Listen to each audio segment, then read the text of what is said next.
Book 7. After 2 years' silence and patience, and notwithstanding my resolutions, I again take up my pen.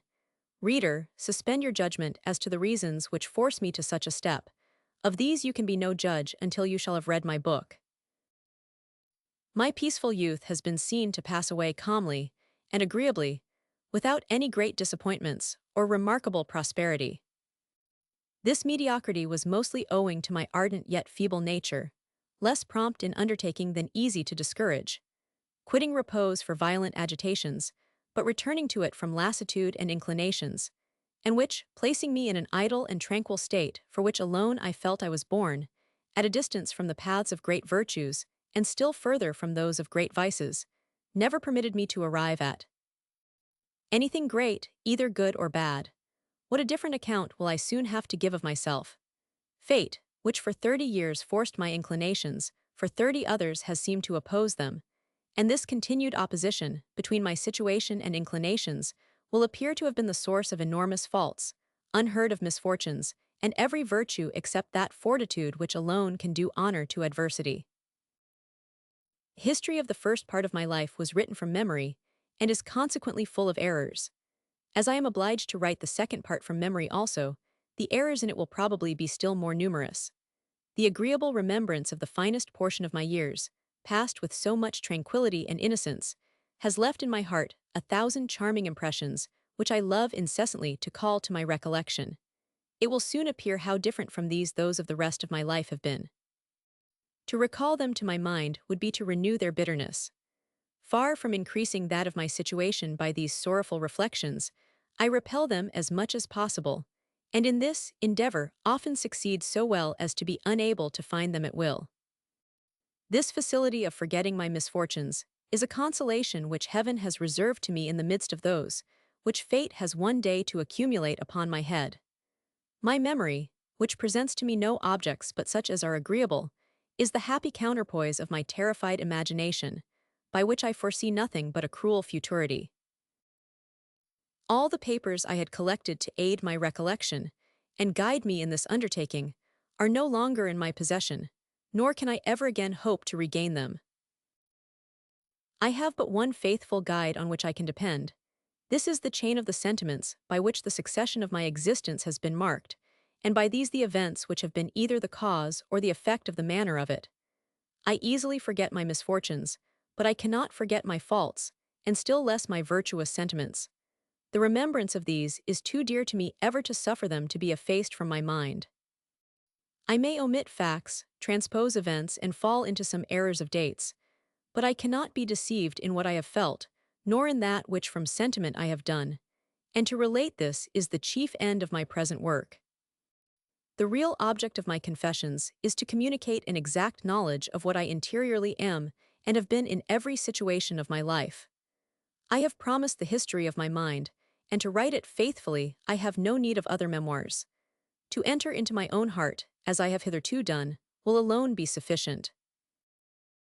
There is, however, and very happily, an interval of 6 or 7 years, relative to which I have exact references, in a collection of letters copied from the originals in the hands of 1,000. Du Peru. This collection, which concludes in 1760, comprehends the whole time of my residence at the Hermitage, and my great quarrel with those who called themselves my friends, that memorable epoch of my life and the source of all my other misfortunes.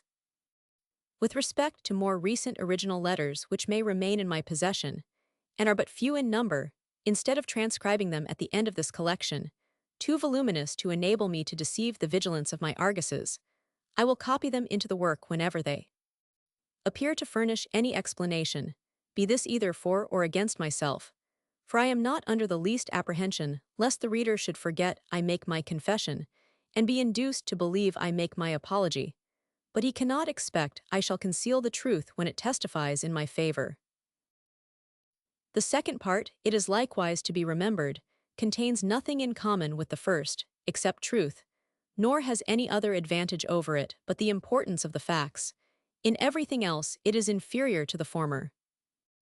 I wrote the first with pleasure, with satisfaction, and at my ease at Wootton or in the Castle Try. Everything I had to recollect was a new enjoyment. I returned to my closet with an increased pleasure, and without constraint, gave that turn to my descriptions which most flattered my imagination. At present my head and memory are become so weak as to render me almost incapable of every kind of application. My present undertaking is the result of constraint, and a heart full of sorrow. I have nothing to treat of but misfortunes, treacheries, perfidies, and circumstances equally afflicting. I would give the world, could I bury in the obscurity of time everything I have to say, and which, in spite of myself, I am obliged to relate. I am, at the same time, under the necessity of being mysterious and subtle, of endeavoring to impose and of descending to things the most foreign to my nature. The ceiling under which I write has eyes, the walls of my chamber have ears. Surrounded by spies and by vigilant and malevolent inspectors, disturbed, and my attention diverted, I hastily commit to paper a few broken sentences, which I have scarcely time to read, and still less to correct. I know that, notwithstanding the barriers which are multiplied around me, my enemies are afraid truth should escape by some little opening. What means can I take to introduce it to the world? This, however, I attempt with but few hopes of success.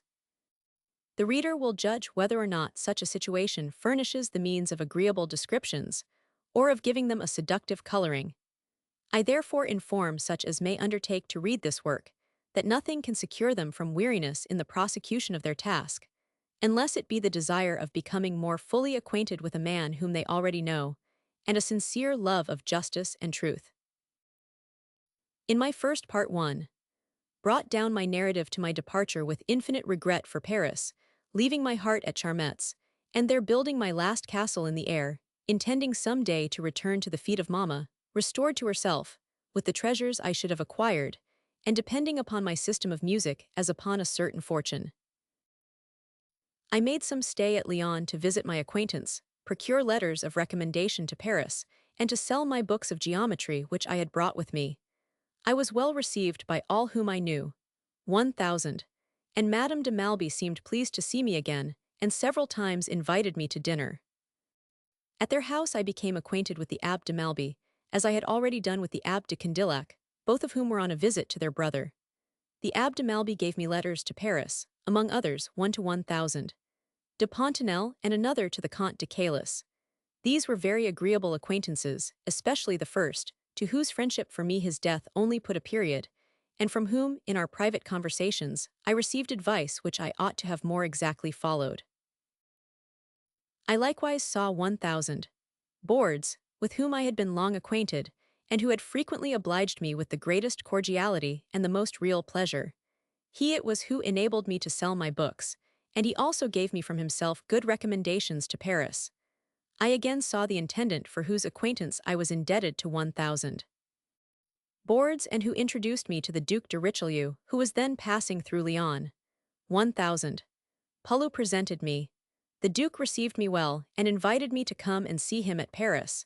I did so several times, although this great acquaintance, of which I shall frequently have occasion to speak, was never of the most trifling utility to me. I visited the musician David, who, in one of my former journeys and in my distress, had rendered me service. He had either lent or given me a cap and a pair of stockings, which I have never returned, nor has he ever asked me for them, although we have since that time frequently seen each other. I, however, made him a present, something like an equivalent. I would say more upon this subject, were what I have owned in question, but I have to speak of what I have done, which, unfortunately, is far from being the same thing. I also saw the noble and generous Parichan, and not without feeling the effects of his accustomed munificence, for he made me the same present he had previously done to the elegant Bernard, by paying for my place in the diligence. I visited the surgeon Parasot, the best and most benevolent of men, as also his beloved Godefroy, who had lived with him 10 years, and whose merit chiefly consisted in her gentle manners and goodness of heart. It was impossible to see this woman without pleasure, or to leave her without regret. Nothing better shows the inclinations of a man than the nature of his attachments. Unless he be deceived in his choice, or that she, to whom he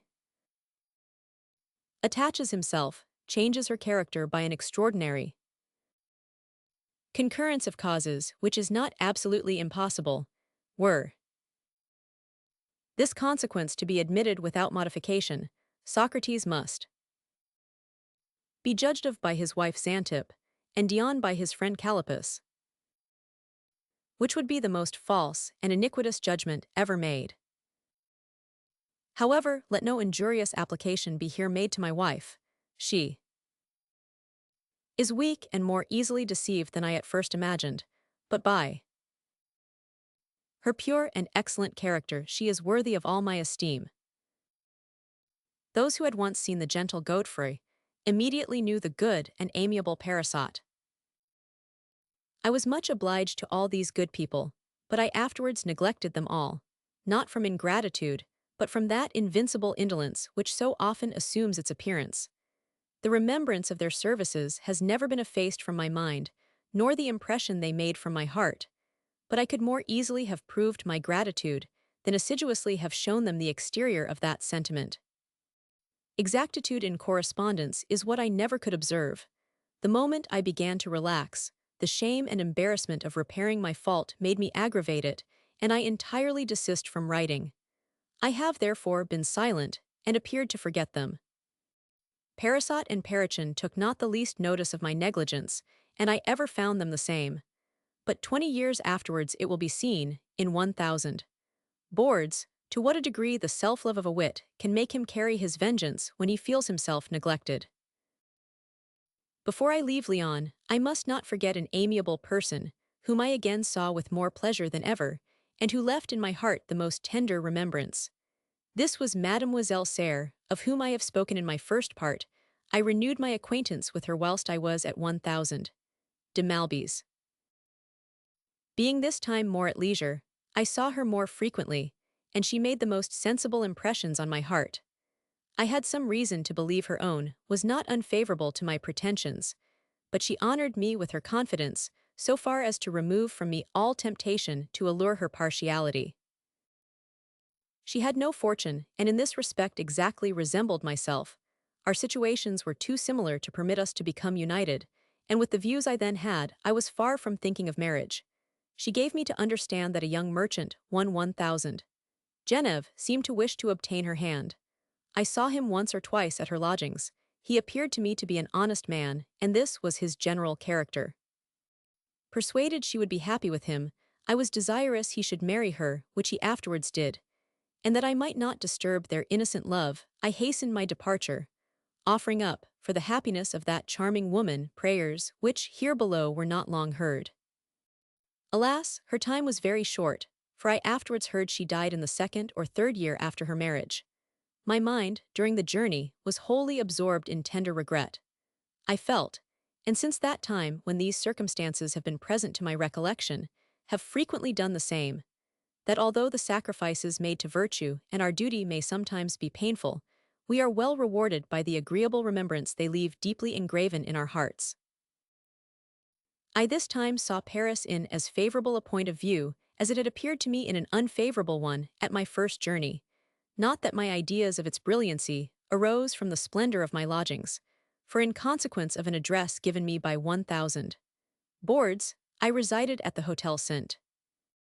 Quentin, Rue des Courtiers, near the Sorbonne, a vile street, a miserable hotel, and a wretched apartment, but nevertheless a house in which several men of merit, such as Gresset, Boards, Ab Malby, Condillac, and several others, of whom unfortunately I found not one, had taken up their quarters. But I there met with 1000 Bonifond, a man unacquainted with the world, lame, litigious, and who affected to be a purist. To him I owe the acquaintance of 1000 Rogan, at present the oldest friend I have, and by whose means I became acquainted with Diderot, of whom I shall soon have occasion to say a good deal.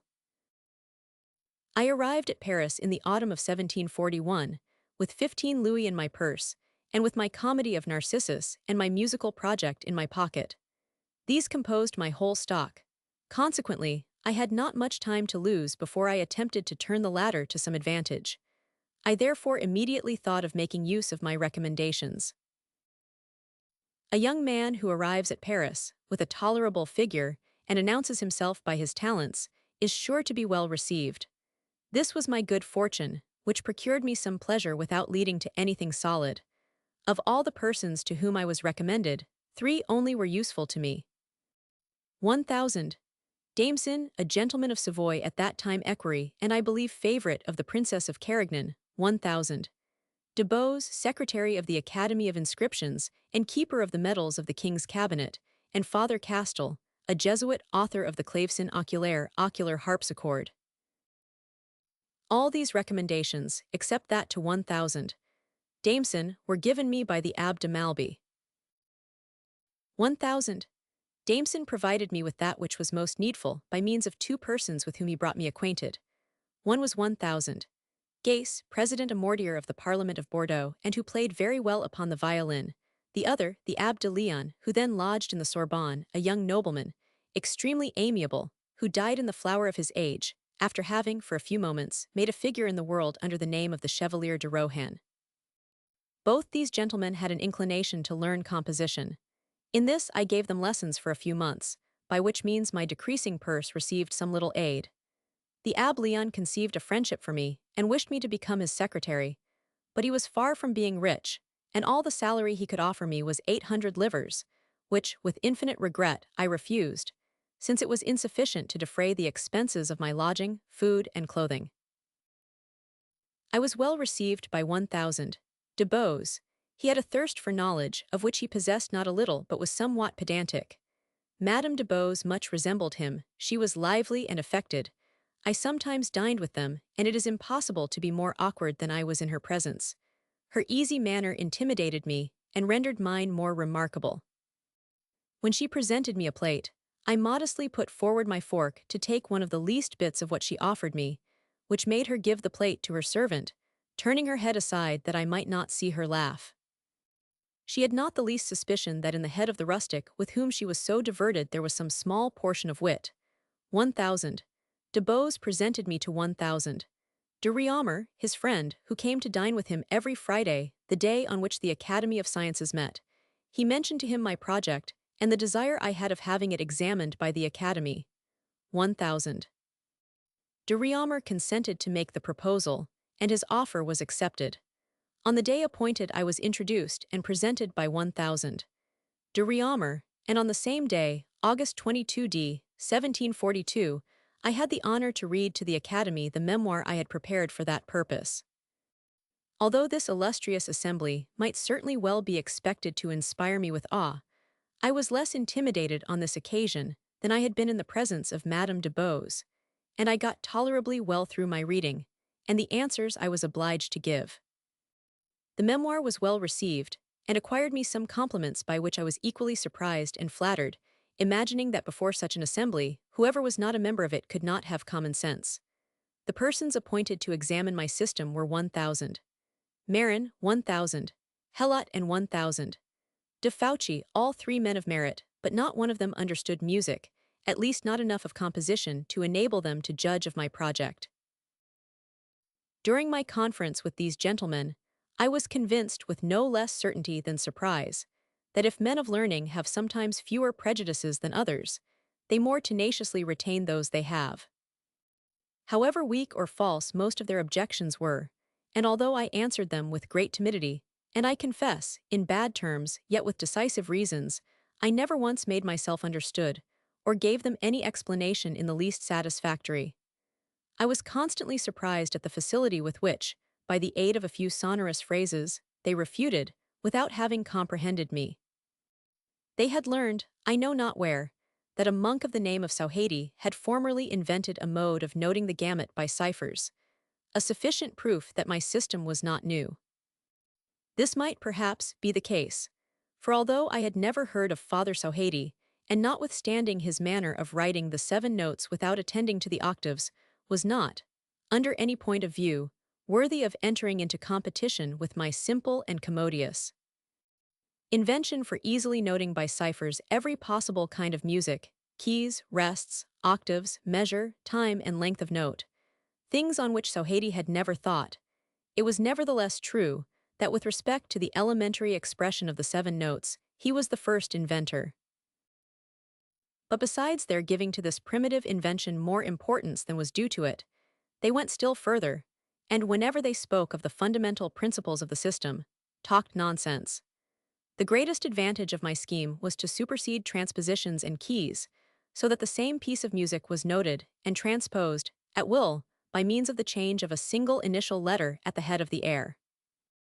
These gentlemen had heard from the music masters of Paris that the method of executing by transposition was a bad one, and on this authority converted the most evident advantage of my system into an invincible objection against it, and affirmed that my mode of notation was good for vocal music, but bad for instrumental, instead of concluding as they ought to have done, that it was good for vocal, and still better for instrumental. On their report, the Academy granted me a certificate full of fine compliments, amidst which it appeared that in reality it judged my system to be neither new nor useful. I did not think proper to ornament with such a paper the work entitled Dissertations sur la musique moderne, by which I appealed to the public. I had reason to remark on this occasion that, even with a narrow understanding, the sole but profound knowledge of a thing is preferable for the purpose of judging of it, to all the lights resulting from a cultivation of the sciences, when to these a particular study of that in question has not been joined. The only solid objection to my system was made by Rameau. I had scarcely explained it to him before he discovered its weak part. "Your signs," said he, "are very good inasmuch as they clearly and simply determine the length of notes, exactly represent intervals, and show the simple in the double note, which the common notation does not do. But they are objectionable on account of their requiring an operation of the mind, which cannot always accompany the rapidity of execution. The position of our notes," continued he, "is described to the eye without the concurrence of this operation. If two notes, one very high and the other very low, be joined by a series of intermediate ones, I see at the first glance the progress from one to the other by conjoined degrees. But in your system, to perceive this series, I must necessarily run over your ciphers one after the other. The glance of the eye is here useless." The objection appeared to me insurmountable, and I instantly assented to it. Although it be simple and striking, nothing can suggest it but great knowledge and practice of the art, and it is by no means astonishing that not one of the academicians should have thought of it.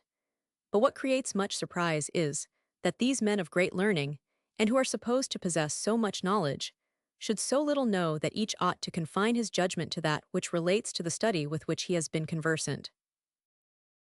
My frequent visits to the literati, appointed to examine my system, and the other academicians gave me an opportunity of becoming acquainted with the most distinguished men of letters in Paris, and by this means the acquaintance that would have been the consequence of my sudden admission amongst them, which afterwards came to pass, was already established. With respect to the present moment, absorbed in my new system of music, I obstinately adhered to my intention of effecting a revolution in the art, and by that means of acquiring a celebrity which, in the fine arts, is in Paris mostly accompanied by fortune. I shut myself in my chamber, and labored 3 or 4 months with inexpressible ardor, in forming into a work for the public eye the memoir I had read before the Academy. The difficulty was to find a bookseller to take my manuscript, and this on account of the necessary expenses for new characters, and because booksellers give not their money by handfuls to young authors. Although to me, it seemed but just my work should render me the bread I had eaten while employed in its composition. Bonifond introduced me to Quillot the father, with whom I agreed to divide the profits, without reckoning the privilege, of which I paid the whole expense. Such were the future proceedings of this Quillot that I lost the expenses of my privilege, never having received a farthing from that edition, which probably had but very middling success, although the Abbé Desfontaines promised to give it celebrity, and notwithstanding the other journalists had spoken of it very favorably. The greatest obstacle to making the experiment of my system was the fear, in case of its not being received, of losing the time necessary to learn it. To this I answered that my notes rendered the ideas so clear that to learn music by means of the ordinary characters, time would be gained by beginning with mine. To prove this by experience, I taught music gratis to a young American lady, Mademoiselle Desroulins, with whom 1,000 Rogan had brought me acquainted. In 3 months, she read every kind of music, by means of my notation, and sung at sight better than I did myself, any piece that was not too difficult. This success was convincing, but not known. Any other person would have filled the journals with the detail, but with some talents for discovering useful things, I never have possessed that of setting them off to advantage. Thus was my airy castle again overthrown. But this time I was 30 years of age, and in Paris, where it is impossible to live for a trifle.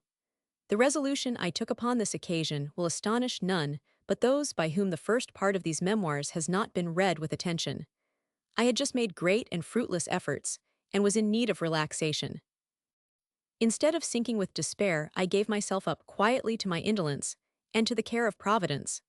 And the better to wait for its assistance with patience, I lay down a frugal plan for the slow expenditure of a few louis, which still remained in my possession, regulating the expense of my supine pleasures without retrenching it, going to the coffee-house but every other day, and to the theatre but twice a week.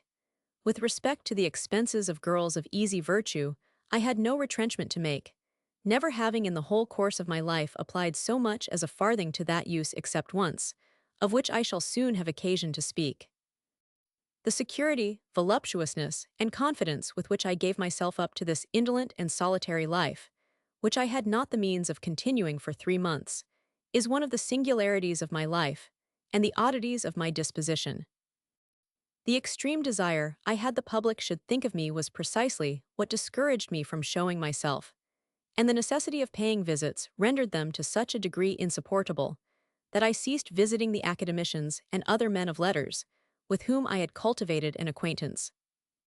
Marivaux, the Abbé Malby, and Fontenelle were almost the only persons whom I sometimes went to see. To the first I showed my comedy of Narcissus.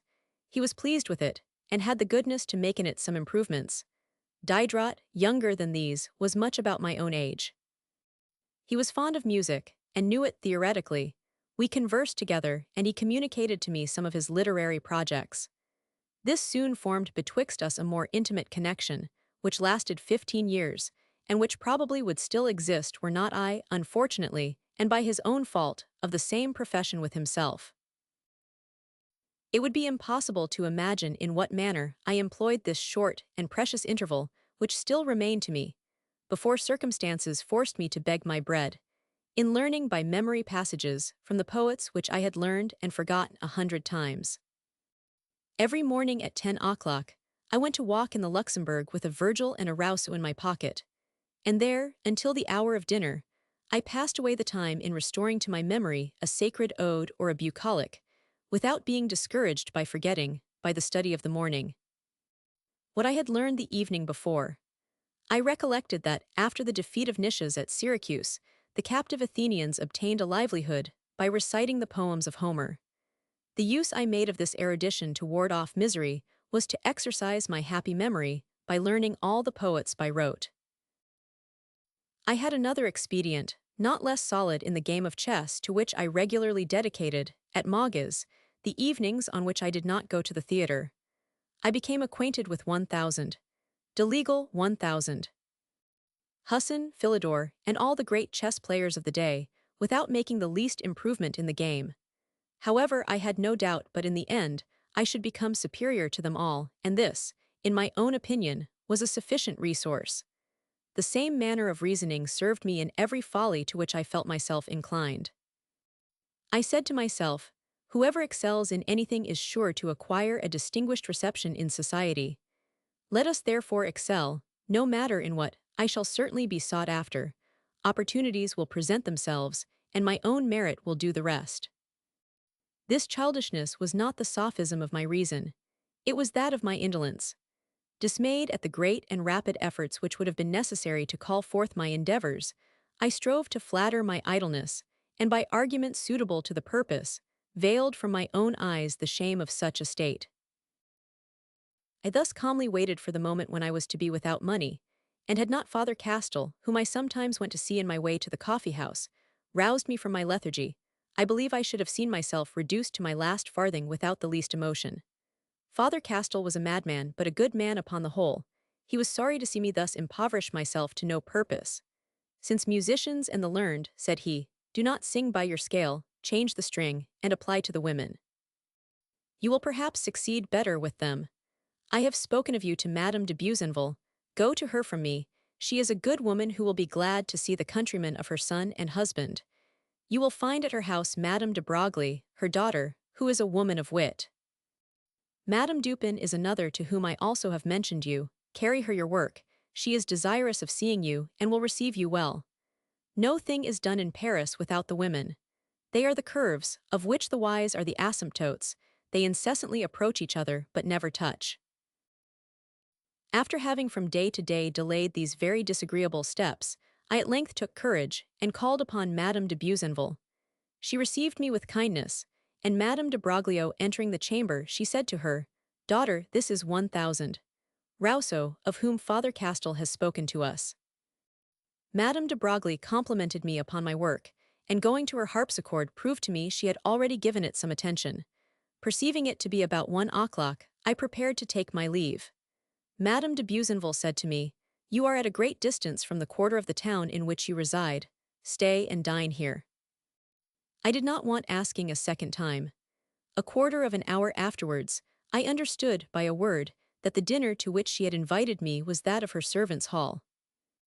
Madame de Buzenval was a very good kind of woman, but of a confined understanding, and too full of her illustrious Polish nobility. She had no idea of the respect due to talents.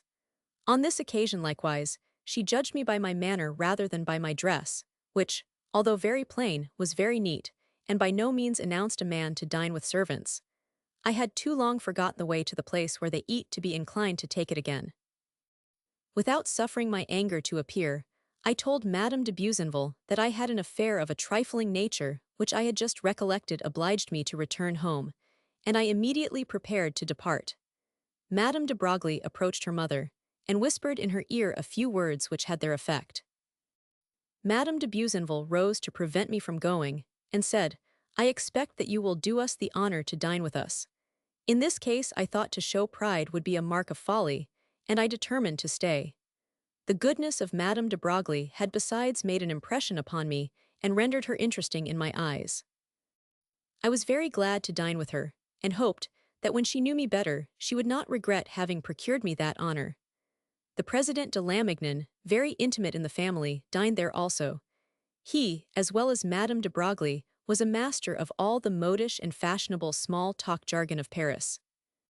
Poor Jean-Jacques was unable to make a figure in this way. I had sense enough not to pretend to it, and was silent. Happy would it have been for me, had I always possessed the same wisdom. I should not be in the abyss into which I am now fallen. I was vexed at my own stupidity, and at being unable to justify to Madame de Broglie what she had done in my favor. After dinner I thought of my ordinary resource. I had in my pocket an epistle in verse, written to Parisot during my residence at Lyon. This fragment was not without some fire, which I increased by my manner of reading, and made them all three shed tears. Whether it was vanity, or really the truth, I thought the eyes of Madame de Broglie seemed to say to her mother, "Well, mamma, was I wrong in telling you this man was fitter to dine with us than with your women?" Until then my heart had been rather burdened, but after this revenge, I felt myself satisfied. Madame de Broglie, carrying her favorable opinion of me rather too far, thought I should immediately acquire fame in Paris, and become a favorite with fine ladies. To guide my inexperience, she gave me the Confessions of the Count de. "This book," said she, "is a mentor, of which you will stand in need in the great world. You will do well by sometimes consulting it." I kept the book upwards of 20 years, with a sentiment of gratitude to her from whose hand I had received it, although I frequently laughed at the opinion the lady seemed to have of my merit in gallantry. From the moment I had read the work, I was desirous of acquiring the friendship of the author. My inclination led me right. He is the only real friend I ever possessed amongst men of letters. I have so long been of the same opinion, and so perfectly convinced of its being well-founded, that since my return to Paris I confided to him the manuscript of my Confessions. The suspicious J.J. never suspected perfidy and falsehood until he had been there. Victim. From this time, I thought I might depend on the services of Madame the Baroness of Buzenval and the Marchioness of Broglie, and that they would not long leave me without resource. In this I was not deceived. But I must now speak of my first visit to Madame Dupin, which produced more lasting consequences. Madame Dupin was, as everyone in Paris knows, the daughter of Samuel Bernard and Madame Fontaine. There were three sisters, who might be called the Three Graces. Madame de la Touche, who played a little prank and went to England with the Duke of Kingston. Madame Darby, the eldest of the three, the friend, the only sincere friend of the Prince of Conti, an adorable woman, as well by her sweetness and the goodness of her charming character, as by her agreeable wit and incessant cheerfulness. Lastly, Madame Dupin, more beautiful than either of her sisters, and the only one who has not been reproached with some levity of conduct. She was the reward of the hospitality of 1,000. Dupin, to whom her mother gave her in marriage with the place of farmer general and an immense fortune, in return for the good reception he had given her in his province. When I saw her for the first time, she was still one of the finest women in Paris. She received me at her toilette. Her arms were uncovered, her hair disheveled, and her cambincloth ill-arranged. This scene was new to me. It was too powerful for my poor head. I became confused, my senses wandered. In short, I was violently smitten by Madame Dupin. Original. My confusion was not prejudicial to me, she did not perceive it. She kindly received the book and the author, spoke with information of my plan, sung, accompanied herself on the harpsichord, kept me to dinner, and placed me at table by her side. Less than this would have turned my brain. I became mad. She permitted me to visit her, and I abused the permission. I went to see her almost every day, and dined with her twice or thrice a week. I burned with inclination to speak, but never dared attempt it. Several circumstances increased my natural timidity. Permission to visit in an opulent family was a door open to fortune, and in my situation I was unwilling to run the risk of shutting it against myself. Madame Dupin, amiable as she was serious and unanimated. I found nothing in her manners sufficiently alluring to embolden me. Her house, at that time as brilliant as any other in Paris, was frequented by societies the less numerous, as the persons by whom they were composed were chosen on account of some distinguished merit. She was fond of seeing everyone who had claims to a marked superiority, the great men of letters and fine women. No person was seen in her circle but dukes, ambassadors, and blue ribbons. The Princess of Rohan, the Countess of Forquelquier, Madame de Mirepoix, Madame de Brignol, and Lady Hervey passed for her intimate friends. The Abbes de Fontenelle, de Saint-Pierre and Saltier 1,000, de Formont 1,000, de Burmes 1,000, de Buffon and 1,000, de Voltaire were of her circle and her dinners. If her reserved manner did not attract many young people, her society inspired the greater awe, as it was composed of graver persons, and the poor Jean-Jacques had no reason to flatter himself he should be able to take a distinguished part in the midst of such superior talents. I therefore had not courage to speak, but no longer able to contain myself, I took a resolution to write. For the first 2 days she said not a word to me upon the subject. On the third day she returned me my letter, accompanying it with a few exhortations which froze my blood. I attempted to speak, but my words expired upon my lips. My sudden passion was extinguished with my hopes, and after a declaration in form I continued to live with her upon the same terms as before, without so much as speaking to her even by the language of the eyes. I thought my folly was forgotten, but I was deceived. 1,000. De Franqueuil, son to 1,000. Dupin and son-in-law to Madame Dupin was much the same with herself and me. He had wit, a good person, and might have pretensions. This was said to be the case, and probably proceeded from his mother-in-law's having given him an ugly wife of a mild disposition, with whom, as well as with her husband, she lived upon the best of terms. 1,000. De Franqueuil was fond of talents in others, and cultivated those he possessed. Music, which he understood very well, was a means of producing a connection between us. I frequently saw him, and he soon gained my friendship. He, however, suddenly gave me to understand that Madame Dupin thought my visits too frequent, and begged me to discontinue them. Such a compliment would have been proper when she returned my letter, but 8 or 10 days afterwards, and without any new cause, it appeared to me ill-timed. This rendered my situation the more singular, as 1,000, and Madame de Franqueuil still continued to give me the same good reception as before. I, however, made the intervals between my visits longer, and I should entirely have ceased calling on them, had not Madame Dupin, by another unexpected caprice, sent to desire I would for a few days take care of her son, who, changing his preceptor, remained alone during that interval. I passed 8 days in such torments as nothing but the pleasure of obeying Madame Dupin could render supportable. I would not have undertaken to pass 8 other days like them had Madame Dupin given me herself for the recompense. 1000. De Franqueuil conceived a friendship for me and I studied with him. We began together a course of chemistry at Rouel's.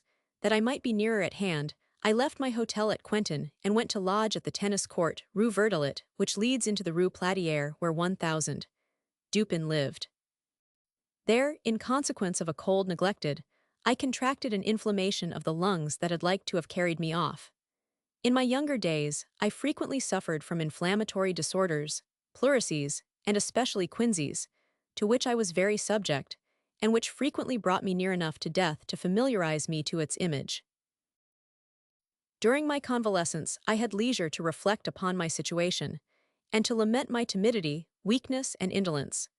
These, notwithstanding the fire with which I found myself inflamed, left me to languish in an inactivity of mind, continually on the verge of misery. The evening preceding the day on which I was taken ill, I went to an opera by Royer, the name I have forgotten. Notwithstanding my prejudice in favor of the talents of others, which has ever made me distrustful of my own, I still thought the music feeble, and devoid of animation and invention. I sometimes had the vanity to flatter myself, I think I could do better than that. But the terrible idea I had formed of the composition of an opera, and the importance I heard men of the profession affix to such an undertaking, instantly discouraged me, and made me blush at having so much as thought of it. Besides, where was I to find a person to write the words, and one who would give himself the trouble of turning the poetry to my liking? These ideas of music and the opera had possession of my mind during my illness, and in the delirium of my fever, I composed songs, duets, and choruses.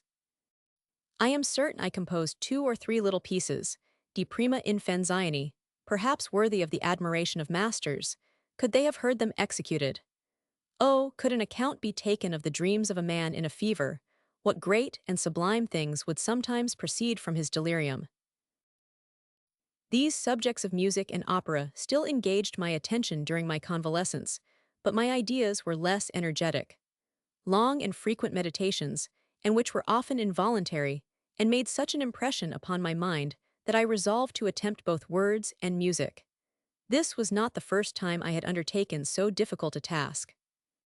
Whilst I was at Chambéry, I had composed an opera entitled Iphis and Anaxarete, which I had the good sense to throw into the fire. At Lyon I had composed another, entitled La Découverte du Nouveau Monde, which, after having read it to 1000. Boards, the Abbes Malby, Troublet, and others, had met the same fate, notwithstanding I had set the prologue and the first act to music, and although David, after examining the composition, had told me there were passages in it worthy of Buononcini. Before I began the work I took time to consider of my plan. In a heroic ballet I proposed 3 different subjects, in 3 acts, detached from each other, set to music of a different character, taking for each subject the amours of a poet. I entitled this opera Les Muses Galantes. My first act in music strongly characterized was Tasso, the second in tender harmony, Ovid, and the third, entitled Anacreon, was to partake of the gaiety of the Dithyrambus. I tried my skill on the first act, and applied to it with an ardor which, for the first time, made me feel the delightful sensation produced by the creative power of composition. One evening, as I entered the opera, feeling myself strongly incited and overpowered by my ideas, I put my money again into my pocket, returned to my apartment, locked the door, and having close drawn all the curtains, that every ray of light might be excluded, I went to bed, abandoning myself entirely to this musical and poetical Eastrum, and in 7 or 8 hours rapidly composed the greatest part of an act. I can truly say my love for the Princess of Ferrara, for I was Tasso for the moment, and my noble and lofty sentiment with respect to her unjust brother, procured me a night 100 times more delicious than one passed in the arms of the princess would have been. In the morning, but a very little of what I had done remained in my head, but this little, almost effaced by sleep and lassitude, still sufficiently evinced the energy of the pieces of which it was the scattered remains. I this time did not proceed far with my undertaking, being interrupted by other affairs. Whilst I attached myself to the family of Dupin, Madame de Buzenval and Madame de Broglie, whom I continued to visit, had not forgotten me. The Count de Montaigu, captain in the guards, had just been appointed ambassador to Venice. He was an ambassador made by Barjac, to whom he assiduously paid his court. His brother, the Chevalier de Montaigu, gentilhomme de la Manche to the Dauphin, was acquainted with these ladies, and with the Abbé Larry of the French Academy, whom I sometimes visited. Madame de Broglie, having heard the ambassador was seeking a secretary, proposed me to him. A conference was opened between us. I asked a salary of 50 guineas, a trifle for an employment which required me to make some appearance. The ambassador was unwilling to give more than 1,000 livres, leaving me to make the journey at my own expense. The proposal was ridiculous. We could not agree, and 1,000. De Franqueuil, who used all his efforts to prevent my departure, prevailed. I stayed, and 1,000. De Montaigu set out on his journey, taking with him another secretary, 1,000. Follow, who had been recommended to him by the Office of Foreign Affairs. They no sooner arrived at Venice than they quarreled. Follow, perceiving he had to do with a madman, left him there, and 1,000. De Montaigu, having nobody with him, except a young abbe of the name of Binnies, who wrote under the secretary and was unfit to succeed him, had recourse to me. The Chevalier, his brother, a man of wit, by giving me to understand there were advantages annexed to the place of secretary, prevailed upon me to accept the 1,000 livres. I was paid 20 louis in advance for my journey, and immediately departed. At Lyon I would most willingly have taken the road to Mount Cenis to see my poor mamma. But I went down the Rhone and embarked at Toulon, as well on account of the war and from a motive of economy as to obtain a passport from 1,000. De Mirepoix, who then commanded in Provence and to whom I was recommended. 1,000. De Montaigu, not being able to do without me, wrote letter after letter, desiring I would hasten my journey. This, however, an accident considerably prolonged. It was at the time of the plague at Messina, and the English fleet had anchored there, and visited the felucca, on board of which I was, and this circumstance subjected us, on our arrival, after a long and difficult voyage, to a quarantine of 21 days. The passengers had the choice of performing it on board or in the lazaretto, which we were told was not yet furnished. They all chose the felucca. The insupportable heat, the closeness of the vessel, the impossibility of walking in it, and the vermin with which it swarmed, made me at all risks prefer the lazaretto. I was therefore conducted to a large building of 2 stories, quite empty, in which I found neither window, bed, table, nor chair, not so much as even a joint-stool or bundle of straw. My night-sack and my 2 trunks being brought me, I was shut in by great doors with huge locks, and remained at full liberty to walk at my ease from chamber to chamber and story to story, everywhere finding the same solitude and nakedness. This, however, did not induce me to repent that I had preferred the lazaretto to the felucca, and, like another Robinson Crusoe, I began to arrange myself for my one end 20 days, just as I should have done for my whole life. In the first place, I had the amusement of destroying the vermin I had caught in the felucca. As soon as I had got clear of these, by means of changing my clothes and linen, I proceeded to furnish the chamber I had chosen. I made a good mattress with my waistcoats and shirts. My napkins I converted, by sewing them together, into sheets, my robe de chamber into a counterpane, and my cloak into a pillow. I made myself a seat with one of my trunks laid flat, and a table with the other. I took out some writing paper and an inkstand, and distributed, in the manner of a library, a dozen books which I had with me. In a word, I so well arranged my few movables, that except curtains and windows, I was almost as commodiously lodged in this lazaretto, absolutely empty as it was, as I had been at the tennis court in the Rue Verdelet. My dinners were served with no small degree of pomp. They were escorted by 2 grenadiers with bayonets fixed. The staircase was my dining-room, the landing-place my table, and the steps served me for a seat. And as soon as my dinner was served up, a little bell was rung to inform me I might sit down to table. Between my repasts, when I did not either read or write or work at the furnishing of my apartment, I went to walk in the burying ground of the Protestants, which served me as a courtyard. From this place I ascended to a lanthorn which looked into the harbor, and from which I could see the ships come in and go out. In this manner I passed 14 days, and should have thus passed the whole time of the quarantine without the least weariness had not 1,000. Joinville, envoy from France, to whom I found means to send a letter, vinegared, perfumed, and half-burnt, procured 8 days of the time to be taken off. These I went and spent at his house, where I confess I found myself better lodged than in the lazaretto.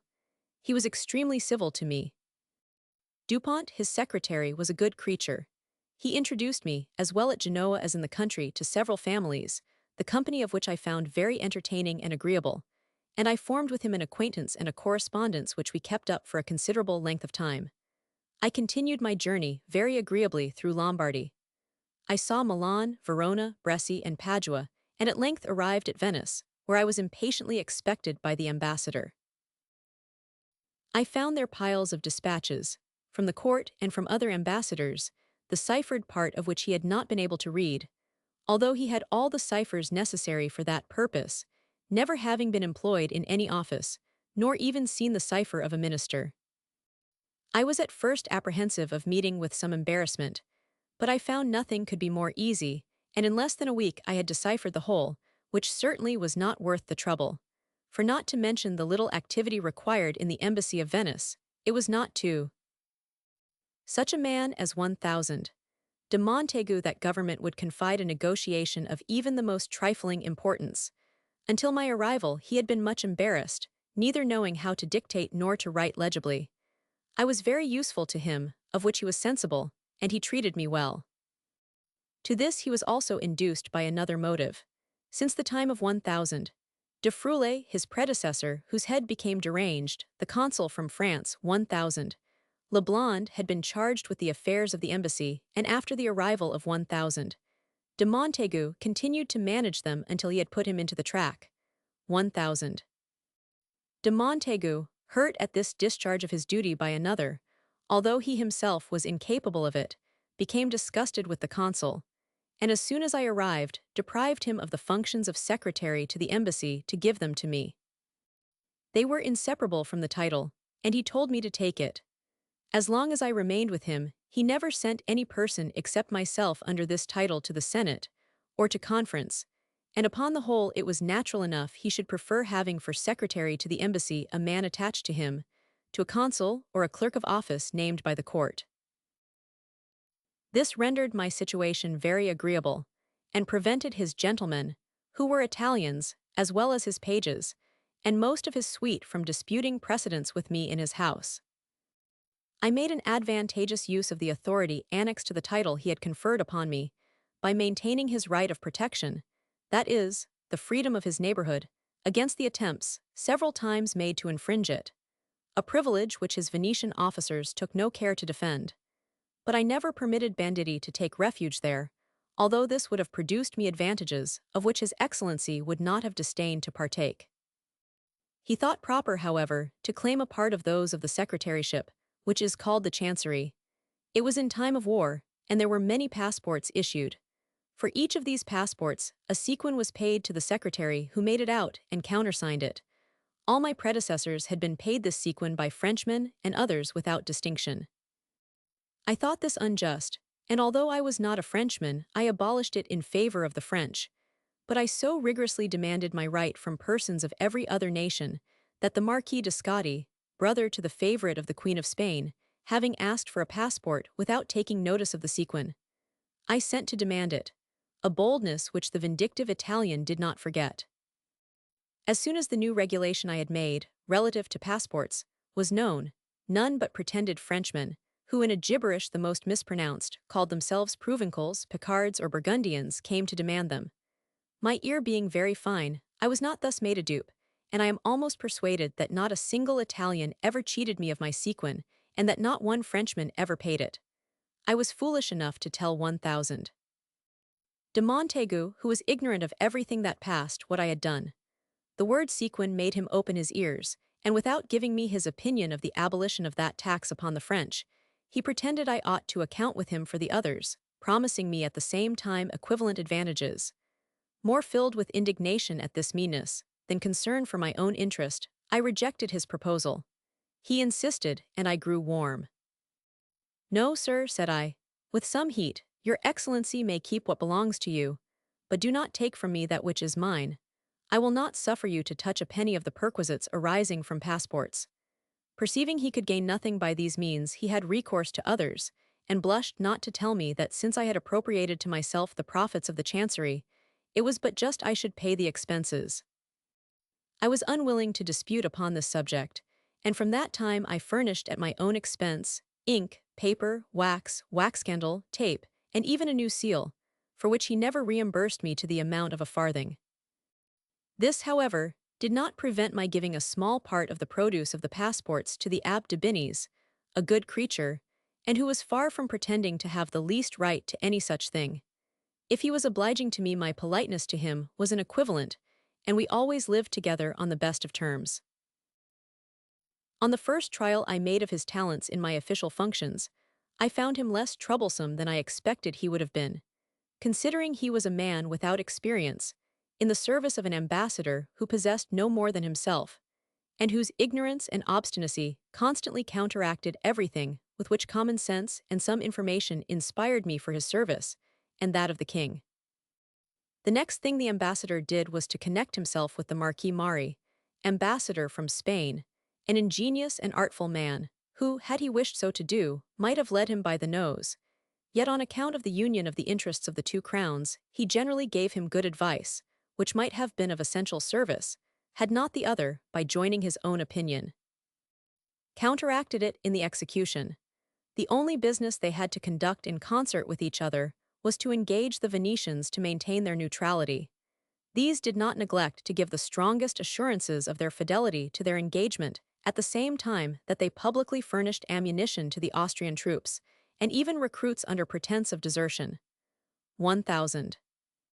De Montaigu, who I believe wished to render himself agreeable to the Republic, failed not on his part, notwithstanding my representation, to make me assure the government in all my dispatches that the Venetians would never violate an article of the neutrality. The obstinacy and stupidity of this poor wretch made me write and act extravagantly.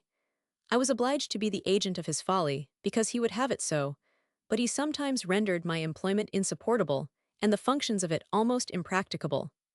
For example, he insisted on the greatest part of his dispatches to the king, and of those to the minister, being written in cipher, although neither of them contained anything that required that precaution. I represented to him that between the Friday, the day the dispatches from the court arrived, and Saturday, on which ours were sent off, there was not sufficient time to write so much in cipher, and carry on the considerable correspondence with which I was charged for the same courier.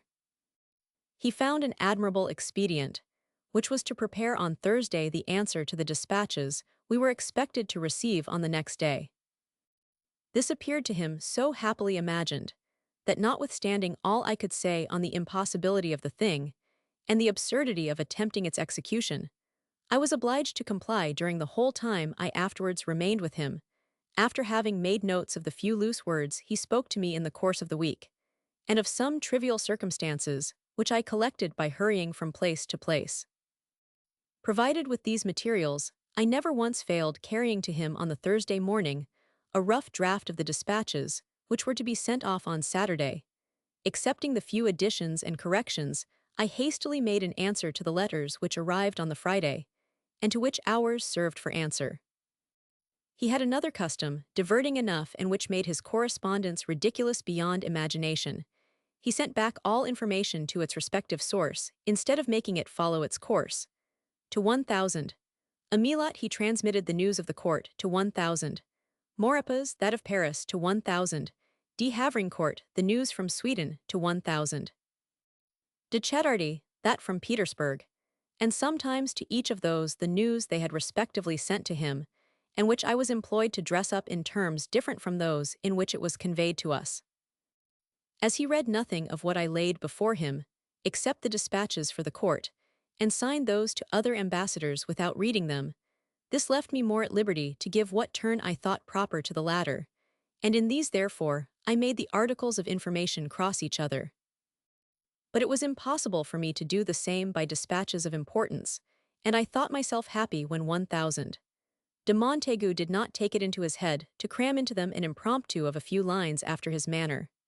This obliged me to return, and hastily transcribe the whole dispatch decorated with his new nonsense, and honor it with the cipher, without which he would have refused his signature.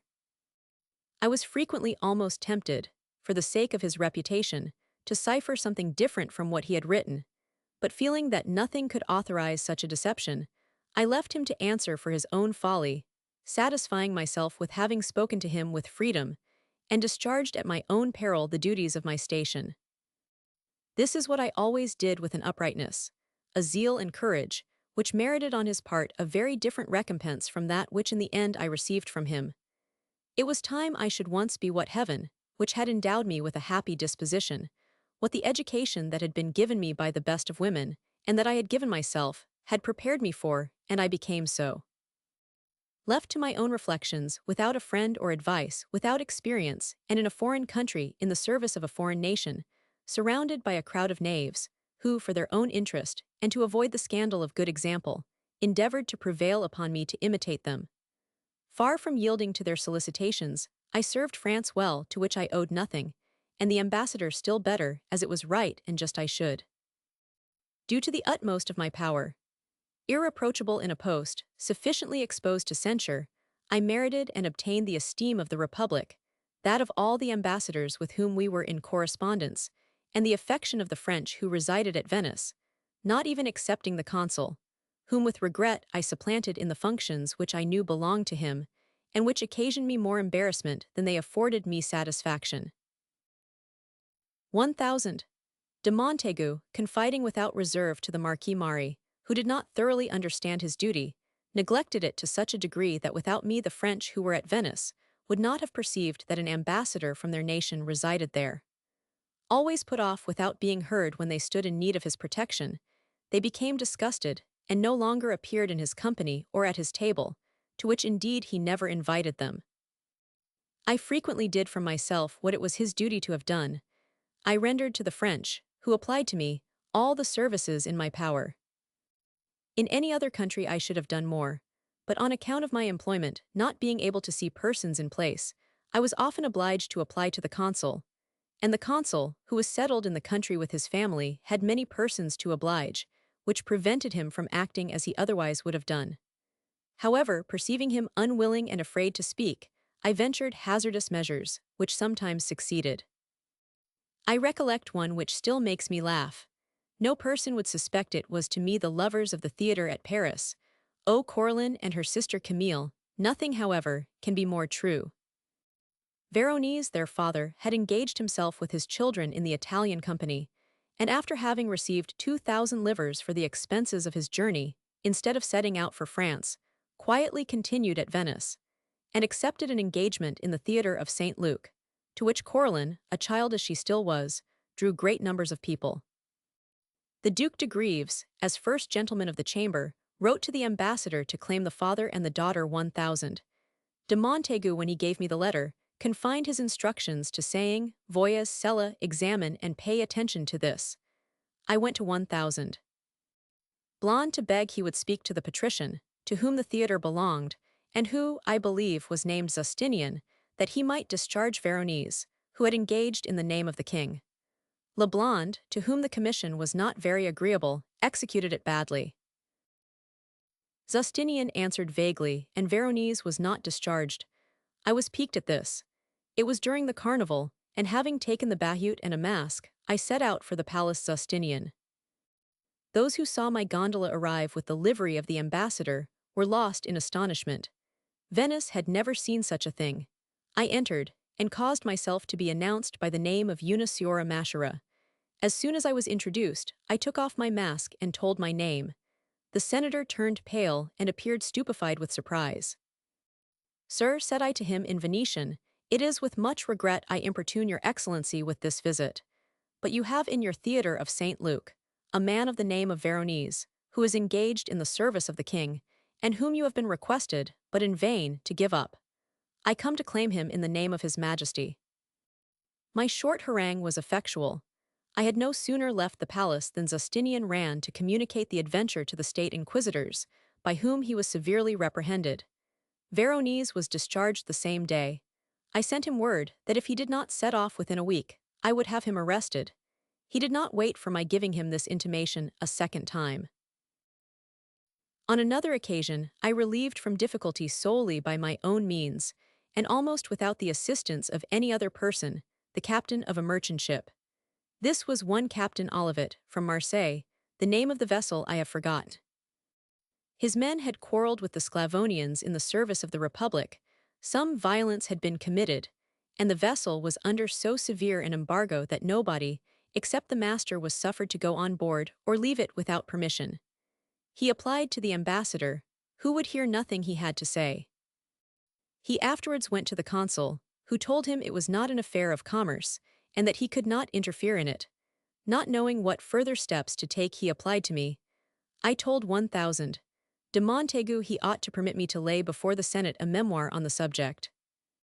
I do not recollect whether or not he consented, or that I presented the memoir, but I perfectly remember that if I did it was ineffectual, and the embargo still continuing, I took another method which succeeded. I inserted a relation of the affairs in one of our letters to 1,000. De Maurepas, though I had difficulty in prevailing upon 1,000. De Montaigne to suffer the article to pass. I knew that our dispatches, although their contents were insignificant, were opened at Venice. Of this I had a proof by finding the articles they contained, verbatim in the Gazette, a treachery of which I had in vain attempted to prevail upon the ambassador to complain. My object in speaking of the affair in the letter was to turn the curiosity of the ministers of the Republic to advantage, to inspire them with some apprehensions, and to induce the state to release the vessel. For had it been necessary to this effect to wait for an answer from the court, the captain would have been ruined before it could have arrived. I did still more. I went alongside the vessel to make inquiries of the ship's company. I took with me the Abbé Patazel, chancellor of the consulship, who would rather have been excused, so much were these poor creatures afraid of displeasing the Senate. As I could not go on board, on account of the order from the States, I remained in my gondola, and there took the depositions successively, interrogating each of the mariners, and directing my questions in such a manner as to produce answers which might be to their advantage.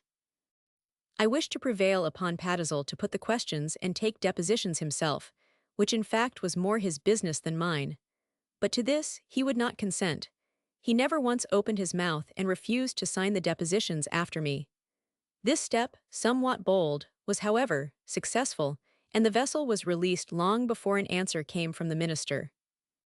The captain wished to make me a present, but without being angry with him on that account, I tapped him on the shoulder, saying, "Captain Olivet, can you imagine that he who does not receive from the French his perquisite for passports, which he found his established right, is a man likely to sell them the king's protection?"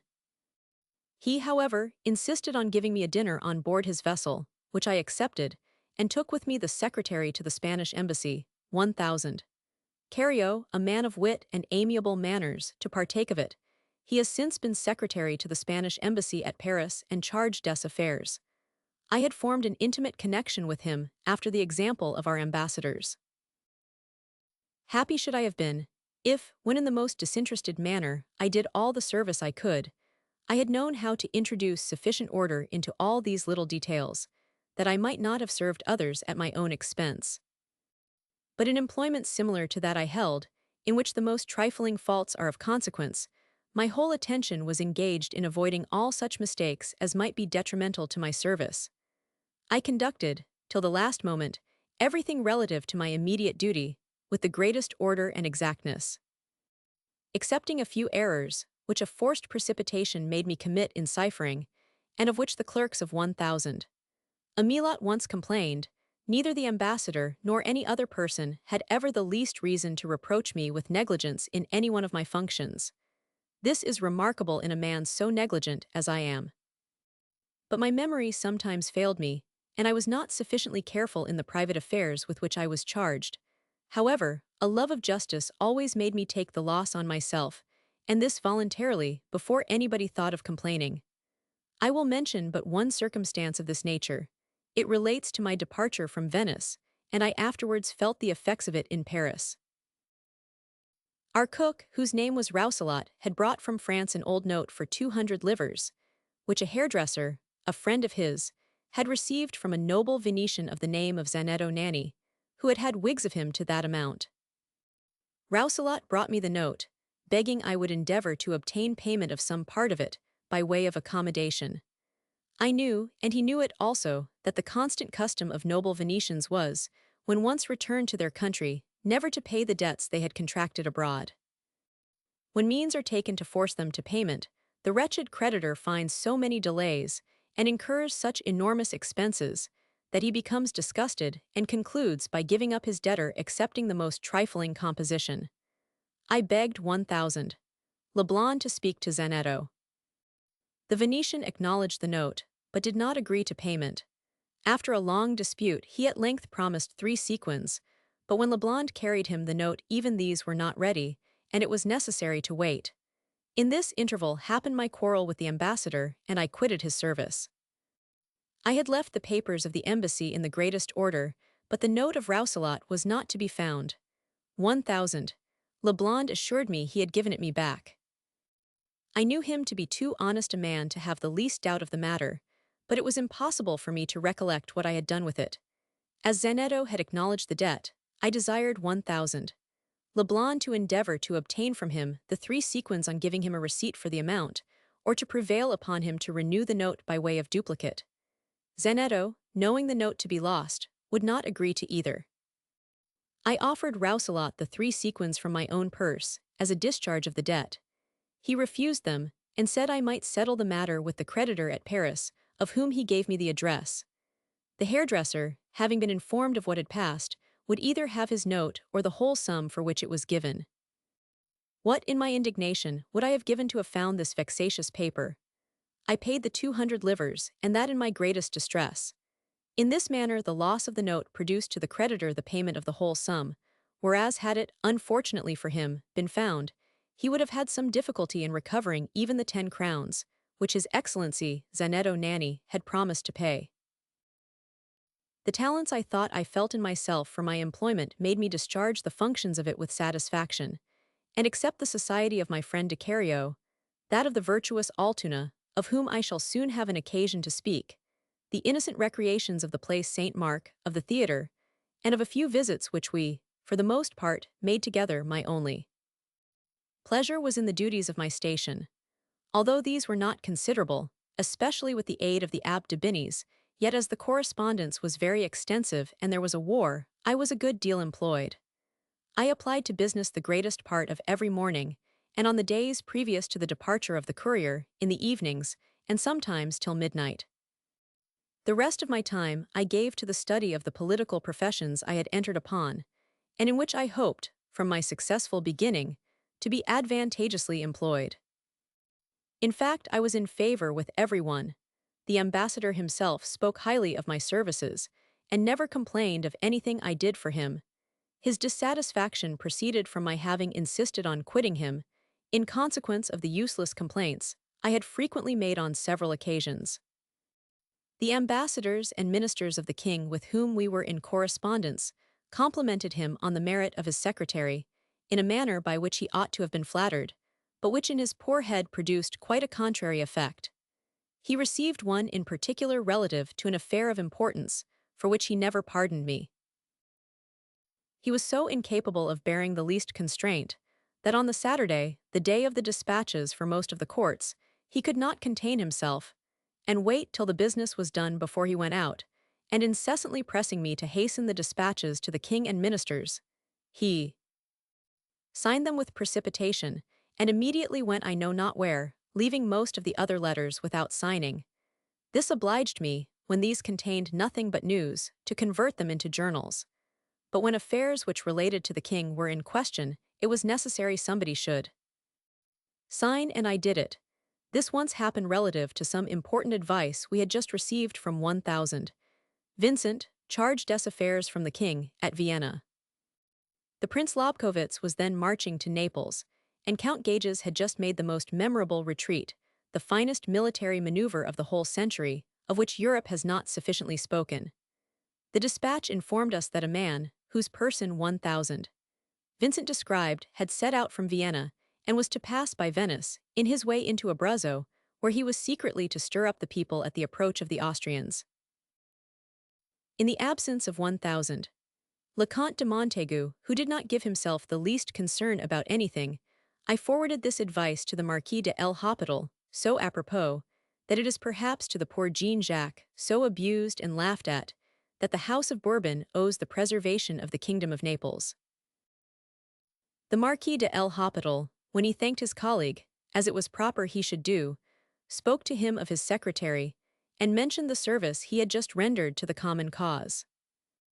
The Comte de Montaigu, who in that affair had to reproach himself with negligence, thought he perceived in the compliment paid him by 1,000 de l'Hôpital something like a reproach, and spoke of it to me with signs of ill humor.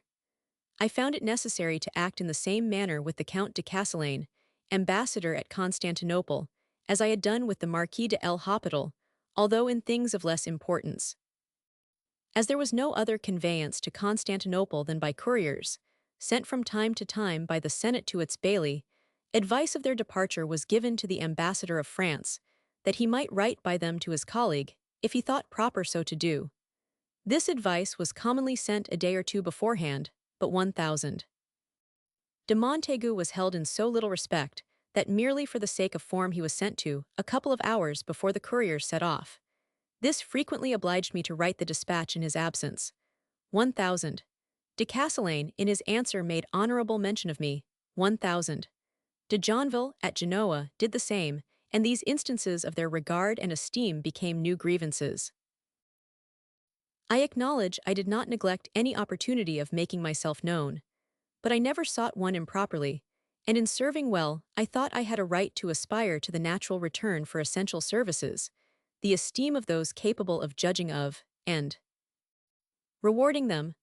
I will not say whether or not my exactness in discharging the duties of my employment was a just subject of complaint from the ambassador, but I cannot refrain from declaring that it was the sole grievance he ever mentioned previous to our separation.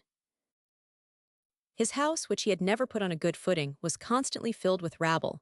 The French were ill-treated in it, and the ascendancy was given to the Italians. Of these even, the more honest part, they who had long been in the service of the embassy, were indecently discharged, his first gentleman in particular, whom he had taken from the Comte de Friuli, and who, if I remember right, was called Comte de Pitti, or something very like that name. The second gentleman, chosen by 1,000 de Montaigu, was an outlaw highwayman from Mantua, called Dominic Vitali, to whom the ambassador entrusted the care of his house, and who had by means of flattery and sordid economy obtained his confidence, and became his favorite to the great prejudice of the few honest people he still had about him, and of the secretary, who was at their head. The countenance of an upright man always gives inquietude to knaves. Nothing more was necessary to make Vitali conceive a hatred against me, but for this sentiment there was still another cause which rendered it more cruel. Of this I must give an account, that I may be condemned if I am found in the wrong. The ambassador had, according to custom, a box at each of the theaters. Every day at dinner he named the theater to which it was his intention to go. I chose after him, and the gentleman disposed of the other boxes. When I went out, I took the key of the box I had chosen. One day, Vitali not being in the way, I ordered the footman who attended on me to bring me the key to a house which I named to him. Vitali, instead of sending the key, said he had disposed of it. I was the more enraged at this as the footman delivered his message in public. In the evening Vitali wished to make me some apology, to which however I would not listen. "Tomorrow, sir," said I to him, "you will come at such an hour and apologize to me in the house where I received the affront, and in the presence of the persons who were witnesses to it, or after tomorrow, whatever may be the consequences, either you or I will leave the house." This firmness intimidated him. He came to the house at the hour appointed, and made me a public apology with a meanness worthy of himself. But he afterwards took his measures at leisure, and at the same time that he cringed to me in public, he secretly acted in so vile a manner, that although unable to prevail on the ambassador to give me my dismission, he laid me under the necessity of resolving to leave him. A wretch like him, certainly, could not know me, but he knew enough of my character to make it serviceable to his purposes.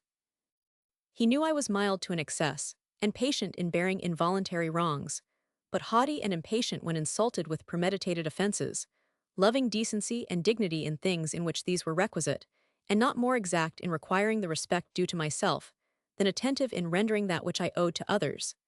In this he undertook to disgust me, and in this he succeeded. He turned the house upside down and destroyed the order and subordination I had endeavored to establish in it. A house without a woman stands in need of rather a severe discipline to preserve that modesty which is inseparable from dignity. He soon converted ours into a place of filthy debauch and scandalous licentiousness, the haunt of knaves and debauchees. He procured for second gentleman to his excellency, in the place of him whom he got discharged, another pimp like himself, who kept a house of ill fame at the Cross of Malta, and the indecency of these two rascals was equalled by nothing but their insolence. Except the bedchamber of the ambassador, which, however, was not in very good order, there was not a corner in the whole house supportable to an immodest man. As His Excellency did not sup, the gentleman and myself had a private table, at which the abbe and the pages also ate. In the most paltry alehouse people are served with more cleanliness and decency, have cleaner linen, and a table better supplied. We had but one little and very filthy candle, pewter plates, and iron forks. I could have overlooked what passed in secret, but I was deprived of my gondola. I was the only secretary to an ambassador, who was obliged to hire one or go on foot, and the livery of His Excellency no longer accompanied me, except when I went to the Senate. Besides, everything which passed in the house was known in the city. All those who were in the service of the other ambassadors loudly exclaimed. Dominic, the only cause of all, exclaimed louder than anybody, well knowing the indecency with which we were treated was more affecting to me than to any other person. Though I was the only one in the house who said nothing of the matter abroad, I complained loudly of it to the ambassador, as well as of himself, who, secretly excited by the wretch, entirely devoted to his will, daily made me suffer some new affront.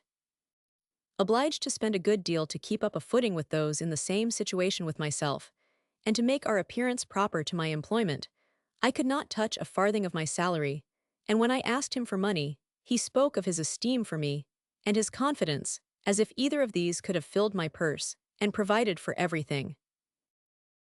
These two banditti at length quite turned the head of their master, who naturally had not a good one, and ruined him by a continual traffic, and by bargains, of which he was the dupe, whilst they persuaded him they were greatly in his favour. They persuaded him to take upon the Brenta, a palazzo, at twice the rent it was worth, and divided the surplus with the proprietor.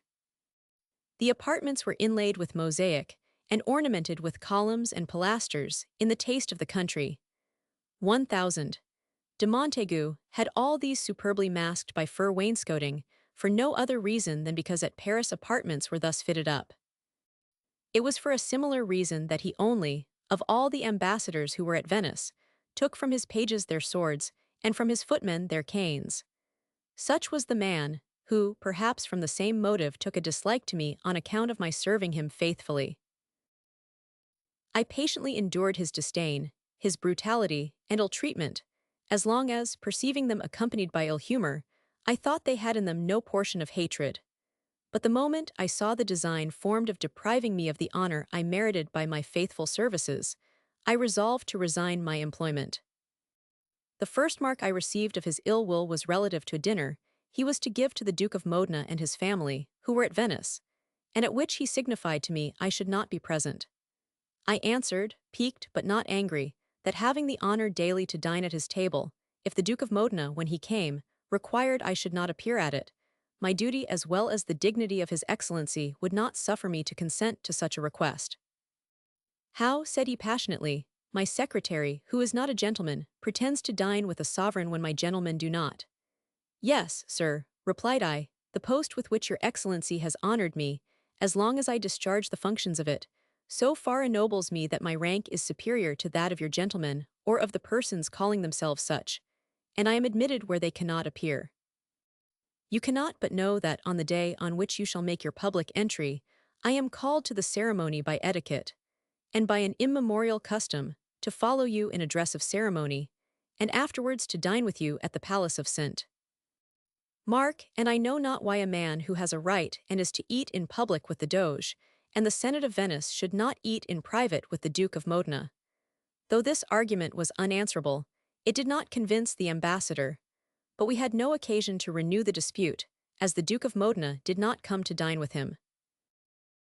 From that moment, he did everything in his power to make things disagreeable to me, and endeavored unjustly to deprive me of my rights, by taking from me the pecuniary advantages annexed to my employment, to give them to his dear Vitali, and I am convinced that had he dared to send him to the Senate, in my place, he would have done it.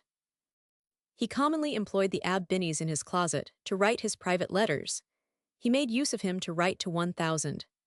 De Maurepas an account of the affair of Captain Olivet, in which, far from taking the least notice of me, the only person who gave himself any concern about the matter, he deprived me of the honor of the depositions, of which he sent him a duplicate, for the purpose of attributing them to Patazel, who had not opened his mouth. He wished to mortify me and please his favorite, but had no desire to dismiss me his service. He perceived it would be more difficult to find me a successor than 1,000. Follow, who had already made him known to the world. An Italian secretary was absolutely necessary to him, on account of the answers from the Senate, one who could write all his dispatches and conduct his affairs without his giving himself the least trouble about anything. A person who, to the merit of serving him well, could join the baseness of being the toad-eater of his. Gentleman without honor, merit, or principles. He wished to retain and humble me by keeping me far from my country and his own, without money to return to either, and in which he would, perhaps, have succeeded had he began with more moderation. But Vitali, who had other views and wished to force me to extremities, carried his point. The moment I perceived, I lost all my trouble, that the ambassador imputed to me my services as so many crimes, instead of being satisfied with them, that with him I had nothing to expect but things disagreeable at home and injustice abroad, and that, in the general disesteem into which he was fallen, his ill offices might be prejudicial to me, without the possibility of my being served by his good ones. I took my resolution, and asked him for my dismission, leaving him sufficient time to provide himself with another secretary. Without answering yes or no, he continued to treat me in the same manner, as if nothing had been said. Perceiving things to remain in the same state, and that he took no measures to procure himself a new secretary, I wrote to his brother, and, explaining to him my motives, begged he would obtain my dismission from His Excellency, adding that whether I received it or not, I could not possibly remain with him. I waited a long time without any answer, and began to be embarrassed. But at length the ambassador received a letter from his brother, which must have remonstrated with him in very plain terms, for although he was extremely subject to ferocious rage, I never saw him so violent as on this occasion. After torrents of unsufferable reproaches, not knowing what more to say, he accused me of having sold his ciphers. I burst into a loud laughter, and asked him, in a sneering manner, if he thought there was in Venice a man who would be fool enough to give half a crown for them all. He threatened to call his servants to throw me out of the window. Until then I had been very composed, but on this threat, anger and indignation seized me in my turn. I sprang to the door, and after having turned a button which fastened it within, "No, Count," said I, returning to him with a grave step, "your servants shall have nothing to do with this affair. Please to let it be settled between ourselves." My action and manner instantly made him calm. Fear and surprise were marked in his countenance. The moment I saw his fury abated, I bid him adieu in a very few words, and without waiting for his answer, went to the door, opened it, and passed slowly across the antechamber, through the midst of his people, who rose according to custom, and who, I am of opinion, would rather have lent their assistance against him than me. Without going back to my apartment, I descended the stairs, and immediately went out of the palace, never more to enter it. I hastened immediately to 1,000, Leblond, and related to him what had happened. Knowing the man, he was but little surprised. He kept me to dinner. This dinner, although without preparation, was splendid. All the French of consequence who were at Venice partook of it. The ambassador had not a single person. The consul related my case to the company. The cry was general, and by no means in favor of His Excellency. He had not settled my account, nor paid me a farthing, and being reduced to the few louis I had in my pocket, I was extremely embarrassed about my return to France. Every purse was open to me. I took 20 sequins from that of 1,000. Leblond, and as many from that of 1,000. St. Cyr, with whom, next to 1,000. Leblond, I was the most intimately connected. I returned thanks to the rest, and till my departure, went to lodge at the house of the Chancellor of the Consulship, to prove to the public the nation was not an accomplice in the injustice of the ambassador. His Excellency, furious at seeing me taken notice of in my misfortune, at the same time that, notwithstanding his being an ambassador, nobody went near his house, quite lost his senses, and behaved like a madman. He forgot himself so far as to present a memoir to the Senate to get me arrested. On being informed of this by the Abbé de Binies, I resolved to remain a fortnight longer, instead of setting off the next day as I had intended. My conduct had been known and approved of by everybody. I was universally esteemed. The Senate did not deign to return an answer to the extravagant memoir of the ambassador, but sent me word I might remain in Venice as long as I thought proper, without making myself uneasy about the attempts of a madman. I continued to see my friends. I went to take leave of the ambassador from Spain, who received me well, and of the Comte de Finicietti, minister from Naples, whom I did not find at home. I wrote him a letter, and received from His Excellency the most polite and obliging answer. At length I took my departure, leaving behind me, notwithstanding my embarrassment, no other debts than the 2 sums I had borrowed, and of which I have just spoken, and an account of 50 crowns with a shopkeeper of the name of Morandi, which Cario promised to pay, and which I have never reimbursed him, although we have frequently met since that time. But with respect to the 2 sums of money, I returned them very exactly the moment I had it in my power.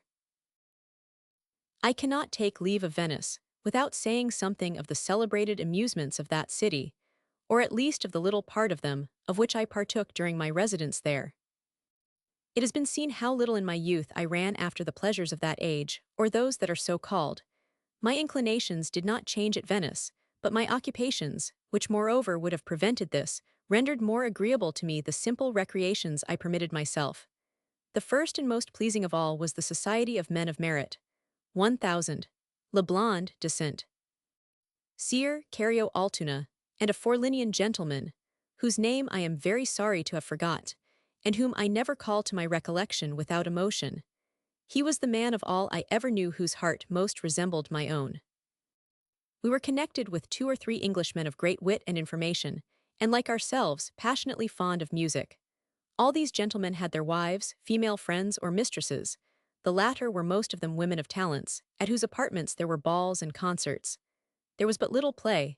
A lively turn, talents, and the theatres rendered this amusement insipid. Play is the resource of none but men whose time hangs heavy on their hands. I had brought with me from Paris the prejudice of that city against Italian music, but I had also received from nature a sensibility and niceness of distinction which prejudice cannot withstand. I soon contracted that passion for Italian music with which it inspires all those who are capable of feeling its excellence. In listening to barcarolles, I found I had not yet known what singing was, and I soon became so fond of the opera that, tired of babbling, eating, and playing in the boxes when I wished to listen, I frequently withdrew from the company to another part of the theatre.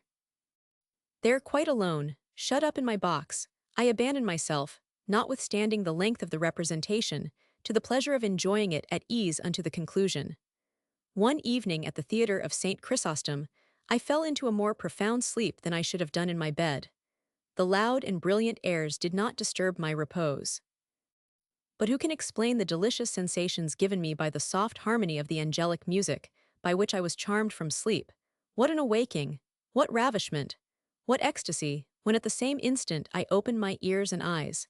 My first idea was to believe I was in paradise. The ravishing air, which I still recollect and shall never forget, began with these words. Conservami la belle. Ci si m'accende il cor. I was desirous of having it. I had and kept it for a time, but it was not the same thing upon paper as in my head. The notes were the same, but the thing was different. This divine composition can never be executed, but in my mind, in the same manner as it was the evening on which it woke me from sleep. A kind of music far superior, in my opinion, to that of operas, and which in all Italy has not its equal, nor perhaps in the whole world, is that of the school. The school are houses of charity, established for the education of young girls without fortune, to whom the Republic afterwards gives a portion either in marriage or for the cloister. Amongst talents cultivated in these young girls, music is in the first rank. Every Sunday at the church of each of the 4 schools, during vespers, mottos, or anthems with full choruses, accompanied by a great orchestra, and composed and directed by the best masters in Italy, are sung in the galleries by girls only, not one of whom is more than 20 years of age. I have not an idea of anything so voluptuous and affecting as this music. The richness of the art, the exquisite taste of the vocal part, the excellence of the voices, the justness of the execution, everything in these delightful concerts concurs to produce an impression which certainly is not the mode, but from which I am of opinion no heart is secure. Cario and I never failed being present at these vespers of the Mendicanti, and we were not alone. The church was always full of the lovers of the art, and even the actors of the opera came there to form their tastes after these excellent models. What vexed me was the iron grate, which suffered nothing to escape but sounds, and concealed from me the angels of which they were worthy. I talked of nothing else. One day I spoke of it at Leblanc's. "If you are so desirous," said he, "to see those little girls, it will be an easy matter to satisfy your wishes. I am one of the administrators of the house. I will give you a collation with them." I did not let him rest until he had fulfilled his promise. In entering the saloon, which contained these beauties I so much sighed to see, I felt a trembling of love which I had never before experienced. 1000. Leblanc presented to me one after the other these celebrated female singers, of whom the names and voices were all with which I was acquainted. Come, Sophia, she was horrid. Come, Catina, she had but one eye. Come, Bettina, the smallpox had entirely disfigured her. Scarcely one of them was without some striking defect. Leblanc laughed at my surprise. However, 2 or 3 of them appeared tolerable. These never sung but in the choruses. I was almost in despair. During the collation we endeavored to excite them, and they soon became enlivened. Ugliness does not exclude the graces, and I found they possessed them. I said to myself, they cannot sing in this manner without intelligence and sensibility, they must have both. In fine, my manner of seeing them changed to such a degree that I left the house almost in love with each of these ugly faces. I had scarcely courage enough to return to vespers. But after having seen the girls, the danger was lessened. I still found their singing delightful, and their voices so much embellished their persons that, in spite of my eyes, I obstinately continued to think them beautiful. Music in Italy is accompanied with so trifling an expense that it is not worthwhile for such as have a taste for it to deny themselves the pleasure it affords. I hired a harpsichord, and for half a crown, I had at my apartment 4 or 5 symphonists, with whom I practiced once a week in executing such airs, etc., as had given me most pleasure at the opera. I also had some symphonies performed from my muses gallants. Whether these pleased the performers, or the ballet master of St. John Chrysostom wished to flatter me, he desired to have 2 of them, and I had afterwards the pleasure of hearing these executed by that admirable orchestra. They were danced to by a little Bettina, pretty and amiable, and kept by a Spaniard, 1000. Fagoga, a friend of ours with whom we often went to spend the evening. But apropos of girls of easy virtue, it is not in Venice that a man abstains from them. Have you nothing to confess, somebody will ask me, upon this subject? Yes, I have something to say upon it, and I will proceed to the confession with the same ingenuousness with which I have made my former ones. I always had a disinclination to girls of pleasure, but at Venice, those were all I had within my reach, most of the houses being shut against me on account of my place. The daughters of 1000. Leblanc were very amiable, but difficult of access, and I had too much respect for the father and mother ever once to have the least desire for them.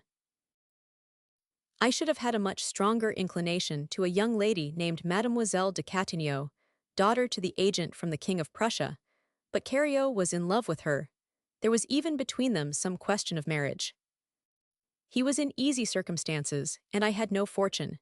His salary was 100 Louis guineas a year, and mine amounted to no more than 1,000 livres, about 40 pounds sterling, and besides my being unwilling to oppose a friend, I knew that in all places, and especially at Venice, with a purse so ill furnished as mine was, gallantry was out of the question. I had not lost the pernicious custom of deceiving my wants. Too busily employed forcibly to feel those proceeding from the climate, I lived upwards of a year in that city as chastely as I had done in Paris, and at the end of 18 months, I quitted it without having approached the sex, except twice by means of the singular opportunities of which I am going to speak.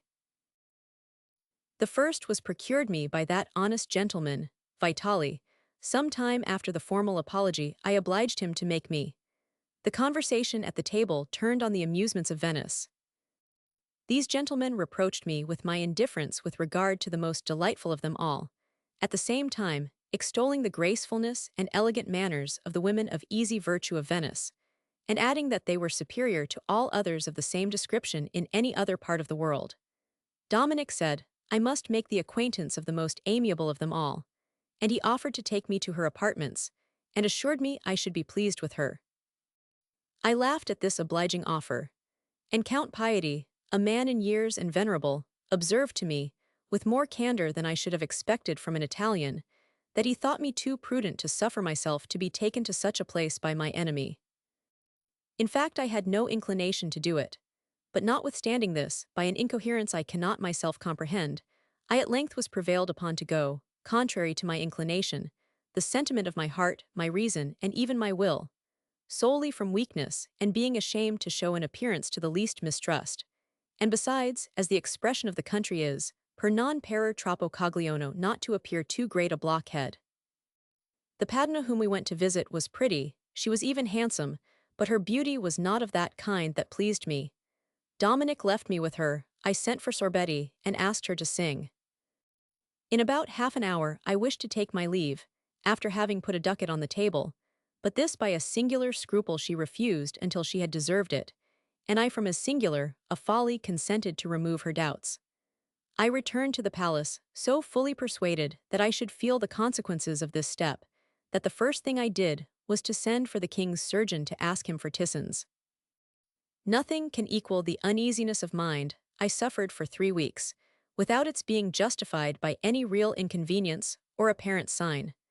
I could not believe it was possible to withdraw with impunity from the arms of the Padana. The surgeon himself had the greatest difficulty in removing my apprehensions, nor could he do this by any other means than by persuading me I was formed in such a manner as not to be easily infected. And although in the experiment I exposed myself less than any other man would have done, my health in that respect never having suffered the least inconvenience, in my opinion a proof the surgeon was right. However, this has never made me imprudent, and if in fact I have received such an advantage from nature, I can safely assert I have never abused it. My second adventure, although likewise with a common girl, was of a nature very different, as well in its origin as in its effects.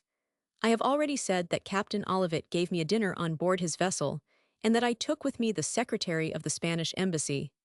I expected a salute of cannon. The ship's company was drawn up to receive us, but not so much as a priming was burnt, at which I was mortified, on account of Cario, whom I perceived to be rather piqued at the neglect. A salute of cannon was given on board merchant ships to people of less consequence than we were. I besides thought I deserved some distinguished mark of respect from the captain. I could not conceal my thoughts, because this at all times was impossible to me, and although the dinner was a very good one, and Olivet did the honors of it perfectly well, I began it in an ill humor, eating but little and speaking still less. At the first health at least I expected a volley, nothing. Cario, who read what passed within me, laughed at hearing me grumble like a child. Before dinner was half over I saw a gondola approach the vessel. "Bless me, sir," said the captain, "take care of yourself, the enemy approaches." I asked him what he meant, and he answered jocosely. The gondola made the ship's side, and I observed a gay young damsel come on board very lightly and coquettishly dressed, and who at 3 steps was in the cabin, seated by my side, before I had time to perceive a cover was laid for her. She was equally charming and lively, a brunette, not more than 20 years of age. She spoke nothing but Italian, and her accent alone was sufficient to turn my head. As she ate and chattered, she cast her eyes upon me, steadfastly looked at me for a moment, and then exclaimed, "Good Virgin! Ah, my dear Bremond, what an age it is since I saw thee!" Then she threw herself into my arms, sealed her lips to mine, and pressed me almost to strangling. Her large black eyes, like those of the beauties of the East, darted fiery shafts into my heart, and although the surprise at first stupefied my senses, voluptuousness made a rapid progress within, and this to such a degree that the beautiful seducer herself was, notwithstanding the spectators, obliged to restrain my ardor, for I was intoxicated, or rather become furious. When she perceived she had made the impression she desired, she became more moderate in her caresses, but not in her vivacity, and when she thought proper to explain to us the real or false cause of all her petulance, she said I resembled 1000. De Bremond, director of the customs of Tuscany, to such a degree as to be mistaken for him, that she had turned this 1000. De Bremond's head and would do it again, that she had quitted him because he was a fool, that she took me in his place, that she would love me because it pleased her so to do, for which reason I must love her as long as it was agreeable to her, and when she thought proper to send me about. My business, I must be patient as her dear Bremond had been. What was said was done. She took possession of me as of a man that belonged to her, gave me her gloves to keep, her fan, her cinda, and her coif, and ordered me to go here or there, to do this or that, and I instantly obeyed her. She told me to go and send away her gondola, because she chose to make use of mine, and I immediately sent it away. She bid me to move from my place and pray Cario to sit down in it, because she had something to say to him, and I did as she desired. They chatted a good while together but spoke low, and I did not interrupt them. She called me, and I approached her. "Hark thee, Zanetto," said she to me, "I will not be loved in the French manner, this indeed will not be well. In the first moment of lassitude, get thee gone, but stay not by the way, I caution thee." After dinner, we went to see the glass manufactory at Murano. She bought a great number of little curiosities, for which she left me to pay without the least ceremony. But she everywhere gave away little trinkets, to a much greater amount than of the things we had purchased. By the indifference with which she threw away her money, I perceived she annexed to it but little value. When she insisted upon a payment, I am of opinion it was more from a motive of vanity than avarice. She was flattered by the price her admirers set upon her favors. In the evening we conducted her to her apartments. As we conversed together, I perceived a couple of pistols upon her toilette. Ah, said I, taking one of them up, this is a patchbox of a new construction. May I ask what is its use? I know you have other arms which give more fire than those upon your table. After a few pleasantries of the same kind, she said to us, with an ingenuousness which rendered her still more charming, "When I am complacent to persons whom I do not love, I make them pay for the weariness they cause me. Nothing can be more just. But if I suffer their caresses, I will not bear their insults, nor miss the first who shall be wanting to me in respect." At taking leave of her, I made another appointment for the next day. I did not make her wait. I found her in vestido di confidenza, in an undress more than wanton, unknown to northern countries, and which I will not amuse myself in describing, although I recollect it perfectly well. I shall only remark that her ruffles and collar were edged with silk network ornamented with rose-colored pompons. This, in my eyes, much enlivened a beautiful complexion. I afterwards found it to be the mode at Venice, and the effect is so charming that I am surprised it has never been introduced in France. I had no idea of the transports which awaited me. I have spoken of Madame de Larnage with the transport which the remembrance of her still sometimes gives me, but how old, ugly, and cold she appeared, compared with my Giulietta. Do not attempt to form to yourself an idea of the charms and graces of this enchanting girl. You will be far too short of truth. Young virgins in cloisters are not so fresh. The beauties of the seraglio are less animated, the houris of paradise less engaging. Never was so sweet an enjoyment offered to the heart and senses of a mortal. Ah, had I at least been capable of fully tasting of it for a single moment. I had tasted of it, but without a charm. I enfeebled all its delights. I destroyed them as at will. No, nature has not made me capable of enjoyment. She has infused into my wretched head the poison of that ineffable happiness, the desire of which she first placed in my heart. If there be a circumstance in my life which describes my nature, it is that which I am going to relate. The forcible manner in which I at this moment recollect the object of my book will here make me hold in contempt the false delicacy which would prevent me from fulfilling it. Whoever you may be who are desirous of knowing a man, have the courage to read the 2 or 3 following pages, and you will become fully acquainted with J.J. Rousseau. I entered the chamber of a woman of easy virtue, as the sanctuary of love and beauty, and in her person I thought I saw the divinity. I should have been inclined to think that without respect and esteem it was impossible to feel anything like that which she made me experience.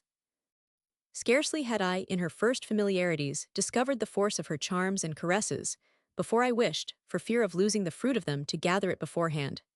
Suddenly, instead of the flame which consumed me, I felt a mortal cold run through all my veins, my legs failed me, and ready to faint away, I sat down and wept like a child. Who would guess the cause of my tears, and what, at this moment, passed within me? I said to myself, the object in my power is the masterpiece of love. Her wit and person equally approach perfection. She is as good and generous as she is amiable and beautiful. Yet she is a miserable prostitute, abandoned to the public. The captain of a merchant ship disposed of her at will. She has thrown herself into my arms, although she knows I have nothing, and my merit with which she cannot be acquainted can be to her no inducement. In this there is something inconceivable. Either my heart deceives me, fascinates my senses, and makes me the dupe of an unworthy slut, or some secret defect, of which I am ignorant, destroys the effect of her charms, and renders her odious in the eyes of those by whom her charms would otherwise be disputed. I endeavored, by an extraordinary effort of mind, to discover this defect, but it did not so much as strike me that even the consequences to be apprehended might possibly have some influence. The clearness of her skin, the brilliancy of her complexion, her white teeth, sweet breath, and the appearance of neatness about her person, so far removed from me this idea, that, still in doubt relative to my situation after the affair of the Padana, I rather apprehended I was not sufficiently in health for her, and I am firmly persuaded I was not deceived in my opinion. These reflections, so apropos, agitated me to such a degree as to make me shed tears. Juliet, to whom the scene was quite novel, was struck speechless for a moment, but having made a turn in her chamber, and passing before her glass, she comprehended, and my eyes confirmed her opinion, that disgust had no part in what had happened. It was not difficult for her to recover me and dispel this shamefacedness. But at the moment in which I was ready to faint upon a bosom, which for the first time seemed to suffer the impression of the hand and lips of a man, I perceived she had a withered Teton. I struck my forehead. I examined, and thought I perceived this Teton was not formed like the other. I immediately began to consider how it was possible to have such a defect, and persuaded of its proceeding from some great natural vice, I was clearly convinced that, instead of the most charming person of whom I could form to myself an idea, I had in my arms a species of a monster, the refuse of nature, of men, and of love. I carried my stupidity so far as to speak to her of the discovery I had made. She, at first, took what I said jocosely, and in her frolicsome humor, did and said things which made me die of love. But perceiving an inquietude I could not conceal, she at length reddened, adjusted her dress, raised herself up, and without saying a word went and placed herself at a window. I attempted to place myself by her side. She withdrew to a sofa, rose from it the next moment, and fanning herself as she walked about the chamber, said to me in a reserved and disdainful tone of voice, Zanetto, lascia la don, a studia la matematica. Leave women and study mathematics. Before I took leave, I requested her to appoint another rendezvous for the next day, which she postponed for 3 days, adding, with a satirical smile, that I must needs be in want of repose. I was very ill at ease during the interval. My heart was full of her charms and graces. I felt my extravagance, and reproached myself with it, regretting the loss of the moments I had so ill employed, and which, had I chosen, I might have rendered more agreeable than any. In my whole life, waiting with the most burning impatience for the moment in which I might repair the loss, and yet, notwithstanding all my reasoning upon what I had discovered, anxious to reconcile the perfections of this adorable girl with the indignity of her situation. I flew to her apartment at the hour appointed. I know not whether or not her ardor would have been more satisfied with this visit, her pride at least would have been flattered by it, and I already rejoiced at the idea of my convincing her, in every respect, that I knew how to repair the wrongs I had done. She spared me this justification. The gondolier whom I had sent to her apartment brought me for answer that she had set off, the evening before, for Florence. If I had not felt all the love I had for her person when this was in my possession, I felt it in the most cruel manner on losing her. Amiable and charming, as she was in my eyes, I could not console myself for the loss of her. But this I have never been able to do relative to the contemptuous idea which at her departure she must have had of me. These are my 2 narratives. The 18 months I passed at Venice furnished me with no other of the same kind, except a simple prospect at most. Cario was a gallant. Tired of visiting girls engaged to others, he took a fancy to have one to himself, and as we were inseparable, he proposed to me an arrangement common enough at Venice, which was to keep one girl for us both. To this I consented. The question was to find one who was safe. He was so industrious in his researches that he found out a little girl from 11 to 12 years of age, whom her infamous mother was endeavoring to sell, and I went with Cario to see her. The sight of the child moved me to the most lively compassion. She was fair and as gentle as a lamb. Nobody would have taken her for an Italian. Living is very cheap in Venice. We gave a little money to the mother, and provided for the subsistence of her daughter. She had a voice, and to procure her some resource we gave her a spinet and a singing master. All these expenses did not cost each of us more than 2 sequins a month, and we contrived to save a much greater sum in other matters. But as we were obliged to wait until she became of a riper age, this was sowing a long time before we could possibly reap. However, satisfied with passing our evenings, chatting and innocently playing with the child, we perhaps enjoyed greater pleasure than if we had received the last favors. So true is it that men are more attached to women by a certain pleasure they have in living with them than by any kind of libertinism. My heart became insensibly attached to the little Anzoletta, but my attachment was paternal, in which the senses had so little share, that in proportion as the former increased, to have connected it with the latter would have been less possible. And I felt I should have experienced, at approaching this little creature when become nubile, the same horror with which the abominable crime of incest would have inspired me. I perceived the sentiments of Cario take, unobserved by himself, exactly the same turn. We thus prepared for ourselves, without intending it, pleasure not less delicious, but very different from that of which we first had an idea, and I am fully persuaded that however beautiful the poor child might have become, far from being the corruptors of her innocence we should have been the protectors of it. The circumstance which shortly afterwards befell me deprived me of the happiness of taking a part in this good work, and my only merit in the affair was the inclination of my heart. I will now return to my journey.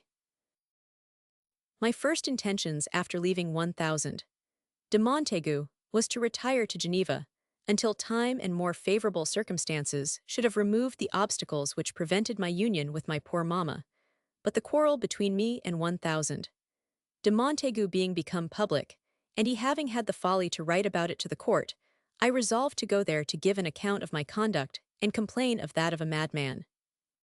I communicated my intention from Venice to 1000. Du Thale, charged per interim with foreign affairs after the death of 1000. Emilat. I set off as soon as my letter and took my route through Bergamo, Como, and Domo di Asella and crossing St. Plum. At Sion 1000. De Chainon, charged des affairs from France, showed me great civility. At Geneva 1000. De la Closure treated me with the same polite attention. I there renewed my acquaintance with 1000. De Gofficourt, from whom I had some money to receive. I had passed through Nyon without going to see my father, not that this was a matter of indifference to me, but because I was unwilling to appear before my mother-in-law, after the disaster which had befallen me, certain of being condemned by her without being heard. The bookseller, Du Villard, an old friend of my father's, reproached me severely with this neglect. I gave him my reasons for it, and to repair my fault, without exposing myself to meet my mother-in-law, I took a chaise and we went together to Nyon and stopped at a public house. Du Villard went to fetch my father, who came running to embrace me. We supped together, and after passing an evening very agreeable to the wishes of my heart, I returned the next morning to Geneva with Du Villard, for whom I have ever since retained a sentiment of gratitude in return for the service he did me on this occasion. Lyon was a little out of my direct road, but I was determined to pass through that city in order to convince myself of a knavish trick played me by 1000. De Montaigu. I had sent me from Paris a little box containing a waistcoat, embroidered with gold, a few pairs of ruffles, and 6 pairs of white silk stockings, nothing more. Upon a proposition made me by 1000. De Montaigu, I ordered this box to be added to his baggage. In the apothecary's bill he offered me in payment of my salary, and which he wrote out himself, he stated the weight of this box, which he called a bale, at 1100 pounds, and charged me with the carriage of it at an enormous rate. By the cares of 1000. Boy de la Tour, to whom I was recommended by 1,000. Rocquin, his uncle, it was proved from the registers of the customs of Lyon and Marseille that the said bale weighed no more than 4 to 5 pounds, and had paid carriage according to that weight. I joined this authentic extract to the memoir of M. de Montaigu, and provided with these papers and others containing stronger facts, I returned to Paris, very impatient to make use of them. During the whole of this long journey I had little adventures, at Cameau, in Valais, and elsewhere. I there saw many curious things, amongst others the Borroma Islands, which are worthy of being described, but I am pressed by time and surrounded by spies. I am obliged to write in haste, and very imperfectly, a work which requires the leisure and tranquillity I do not enjoy. If ever Providence in its goodness grants me days more calm, I shall destine them to new modeling this work, should I be able to do it, or at least to giving a supplement, of which I perceive it stands in the greatest need. I have given up this project. The news of my quarrel had reached Paris before me, and on my arrival I found the people in all the offices, and the public in general, scandalized at the follies of the ambassador. Notwithstanding this, the public talk at Venice, and the unanswerable proof I exhibited, I could not obtain even the shadow of justice. Far from obtaining satisfaction or reparation, I was left at the discretion of the ambassador for my salary, and this for no other reason than because, not being a Frenchman, I had no right to national protection, and that it was a private affair between him and myself. Everybody agreed I was insulted, injured, and unfortunate, that the ambassador was mad, cruel, and iniquitous, and that the whole of the affair dishonored him forever. But what of this? He was the ambassador, and I was nothing more than the secretary. Order, or that which is so called, was in opposition to my obtaining justice, and of this the least shadow was not granted me. I supposed that, by loudly complaining, and by publicly treating this madman in the manner he deserved, I should at length be told to hold my tongue. This was what I wished for, and I was fully determined not to obey until I had obtained redress. But at that time there was no minister for foreign affairs. I was suffered to exclaim, nay, even encouraged to do it and joined with, but the affair still remained in the same state, until, tired of being in the right without obtaining justice, my courage at length failed me, and let the whole drop. The only person by whom I was ill received, and from whom I should have least expected such an injustice, was Madame de Buzenval. Full of the prerogatives of rank and nobility, she could not conceive it was possible an ambassador could ever be in the wrong with respect to his secretary. The reception she gave me was conformable to this prejudice. I was so piqued at it that, immediately after leaving her, I wrote her perhaps one of the strongest and most violent letters that ever came from my pen, and since that time I never once returned to her house. I was better received by Father Castel, but in the midst of his Jesuitical wheedling, I perceived him faithfully to follow one of the great maxims of his society, which is to sacrifice the weak to the powerful.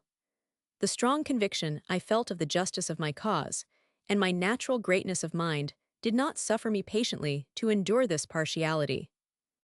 I ceased visiting Father Castel, and on that account, going to the college of the Jesuits, where I knew nobody but himself. Besides, the intriguing and tyrannical spirit of his brethren, so different from the cordiality of the good Father Hemet, gave me such a disgust for their conversation that I have never since been acquainted with, nor seen any one of them except Father Berthier, whom I saw twice or thrice at 1,000. Dupins, in conjunction with whom he labored with all his might at the refutation of Montesquieu. That I may not return to the subject, I will conclude what I have to say of 1,000. De Montaigu. I had told him in our quarrels that a secretary was not what he wanted, but an attorney's clerk. He took the hint, and the person whom he procured to succeed me was a real attorney, who in less than a year robbed him of 20 or 30,000 livres. He discharged him and sent him to prison, dismissed his gentleman with disgrace, and in wretchedness, got himself everywhere into quarrels, received affronts which a footman would not have put up with, and after numerous follies was recalled and sent from the capital. It is very probable that among the reprimands he received at court, his affair with me was not forgot. At least, a little time after his return he sent his maître d'hôtel to settle my account and give me some money. I was in want of it at that moment, my debts at Venice, debts of honor if ever there were any, lay heavy upon my mind. I made use of the means which offered to discharge them, as well as the note of Zanetto Nanny. I received what was offered me, paid all my debts, and remained as before without a farthing in my pocket, but relieved from a weight which had become insupportable. From that time I never heard speak of 1,000.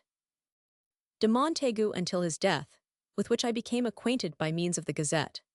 The peace of God be with that poor man. He was as fit for the functions of an ambassador, as in my infancy I had been for those of Grappignan. However, it was in his power to have honorably supported himself by my services, and rapidly to have advanced me in a career to which the Comte de Gauvon had destined me in my youth, and of the functions of which I had in a more advanced age rendered myself capable. The justice and inutility of my complaints left in my mind seeds of indignation against our foolish civil institutions, by which the welfare of the public and real justice are always sacrificed to I know not what appearance of order, and which does nothing more than add the sanction of public authority to the oppression of the weak, and the iniquity of the powerful. Two things prevented these seeds from putting forth at that time as they afterwards did.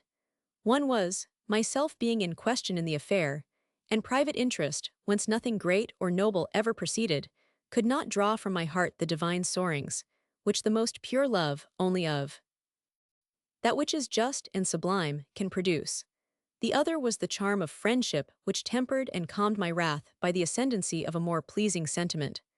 I had become acquainted at Venice with a Biscayan, a friend of my friend Carriot's, and worthy of being that of every honest man. This amiable young man, born with every talent and virtue, had just made the tour of Italy to gain a taste for the fine arts, and, imagining he had nothing more to acquire, intended to return by the most direct road to his own country. I told him the arts were nothing more than a relaxation to a genius like his, fit to cultivate the sciences, and to give him a taste for these, I advised him to make a journey to Paris and reside there for 6 months. He took my advice and went to Paris. He was there and expected me when I arrived. His lodging was too considerable for him, and he offered me the half of it, which I instantly accepted. I found him absorbed in the study of the sublimest sciences. Nothing was above his reach. He digested everything with a prodigious rapidity. How cordially did he thank me for having procured him this food for his mind, which was tormented by a thirst after knowledge, without his being aware of it. What a treasure of light and virtue I found in the vigorous mind of this young man. I felt he was the friend I wanted. We soon became intimate. Our tastes were not the same, and we constantly disputed. Both opinionated, we never could agree about anything.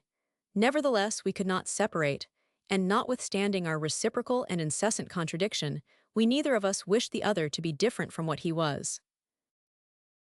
Ignacio Emanuel de Altuna was one of those rare beings whom only Spain produces, and of whom she produces too few for her glory. He had not the violent national passions common in his own country. The idea of vengeance could no more enter his head than the desire of it could proceed from his heart. His mind was too great to be vindictive, and I have frequently heard him say, with the greatest coolness, that no mortal could offend him. He was gallant without being tender. He played with women as with so many pretty children. He amused himself with the mistresses of his friends, but I never knew him to have one of his own, nor the least desire for it. The emanations from the virtue with which his heart was stored never permitted the fire of the passions to excite sensual desires. After his travels, he married, died young, and left children, and I am as convinced as of my existence that his wife was the first and only woman with whom he ever tasted of the pleasures of love. Externally he was devout like a Spaniard, but in his heart he had the piety of an angel. Except myself, he is the only man I ever saw whose principles were not intolerant. He never in his life asked any person his opinion in matters of religion. It was not of the least consequence to him whether his friend was a Jew, a Protestant, a Turk, a bigot, or an atheist, provided he was an honest man. Obstinate and headstrong in matters of indifference, but the moment religion was in question, even the moral part, he collected himself, was silent, or simply said, "I am charged with the care of myself only." It is astonishing so much elevation of mind should be compatible with a spirit of detail carried to minuteness. He previously divided the employment of the day by hours, quarters, and minutes, and so scrupulously adhered to this distribution that had the clock struck while he was reading a phrase, he would have shut his book without finishing it. His portions of time thus laid out were some of them set apart to studies of one kind and others to those of another. He had some for reflection, conversation, divine service, the reading of Locke, for his rosary, for visits, music, and painting, and neither pleasure, temptation, nor complacence could interrupt this order. A duty he might have had to discharge was the only thing that could have done it. When he gave me a list of his distribution, that I might conform myself thereto, I first laughed, and then shed tears of admiration. He never constrained anybody nor suffered constraint. He was rather rough with people, who from politeness attempted to put it upon him. He was passionate without being sullen. I have often seen him warm, but never saw him really angry with any person. Nothing could be more cheerful than his temper. He knew how to pass and receive a joke. Raillery was one of his distinguished talents, and with which he possessed that of pointed wit and repartee. When he was animated, he was noisy and heard at a great distance, but whilst he loudly inveighed, a smile was spread over his countenance, and in the midst of his warmth he used some diverting expression which made all his hearers break out into a loud laugh. He had no more of the Spanish complexion than of the phlegm of that country. His skin was white, his cheeks finely colored, and his hair of a light chestnut. He was tall and well made. His body was well formed for the residence of his mind. This wise-hearted as well as wise-headed man knew mankind and was my friend. This was my only answer to such as are not so. We were so intimately united that our intention was to pass our days together. In a few years, I was to go to Escocia to live with him at his estate. Every part of the project was arranged the eve of his departure. Nothing was left undetermined, except that which depends not upon men in the best concerted plans, posterior events.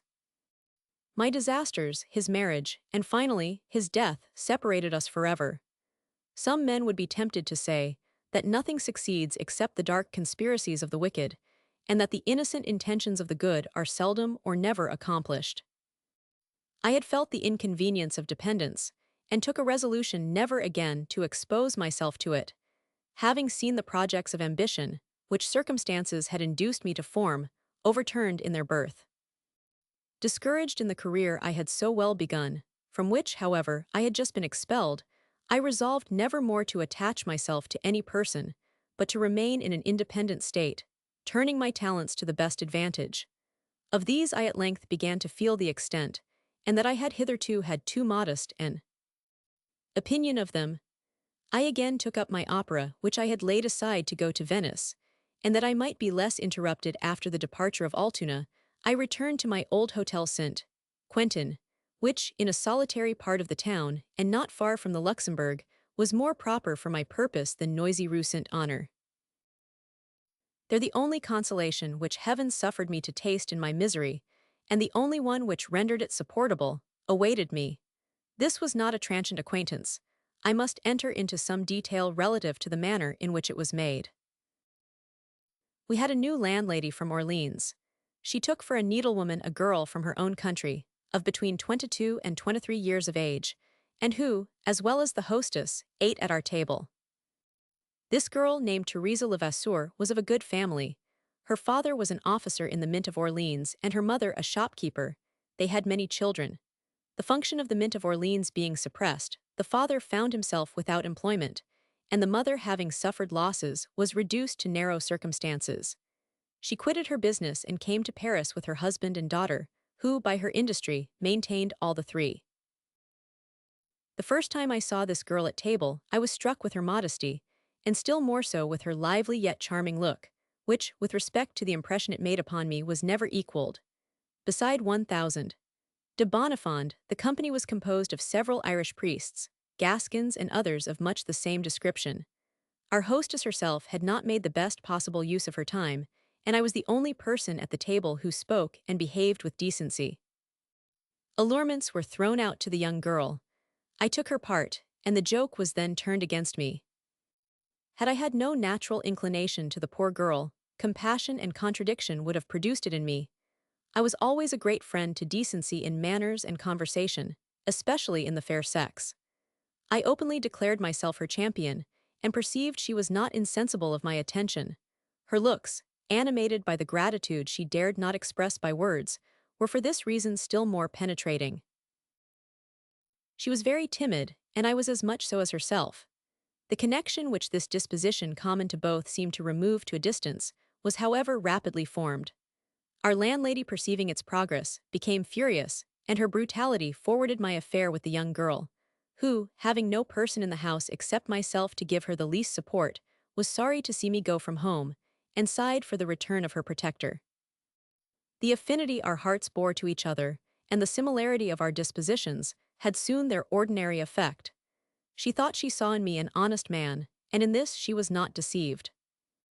I thought I perceived in her a woman of great sensibility, simple in her manners, and devoid of all coquetry. I was no more deceived in her than she in me. I began by declaring to her that I would never either abandon or marry her. Love, esteem, artless sincerity were the ministers of my triumph, and it was because her heart was tender and virtuous that I was happy without being presuming. The apprehensions she was under of my not finding in her that for which I sought, retarded my happiness more than every other circumstance. I perceived her disconcerted and confused before she yielded her consent, wishing to be understood and not daring to explain herself. Far from suspecting the real cause of her embarrassment, I falsely imagined it to proceed from another motive, a supposition highly insulting to her morals, and thinking she gave me to understand my health might be exposed to danger, I fell into so perplexed a state that, although it was no restraint upon me, it poisoned my happiness during several days. As we did not understand each other, our conversations upon this subject were so many enigmas more than ridiculous. She was upon the point of believing I was absolutely mad, and I on my part was as near not knowing what else to think of her. At last we came to an explanation. She confessed to me with tears the only fault of the kind of her whole life, immediately after she became nubile, the fruit of her ignorance and the address of her seducer. The moment I comprehended what she meant, I gave a shout of joy. "A hymen," exclaimed I, "sought for at Paris, and at 20 years of age. Ah, my Teresa, I am happy in possessing thee, virtuous and healthy as thou art, and in not finding that for which I never sought." At first amusement was my only object. I perceived I had gone further and had given myself a companion. A little intimate connection with this excellent girl, and a few reflections upon my situation, made me discover that, while thinking of nothing more than my pleasures, I had done a great deal towards my happiness. In the place of extinguished ambition, a life of sentiment, which had entire possession of my heart, was necessary to me. In a word, I wanted a successor to Mamma. Since I was never again to live with her, it was necessary some person should live with her pupil, and a person, too, in whom I might find that simplicity and docility of mind and heart which she had found in me. It was, moreover, necessary that the happiness of domestic life should indemnify me for the splendid career I had just renounced. When I was quite alone, there was a void in my heart, which wanted nothing more than another heart to fill it up. Fate had deprived me of this, or at least in part alienated me from that for which by nature I was formed. From that moment I was alone, for there never was for me the least thing intermediate between everything and nothing. I found in Teresa the supplement of which I stood in need. By means of her I lived as happily as I possibly could do, according to the course of events. I at first attempted to improve her mind. In this my pains were useless. Her mind is as nature formed it. It was not susceptible of cultivation. I do not blush in acknowledging she never knew how to read well, although she writes tolerably. When I went to lodge in the Rue Neuve des Petits Champs, opposite to my windows at the Hôtel de Pontchartrain, there was a sundial, on which for a whole month I used all my efforts to teach her to know the hours. Yet she scarcely knows them at present. She never could enumerate the 12 months of the year in order, and cannot distinguish one numeral from another, notwithstanding all the trouble I took endeavoring to teach them to her. She neither knows how to count money, nor to reckon the price of anything. The word which, when she speaks, presents itself to her mind, is frequently opposite to that of which she means to make use. I formerly made a dictionary of her phrases, to amuse 1,000. De Luxembourg and her quiproquos often became celebrated among those with whom I was most intimate. But this person, so confined in her intellects, and, if the world pleases, so stupid, can give excellent advice in cases of difficulty. In Switzerland, in England, and in France, she frequently saw what I had not myself perceived. She has often given me the best advice I could possibly follow. She has rescued me from dangers into which I had blindly precipitated myself, and in the presence of princes and the great, her sentiments, good sense, answers, and conduct have acquired her universal esteem, and myself the most sincere congratulations on her merit. With persons whom we love, sentiment fortifies the mind as well as the heart, and they who are thus attached have little need of searching for ideas elsewhere. I lived with my Teresa as agreeably as with the finest genius in the world. Her mother, proud of having been brought up under the Marchioness of Montpapau, attempted to be witty, wished to direct the judgment of her daughter, and by her knavish cunning destroyed the simplicity of our intercourse. The fatigue of this opportunity made me in some degree surmount the foolish shame which prevented me from appearing with Teresa in public, and we took short country walks, tete-a-tete, and partook of little collations, which, to me, were delicious. I perceived she loved me sincerely, and this increased my tenderness. This charming intimacy left me nothing to wish. Futurity no longer gave me the least concern, or at most appeared only as the present moment prolonged. I had no other desire than that of ensuring its duration. This attachment rendered all other dissipations superfluous and insipid to me.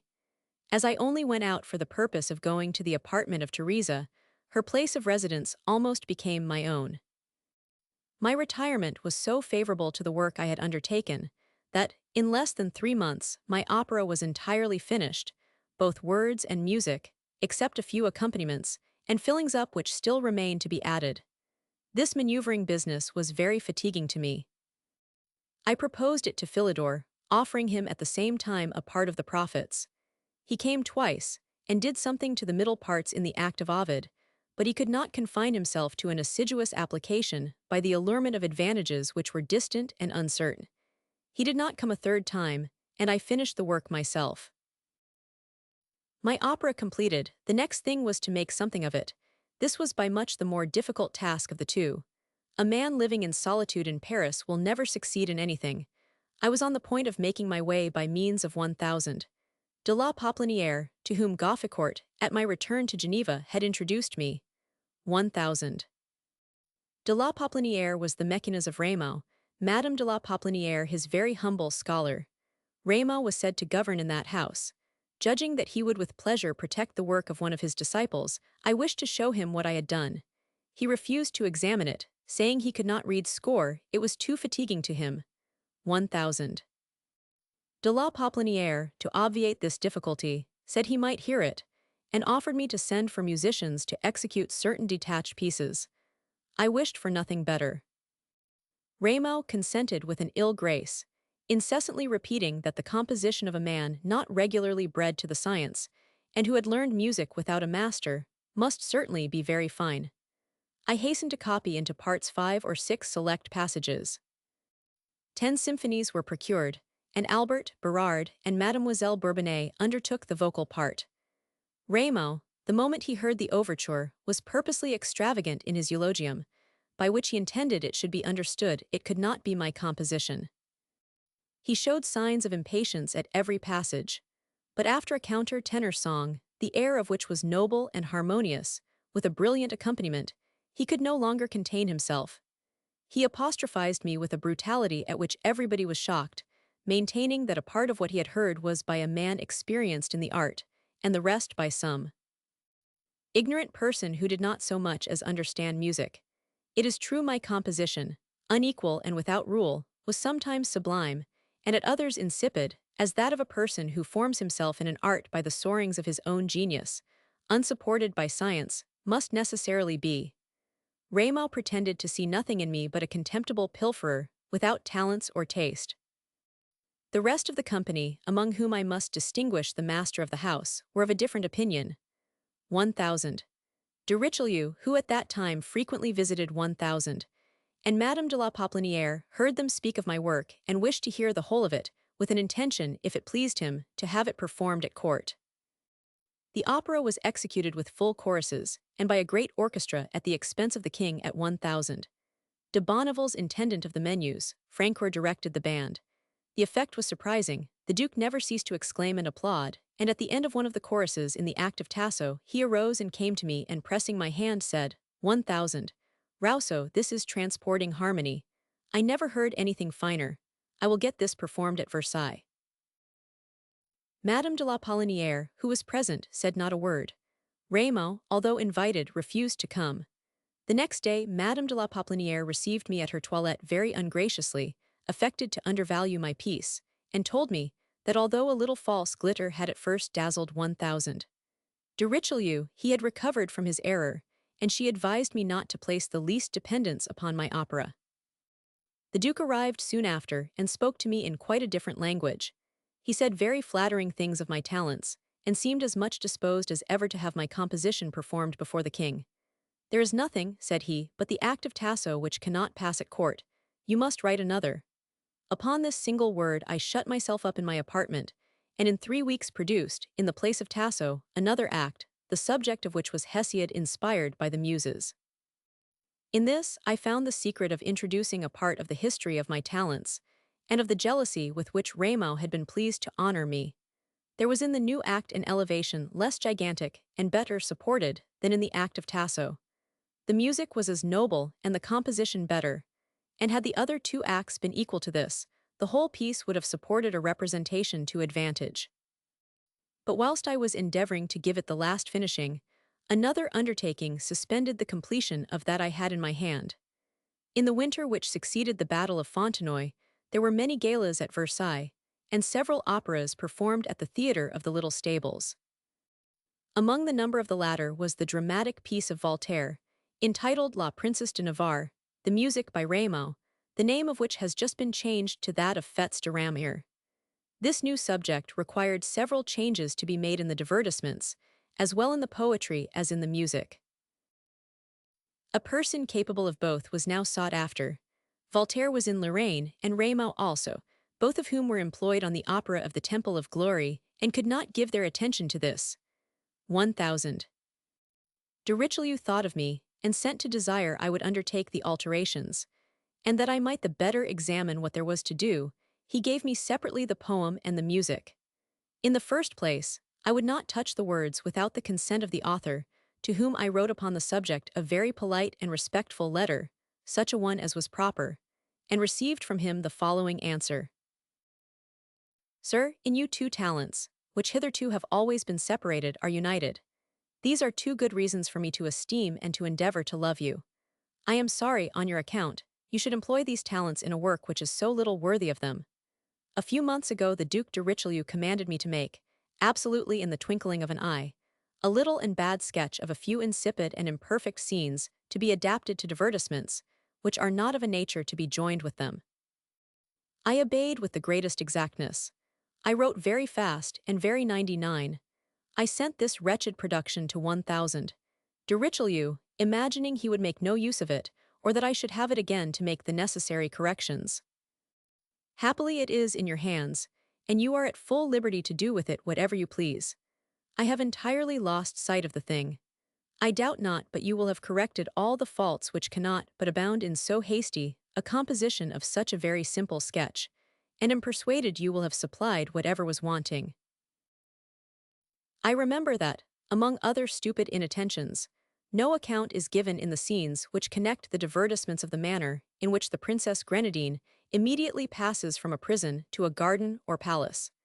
As it is not a magician, but a Spanish nobleman who gives her the gala, I am of opinion nothing should be affected by enchantment. I beg, sir, you will examine this part, of which I have but a confused idea. You will likewise consider whether or not it be necessary the prison should be opened, and the princess conveyed from it to a fine palace, gilt and varnished, and prepared for her. I know all this is wretched, and that it is beneath a thinking being to make a serious affair of such trifles. But since we must displease as little as possible, it is necessary we should conform to reason, even in a bad divertisement of an opera. I depend wholly upon you and 1000. Ballot, and soon expect to have the honor of returning you my thanks, and assuring you how much I am, etc. There is nothing surprising in the great politeness of this letter, compared with the almost crude ones which he has since written to me. He thought I was in great favor with Madame Richelieu, and the courtly suppleness, which everyone knows to be the character of this author, obliged him to be extremely polite to a newcomer, until he become better acquainted with the measure of the favor and patronage he enjoyed. Authorized by 1000. De Voltaire, and not under the necessity of giving myself the least concern about 1000. Rameau, who endeavored to injure me, I set to work, and in 2 months my undertaking was finished. With respect to the poetry, it was confined to a mere trifle. I aimed at nothing more than to prevent the difference of style from being perceived, and had the vanity to think I had succeeded. The musical part was longer and more laborious. Besides my having to compose several preparatory pieces, and amongst others, the overture, all the recitative with which I was charged, was extremely difficult on account of the necessity there was of connecting, in a few verses, and by very rapid modulations, symphonies and choruses, in keys very different from each other. For I was determined neither to change nor transpose any of the airs that Rameau might not accuse me of having disfigured them. I succeeded in the recitative. It was well accented, full of energy and excellent modulation. The idea of two men of superior talents with whom I was associated had elevated my genius, and I can assert that in this barren and inglorious task, of which the public could have no knowledge, I was for the most part equal to my models. The piece, in the state to which I had brought it, was rehearsed in the great theatre of the opera. Of the 3 authors who had contributed to the production, I was the only one present.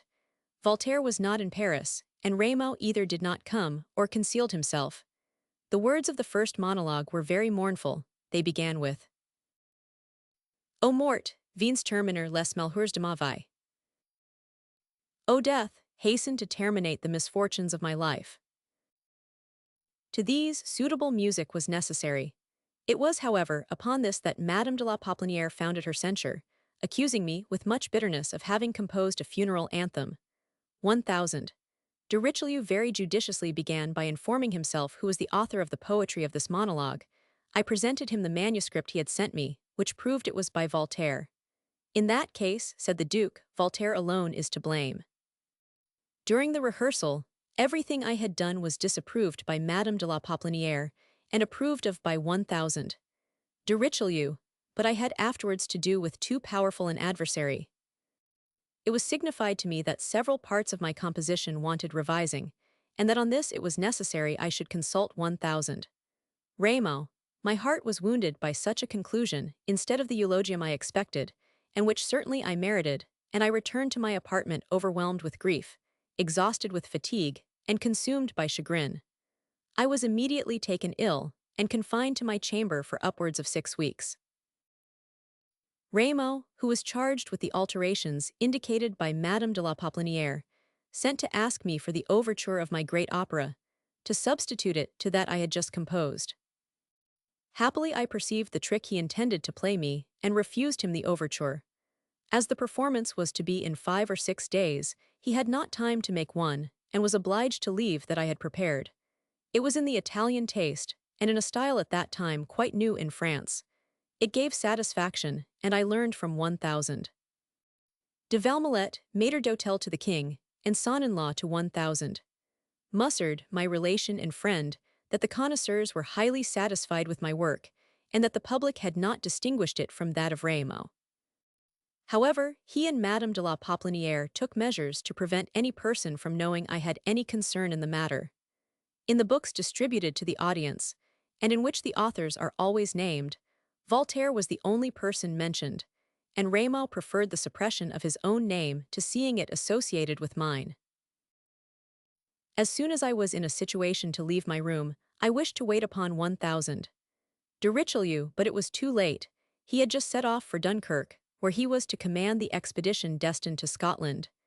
At his return, said I to myself, to authorize my idleness, it will be too late for my purpose, not having seen him since that time. I lost the honor of my work and the emoluments it should have produced me, besides considering my time, trouble, grief, and vexation, my illness, and the money this cost me without ever receiving the least benefit or rather recompense. However, I always thought 1000. De Richelieu was disposed to serve me, and that he had a favorable opinion of my talents. But my misfortune and Madame de la Popelinière prevented the effect of his good wishes. I could not divine the reason of the aversion this lady had to me.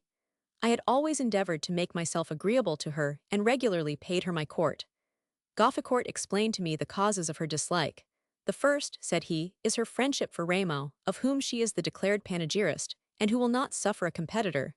The next is an original sin, which ruins you in her estimation, and which she will never forgive. You are a Genevese. Upon this he told me the Abbé Hubert, who was from the same city, and the sincere friend of 1,000. De la Popelinière had used all his efforts to prevent him from marrying this lady, with whose character and temper he was very well acquainted, and that after the marriage she had vowed him an implacable hatred, as well as all the Genevese. Although La Popelinière has a friendship for you, do not, said he, depend upon his protection. He is still in love with his wife, she hates you, and is vindictive and artful, you will never do anything in that house. All this I took for granted. The same Gofficourt rendered me much about this time, a service of which I stood in the greatest need. I had just lost my virtuous father, who was about 60 years of age. I felt this loss less severely than I should have done at any other time, when the embarrassments of my situation had less engaged my attention. During his lifetime, I had never claimed what remained of the property of my mother, and of which he received the little interest. His death removed all my scruples upon this subject. But the want of a legal proof of the death of my brother created a difficulty which Gofficourt undertook to remove, and this he effected by means of the good offices of the advocate de Lally. As I stood in need of the little resource, and the event being doubtful, I waited for a definitive account with the greatest anxiety. One evening on entering my apartment I found a letter, which I knew to contain the information I wanted, and I took it up with an impatient trembling, of which I was inwardly ashamed. What, said I to myself, with disdain, shall Jean-Jacques thus suffer himself to be subdued by interest and curiosity? I immediately laid the letter again upon the chimney-piece. I undressed myself, went to bed with great composure, slept better than ordinary, and rose in the morning at a late hour without thinking more of my letter. As I dressed myself, it caught my eye. I broke the seal very leisurely, and found under the envelope a bill of exchange.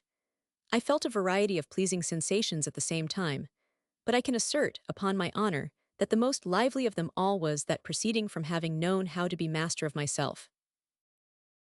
I could mention 20 such circumstances in my life, but I am too much pressed for time to say everything. I sent a small part of this money to my poor mamma, regretting, with my eyes suffused with tears, the happy time when I should have laid it all at her feet.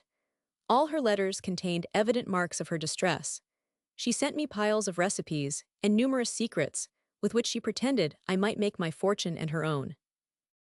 The idea of her wretchedness already affected her heart and contracted her mind. The little I sent her fell a prey to the knaves, by whom she was surrounded. She received not the least advantage from anything. The idea of dividing what was necessary to my own subsistence with these wretches disgusted me, especially after the vain attempt I had made to deliver her from them, and of which I shall have occasion to speak. Time slipped away, and with it the little money I had. We were 2, or indeed 4 persons, or to speak still more correctly, 7 or 8. Although Teresa was disinterested to a degree of which there are but few examples, her mother was not so. She was no sooner a little relieved from her necessities by my cares, than she sent for her whole family to partake of the fruits of them. Her sisters, sons, daughters, all except her eldest daughter, married to the director of the coaches of augurs, came to Paris. Everything I did for Teresa, her mother diverted from its original destination in favor of these people who were starving. I had not to do with an avaricious person, and not being under the influence of an unruly passion, I was not guilty of follies. Satisfied with genteelly supporting Teresa without luxury, and unexposed to pressing wants, I readily consented to let all the earnings of her industry go to the profit of her mother, and to this even I did not confine myself, but by a fatality by which I was pursued, whilst Mamma was a prey to the rascals about her. Teresa was the same to her family, and I could not do anything on either side for the benefit of her, to whom the succor I gave was destined. It was odd enough the youngest child of 1,000. De la Vasseur, the only one who had not received a marriage portion from her parents, should provide for their subsistence, and that, after having a long time been beaten by her brothers, sisters, and even her nieces, the poor girl should be plundered by them all, without being more able to defend herself from their thefts than from their blows. One of her nieces, named Gorton Leduc, was of a mild and amiable character, although spoiled by the lessons and examples of the others. As I frequently saw them together, I gave them names, which they afterwards gave to each other. I called the niece my niece, and the aunt my aunt. They both called me uncle. Hence the name of aunt, by which I continued to call Teresa, and which my friends sometimes jocosely repeated.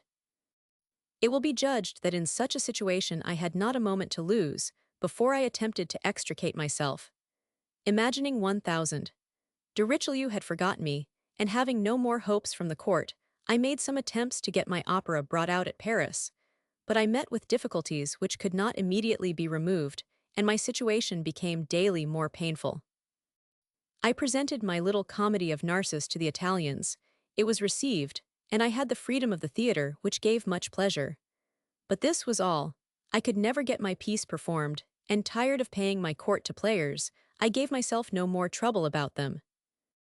At length I had recourse to the last expedient which remained to me, and the only one of which I ought to have made use. While frequenting the house of 1000, de la Popelinière, I had neglected the family of Dupin. The two ladies, although related, were not on good terms, and never saw each other. There was not the least intercourse between the two families, and Thiriet was the only person who visited both. He was desired to endeavor to bring me again to 1000. Dupin's 1000. De Franqueuil was then studying natural history and chemistry, and collecting a cabinet. I believe he aspired to become a member of the Academy of Sciences. To this effect, he intended to write a book, and judged I might be of use to him in the undertaking. Madame de Dupin, who, on her part, had another work in contemplation, had much the same views in respect to me. They wished to have me in common as a kind of secretary, and this was the reason of the invitations of Thiriet. I required that 1000. De Franqueuil should previously employ his interest with that of Geliot to get my work rehearsed at the Opera House. To this he consented. The Muses Gallants were several times rehearsed, first at the magazine, and afterwards in the Great Theatre. The audience was very numerous at the great rehearsal, and several parts of the composition were highly applauded. However, during this rehearsal, very ill-conducted by Rebel, I felt the piece would not be received, and that, before it could appear, great alterations were necessary.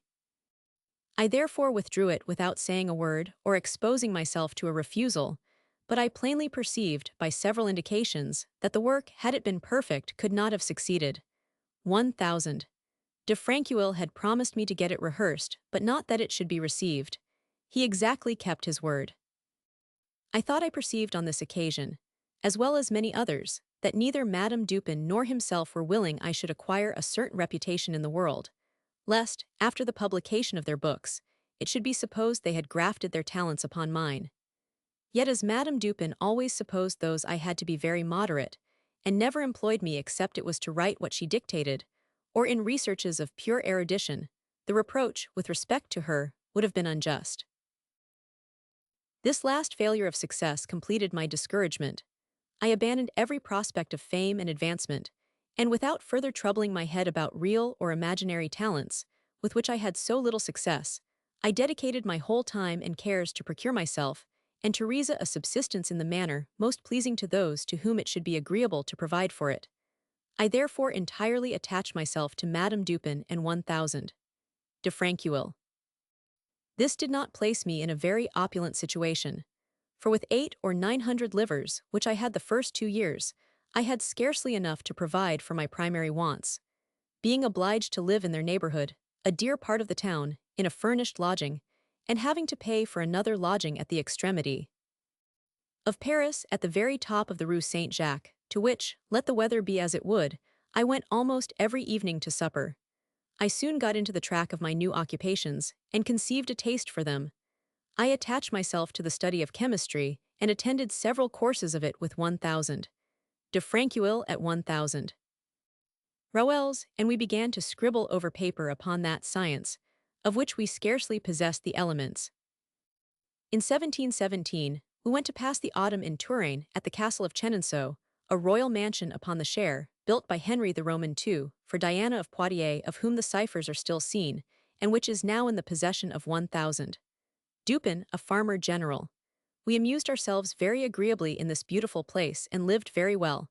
I became as fat there as a monk. Music was a favorite relaxation. I composed several trios full of harmony, and of which I may perhaps speak in my supplement if ever I should write one. Theatrical performances were another resource.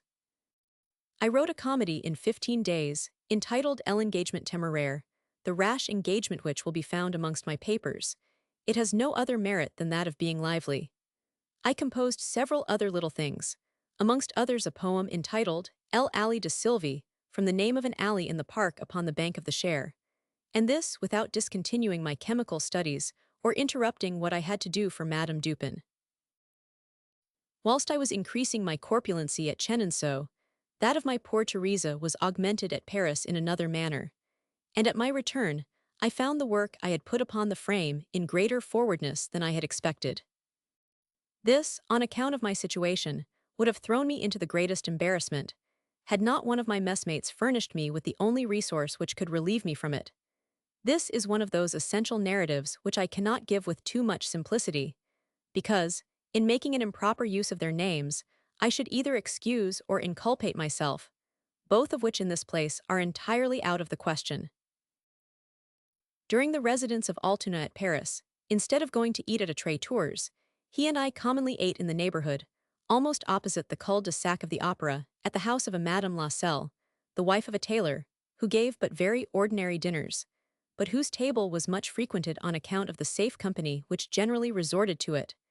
No person was received without being introduced by one of those who used the house. The commander, de Gravel, an old debauchee, with much wit and politeness, but obscene in conversation, lodged at the house, and brought to it a set of riotous and extravagant young men, officers in the guards and mousquetaires. The commander de Nonant, chevalier to all the girls of the opera, was the daily oracle who conveyed to us the news of this motley crew. 1,000. Duplessis, a lieutenant-colonel, retired from the service, an old man of great goodness and wisdom, and 1,000. Ancelet, an officer in the mousquetaires, kept the young people in a certain kind of order. It was to this 1,000. Ancelet I gave a little comedy, after my own manner entitled Les Prisonniers de Guerre, which I wrote after the disasters of the French in Bavaria and Bohemia. I dared not either avow this comedy or show it, and this for the singular reason that neither the King of France nor the French were ever better spoken of, nor praised with more sincerity of heart than in my piece, though written by a professed Republican. I dared not declare myself the panegyrist of a nation whose maxims were exactly the reverse of my own, more grieved at the misfortunes of France than the French themselves. I was afraid the public would construe into flattery and mean complacence the marks of a sincere attachment, of which in my first part 1 have mentioned the date and the cause, and which I was ashamed to show. This table was also frequented by commercial people, financiers and contractors, but extremely polite, and such as were distinguished amongst those of the same profession. 1,000. De Besse, 1,000. De Fourcade, and others whose names I have forgotten. In short, well-dressed people of every description were seen there, except abbes and men of the long robe, not one of whom I ever met in the house, and it was agreed not to introduce men of either of these professions. This table, sufficiently resorted to, was very cheerful without being noisy, and many of the guests were waggish, without descending to vulgarity. The old commander, with all his smutty stories, with respect to the substance, never lost sight of the politeness of the old court, nor did any indecent expression, which even women would not have pardoned him, escape his lips. His manner served as a rule to every person at table. All the young men related their adventures of gallantry with equal grace and freedom, and these narratives were the more complete, as the seraglio was at the door. The entry which led to it was the same, for there was a communication between this and the shop of Le Duchapt, a celebrated milliner, who at that time had several very pretty girls, with whom our young people went to chat before or after dinner. I should thus have amused myself as well as the rest, had I been less modest. I had only to go in as they did, But this I never had courage enough to do. With respect to Madame de Celle, I often went to eat at her house after the departure of Altuna. I learned a great number of amusing anecdotes, and by degrees I adopted, thank God, not the morals, but the maxims I found to be established there. Honest men injured, husbands deceived, women seduced, were the most ordinary topics, and he who had best filled the foundling hospital was always the most applauded. I caught the manners I daily had before my eyes. I formed my manner of thinking upon that I observed to be the reigning one amongst amiable, and upon the whole, very honest people. I said to myself, since it is the custom of the country, they who live here may adopt it. This is the expedient for which I sought. I cheerfully determined upon it without the least scruple, and the only one I had to overcome was that of Teresa, whom, with the greatest imaginable difficulty, I persuaded to adopt this only means of saving her honor. Her mother, who was moreover apprehensive of a new embarrassment by an increase of family, came to my aid, and she at length suffered herself to be prevailed upon. We made choice of a midwife, a safe and prudent woman, Mademoiselle Guin, who lived at the Point Saint Eustache, and when the time came, Teresa was conducted to her house by her mother. I went thither several times to see her, and gave her a cipher which I had made double upon 2 cards. One of them was put into the linen of the child, and by the midwife deposited with the infant, in the office of the Foundling Hospital, according to the customary form. The year following, a similar inconvenience was remedied by the same expedient, excepting the cipher, which was forgotten. No more reflection on my part, nor approbation on that of the mother. She obeyed with trembling. All the vicissitudes which this fatal conduct has produced in my manner of thinking, as well as in my destiny, will be successively seen. For the present, we will confine ourselves to this first period. Its cruel and unforeseen consequences will but too frequently oblige me to refer to it. I here mark that of my first acquaintance with Madame d'Épinay, whose name will frequently appear in these memoirs. She was a Mademoiselle d'Esclavels, and had lately been married to 1000. D'Épinay, son of 1000. De Lalive de Bellegarde, a farmer general. She understood music, and a passion for the art produced between these 3 persons the greatest intimacy. Madame Francuel introduced me to Madame d'Épinay, and we sometimes supped together at her house. She was amiable, had wit and talent, and was certainly a desirable acquaintance. But she had a female friend, a Mademoiselle d'Ette, who was said to have much malignancy in her disposition. She lived with the Chevalier de Valery, whose temper was far from being one of the best. I am of opinion, an acquaintance with these 2 persons was prejudicial to Madame d'Épinay, to whom, with a disposition which required the greatest attention from those about her, nature had given very excellent qualities to regulate or counterbalance her extravagant pretensions. 1000. De Francuel inspired her with a part of the friendship he had conceived for me, and told me of the connection between them, of which, for that reason, I would not now speak, were it not become so public as not to be concealed from 1000. D'Épinay himself. 1000. De Francuel confided to me secrets of a very singular nature relative to this lady, of which she herself never spoke to me, nor so much as suspected my having a knowledge. For I never opened my lips to her upon the subject, nor will I ever do it to any person. The confidence all parties had in my prudence rendered my situation very embarrassing, especially with Madame de Francuel, whose knowledge of me was sufficient to remove from her all suspicion on my account, although I was connected with her rival. I did everything I could to console this poor woman, whose husband certainly did not return the affection she had for him. I listened to these 3 persons separately.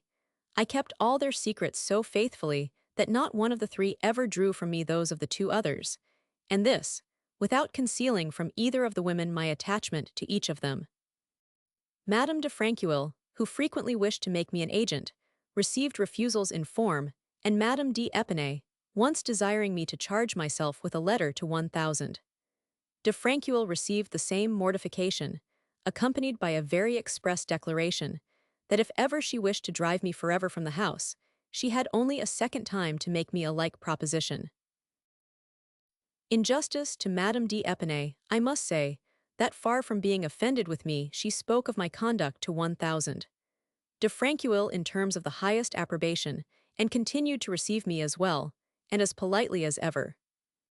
It was thus, amidst the heartburnings of three persons to whom I was obliged to behave with the greatest circumspection, on whom I in some measure depended, and for whom I had conceived an attachment, that by conducting myself with mildness and complacence, although accompanied with the greatest firmness, I preserved unto the last not only their friendship, but their esteem and confidence. Notwithstanding my absurdities and awkwardness, Madame d'Épinay would have me make one of the party to the Chevrette, a country house, near Saint Denis, belonging to 1000. De Bellegarde. There was a theatre, in which performances were not unfrequent. I had a part given me, which I studied for 6 months without intermission, and in which, on the evening of the representation, I was obliged to be prompted from the beginning to the end. After this experiment, no second proposal of the kind was ever made to me. My acquaintance with 1000. D'Épinay procured me that of her sister-in-law, Mademoiselle de Bellegarde, who soon afterwards became Countess of Hautetot. The first time I saw her she was upon the point of marriage, when she conversed with me a long time, with that charming familiarity which was natural to her. I thought her very amiable, but I was far from perceiving that this young person would lead me, although innocently, into the abyss in which I still remain. Although I have not spoken of Diderot since my return from Venice, no more than of my friend 1000. Rogan, I did not neglect either of them, especially the former, with whom I daily became more intimate. He had a Nanette, as well as I a Teresa. This was between us another conformity of circumstances. But my Teresa, as fine a woman as his Nanette, was of a mild and amiable character, which might gain and fix the affections of a worthy man, whereas Nanette was a vixen, a troublesome prater, and had no qualities in the eyes of others which in any measure compensated for her want of education. However, he married her, which was well done of him if he had given a promise to that effect. I, for my part, not having entered into any such engagement, was not in the least haste to imitate him. I was also connected with the Abbé de Condillac, who had acquired no more literary fame than myself, but in whom there was every appearance of his becoming what he now is. I was perhaps the first who discovered the extent of his abilities, and esteemed them as they deserved. He on his part seemed satisfied with me, and whilst shut up in my chamber in the Rue Jean Saint Denis, near the Opera House, I composed my act of Hesiod. He sometimes came to dine with me tete-a-tete. We sent for our dinner, and paid share and share alike. He was at that time employed on his essay on the origin of human knowledge, which was his first work. When this was finished, the difficulty was to find a bookseller who would take it. The booksellers of Paris are shy of every author at his beginning, and metaphysics, not much then in vogue, were no very inviting subject. I spoke to Diderot of Condillac and his work, and I afterwards brought them acquainted with each other. They were worthy of each other's esteem, and were presently on the most friendly terms. Diderot persuaded the bookseller, Durand, to take the manuscript from the Abbé, and this great metaphysician received for his first work, and almost as a favor, 100 crowns, which perhaps he would not have obtained without my assistance. As we lived in a quarter of the town very distant from each other, we all assembled once a week at the Palais Royal, and went to dine at the Hôtel du Panier Fleuri.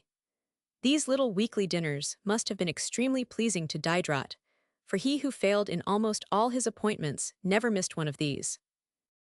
At our little meeting, I formed the plan of a periodical paper, entitled Le Persifleur, the Giro, which Diderot and I were alternately to write. I sketched out the first sheet, and this brought me acquainted with D'Alembert, to whom Diderot had mentioned it. Unforeseen events frustrated our intention, and the project was carried no further.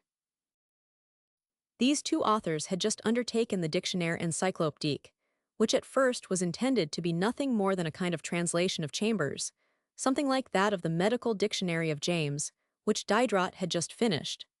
Diderot was desirous I should do something in this second undertaking, and proposed to me the musical part, which I accepted. This I executed in great haste, and consequently very ill, in the 3 months he had given me, as well as all the authors who were engaged in the work. But I was the only person in readiness at the time prescribed. I gave him my manuscript, which I had copied by a lackey belonging to 1000. De Franqueuil, of the name of Dupont, who wrote very well. I paid him 10 crowns out of my own pocket, and these have never been reimbursed me. Diderot had promised me a retribution on the part of the booksellers, of which he has never since spoken to me nor I to him. This undertaking of the encyclopédie was interrupted by his imprisonment. The pensies philosophiques drew upon him some temporary inconvenience which had no disagreeable consequences. He did not come off so easily on account of the letter sur les aveugles, in which there was nothing reprehensible, but some personal attacks with which Madame du Précint, More, and 1000. De Romer were displeased. For this he was confined in the dungeon of Vincennes. Nothing can describe the anguish I felt on account of the misfortunes of my friend. My wretched imagination, which always sees everything in the worst light, was terrified. I imagined him to be confined for the remainder of his life. I was almost distracted with the thought. I wrote to Madame de Pompadour, beseeching her to release him or obtain an order to shut me up in the same dungeon. I received no answer to my letter. This was too reasonable to be efficacious, and I do not flatter myself that it contributed to the alleviation which, some time afterwards, was granted to the severities of the confinement of poor Diderot. Had this continued for any length of time with the same rigor, I verily believe I should have died in despair at the foot of the hated dungeon.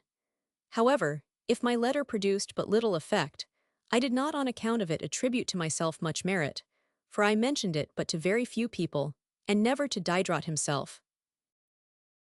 Book 8. At the end of the preceding book, a pause was necessary. With this begins the long chain of my misfortunes deduced from their origin. Having lived in the two most splendid houses in Paris, I had, notwithstanding my candor and modesty, made some acquaintance. Among others at Dupin's, that of the young hereditary Prince of Saxe-Gotha, and of the Baron de Thun, his governor, at the house of 1000. De la Popelinière, that of 1000. Séguy, friend to the Baron de Thun, and known in the literary world by his beautiful edition of Rousseau. The Baron invited 1000. Séguy and myself to go and pass a day or two at Fontenay-sous-Bois, where the prince had a house. As I passed Vincennes, at the sight of the dungeon, my feelings were acute, the effect of which the Baron perceived on my countenance. At supper the prince mentioned the confinement of Diderot. The Baron, to hear what I had to say, accused the prisoner of imprudence, and I showed not a little of the same in the impetuous manner in which I defended him. This excessive zeal, inspired by the misfortune which had befallen my friend, was pardoned, and the conversation immediately changed. There were present 2 Germans in the service of the prince. 1000. Klupsel, a man of great wit, his chaplain, and who afterwards, having supplanted the Baron, became his governor. The other was a young man named 1000. Grimm, who served him as a reader until he could obtain some place, and whose indifferent appearance sufficiently proved the pressing necessity he was under of immediately finding one. From this very evening, Klupsel and I began an acquaintance which soon led to friendship. That with the seer Grimm did not make quite so rapid a progress. He made but few advances, and was far from having that haughty presumption which prosperity afterwards gave him. The next day at dinner, the conversation turned upon music. He spoke well on the subject. I was transported with joy when I learned from him he could play an accompaniment on the harpsichord. After dinner was over, music was introduced, and we amused ourselves the rest of the afternoon on the harpsichord of the prince. Thus began that friendship which, at first, was so agreeable to me, afterwards so fatal, and of which I shall hereafter have so much to say. At my return to Paris, I learned the agreeable news that Diderot was released from the dungeon, and that he had on his parole the castle and park of Vincennes for a prison, with permission to see his friends. How painful was it to me not to be able instantly to fly to him, but I was detained 2 or 3 days at Madame Dupin's by indispensable business. After ages of impatience, I flew to the arms of my friend. He was not alone. D'Alembert and the treasurer of the Sainte-Chapelle were with him. As I entered, I saw nobody but himself. I made but one step, one cry. I riveted my face to his. I pressed him in my arms, without speaking to him, except by tears and sighs. I stifled him with my affection and joy. The first thing he did, after quitting my arms, was to turn himself towards the ecclesiastic, and say, "You see, sir, how much I am beloved by my friends." My emotion was so great, that it was then impossible for me to reflect upon this manner of turning it to advantage. But I have since thought that, had I been in the place of Diderot, the idea he manifested would not have been the first that would have occurred to me. I found him much affected by his imprisonment. The dungeon had made a terrible impression upon his mind, and, although he was very agreeably situated in the castle, and at liberty to walk where he pleased in the park, which was not enclosed even by a wall, he wanted the society of his friends to prevent him from yielding to melancholy. As I was the person most concerned for his sufferings, I imagined I should also be the friend, the sight of whom would give him consolation. On which account, notwithstanding very pressing occupations, I went every 2 days at farthest, either alone or accompanied by his wife, to pass the afternoon with him. The heat of the summer was this year excessive. Vincennes is 2 leagues from Paris. The state of my finances not permitting me to pay for hackney coaches, at 2 o'clock in the afternoon, I went on foot, when alone, and walked as fast as possible, that I might arrive the sooner. The trees by the side of the road, always lopped, according to the custom of the country, afforded but little shade, and exhausted by fatigue, I frequently threw myself on the ground, being unable to proceed any further. I thought a book in my hand might make me moderate my pace. One day I took the Mercure de France, and as I walked and read, I came to the following question proposed by the Academy of Dijon. For the premium of the ensuing year, has the progress of sciences and arts contributed to corrupt or purify morals? The moment I had read this, I seemed to behold another world, and became a different man. Although I have a lively remembrance of the impression it made upon me, the detail has escaped my mind, since I communicated it to 1,000 de Malesherbes in one of my 4 letters to him. This is one of the singularities of my memory which merits to be remarked. It serves me in proportion to my dependence upon it.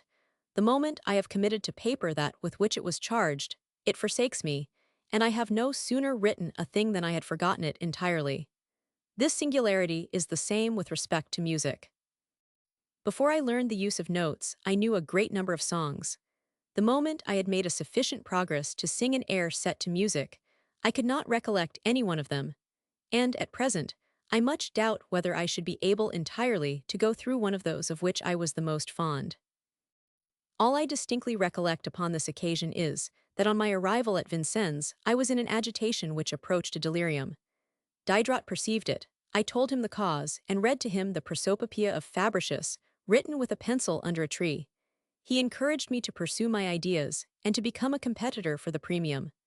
I did so, and from that moment I was ruined.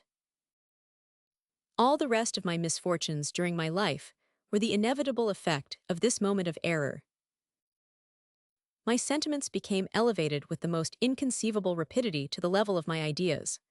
All my little passions were stifled by the enthusiasm of truth, liberty, and virtue, and, what is most astonishing, this effervescence continued in my mind upwards of 5 years, to as great a degree perhaps as it has ever done in that of any other man. I composed the discourse in a very singular manner, and in that style which I have always followed in my other works. I dedicated to it the hours of the night in which sleep deserted me. I meditated in my bed with my eyes closed, and in my mind turned over and over again my periods with incredible labor and care. The moment they were finished to my satisfaction, I deposited them in my memory, until I had an opportunity of committing them to paper. But the time of rising and putting on my clothes made me lose everything, and when I took up my pen I recollected but little. Of what I had composed, I made Madame Levasseur my secretary. I had lodged her with her daughter and husband nearer to myself, and she, to save me the expense of a servant, came every morning to make my fire, and to do such other little things as were necessary. As soon as she arrived, I dictated to her while in bed what I had composed in the night, and this method, which for a long time I observed, preserved me many things I should otherwise have forgotten. As soon as the discourse was finished, I showed it to Diderot. He was satisfied with the production, and pointed out some corrections he thought necessary to be made. However, this composition, full of force and fire, absolutely wants logic and order. Of all the works I ever wrote, this is the weakest in reasoning, and the most devoid of number and harmony. With whatever talent a man may be born, the art of writing is not easily learned. I sent off this piece without mentioning it to anybody, except, I think, to Grimm, with whom, after his going to live with the Comte de Vries, I began to be upon the most intimate footing.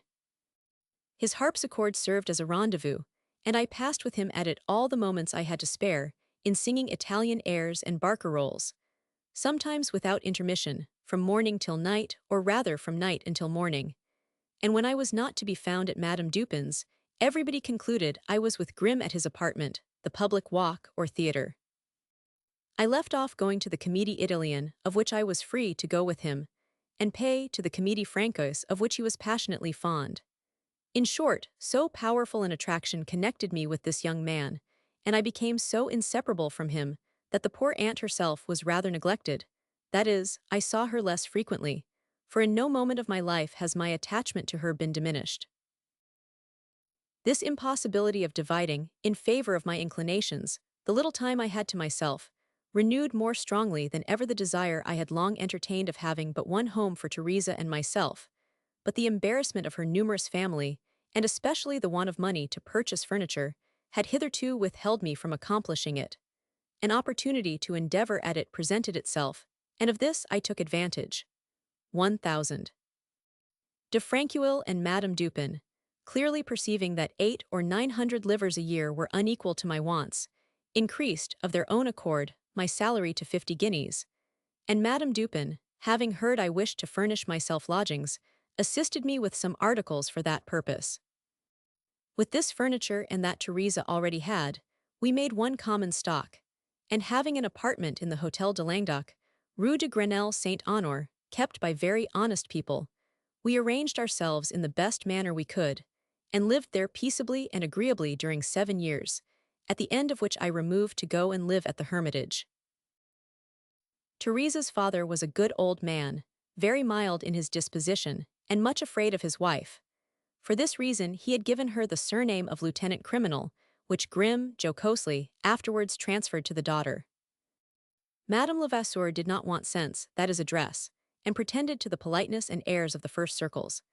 But she had a mysterious wheedling, which to me was insupportable, gave bad advice to her daughter, endeavored to make her dissemble with me, and separately cajoled my friends at my expense, and that of each other. Excepting these circumstances, she was a tolerably good mother, because she found her account in being so, and concealed the faults of her daughter to turn them to her own advantage. This woman, who had so much of my care and attention, to whom I made so many little presents, and by whom I had it extremely at heart to make myself beloved, was, from the impossibility of my succeeding in this wish, the only cause of the uneasiness I suffered in my little establishment. Except the effects of this cause I enjoyed, during these 6 or 7 years, the most perfect domestic happiness of which human weakness is capable. The heart of my Teresa was that of an angel. Our attachment increased with our intimacy, and we were more and more daily convinced how much we were made for each other. Could our pleasures be described, their simplicity would cause laughter. Our walks, tete-a-tete, on the outside of the city, where I magnificently spent 8 or 10 sous in each guinct. Alehouse our little suppers at my window, seated opposite to each other upon 2 little chairs, placed upon a trunk, which filled up the spare of the embrasure. In this situation the window served us as a table, we respired the fresh air, enjoyed the prospect of the environs and the people who passed, and although upon the 4th story, looked down into the street as we ate. Who can describe, and how few can feel, the charms of these repasts, consisting of a quartern loaf, a few cherries, a morsel of cheese, and half a pint of wine which we drank between us? Friendship, confidence, intimacy, sweetness of disposition, how delicious are your reasonings! We sometimes remained in this situation until midnight, and never thought of the hour unless informed of it by the old lady. But let us quit these details, which are either insipid or laughable. I have always said and felt that real enjoyment was not to be described. Much about the same time, I indulged in one not so delicate, and the last of the kind with which I have to reproach myself.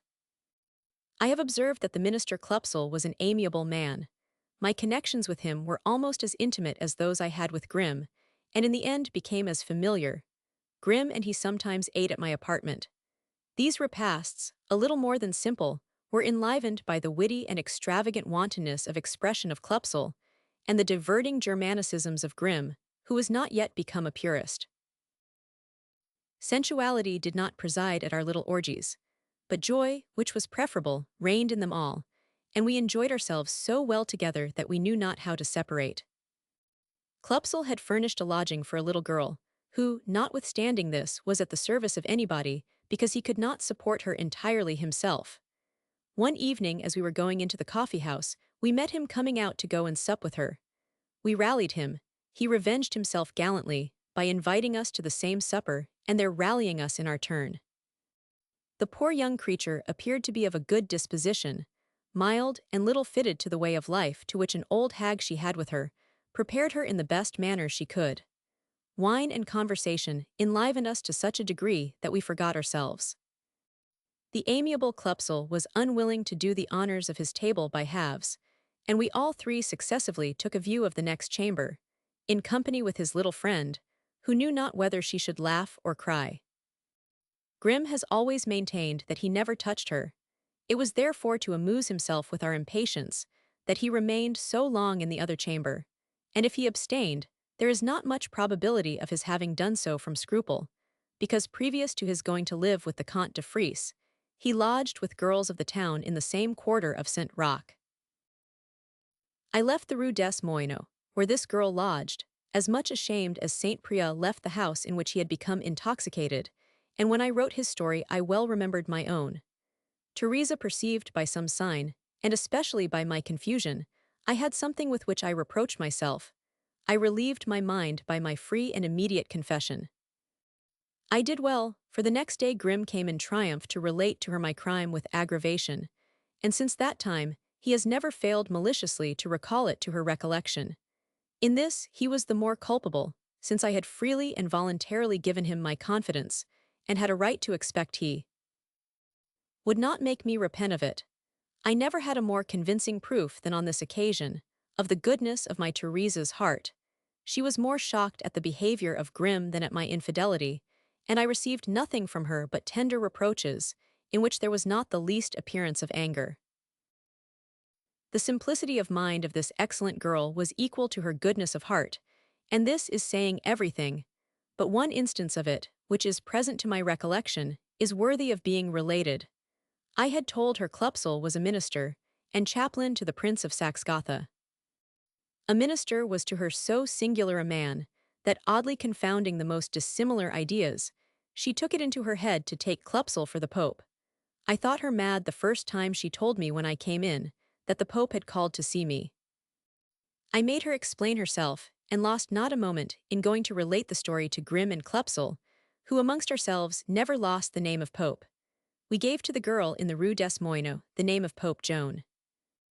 Our laughter was incessant, it almost stifled us. They, who in a letter which it hath pleased them to attribute to me, have made me say I never laughed but twice in my life, did not know me at this period, nor in my younger days, for if they had, the idea could never have entered into their heads. The year following, not thinking more of my discourse, I learned it had gained the premium at Dijon. This news awakened all the ideas which had dictated it to me, gave them new animation, and completed the fermentation of my heart of that first leaven of heroism and virtue which my father, my country, and Plutarch had inspired in my infancy. Nothing now appeared great in my eyes but to be free and virtuous, superior to fortune and opinion, and independent of all exterior circumstances. Although a false shame, and the fear of disapprobation at first prevented me from conducting myself according to these principles, and from suddenly quarreling with the maxims of the age in which I lived, I from that moment took a decided resolution to do it. And of this I purposely delayed the execution, that irritated by contradiction, it might be rendered triumphant. While I was philosophizing upon the duties of man, an event happened which made me better reflect upon my own. Teresa became pregnant for the third time. Too sincere with myself, too haughty in my mind to contradict my principles by my actions, I began to examine the destination of my children, and my connections with the mother, according to the laws of nature, justice, and reason, and those of that religion, pure, holy, and eternal, like its author, which men have polluted while they pretended to purify it, and which by their formularies they have reduced to a religion of words, since the difficulty of prescribing impossibilities is but trifling to those by whom they are not practiced. If I deceived myself in my conclusions, nothing can be more astonishing than the security with which I depended upon them. Were I one of those men unfortunately born deaf to the voice of nature, in whom no sentiment of justice or humanity ever took the least root, this obduracy would be natural. But that warmth of heart, strong sensibility, and facility of forming attachments, the force with which they subdue me, my cruel sufferings when obliged to break them, the innate benevolence I cherish towards my fellow creatures, the ardent love I bear to great virtues, to truth and justice, the horror in which I hold evil of every kind, the impossibility of hating, of injuring, or wishing to injure anyone, the soft and lively emotion I feel at the sight of whatever is virtuous, generous, and amiable, can these meet in the same mind with the depravity which without scruple treads under foot the most pleasing of all our duties? No, I feel, and openly declare this to be impossible. Never in his whole life could J.J. be a man without sentiment or an unnatural father. I may have been deceived, but it is impossible I should have lost the least of my feelings. Were I to give my reasons, I should say too much. Since they have seduced me, they would seduce many others. I will not therefore expose those young persons by whom I may be led to the same danger. I will satisfy myself by observing that my error was such, that in abandoning my children to public education for want of the means of bringing them up myself, in destining them to become workmen and peasants, rather than adventurers and fortune hunters, I thought I acted like an honest citizen and a good father, and considered myself as a member of the Republic of Plato. Since that time, the regrets of my heart have more than once told me I was deceived, but my reason was so far from giving me the same intimation that I have frequently returned thanks to heaven for having by this means preserved them from the fate of their father, and that by which they were threatened the moment I should have been under the necessity of leaving them. Had I left them to Madame de Upernay or Madame de Luxembourg, who, from friendship, generosity, or some other motive, offered to take care of them in due time, would they have been more happy, better brought up, or honester men? To this I cannot answer, but I am certain they would have been taught to hate and perhaps betray their parents. It is much better that they have never known them. My third child was therefore carried to the Foundling Hospital as well as the two former, and the next two were disposed of in the same manner, for I have had 5 children in all. This arrangement seemed to me to be so good, reasonable, and lawful, that if I did not publicly boast of it, the motive by which I was withheld was merely my regard for their mother. But I mentioned it to all those to whom I had declared our connection, to Diderot, to Grimm, afterwards to 1,000. D'Epinay, and after another interval to Madame de Luxembourg, and this freely and voluntarily, without being under the least necessity of doing it, having it in my power to conceal the step from all the world. For La Gouin was an honest woman, very discreet, and a person on whom I had the greatest reliance. The only one of my friends to whom it was in some measure my interest to open myself was Thierry the physician, who had the care of my poor aunt in one of her lyings-in, in which she was very 99. In a word, there was no mystery in my conduct, not only on account of my never having concealed anything from my friends, but because I never found any harm in it. Everything considered, I chose the best destination for my children, or that which I thought to be such. I could have wished, and still should be glad, had I been brought up as they have been. Whilst I was thus communicating what I had done, Madame Levasseur did the same thing amongst her acquaintance, but with less disinterested views. I introduced her and her daughter to Madame Dupin, who, from friendship to me, showed them the greatest kindness. The mother confided to her the secret of the daughter.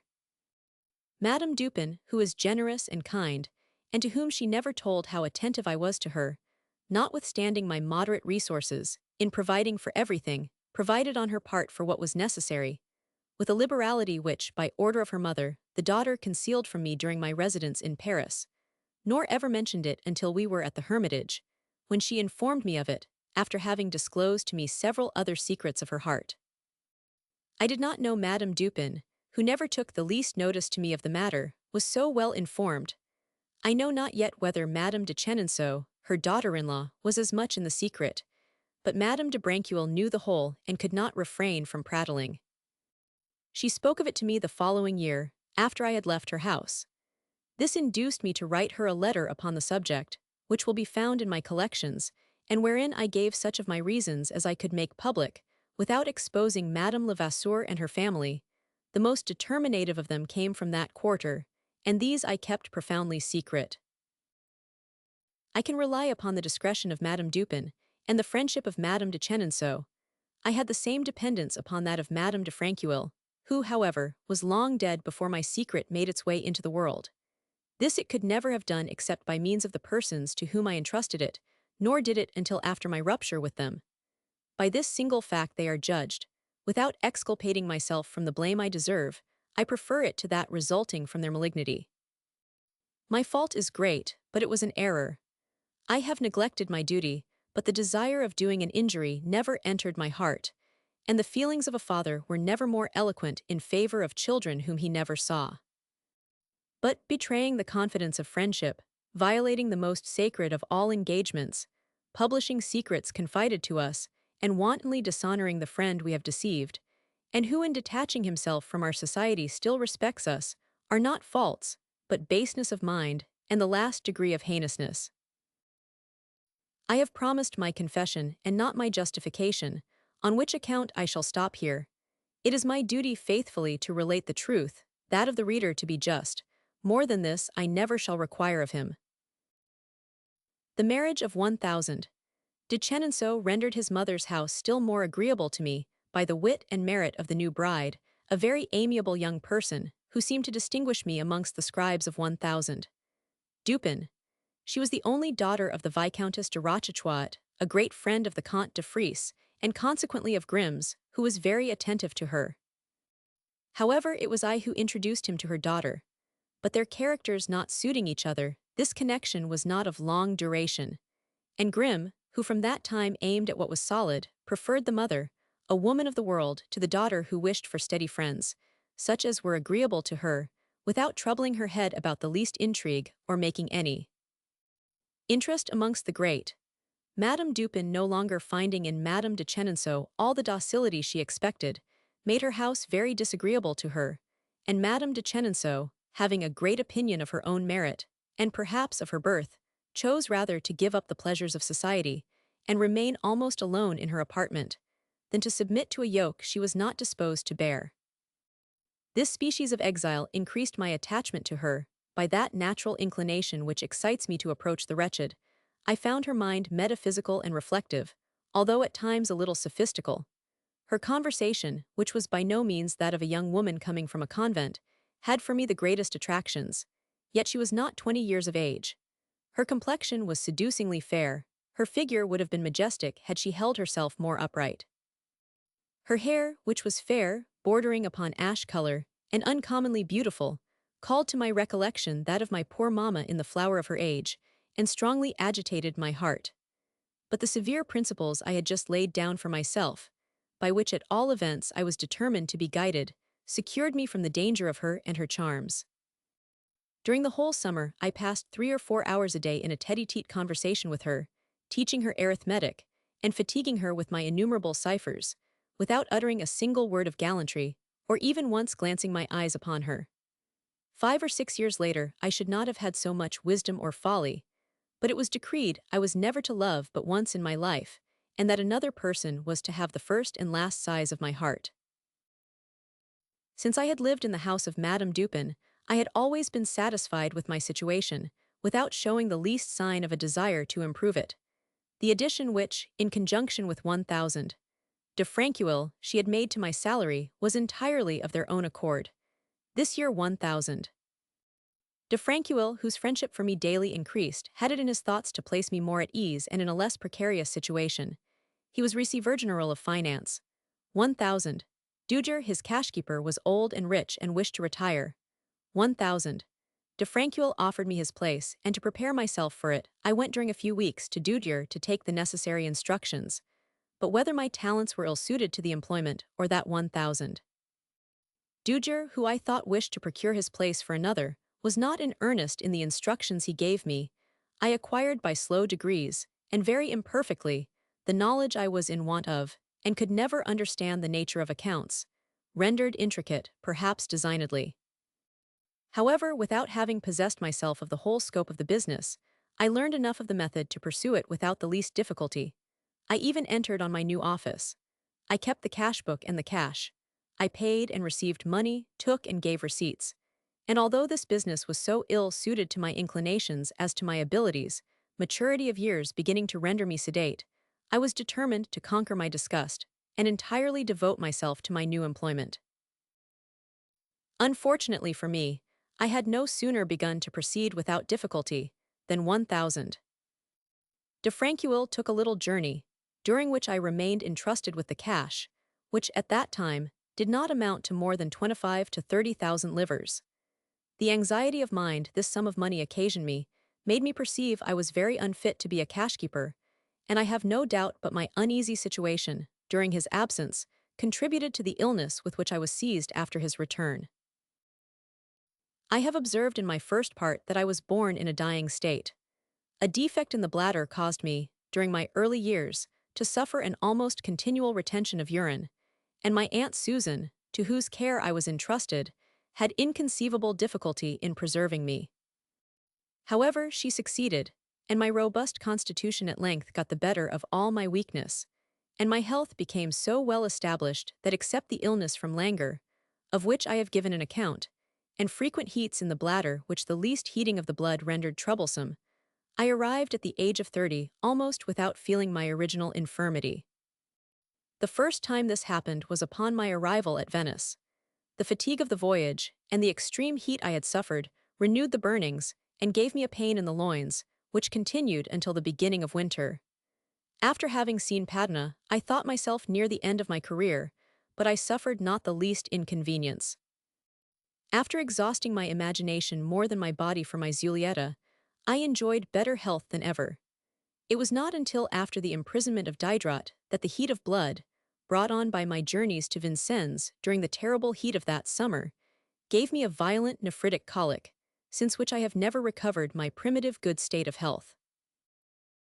At the time of which I speak, having perhaps fatigued myself too much in the filthy work of the cursed Receiver-General's office, I fell into a worse state than ever, and remained 5 or 6 weeks in my bed in the most melancholy state imaginable. Madame Dupin sent me the celebrated Morand, who, notwithstanding his address and the delicacy of his touch, made me suffer the greatest torments. He advised me to have recourse to Darren, who in fact gave me some relief. But Morand, when he gave Madame Dupin an account of the state I was in, declared to her I should not be alive in 6 months. This afterwards came to my ear, and made me reflect seriously on my situation, and the folly of sacrificing the repose of the few days I had to live to the slavery of an employment for which I felt nothing but disgust. Besides, how was it possible to reconcile the severe principles I had just adopted to a situation with which they had so little relation? Should not I, the cash-keeper of a Receiver-General of Finances, have preached poverty and disinterestedness with a very ill grace? These ideas fermented so powerfully in my mind with the fever, and were so strongly impressed, that from that time nothing could remove them, and during my convalescence, I confirmed myself with the greatest coolness in the resolutions I had taken during my delirium. I forever abandoned all projects of fortune and advancement, resolved to pass in independence and poverty the little time I had to exist. I made every effort of which my mind was capable to break the fetters of prejudice, and courageously to do everything that was right, without giving myself the least concern about the judgment of others. The obstacles I had to combat, and the efforts I made to triumph over them, are inconceivable. I succeeded as much as it was possible I should, and to a greater degree than I myself had hoped for. Had I at the same time shaken off the yoke of friendship as well as that of prejudice, my design would have been accomplished, perhaps the greatest, at least the most useful one to virtue, that mortal ever conceived. But whilst I despised the foolish judgments of the vulgar tribe called great and wise, I suffered myself to be influenced and led by persons who called themselves my friends. These, hurt at seeing me walk alone in a new path, while I seemed to take measures for my happiness, used all their endeavors to render me ridiculous, and that they might afterwards defame me, first strove to make me contemptible. It was less my literary fame than my personal reformation, of which I here state the period, that drew upon me their jealousy. They perhaps might have pardoned me for having distinguished myself in the art of writing, but they could never forgive my setting them, by my conduct, an example which, in their eyes, seemed to reflect on themselves. I was born for friendship. My mind and easy disposition nourished it without difficulty. As long as I lived unknown to the public, I was beloved by all my private acquaintance, and I had not a single enemy. But the moment I acquired literary fame, I had no longer a friend. This was a great misfortune, but a still greater was that of being surrounded by people who called themselves my friends, and used the rights attached to that sacred name to lead me on to destruction. The succeeding part of these memoirs will explain this odious conspiracy. I here speak of its origin, and the manner of the first intrigue will shortly appear. In the independence in which I lived, it was, however, necessary to subsist. To this effect I thought of very simple means, which were copying music at so much a page. If any employment more solid would have fulfilled the same end, I would have taken it up. But this occupation being to my taste, and the only one which, without personal attendance, could procure me daily bread, I adopted it. Thinking I had no longer need of foresight, and stifling the vanity of cashkeeper to a financier, I made myself a copyist of music. I thought I had made an advantageous choice, and of this I so little repented that I never quitted my new profession until I was forced to do it, after taking a fixed resolution to return to it as soon as possible. The success of my first discourse rendered the execution of this resolution more easy. As soon as it had gained the premium, Diderot undertook to get it printed. Whilst I was in my bed, he wrote me a note informing me of the publication and effect. "It takes," said he, "beyond all imagination, never was there an instance of a like success." This favor of the public, by no means solicited, and to an unknown author, gave me the first real assurance of my talents, of which, notwithstanding an internal sentiment, I had always had my doubts. I conceived the great advantage to be drawn from it in favor of the way of life I had determined to pursue, and was of opinion that a copyist of some celebrity in the Republic of Letters was not likely to want employment. The moment my resolution was confirmed, I wrote a note to 1000. De Franqueuil, communicating to him my intentions, thanking him and Madame Dupin for all goodness, and offering them my services in the way of my new profession. Franqueuil did not understand my note, and thinking I was still in the delirium of fever, hastened to my apartment, but he found me so determined that all he could say to me was without the least effect. He went to Madame Dupin, and told her and everybody he met that I had become insane. I let him say what he pleased, and pursued the plan I had conceived. I began the change in my dress. I quitted laced clothes and white stockings. I put on a round wig, laid aside my sword, and sold my watch, saying to myself with inexpressible pleasure, "Thank heaven, I shall no longer want to know the hour, 1000. De Franqueuil had the goodness to wait a considerable time before he disposed of my place. At length, perceiving me inflexibly resolved, he gave it to 1000.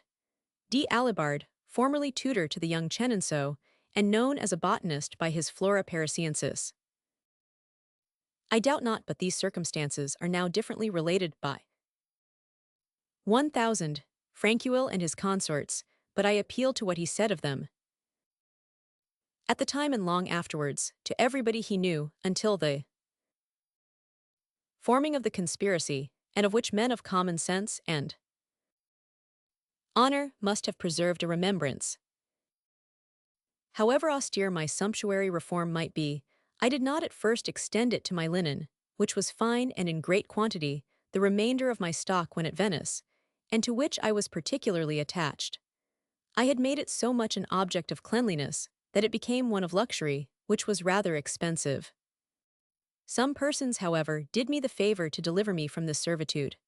On Christmas Eve, whilst the governesses were at vespers and I was at the spiritual concert, the door of a garret, in which all our linen was hung up after being washed, was broken open. Everything was stolen, and amongst other things, 42 of my shirts of very fine linen, and which were the principal part of my stock. By the manner in which the neighbors described a man whom they had seen come out of the hotel with several parcels whilst we were all absent, Teresa and myself suspected her brother, whom we knew to be a worthless man. The mother strongly endeavored to remove this suspicion, but so many circumstances concurred to prove it to be well-founded, that, notwithstanding all she could say, our opinions remained still the same. I dared not make a strict search for fear of finding more than I wished to do. The brother never returned to the place where I lived, and at length was no more heard of by any of us. I was much grieved Teresa and myself should be connected with such a family, and I exhorted her more than ever to shake off so dangerous a yoke.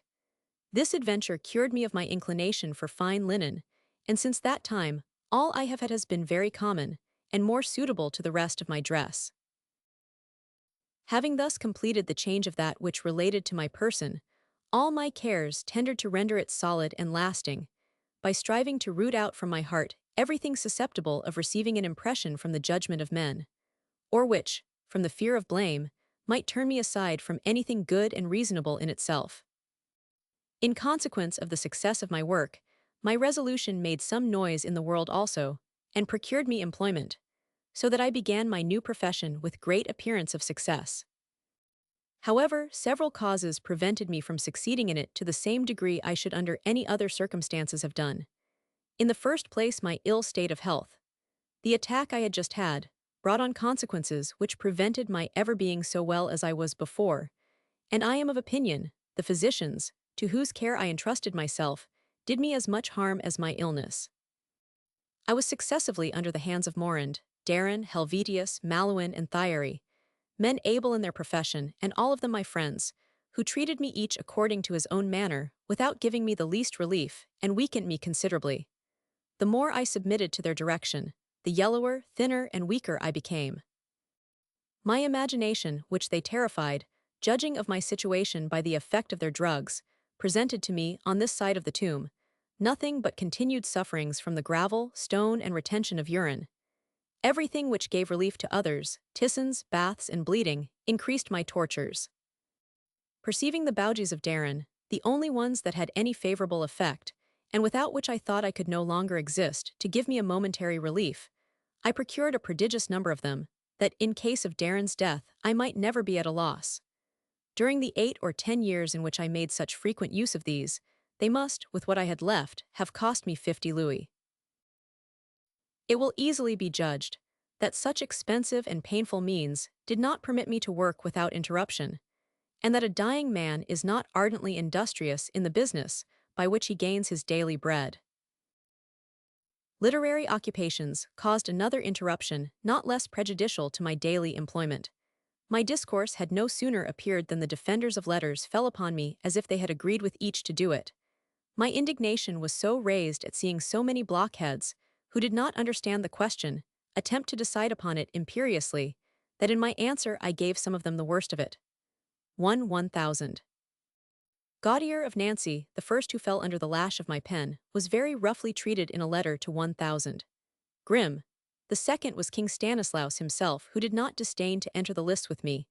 The honor he did me obliged me to change my manner in combating his opinions. I made use of a graver style, but not less nervous, and without failing in respect to the author, I completely refuted his work. I knew a Jesuit, Father de Menu, had been concerned in it. I depended on my judgment to distinguish what was written by the prince from the production of the monk, and falling without mercy upon all the Jesuitical phrases, I remarked, as I went along, an anachronism which I thought could come from nobody but the priest. This composition, which, for what reason I knew not, has been less spoken of than any of my other writings, is the only one of its kind. I seized the opportunity which offered of showing to the public in what manner an individual may defend the cause of truth even against a sovereign. It is difficult to adopt a more dignified and respectful manner than that in which I answered him. I had the happiness to have to do with an adversary to whom, without adulation, I could show every mark of the esteem of which my heart was full, and this I did with success and a proper dignity. My friends, concerned for my safety, imagined they already saw me in the Bastille. This apprehension never once entered my head, and I was right in not being afraid. The good prince, after reading my answer, said, "I have enough of that. I will not return to the charge. I have since that time received from him different marks of esteem and benevolence, some of which I shall have occasion to speak of, and what I had written was read in France and throughout Europe without meeting the least censure." In a little time I had another adversary whom I had not expected. This was the same 1,000. Boards of Lyon, who 10 years before had shown me much friendship, and from whom I had received several services. I had not forgotten him, but had neglected him from idleness, and had not sent him my writings for want of an opportunity, without seeking for it, to get them conveyed to his hands. I was therefore in the wrong, and he attacked me. This, however, he did politely, and I answered in the same manner. He replied more decidedly. This produced my last answer, after which I heard no more from him upon the subject. But he became my most violent enemy, took the advantage of the time of my misfortunes, to publish against me the most indecent libels, and made a journey to London on purpose to do me an injury.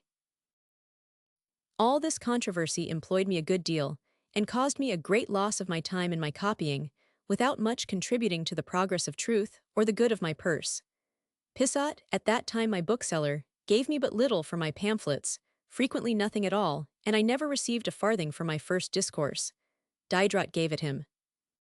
I was obliged to wait a long time for the little he gave me, and to take it from him in the most trifling sums. Notwithstanding this, my copying went on but slowly. I had two things together upon my hands, which was the most likely means of doing them both 99.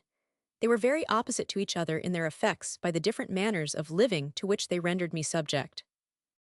The success of my first writings had given me celebrity. My new situation excited curiosity. Everybody wished to know that whimsical man who sought not the acquaintance of anyone, and whose only desire was to live free and happy in the manner he had chosen. This was sufficient to make the thing impossible to me. My apartment was continually full of people, who, under different pretenses, came to take up my time. The women employed 1,000 artifices to engage me to dinner. The more unpolite I was with people, the more obstinate they became. I could not refuse everybody. While I made myself 1,000 enemies by my refusals, I was incessantly a slave to my complaisance, and in whatever manner I made my engagements, I had not an hour in a day to myself. I then perceived it was not so easy to be poor and independent, as I had imagined. I wished to live by my profession. The public would not suffer me to do it. 1,000 means were thought of to indemnify me for the time I lost. The next thing would have been showing myself like Punch, at so much each person. I knew no dependence more cruel and degrading than this. I saw no other method of putting an end to it than refusing all kinds of presents, great and small, let them come from whom they would. This had no other effect than to increase the number of givers, who wished to have the honor of overcoming my resistance, and to force me, in spite of myself, to be under an obligation to them. Many, who would not have given me half a crown had I asked it from them, incessantly importuned me with their offers, and, in revenge for my refusal, taxed me with arrogance and ostentation. It will naturally be conceived that the resolutions I had taken, and the system I wished to follow, were not agreeable to Madame Levasseur. All the disinterestedness of the daughter did not prevent her from following the directions of her mother, and the governesses, as Gofficourt called them, were not always so steady in their refusals as I was. Although many things were concealed from me, I perceived so many as were necessary to enable me to judge that I did not see all, and this tormented me less by the accusation of connivance, which it was so easy for me to foresee, than by the cruel idea of never being master in my own apartments, nor even of my own person. I prayed, conjured, and became angry, all to no purpose. The mother made me pass for an eternal grumbler, and a man who was peevish and ungovernable. She held perpetual whisperings with my friends. Everything in my little family was mysterious and a secret to me, and that I might not incessantly expose myself to noisy quarreling, I no longer dared to take notice of what passed in it. A firmness of which I was not capable would have been necessary to withdraw me from this domestic strife. I knew how to complain, but not how to act.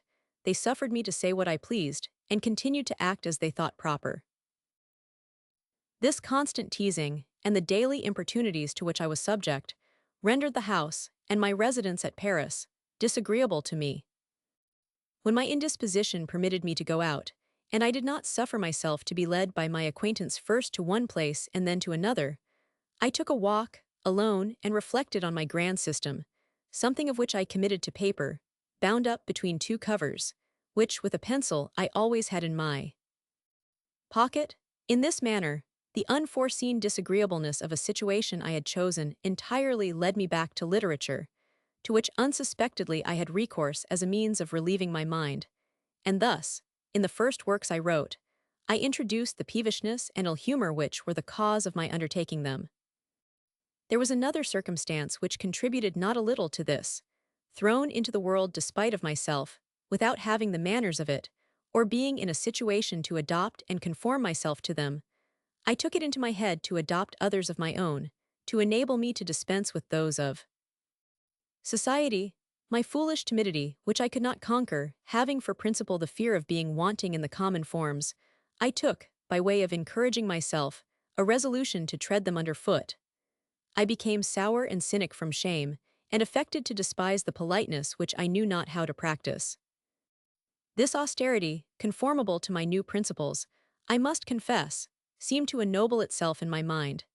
It assumed in my eyes the form of the intrepidity of virtue, and I dare assert it to be upon this noble basis, that it supported itself longer and better than could have been expected from anything so contrary to my nature. Yet notwithstanding, I had the name of a misanthrope, which my exterior appearance and some happy expressions had given me in the world. It is certain I did not support the character well in private, that my friends and acquaintance led this untractable bear about like a lamb, and that, confining my sarcasms to severe but general truths, I was never capable of saying an uncivil thing to any person whatsoever. The Devon-Dew village brought me completely into vogue, and presently after there was not a man in Paris whose company was more sought after than mine. The history of this piece, which is a kind of era in my life, is joined with that of the connections I had at that time. I must enter a little into particulars to make what is to follow the better understood. I had a numerous acquaintance, yet no more than two friends, Diderot and Grimm. By an effect of the desire I have ever felt to unite everything that is dear to me, I was too much a friend to both not to make them shortly become so to each other. I connected them, they agreed well together, and shortly become more intimate with each other than with me. Diderot had a numerous acquaintance, but Grimm, a stranger and a newcomer, had his to procure, and with the greatest pleasure I procured him all I could. I had already given him Diderot. I afterwards brought him acquainted with Gofficourt. I introduced him to Madame Chenonceau, Madame d'Épinay, and the Baron de Holbach, with whom I had become connected almost in spite of myself. All my friends became his. This was natural, but not one of his ever became mine, which was inclining to the contrary. Whilst he yet lodged at the house of the Comte de Frise, he frequently gave us dinners in his apartment, but I never received the least mark of friendship from the Comte de Frise, Comte de Scaumurg, his relation, very familiar with Grimm, nor from any other person, man or woman, with whom Grimm, by their means, had any connection. I except the Abbé Raynal, who, although his friend, gave proofs of his being mine, and in cases of need, offered me his purse with a generosity not very common. But I knew the Abbé Raynal long before Grimm had any acquaintance with him, and had entertained a great regard for him on account of his delicate and honorable behavior to me upon a slight occasion, which I shall never forget. The Abbé Raynal is certainly a warm friend. Of this I saw a proof, much about the time of which I speak, with respect to Grimm himself, with whom he was very intimate. Grimm, after having been some time on a footing of friendship with Mademoiselle fell violently in love with her, and wished to supplant Cahusac. The young lady, piquing herself on her constancy, refused her new admirer. He took this so much to heart that the appearance of his affliction became tragical. He suddenly fell into the strangest state imaginable. He passed days and nights in a continued lethargy. He lay with his eyes open, and although his pulse continued to beat regularly, without speaking, eating, or stirring, yet sometimes seeming to hear what was said to him, but never answering, not even by a sign, and remaining almost as immovable as if he had been dead, yet without agitation, pain, or fever. The Abbé Raynal and myself watched over him, the Abbé more robust, and in better health than I was by night and I by day, without ever both being absent at one time. The Comte de Frise was alarmed and brought to him Senac, who, after having examined the state in which he was, said there was nothing to apprehend, and took his leave without giving a prescription.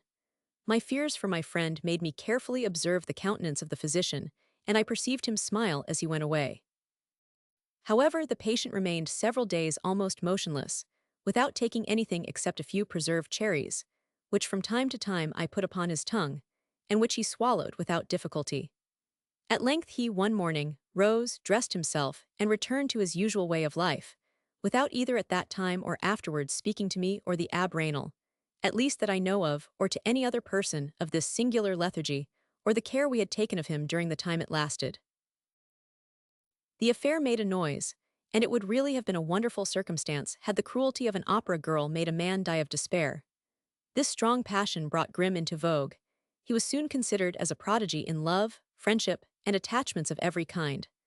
Such an opinion made his company sought after, and procured him a good reception in the first circles, by which means he separated from me, with whom he was never inclined to associate when he could do it with anybody else. I perceived him to be on the point of breaking with me entirely, for the lively and ardent sentiments, of which he made a parade, were those which with less noise and pretensions I had really conceived for him. I was glad he succeeded in the world, but I did not wish him to do this by forgetting his friend. I one day said to him, "Grimm, you neglect me, and I forgive you for it. When the first intoxication of your success is over, and you begin to perceive a void in your enjoyments, I hope you will return to your friend, whom you will always find in the same sentiments. At present do not constrain yourself, I leave you at liberty to act as you please and wait your leisure." He said I was right, made his arrangements in consequence, and shook off all restraint, so that I saw no more of him except in company with our common friends. Our chief rendezvous, before he was connected with Madame d'Épinay as he afterwards became, was at the house of Baron de Halbach. This said baron was the son of a man who had raised himself from obscurity.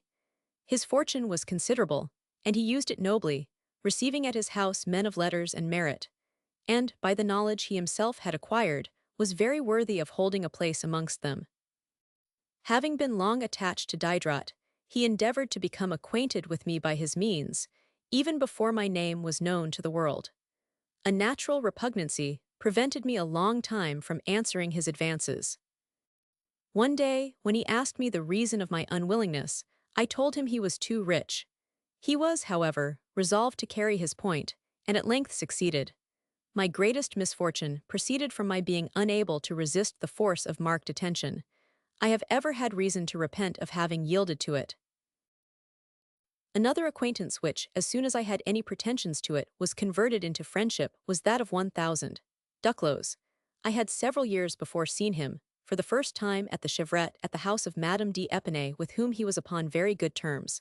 On that day we only dined together, and he returned to town in the afternoon. But we had a conversation of a few moments after dinner. Madame d'Épinay had mentioned me to him, and my opera of the Muses' Gallants. Duclos, endowed with too great talents not to be a friend to those in whom the like were found, was prepossessed in my favor, and invited me to go and see him. Notwithstanding my former wish, increased by an acquaintance, I was withheld by my timidity and indolence, as long as I had no other passport to him than his complaisance. But encouraged by my first success, and by his eulogiums which reached my ears, I went to see him. He returned my visit, and thus began the connection between us, which will ever render him dear to me. By him, as well as from the testimony of my own heart, I learned that uprightness and probity may sometimes be connected with the cultivation of letters. Many other connections less solid, and which I shall not here particularize, were the effects of my first success, and lasted until curiosity was satisfied. I was a man so easily known, that on the next day nothing new was to be discovered in me. However, a woman, who at that time was desirous of my acquaintance, became much more solidly attached to me than any of those whose curiosity I had excited. This was the Marchioness of Crequi, niece to 1000. Le Bailly de Frulet, ambassador from Malta, whose brother had preceded 1000. De Montaigu in the embassy to Venice, and whom I had gone to see on my return from that city. Madame de Crequi wrote to me. I visited her. She received me into her friendship. I sometimes dined with her. I met at her table several men of letters, amongst others 1000.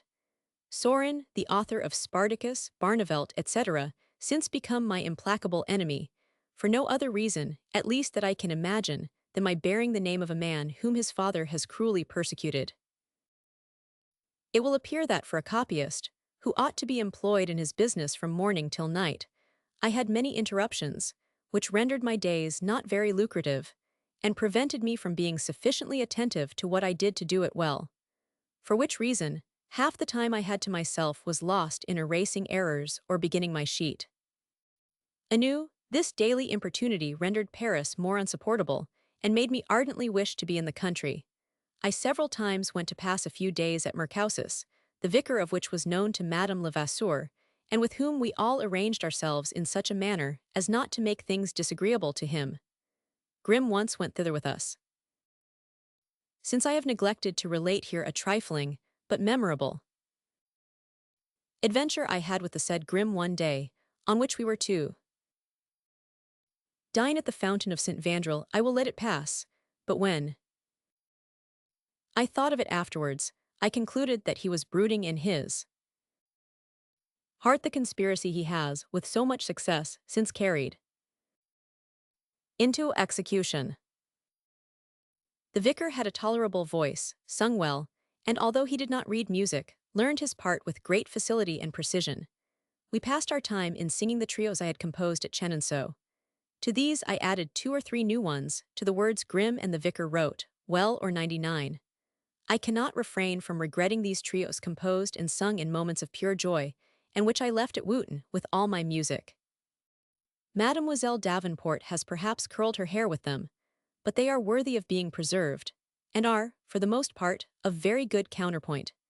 It was after one of these little excursions in which I had the pleasure of seeing the aunt at her ease and very cheerful, and in which my spirits were much enlivened, that I wrote to the vicar very rapidly and very ill, an epistle in verse which will be found amongst my papers. I had nearer to Paris another station much to my liking with 1000. Mussard, my countryman, relation and friend, who at Passy had made himself a charming retreat, where I have passed some very peaceful moments. 1000. Mussard was a jeweler, a man of good sense, who, after having acquired a genteel fortune, had given his only daughter in marriage to 1000. De Valmolet, the son of an exchange broker, and maître d'hôtel to the king, took the wise resolution to quit business in his declining years, and to place an interval of repose and enjoyment between the hurry and the end of life.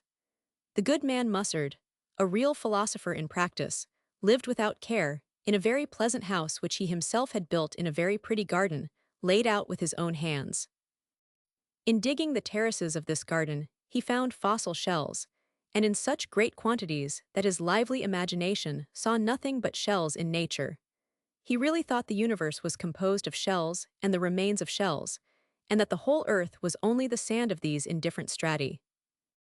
His attention thus constantly engaged with his singular discoveries, his imagination became so heated with the ideas they gave him, that in his head they would soon have been converted into a system, that is into folly, if, happily for his reason, but unfortunately for his friends, to whom he was dear and to whom his house was an agreeable asylum, a most cruel and extraordinary disease had not put an end to his existence.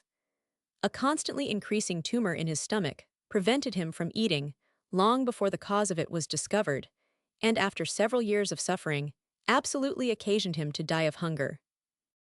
I can never, without the greatest affliction of mind, call to my recollection the last moments of this worthy man, who still received with so much pleasure Lenapes and myself, the only friends whom the sight of his sufferings did not separate from him until his last hour, when he was reduced to devouring with his eyes the repasts he had placed before us, scarcely having the power of swallowing a few drops of weak tea, which came up again a moment afterwards.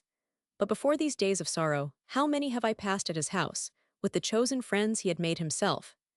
At the head of the list I placed the Abbé Prévost, a very amiable man and very sincere, whose heart vivified his writings, worthy of immortality, and who, neither in his disposition nor in society, had the least of the melancholy coloring he gave to his works. Procope, the physician, a little Aesop, a favorite with the ladies. Boulanger, the celebrated posthumous author of Despotisme Oriental, and who, I am of opinion, extended the systems of Mussard on the duration of the world. The female part of his friends consisted of Madame Denis, niece to Voltaire, who, at that time, was nothing more than a good kind of woman, and pretended not to wit. Madame Vanloo, certainly not handsome but charming and who sang like an angel. Madame de Valmolet herself, who sang also, and who, although very thin, would have been very amiable had she had fewer pretensions. Such, or very nearly such, was the society of 1000.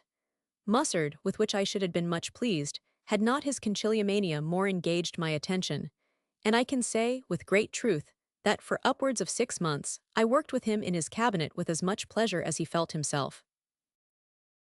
He had long insisted upon the virtue of the waters of Passy, that they were proper in my case, and recommended me to come to his house to drink them. To withdraw myself from the tumult of the city, I at length consented, and went to pass 8 or 10 days at Passy, which, on account of my being in the country, were of more service to me than the waters I drank during my stay there. Mussard played the violoncello, and was passionately fond of Italian music. This was the subject of a long conversation we had one evening after supper, particularly the opera buff we had both seen in Italy, and with which we were highly delighted. My sleep having forsaken me in the night, I considered in what manner it would be possible to give in France an idea of this kind of drama. The Amours de Ragand did not in the least resemble it. In the morning, whilst I took my walk and drank the waters, I hastily threw together a few couplets to which I adapted such airs as occurred to me at the moments. I scribbled over what I had composed, in a kind of vaulted saloon at the end of the garden, and at tea. I could not refrain from showing the airs to Mussard and to Mademoiselle Duvernois, his gouvernante, who was a very good and amiable girl.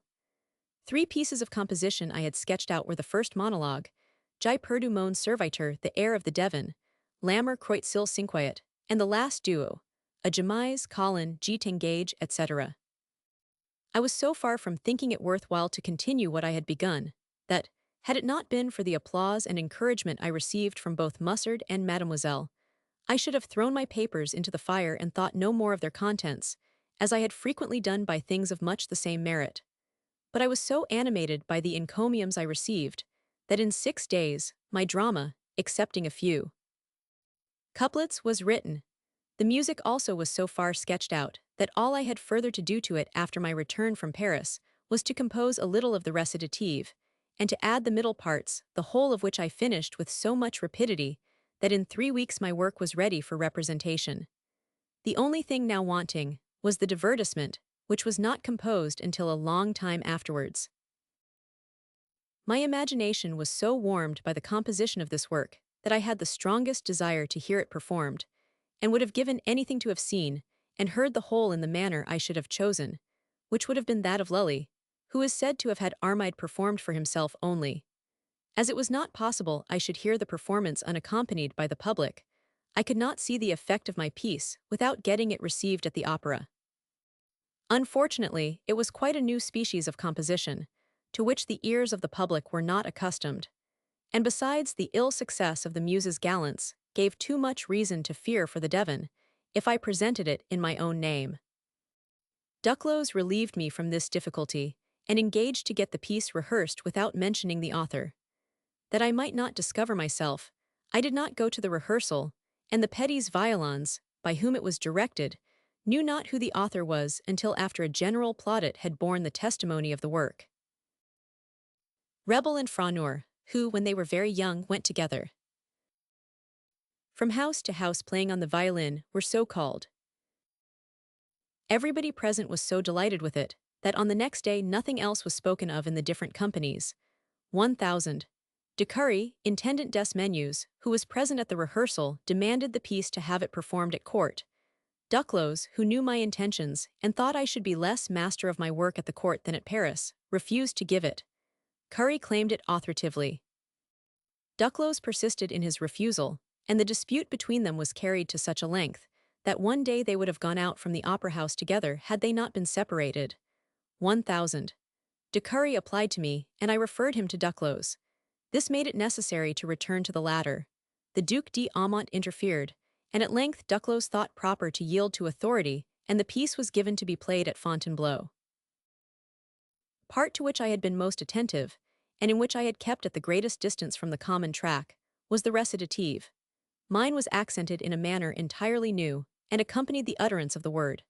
The directors dared not suffer this horrid innovation to pass, lest it should shock the ears of persons who never judge for themselves. Another recitative was proposed by Franqueuil and Gelliot, to which I consented, but refused at the same time to have anything to do with it myself. When everything was ready and the day of performance fixed, a proposition was made me to go to Fontainebleau, that I might at least be at the last rehearsal. I went with Mademoiselle Fell, Grimm, and I think the Abbé Raynal, in one of the stages to the court. The rehearsal was tolerable. I was more satisfied with it than I expected to have been. The orchestra was numerous, composed of the orchestras of the opera and the king's band. Gelliot played Colin, Mademoiselle Fell, Colette, Cuvelier the Devon. The choruses were those of the opera. I said but little. Gelliot had prepared everything. I was unwilling either to approve of or censure what he had done. And notwithstanding I had assumed the air of an old Roman, I was, in the midst of so many people, as bashful as a schoolboy.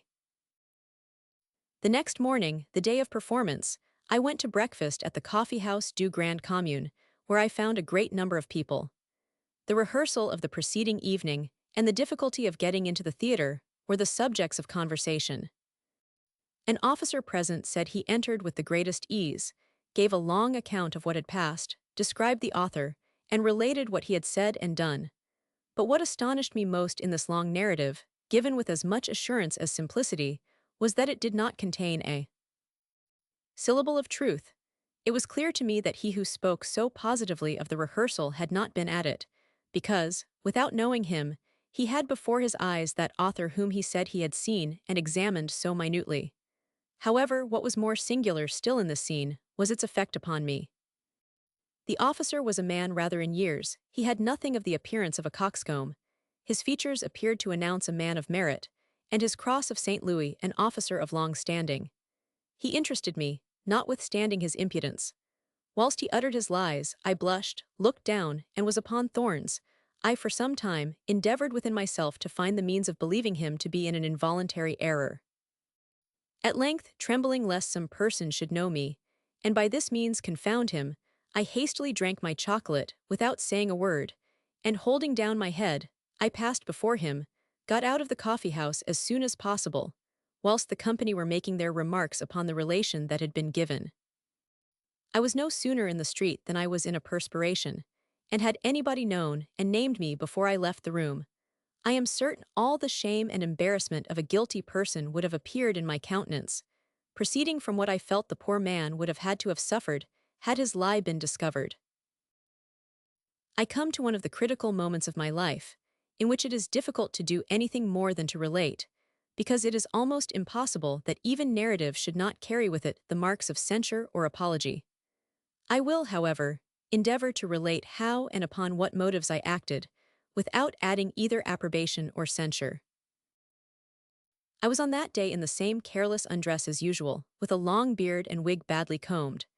Considering this want of decency as an act of courage, I entered the theatre wherein the king, queen, the royal family, and the whole court were to enter immediately after. I was conducted to a box by 1,000 de Curry, and which belonged to him. It was very spacious, upon the stage and opposite to a lesser, but more elevated one, in which the king sat with Madame de Pompadour. As I was surrounded by women, and the only man in front of the box, I had no doubt of my having been placed there purposely to be exposed to view. As soon as the theatre was lighted up, finding I was in the midst of people all extremely well dressed, I began to be less at my ease, and asked myself if I was in my place, whether or not I was properly dressed. After a few minutes of inquietude, "Yes," replied I, with an intrepidity which perhaps proceeded more from the impossibility of retracting than the force of all my reasoning, "I am in my place, because I am going to see my own piece performed, to which I have been invited, for which reason only I am come here, and after all, no person has a greater right than I have to reap the fruit of my labor and talents. I am dressed as usual, neither better nor worse, and if I once begin to subject myself to public opinion, I shall shortly become a slave to it in everything. To be always consistent with myself, I ought not to blush, in any place whatever, at being dressed in a manner suitable to the state I have chosen. My exterior appearance is simple, but neither dirty nor slovenly, nor is a beard either of these in itself, because it is given us by nature, and according to time, place, and custom, is sometimes an ornament. People think I am ridiculous, nay, even absurd, but what signifies this to me? I ought to know how to bear censure and ridicule, provided I do not deserve them. After this little soliloquy, I became so firm that, had it been necessary, I could have been intrepid.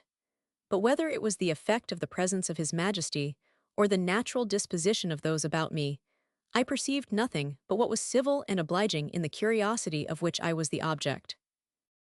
This so much affected me that I began to be uneasy for myself, and the fate of my piece, fearing I should efface the favorable prejudices which seemed to lead to nothing but applause. I was armed against raillery, but so far overcome by the flattering and obliging treatment I had not expected that I trembled like a child when the performance was begun. I had soon sufficient reason to be encouraged. The piece was very ill played with respect to the actors, but the musical part was well sung and executed.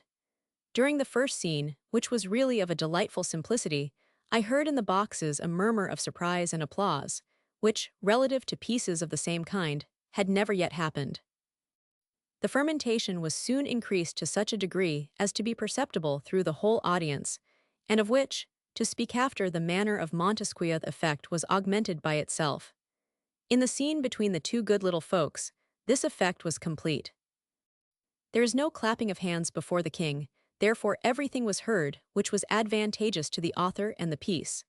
I heard about me a whispering of women who appeared as beautiful as angels. They said to each other in a low voice, "This is charming, that is ravishing, there is not a sound which does not go to the heart." The pleasure of giving this emotion to so many amiable persons moved me to tears, and these I could not contain in the first duo, when I remarked that I was not the only person who wept. I collected myself for a moment, on recollecting the concert of 1,000 detratorans. This reminiscence had the effect of the slave who held the crown over the head of the general who triumphed, but my reflection was short, and I soon abandoned myself without interruption to the pleasure of enjoying my success. However, I am certain the voluptuousness of the sex was more predominant than the vanity of the author, and had none but men been present, I certainly should not have had the incessant desire I felt of catching on my lips the delicious tears I had caused to flow.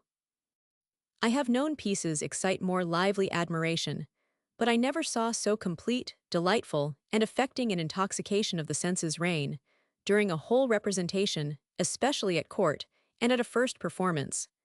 They who saw this must recollect it, for it has never yet been equaled. The same evening, the Duc d'Aumont sent to desire me to be at the palace the next day at 11 o'clock, when he would present me to the king. 1,000. De Curry, who delivered me the message, added that he thought a pension was intended, and that His Majesty wished to announce it to me himself. Will it be believed that the night of so brilliant a day was for me a night of anguish and perplexity? My first idea, after that of being presented, was that of my frequently wanting to retire. This had made me suffer very considerably at the theatre, and might torment me the next day when I should be in the gallery, or in the king's apartment, amongst all the great, waiting for the passing of His Majesty. My infirmity was the principal cause which prevented me from mixing in polite companies, and enjoying the conversation of the fair. The idea alone of the situation in which this want might place me was sufficient to produce it to such a degree as to make me faint away, or to recur to means to which, in my opinion, death was much preferable. None but persons who are acquainted with this situation can judge of the horror which being exposed to the risk of it inspires. I then supposed myself before the king, presented to His Majesty, who deigned to stop and speak to me. In this situation, justness of expression and presence of mind were peculiarly necessary in answering. Would my timidity, which disconcerts me in presence of any stranger whatever, have been shaken off in presence of the King of France, or would it have suffered me instantly to make choice of proper expressions? I wished, without laying aside the austere manner I had adopted, to show myself sensible of the honor done me by so great a monarch, and in a handsome and merited eulogium to convey some great and useful truth. I could not prepare a suitable answer without exactly knowing what His Majesty was to say to me, and had this been the case, I was certain that, in his presence, I should not recollect a word of what I had previously meditated. What said I will become of me in this moment, and before the whole court, if, in my confusion, any of my stupid expressions should escape me. This danger alarmed and terrified me. I trembled to such a degree that at all events I was determined not to expose myself to it. I lost, it is true, the pension which in some measure was offered me, but I at the same time exempted myself from the yoke it would have imposed.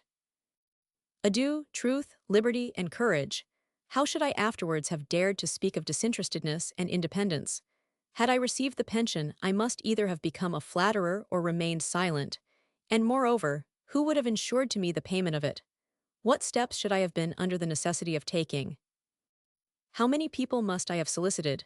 I should have had more trouble and anxious cares in preserving than in doing without it. Therefore, I thought I acted according to my principles by refusing and sacrificing appearances to reality. I communicated my resolution to Grimm, who said nothing against it. To others I alleged my ill state of health, and left the court in the morning. My departure made some noise, and was generally condemned. My reasons could not be known to everybody, it was therefore easy to accuse me of foolish pride, and thus not irritate the jealousy of such as felt they would not have acted as I had done. The next day Jelliot wrote me a note, in which he stated the success of my piece, and the pleasure it had afforded the king. All day long, said he, His Majesty sings with the worst voice in his kingdom, Jai perdu mon serviteur, Jai perdu tout mon benheur.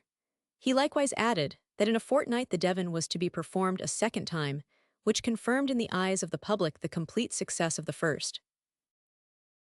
2 days afterwards, about 9 o'clock in the evening, as I was going to sup with Madame d'Épinay, I perceived a hackney coach pass by the door. Somebody within made a sign to me to approach. I did so, and got into it, and found the person to be Diderot. He spoke of the pension with more warmth than, upon such a subject, I should have expected from a philosopher. He did not blame me for having been unwilling to be presented to the king, but severely reproached me with my indifference about the pension. He observed that although on my own account I might be disinterested, I ought not to be so on that of Madame Vasseur and her daughter, that it was my duty to seize every means of providing for their subsistence, and that as, after all, it could not be said I had refused the pension, he maintained I ought, since the king seemed disposed to grant it. To me, to solicit and obtain it by one means or another. Although I was obliged to him for his good wishes, I could not relish his maxims, which produced a warm dispute, the first I ever had with him. All our disputes were of this kind, he prescribing to me what he pretended I ought to do, and I defending myself because I was of a different opinion. It was late when we parted. I would have taken him to supper at Madame d'Épinay's, but he refused to go, and notwithstanding all the efforts which at different times the desire of uniting those I love induced me to make, to prevail upon him to see her, even that of conducting her to his door which he kept shut against us, he constantly refused to do it, and never spoke of her but with the utmost contempt. It was not until after I had quarreled with both that they became acquainted, and that he began to speak honorably of her. From this time, Diderot and Grimm seemed to have undertaken to alienate from me the governesses, by giving them to understand that if they were not in easy circumstances the fault was my own, and that they never would be so with me.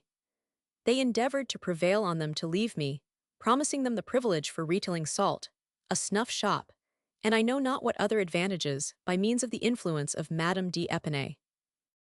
They likewise wished to gain over Duclos and d'Holbach, but the former constantly refused their proposals. I had at the time some intimation of what was going forward, but I was not fully acquainted with the whole until long afterwards, and I frequently had reason to lament the effects of the blind and indiscreet zeal of my friends, who, in my ill state of health, striving to reduce me to the most melancholy solitude, endeavored, as they imagined, to render me happy by the means which, of all others, were the most proper to make me miserable. In the carnival following the conclusion of the year 1753, the Devon was performed at Paris, and in this interval I had sufficient time to compose the overture and divertissement. This divertissement, such as it stands engraved, was to be in action from the beginning to the end, and in a continued subject which in my opinion afforded very agreeable representations. But when I proposed this idea at the Opera House, nobody would so much as hearken to me, and I was obliged to tack together music and dances in the usual manner. On this account the divertissement, although full of charming ideas which do not diminish the beauty of scenes, succeeded but very middlingly. I suppressed the recitative of Jelliot, and substituted my own, such as I had first composed it, and as it is now engraved, and this recitative a little after the French manner, I confess, drawled out, instead of pronounced by the actors, far from shocking the ears of any person, equally succeeded with the airs, and seemed in the judgment of the public to possess as much musical merit. I dedicated my piece to Duclos, who had given it his protection, and declared it should be my only dedication. I have, however, with his consent, written a second, but he must have thought himself more honored by the exception than if I had not written a dedication to any person. I could relate many anecdotes concerning this piece, but things of greater importance prevent me from entering into a detail of them at present. I shall perhaps resume the subject in a supplement. There is, however, one which I cannot omit, as it relates to the greater part of what is to follow. I one day examined the music of D. Halbach in his closet. After having looked over many different kinds, he said, showing me a collection of pieces for the harpsichord, "These were composed for me. They are full of taste and harmony, and unknown to everybody but myself. You ought to make a selection from them for your divertisement." Having in my head more subjects of airs and symphonies than I could make use of, I was not the least anxious to have any of his. However, he pressed me so much that, from a motive of complaisance, I chose a pastoral, which I abridged and converted into a trio, for the entry of the companions of Colette.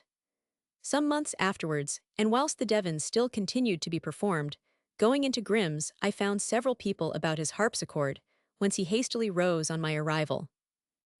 As I accidentally looked toward his music stand, I there saw the same collection of the Baron D. Halbach, open precisely at the piece he had prevailed upon me to take, assuring me at the same time that it should never go out of his hands.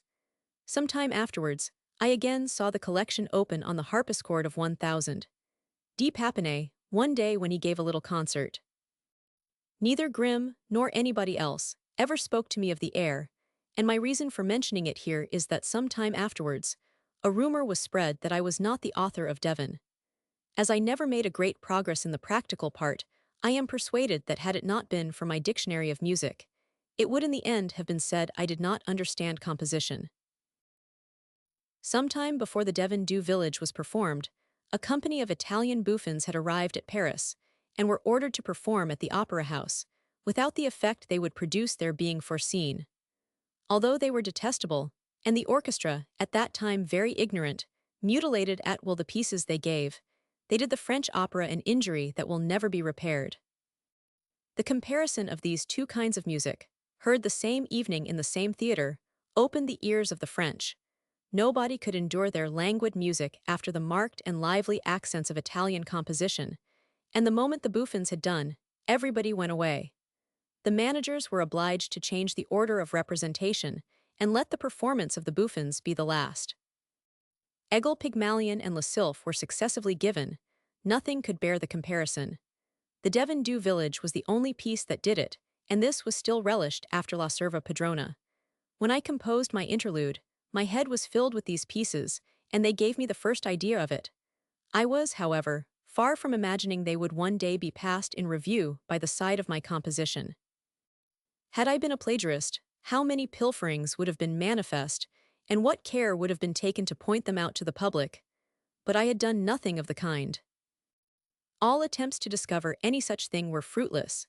Nothing was found in my music which led to the recollection of that of any other person, and my whole composition compared with the pretended original was found to be as new as the musical characters I had invented. Had Mondonville or Rameau undergone the same ordeal, they would have lost much of their substance. The bouffons acquired for Italian music very warm partisans. All Paris was divided into two parties, the violence of which was greater than if an affair of state or religion had been in question. One of them, the most powerful and numerous, composed of the great, of men of fortune and the ladies, supported French music. The other, more lively and haughty and fuller of enthusiasm, was composed of real connoisseurs and men of talents and genius. This little group assembled at the Opera House, under the box belonging to the Queen. The other party filled up the rest of the pit and the theatre, but the heads were mostly assembled under the box of His Majesty. Hence the party names of Coin du Roi, Coin de la Reine, King's Corner, Queen's Corner then in great celebrity. The dispute, as it became more animated, produced several pamphlets. The King's Corner aimed at pleasantry, it was laughed at by the petty prophet. It attempted to reason, the letter sur la musique francaise refuted its reasoning. These two little productions, the former of which was by Grimm, the latter by myself, are the only ones which have outlived the quarrel. All the rest are long since forgotten. But the petty prophet, which, notwithstanding all I could say, was for a long time attributed to me, was considered as a pleasantry, and did not produce the least inconvenience to the author, whereas the letter on music was taken seriously and incensed against me the whole nation, which thought itself offended by this attack on its music. The description of the incredible effect of this pamphlet would be worthy of the pen of Tacitus. The great quarrel between the Parliament and the clergy was then at its height. The Parliament had just been exiled, the fermentation was general, everything announced an approaching insurrection. The pamphlet appeared. From that moment, every other quarrel was forgotten. The perilous state of French music was the only thing by which the attention of the public was engaged, and the only insurrection was against myself. This was so general that it has never since been totally calmed. At court, the Bastille or banishment was absolutely determined on, and a lettre de cachet would have been issued had not 1,000. De Voyer set forth in the most forcible manner that such a step would be ridiculous. Were I to say this pamphlet probably prevented a revolution, the reader would imagine I was in a dream. It is, however, a fact, the truth of which all Paris can attest, it being no more than 15 years since the date of this singular fact. Although no attempts were made on my liberty, I suffered numerous insults, and even my life was in danger. The musicians of the opera orchestra humanely resolved to murder me as I went out of the theater. Of this I received information, but the only effect it produced on me was to make me more assiduously attend the opera, and I did not learn, until a considerable time afterwards, that 1,000. Ancelot, officer in the Mousquetaires, and who had a friendship for me, had prevented the effect of this conspiracy by giving me an escort, which, unknown to myself, accompanied me until I was out of danger. The direction of the opera house had just been given to the Hôtel de Ville. The first exploit performed by the Prévôt des Marchands was to take from me my freedom of the theater, and this in the most uncivil manner possible. Admission was publicly refused me on my presenting myself, so that I was obliged to take a ticket that I might not that evening have the mortification to return as I had come. This injustice was the more shameful, as the only price I had set on my piece when I gave it to the managers was a perpetual freedom of the house. For although this was a right common to every author, and which I enjoyed under a double title, I expressly stipulated for it in presence of 1,000 duclos. It is true, the treasurer brought me 50 louis, for which I had not asked. But besides the smallness of the sum, compared with that which, according to the rule established in such cases, was due to me, this payment had nothing in common with the right of entry formerly granted, and which was entirely independent of it. There was in this behavior such a complication of iniquity and brutality, that the public, notwithstanding its animosity against me, which was then at its highest, was universally shocked at it, and many persons who insulted me the preceding evening, the next day exclaimed in the open theatre that it was shameful thus to deprive an author of his right of entry, and particularly one who had so well deserved it, and was entitled to claim it for himself and another person. So true is the Italian proverb, "Ognuno ama la giustizia in cosa d'altrui," every one loves justice in the affairs of another. In this situation, the only thing I had to do was to demand my work, since the price I had agreed to receive for it was refused me. For this purpose I wrote to 1,000. D. Argenson, who had the department of the opera. I likewise enclosed to him a memoir which was unanswerable, but this, as well as my letter, was ineffectual, and I received no answer to either. The silence of that unjust man hurt me extremely, and did not contribute to increase the very moderate good opinion I always had of his character and abilities. It was in this manner the managers kept my peace while they deprived me of that for which I had given it them. From the weak to the strong, such an act would be a theft. From the strong to the weak, it is nothing more than an appropriation of property, without a right. With respect to the pecuniary advantages of the work, although it did not produce me a fourth part of the sum it would have done to any other person, they were considerable enough to enable me to subsist several years, and to make amends for the ill success of copying, which went on but very slowly. I received 100 louis from the king, 50 from Madame de Pompadour for the performance at Bellevue, where she herself played the part of Colin, 50 from the opera, and 500 livres from Pissot for the engraving, so that this interlude, which cost me no more than 5 or 6 weeks' application, produced, notwithstanding the ill treatment I received from the managers and my stupidity at court, almost as much money as my Emilius, which had cost me 20 years meditation and 3 years labor. But I paid dearly for the pecuniary ease I received from the piece, by the infinite vexations it brought upon me.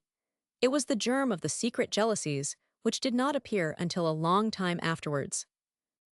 After its success I did not remark, either in Grimm, Diderot, or any of the men of letters, with whom I was acquainted, the same cordiality and frankness, nor that pleasure in seeing me I had previously experienced.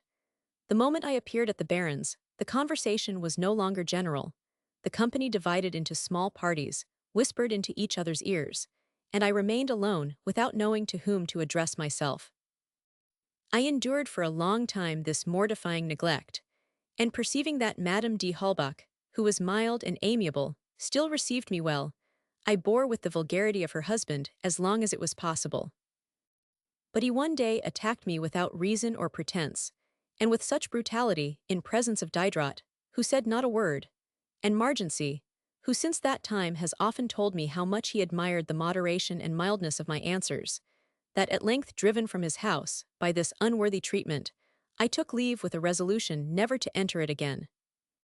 This did not, however, prevent me from speaking honorably of him and his house, whilst he continually expressed himself relative to me in the most insulting terms, calling me that petty quister, the little college pedant, or servitor in a college, without, however, being able to charge me with having done either to himself or any person to whom he was attached the most trifling injury.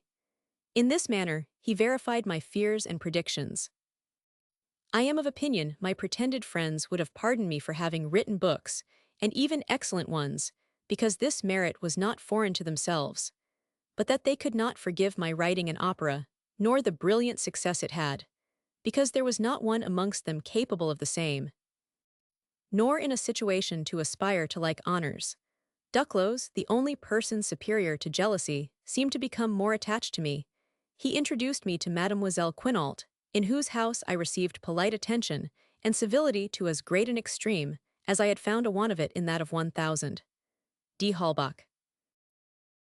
Whilst the performance of the Devon Du Village was continued at the Opera House, the author of it had an advantageous negotiation with the managers of the French comedy. Not having, during 7 or 8 years, been able to get my Narcissi performed at the Italian theatre, I had, by the bad performance in French of the actors, become disgusted with it, and should rather have had my piece received at the French theatre than by them. I mentioned this to La Nun, the comedian with whom I had become acquainted, and who, as everybody knows, was a man of merit and an author. He was pleased with the piece, and promised to get it performed without suffering the name of the author to be known, and in the meantime procured me the freedom of the theatre, which was extremely agreeable to me, for I always preferred it to the 2 others. The piece was favorably received, and without the author's name being mentioned, but I have reason to believe it was known to the actors and actresses, and many other persons. Mademoiselles Goffin and Granville played the amorous parts, and although the whole performance was, in my opinion, injudicious, the piece could not be said to be absolutely ill played. The indulgence of the public, for which I felt gratitude, surprised me.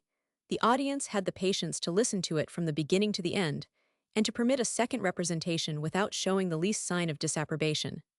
For my part, I was so wearied with the first that I could not hold out to the end, and the moment I left the theatre, I went into the Café de Procope, where I found Boissy and others of my acquaintance, who had probably been as much fatigued as myself.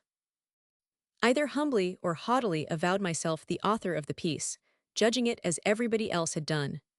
This public avowal of an author of a piece which had not succeeded was much admired, and was by no means painful to myself.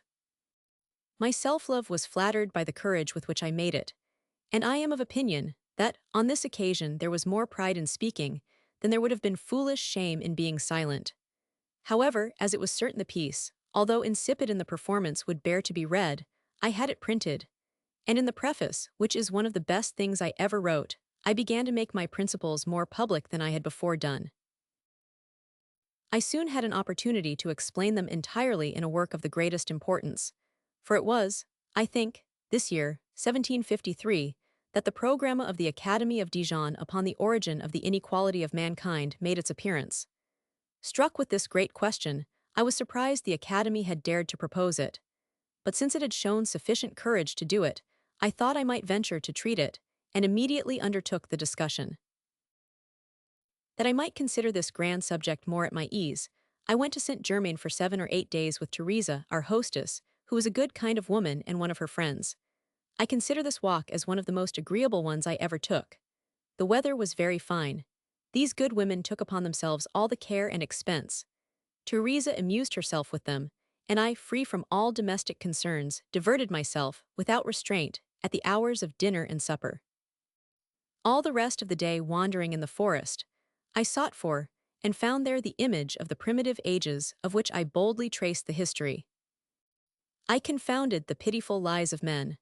I dared to unveil their nature, to follow the progress of time and the things by which it has been disfigured, and comparing the man of art with the natural man, to show them, in their pretended improvement, the real source of all their misery.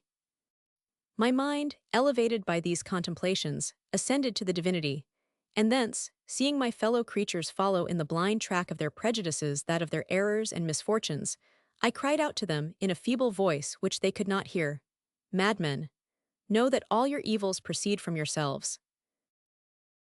From these meditations resulted the discourse on inequality, a work more to the taste of Diderot than any of my other writings, and in which his advice was of the greatest service to me. At the time I wrote this, I had not the least suspicion of the grand conspiracy of Diderot and Grimm, otherwise I should easily have discovered how much the former abused my confidence by giving to my writings that severity and melancholy which were not to be found in them from the moments he ceased to direct me. The passage of the philosopher who argues with himself and stops his ears against the complaints of a man in distress is after his manner. And he gave me others still more extraordinary, which I could never resolve to make use of, but attributing this melancholy to that he had acquired in the dungeon of Vincennes, and of which there is a very sufficient dose in his Clairol, I never once suspected the least unfriendly dealing. It was, however, understood but by few readers, and not one of these would ever speak of it. I had written it to become a competitor for the premium, and sent it away fully persuaded it would not obtain it, well convinced it was not for productions of this nature that academies were founded. This excursion and this occupation enlivened my spirits and was of service to my health. Several years before, tormented by my disorder, I had entirely given myself up to the care of physicians, who, without alleviating my sufferings, exhausted my strength and destroyed my constitution. At my return from St. Germain, I found myself stronger and perceived my health to be improved. I followed this indication, and determined to cure myself or die without the aid of physicians and medicine.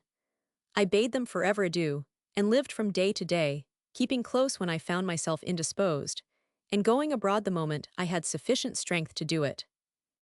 The manner of living in Paris amidst people of pretensions was so little to my liking. The cabals of men of letters, their little candor in their writings, and the air of importance they gave themselves in the world, were so odious to me. I found so little mildness, openness of heart and frankness in the intercourse even of my friends, that, disgusted with this life of tumult, I began ardently to wish to reside in the country, and not perceiving that my occupation permitted me to do it, I went to pass there all the time I had to spare. For several months, I went after dinner to walk alone in the Bois de Boulogne, meditating on subjects for future works, and not returning until evening. Gofficourt, with whom I was at that time extremely intimate, being on account of his employment obliged to go to Geneva, proposed to me the journey to which I consented. The state of my health was such as to require the care of the governess. It was therefore decided she should accompany us, and that her mother should remain in the house. After thus having made our arrangements, we set off on the 1st of June, 1754. This was the period when, at the age of 42, I for the first time in my life felt a diminution of my natural confidence to which I had abandoned myself without reserve or inconvenience. We had a private carriage, in which with the same horses we traveled very slowly. I frequently got out and walked. We had scarcely performed half our journey when Teresa showed the greatest uneasiness at being left in the carriage with Gauffecourt, and when, notwithstanding her remonstrances, I would get out as usual, she insisted upon doing the same and walking with me. I chid her for this caprice, and so strongly opposed it that at length she found herself obliged to declare to me the cause whence it proceeded. I thought I was in a dream. My astonishment was beyond expression when I learned that my friend 1000 de Gauffecourt, upwards of 60 years of age, crippled by the gout, impotent and exhausted by pleasures, had, since our departure, incessantly endeavored to corrupt a person who belonged to his friend, and was no longer young nor handsome, by the most base and shameful means, such as presenting to her a purse, attempting to inflame her imagination by the reading of an abominable book, and by the sight of infamous figures with which it was filled. Teresa, full of indignation, once threw his scandalous book out of the carriage, and I learned that, on the first evening of our journey, a violent headache having obliged me to retire to bed before supper, he had employed the whole time of this tete-a-tete in actions more worthy of a satyr than a man of worth and honor, to whom I thought I had entrusted my companion and myself. What astonishment and grief of heart for me! I, who until then had believed friendship to be inseparable from every amiable and noble sentiment which constitutes all its charm, for the first time in my life found myself under the necessity of connecting it with disdain, and of withdrawing my confidence from a man for whom I had an affection, and by whom I imagined myself beloved. The wretch concealed from me his turpitude, and that I might not expose Teresa, I was obliged to conceal from him my contempt, and secretly to harbor in my heart such sentiments as were foreign to its nature. Sweet and sacred illusion of friendship, Gauffecourt first took the veil from before my eyes. What cruel hands have since that time prevented it from again being drawn over them? At Lyon I quitted Gauffecourt to take the road to Savoy, being unable to be so near to Mamma without seeing her. I saw her, good God, in what a situation! How contemptible! What remained to her of primitive virtue? Was it the same Madame de Warens, formerly so gay and lively, to whom the vicar of Pontferrat had given me recommendations? How my heart was wounded! The only resource I saw for her was to quit the country. I earnestly but vainly repeated the invitation I had several times given her in my letters to come and live peacefully with me, assuring her I would dedicate the rest of my life, and that of Teresa, to render her happy. Attached to her pension, from which, although it was regularly paid, she had not for a long time received the least advantage, my offers were lost upon her. I again gave her a trifling part of the contents of my purse, much less than I ought to have done, and considerably less than I should have offered her had not I been certain of its not being of the least service to herself. During my residence at Geneva, she made a journey into Chablais, and came to see me at Grange-Jequenal.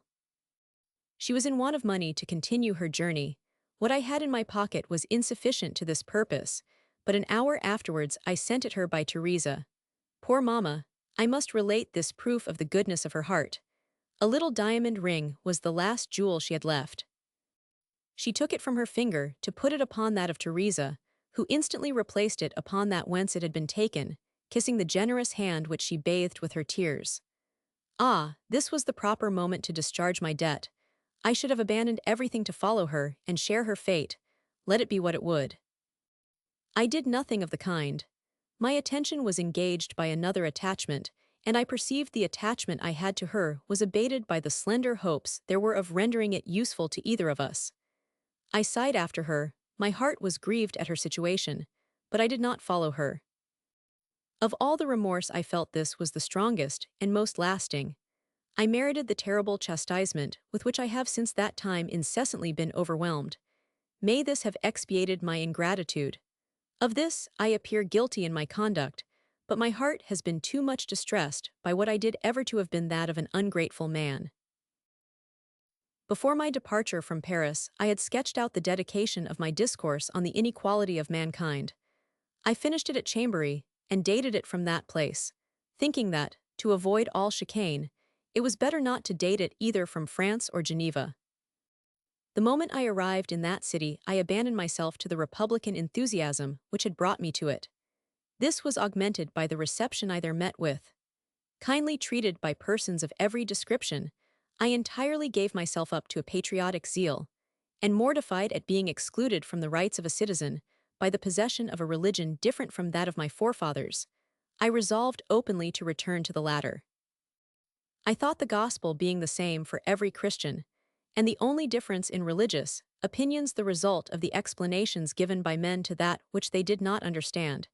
It was the exclusive right of the sovereign power in every country to fix the mode of worship, and these unintelligible opinions, and that consequently it was the duty of a citizen to admit the one and conform to the other in the manner prescribed by the law.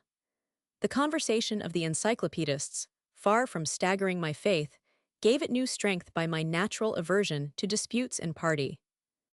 The study of man and the universe had everywhere shown me the final causes, and the wisdom by which they were directed.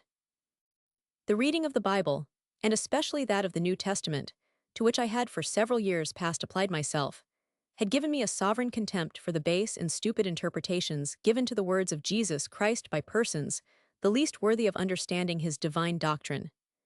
In a word, philosophy, while it attached me to the essential part of religion, had detached me from the trash of the little formularies with which men had rendered it obscure.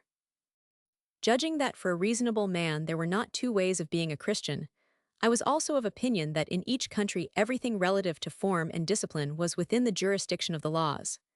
From this principle, so social and pacific, and which has brought upon me such cruel persecutions, it followed that, if I wished to be a citizen of Geneva, I must become a Protestant, and conform to the mode of worship established in my country. This I resolved upon. I moreover put myself under the instructions of the pastor of the parish in which I lived, and which was without the city. All I desired was not to appear at the consistory. However, the ecclesiastical edict was expressly to that effect, but it was agreed upon to dispense with it in my favor, and a commission of 5 or 6 members was named to receive my profession of faith. Unfortunately, the minister Perdriau, a mild and an amiable man, took it into his head to tell me the members were rejoiced at the thoughts of hearing me speak in the little assembly. This expectation alarmed me to such a degree that having night and day during 3 weeks studied a little discourse I had prepared, I was so confused when I ought to have pronounced it that I could not utter a single word, and during the conference I had the appearance of the most stupid schoolboy. The persons deputed spoke for me, and I answered yes and no, like a blockhead. I was afterwards admitted to the communion, and reinstated in my rights as a citizen. I was enrolled as such in the list of guards, paid by none but citizens and burgesses, and I attended at a council general extraordinary to receive the oath from the syndic Mussard. I was so impressed with the kindness shown me on this occasion by the council and the consistory, and by the great civility and obliging behavior of the magistrates, ministers, and citizens, that, pressed by the worthy de Luc, who was incessant in his persuasions, and still more so by my own inclination, I did not think of going back to Paris for any other purpose than to break up housekeeping, find a situation for 1,000, and Madame Levasseur, or provide for their subsistence, and then return with Teresa to Geneva, there to settle for the rest of my days. After taking this resolution, I suspended all serious affairs the better to enjoy the company of my friends until the time of my departure. Of all the amusements of which I partook, that with which I was most pleased was sailing round the lake in a boat, with de Luc, the father, his daughter-in-law, his 2 sons, and my Teresa. We gave 7 days to this excursion in the finest weather possible. I preserved a lively remembrance of the situation which struck me at the other extremity of the lake, and of which I, some years afterwards, gave a description in my new Aloysia. The principal connections I made at Geneva, besides the de Lucs of which I have spoken, were the young Vernes, with whom I had already been acquainted at Paris, and of whom I then formed a better opinion than I afterwards had of him. 1,000. Perdriau, then a country pastor, now professor of belles lettres, whose mild and agreeable society will ever make me regret the loss of it, although he has since thought proper to detach himself from me. 1,000. Jalabert, at that time professor of natural philosophy, since become counselor and syndic, to whom I read my discourse upon inequality but not the dedication, with which he seemed to be delighted. The Professor Lullin, with whom I maintained a correspondence until his death, and who gave me a commission to purchase books for the library, the Professor Vernet, who, like most other people, turned his back upon me after I had given him proofs of attachment and confidence of which he ought to have been sensible, if a theologian can be affected by anything.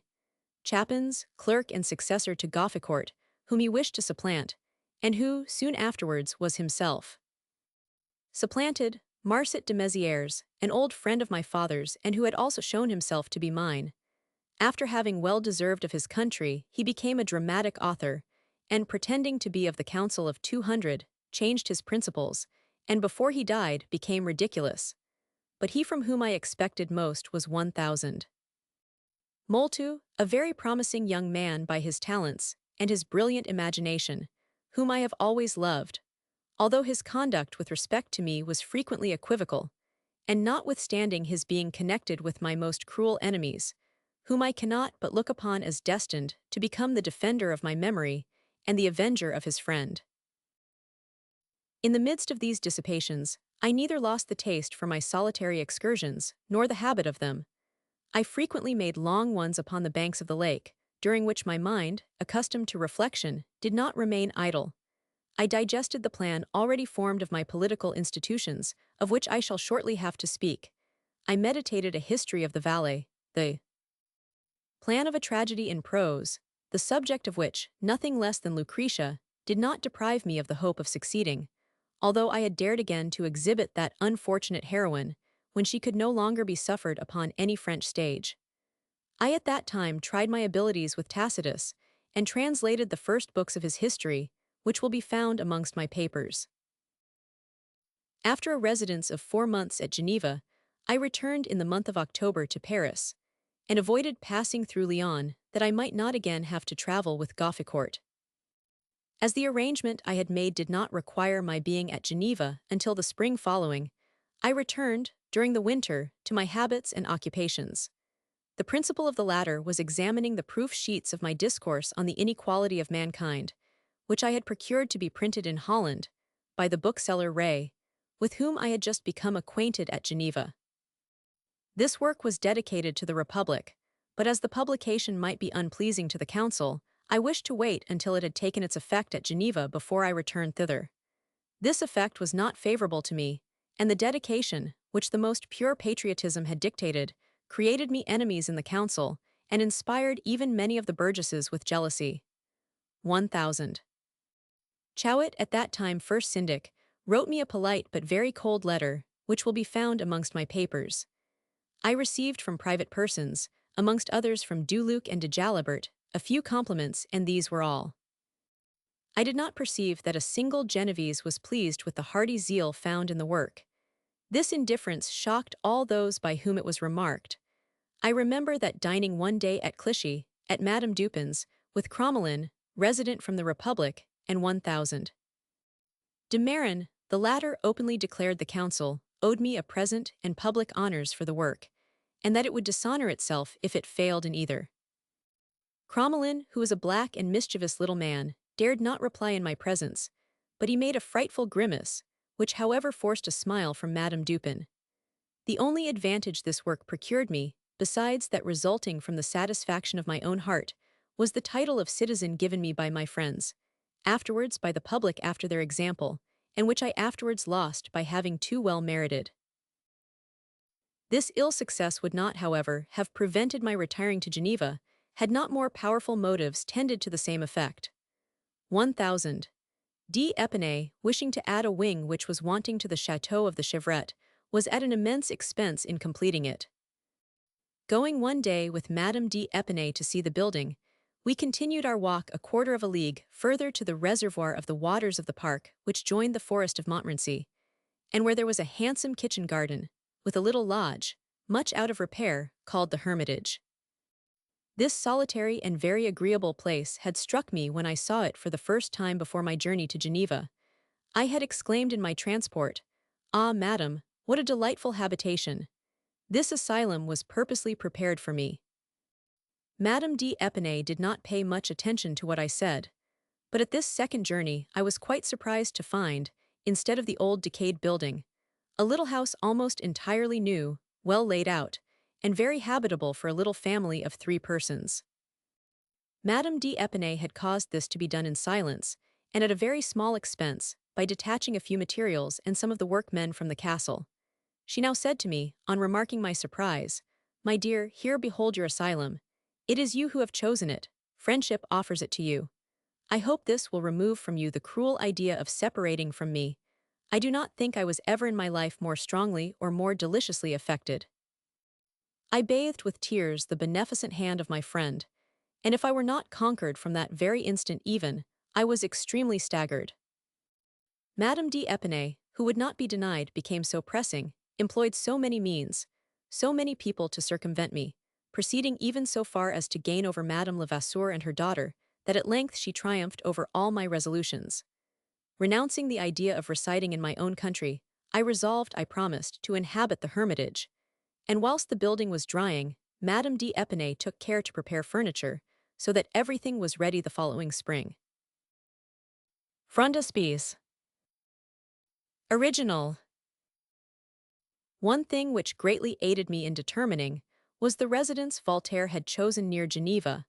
I easily comprehended this man would cause a revolution there, and that I should find in my country the manners, which drove me from Paris, that I should be under the necessity of incessantly struggling hard, and have no other alternative than that of being an unsupportable pedant, a poltroon, or a bad citizen. The letter Voltaire wrote me on my last work induced me to insinuate my fears in my answer, and the effect this produced confirmed them. From that moment I considered Geneva as lost, and I was not deceived. I perhaps ought to have met the storm, had I thought myself capable of resisting it. But what could I have done alone, timid, and speaking badly, against a man, arrogant, opulent, supported by the credit of the great, eloquent, and already the idol of the women and young men? I was afraid of uselessly exposing myself to danger to no purpose. I listened to nothing but my peaceful disposition, to my love of repose, which, if it then deceived me, still continues to deceive me on the same subject. By retiring to Geneva, I should have avoided great misfortunes, but I have my doubts whether, with all my ardent and patriotic zeal, I should have been able to effect anything great and useful for my country. Tronchin, who about the same time went to reside at Geneva, came afterwards to Paris and brought with him treasures. At his arrival he came to see me with the Chevalier Jacques. Madame d'Épinay had a strong desire to consult him in private, but this it was not easy to do. She addressed herself to me, and I engaged Tronchin to go and see her. Thus under my auspices they began a connection, which was afterwards increased at my expense. Such has ever been my destiny. The moment I had united two friends who were separately mine, they never failed to combine against me. Although, in the conspiracy then formed by the Tronchins, they must all have borne me a mortal hatred. He still continued friendly to me. He even wrote me a letter after his return to Geneva, to propose to me the place of honorary librarian. But I had taken my resolution, and the offer did not tempt me to depart from it. About this time I again visited 1000. D. Holbach. My visit was occasioned by the death of his wife, which, as well as that of Madame Franqueuil, happened whilst I was at Geneva. Diderot, when he communicated to me these melancholy events, spoke of the deep affliction of the husband. His grief affected my heart. I myself was grieved for the loss of that excellent woman, and wrote to 1000. D. Holbach a letter of condolence.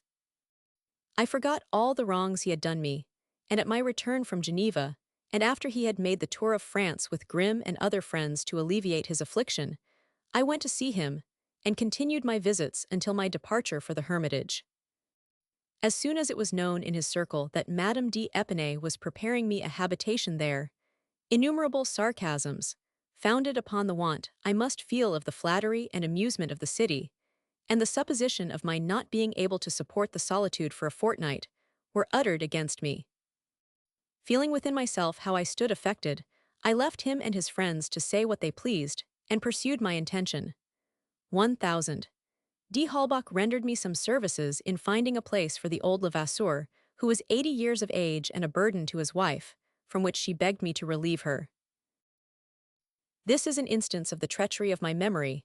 A long time after I had written what I have stated above, I learned, in conversing with my wife, that it was not 1000 D. Holbach but 1000 de Chenonceau, then one of the administrators of the Hôtel Dieu, who procured this place for her father. I had so totally forgotten the circumstance, and the idea of 1000 D. Holbach's having done it was so strong in my mind that I would have sworn it had been him. He was put into a house of charity, where almost as soon as he arrived there, age and the grief of finding himself removed from his family sent him to the grave. His wife and all his children, except Teresa, did not much regret his loss. But she, who loved him tenderly, has ever since been inconsolable, and never forgiven herself for having suffered him, at so advanced an age, to end his days in any other house than her own. Much about the same time I received a visit I little expected, although it was from a very old acquaintance. My friend Venture, accompanied by another man, came upon me one morning by surprise. What a change did I discover in his person! Instead of his former gracefulness, he appeared sottish and vulgar, which made me extremely reserved with him. My eyes deceived me, or either debauchery had stupefied his mind, or all his first splendor was the effect of his youth, which was past. I saw him almost with indifference, and we parted rather coolly. But when he was gone, the remembrance of our former connection so strongly called to my recollection that of my younger days, so charmingly, so prudently dedicated to that angelic woman Madame de Warens, who was not much less changed than himself. The little anecdotes of that happy time, the romantic day of town passed with so much innocence and enjoyment between those two charming girls, from whom a kiss of the hand was the only favor, and which, notwithstanding its being so trifling, had left me such lively, affecting and lasting regrets, and the ravishing delirium of a young heart, which I had just felt in all its force, and of which I thought the season forever passed for me. The tender remembrance of these delightful circumstances made me shed tears over my faded youth, and its transports forever lost to me. Ah, how many tears should I have shed over their tardy and fatal return had I foreseen the evils I had yet to suffer from them. Before I left Paris, I enjoyed during the winter which preceded my retreat, a pleasure after my own heart, and of which I tasted in all its purity. Palisot, academician of Nancy, known by a few dramatic compositions, had just had one of them performed at Luneville before the King of Poland. He perhaps thought to make his court by representing in his piece a man who had dared to enter into a literary dispute with the king. Stanislaus, who was generous and did not like satire, was filled with indignation at the author's daring to be personal in his presence. The Comte de Tresson, by order of the prince, wrote to 1000. D'Alembert, as well as to myself, to inform me that it was the intention of His Majesty to have Palisot expelled his academy. My answer was a strong solicitation in favor of Palisot, begging 1000. De Tresson to intercede with the king in his behalf. His pardon was granted, and 1000. De Tresson, when he communicated to me the information in the name of the monarch, added that the whole of what had passed should be inserted in the register of the Academy. I replied that this was less granting a pardon than perpetuating a punishment.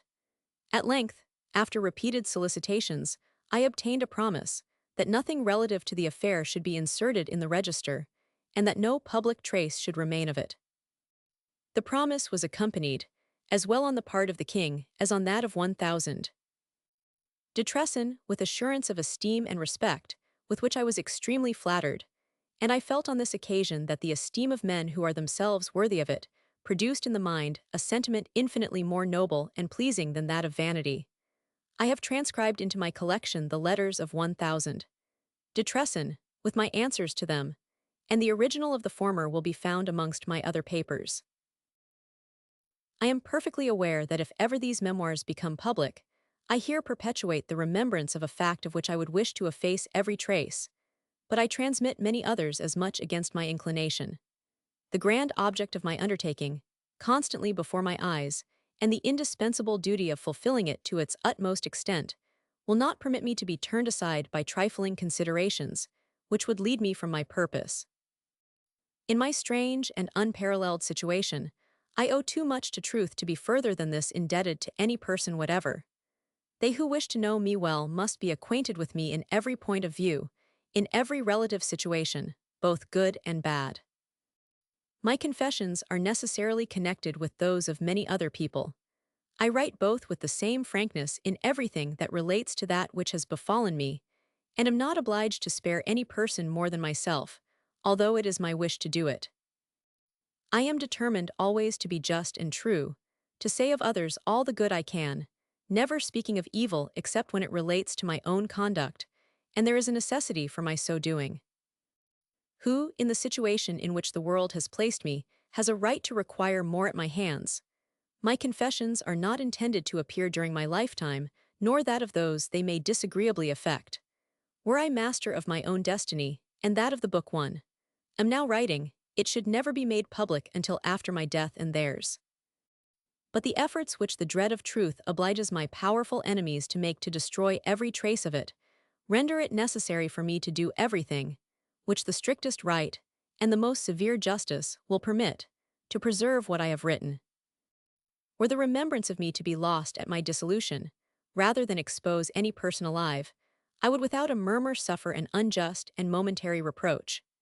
But since my name is to live, it is my duty to endeavor to transmit with it to posterity the remembrance of the unfortunate man by whom it was born, such as he really was, and not such as his unjust enemies incessantly endeavored to describe him. Book 9. My impatience to inhabit the hermitage not permitting me to wait until the return of fine weather, the moment my lodging was prepared I hastened to take possession of it, to the great amusement of the coterie Halbachik, which publicly predicted I should not be able to support solitude for 3 months, and that I should unsuccessfully return to Paris and live there as they 999. For my part, having for 15 years been out of my element, finding myself upon the eve of returning to it, I paid no attention to their pleasantries. Since contrary to my inclinations, I have again entered the world, I have incessantly regretted my dear Charmettes, and the agreeable life I led there. I felt a natural inclination to retirement, and the country. It was impossible for me to live happily elsewhere. At Venice, in the train of public affairs, in the dignity of a kind of representation, in the pride of projects of advancement.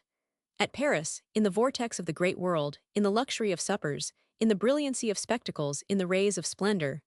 My groves, rivulets, and solitary walks, constantly presented themselves to my recollection, interrupted my thought, rendered me melancholy, and made me sigh with desire.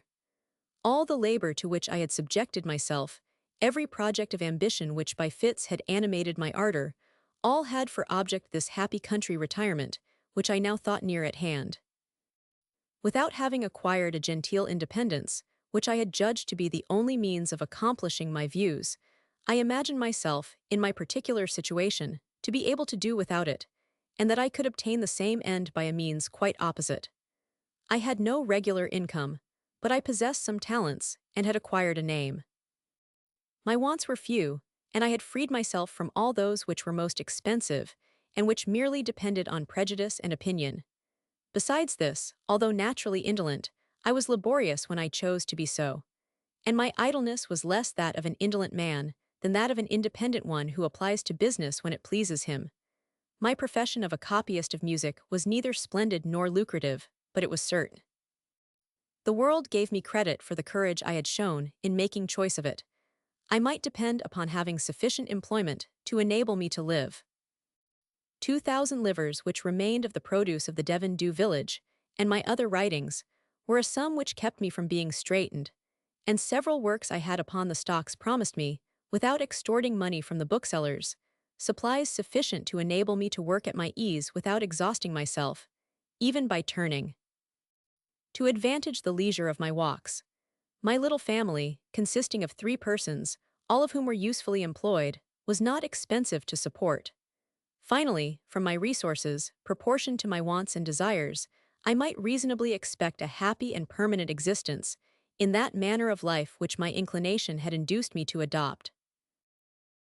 I might have taken the interested side of the question, and, instead of subjecting my pen to copying, entirely devoted it to works which, from the elevation to which I had soared, and at which I found myself capable of continuing, might have enabled me to live in the midst of abundance, nay, even of opulence, had I been the least disposed to join the maneuvers of an author to the care of publishing a good book. But I felt that writing for bread would soon have extinguished my genius, and destroyed my talents, which were less in my pen than in my heart, and solely proceeded from an elevated and noble manner of thinking, by which alone they could be cherished and preserved. Nothing vigorous or great can come from a pen totally venal. Necessity, nay, even avarice, perhaps, would have made me write rather rapidly than well. If the desire of success had not led me into cabals, It might have made me endeavor to publish fewer true and useful works than those which might be pleasing to the multitude, and instead of a distinguished author, which I might possibly become, I should have been nothing more than a scribbler. No, I have always felt that the profession of letters was illustrious in proportion as it was less a trade. It is too difficult to think nobly when we think for a livelihood. To be able to dare even to speak great truths, an author must be independent of success. I gave my books to the public with a certainty of having written for the general good of mankind, without giving myself the least concern about what was to follow. If the work was thrown aside, so much the worse for such as did not choose to profit by it. Their approbation was not necessary to enable me to live. My profession was sufficient to maintain me had not my works had a sale, for which reason alone they all sold. It was on the 9th of August, 1756, that I left cities, never to reside in them again. For I do not call a residence the few days I afterwards remained in Paris, London, or other cities, always on the wing or contrary to my inclinations. Madame d'Épinay came and took us all three in her coach. Her farmer carted away my little baggage, and I was put into possession the same day. I found my little retreat simply furnished, but neatly, and with some taste. The hand which had lent its aid in this furnishing rendered it inestimable in my eyes, and I thought it charming to be the guest of my female friend in a house I had made choice of, and which she had caused to be built purposely for me. Although the weather was cold, and the ground lightly covered with snow, the earth began to vegetate. Violets and primroses already made their appearance, the trees began to bud, and the evening of my arrival was distinguished by the song of the nightingale, which was heard almost under my window, in a wood adjoining the house. After a light sleep, forgetting when I awoke my change of abode, I still thought myself in the Rue Grenelle, when suddenly this warbling made me give a start, and I exclaimed in my transport, "At length, all my wishes are accomplished." The first thing I did was to abandon myself to the impression of the rural objects with which I was surrounded. Instead of beginning to set things in order in my new habitation, I began by doing it for my walks, and there was not a path, a copse, a grove, nor a corner in the environs of my place of residence that I did not visit the next day. The more I examined this charming retreat, the more I found it to my wishes. This solitary, rather than savage, spot transported me in idea to the end of the world. It had striking beauties which are but seldom found near cities, and never, if suddenly transported thither, could any person have imagined himself within 4 leagues of Paris. After abandoning myself for a few days to this rural delirium, I began to arrange my papers and regulate my occupations. I set apart, as I had always done, my mornings to copying and my afternoons to walking, provided with my little paper book and a pencil, for never having been able to write and think at my ease except sub dio, I had no inclination to depart from this method, and I was persuaded the forest of Montmorency, which was almost at my door, would in future be my closet and study. I had several works begun, these I cast my eye over. My mind was indeed fertile in great projects, but in the noise of the city, the execution of them had gone on but slowly. I proposed to myself to use more diligence when I should be less interrupted. I am of opinion I have sufficiently fulfilled this intention, and for a man frequently ill, often at La Chevrette, at Epinay, at Raubon, at the castle of Montmorency, at other times interrupted by the indolent and curious, and always employed half the day in copying, if what I produced during the 6 years I passed at the Hermitage and at Montmorency be considered, I am persuaded it will appear that if, in this interval, I lost my time, it was not in idleness. Of the different works I had upon the stocks, that I had longest resolved in my mind which was most to my taste, to which I destined a certain portion of my life, and which, in my opinion, was to confirm the reputation I had acquired, was my institutions. Politiques, I had, 14 years before, when at Venice, where I had an opportunity of remarking the defects of that government so much boasted of, conceived the first idea of them. Since that time my views had become much more extended by the historical study of morality. I had perceived everything to be radically connected with politics, and that, upon whatever principles these were founded, a people would never be more than that which the nature of the government made them. Therefore the great question of the best government possible appeared to me to be reduced to this. What is the nature of a government the most proper to form the most virtuous and enlightened, the wisest and best people, taking the last epithet in its most extensive meaning. I thought this question was much if not quite of the same nature with that which follows. What government is that which, by its nature, always maintains itself nearest to the laws, or least deviates from the laws? Hence, what is the law? And a series of questions of similar importance. I perceived these led to great truths, useful to the happiness of mankind, but more especially to that of my country, wherein, in the journey I had just made to it, I had not found notions of laws and liberty either sufficiently just or clear. I had thought this indirect manner of communicating these to my fellow citizens would be least mortifying to their pride, and might obtain me forgiveness for having seen a little further than themselves. Although I had already labored 5 or 6 years at the work, the progress I had made in it was not considerable.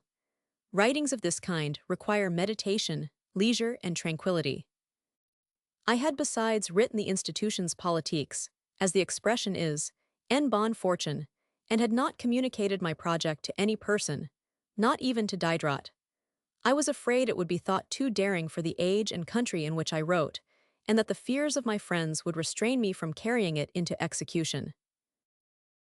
It was more especially the wise severity of Duclos which inspired me with this fear. As for Diderot, I know not by what means all my conferences with him tended to make me more satirical than my natural disposition inclined me to be.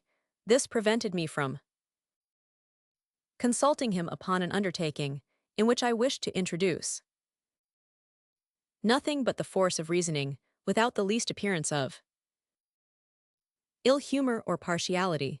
The manner of this work may be judged of by that of the contrat social, which is taken from it. I did not yet know that it would be finished in time, and in such a manner as to appear before my decease.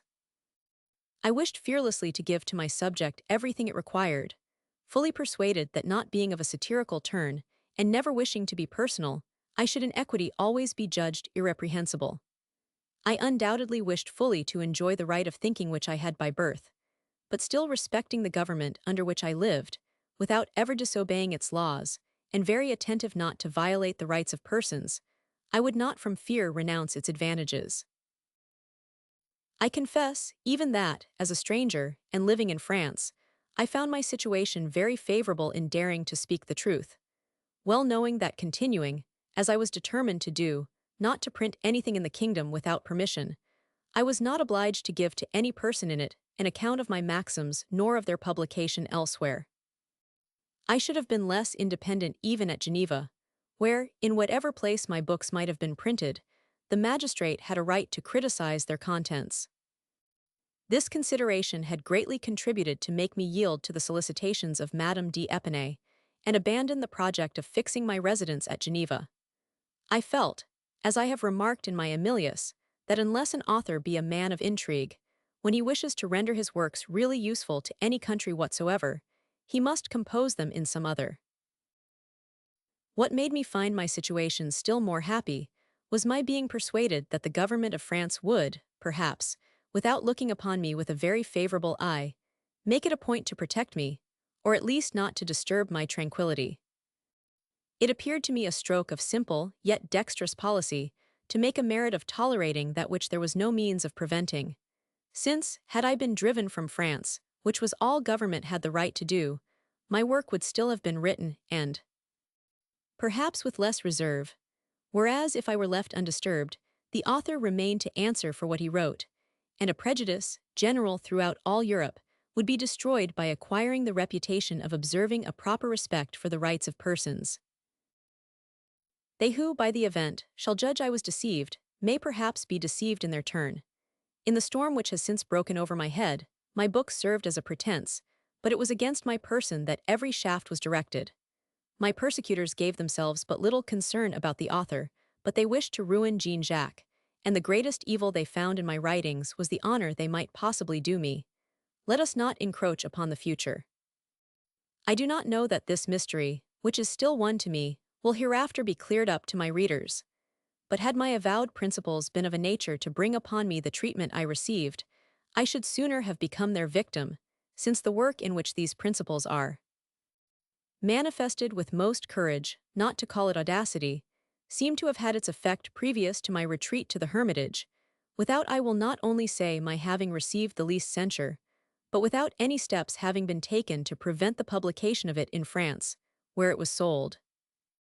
As publicly as in Holland.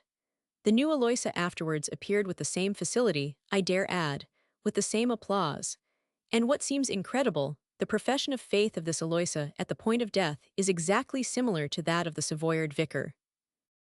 Every strong idea in the social contract had been before published in the Discourse on Inequality, and every bold opinion in Emilius previously found in Aloysia. This unrestrained freedom did not excite the least murmur against the first two works, therefore it was not that which gave cause to it against the latter. Another undertaking much of the same kind, but of which the project was more recent, then engaged my attention.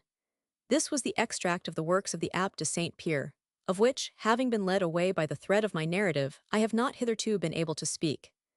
The idea was suggested to me, after my return from Geneva, by the Abbé Malby, not immediately from himself, but by the interposition of Madame Dupin, who had some interest in engaging me to adopt it. She was one of the 3 or 4 pretty women of Paris, of whom the Abbé de Saint-Pierre had been the spoiled child, and although she had not decidedly had the preference, she had at least partaken of it with Madame de Aiguillon. She preserved for the memory of the good man a respect and an affection which did honor to them both, and her self-love would have been flattered by seeing the stillborn works of her friend brought to life by her secretary. These works contained excellent things, but so badly told that the reading of them was almost insupportable, and it is astonishing the Abbé de Saint-Pierre, who looked upon his readers as schoolboys, should nevertheless have spoken to them as men, by the little care he took to induce them to give him a hearing. It was for this purpose that the work was proposed to me as useful in itself, and very proper for a man laborious in maneuver, but idle as an author, who finding the trouble of thinking very fatiguing, preferred, in things which pleased him, throwing a light upon and extending the ideas of others, to producing any himself. Besides, not being confined to the functions of a translator, I was at liberty sometimes to think for myself, and I had it in my power to give such a form to my work that many important truths would pass in it under the name of the Abbé de Saint-Pierre, much more safely than under mine. The undertaking also was not trifling. The business was nothing less than to read and meditate 23 volumes, diffuse, confused, full of long narrations and periods, repetitions, and false or little views, from amongst which it was necessary to select some few that were good and useful, and sufficiently encouraging to enable me to support the painful labor.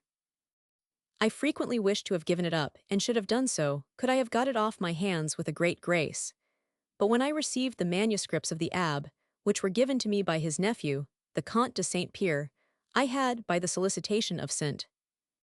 Lambert, in some measure engaged to make use of them, which I must either have done, or have given them back.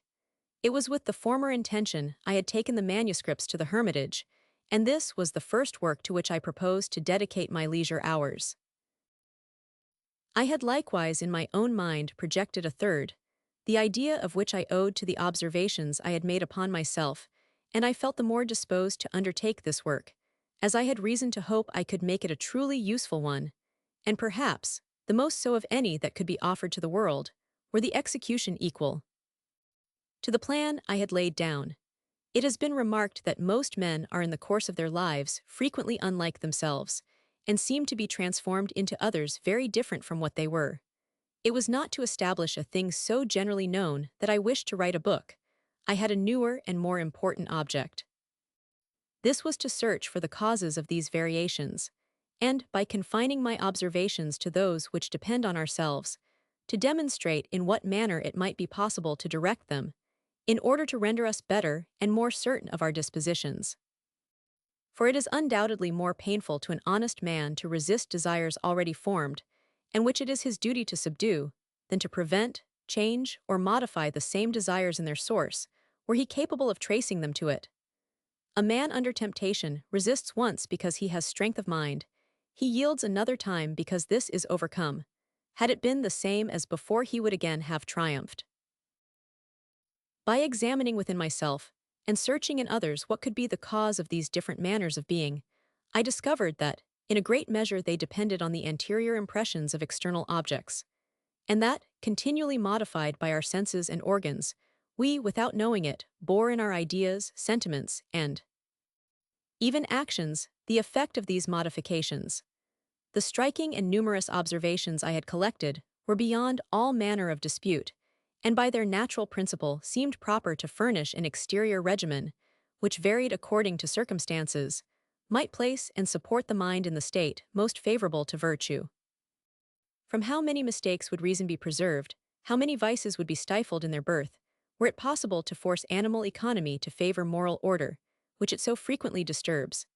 Climate, seasons, sounds, colors, light, darkness, the elements, ailments, noise, silence, motion, rest, all act on the animal machine, and consequently on the mind.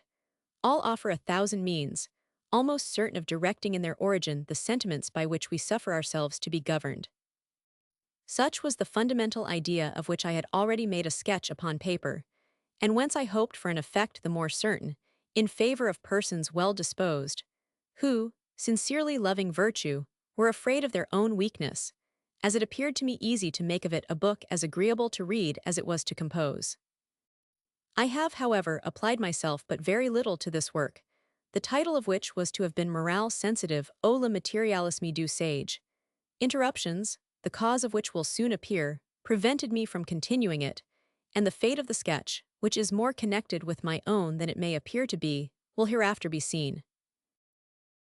Besides this, I had for some time meditated a system of education, of which Madame de Chenonceau, alarmed for her son by that of her husband, had desired me to consider. The authority of friendship placed this object, although less in itself to my taste, nearer to my heart than any other. On which account this subject, of all those of which I have just spoken, is the only one I carried to its utmost extent. The end I proposed to myself in treating of it should, I think, have procured the author a better fate. But I will not here anticipate this melancholy subject. I shall have too much reason to speak of it in the course of my work. These different objects offered me subjects of meditation for my walks, for, as I believed I had already observed, I am unable to reflect when I am not walking. The moment I stop, I think no more, and as soon as I am again in motion my head resumes its workings. I had, however, provided myself with a work for the closet upon rainy days. This was my dictionary of music, which my scattered, mutilated, and unshapen materials made it necessary to rewrite almost entirely. I had with me some books necessary to this purpose. I had spent 2 months in making extracts from others. I had borrowed from the king's library, whence I was permitted to take several to the hermitage. I was thus provided with materials for composing in my apartment when the weather did not permit me to go out, and my copying fatigued me. This arrangement was so convenient that it made it turn to advantage as well at the hermitage as at Montmorency, and afterwards even at Modier's, where I completed the work whilst I was engaged in others, and constantly found a change of occupation to be a real relaxation. During a considerable time I exactly followed the distribution I had prescribed myself, and found it very agreeable. But as soon as the fine weather brought Madame d'Épinay more frequently to Épinay, or to the Черvet, I found that attentions, in the first instance natural to me, but which I had not considered in my scheme, considerably deranged my projects. I have already observed that Madame d'Épinay had many amiable qualities. She sincerely loved her friends, served them with zeal, and not sparing for them either time or pains, certainly deserved on their part every attention in return. I had hitherto discharged this duty without considering it as one, but at length I found that I had given myself a chain of which nothing but friendship prevented me from feeling the weight, and this was still aggravated by my dislike to numerous societies. Madame d'Épinay took advantage of these circumstances to make me a proposition seemingly agreeable to me, but which was more so to herself. This was to let me know when she was alone, or had but little company. I consented, without perceiving to what a degree I engaged myself. The consequence was that I no longer visited her at my own hour but at hers, and that I never was certain of being master of myself for a day together. This constraint considerably diminished the pleasure I had in going to see her. I found the liberty she had so frequently promised was given me upon no other condition than that of my never enjoying it. And once or twice, when I wished to do this, there were so many messages, notes, and alarms relative to my health that I perceived that I could have no excuse but being confined to my bed for not immediately running to her upon the first intimation. It was necessary I should submit to this yoke, and I did it, even more voluntarily than could be expected from so great an enemy to dependence. The sincere attachment I had to Madame d'Épinay preventing me, in a great measure, from feeling the inconvenience with which it was accompanied. She, on her part, filled up, well or ill, the void which the absence of her usual circle left in her amusements. This for her was but a very slender supplement, although preferable to absolute solitude, which she could not support. She had the means of doing it much more at her ease after she began with literature, and at all events to write novels, letters, comedies, tales, and other trash of the same kind.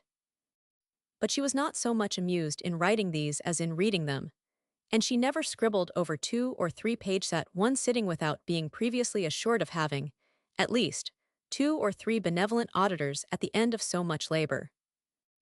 I seldom had the honor of being one of the chosen few except by means of another. When alone, I was, for the most part, considered as a cipher in everything, and this not only in the company of Madame d'Épinay, but in that of 1000, D. Holbach, and in every place where Grimm gave the ton. This nullity was very convenient to me, except in a tete-a-tete, when I knew not what countenance to put on, not daring to speak of literature, of which it was not for me to say a word, nor of gallantry, being too timid, and fearing, more than death, the ridiculousness of an old gallant. Besides that I never had such an idea when in the company of Madame d'Épinay, and that it perhaps would never have occurred to me, had I passed my whole life with her. Not that her person was in the least disagreeable to me. On the contrary, I loved her perhaps too much as a friend to do it as a lover. I felt a pleasure in seeing and speaking to her. Her conversation, although agreeable enough in a mixed company, was uninteresting in private. Mine, not more elegant or entertaining than her own, was no great amusement to her.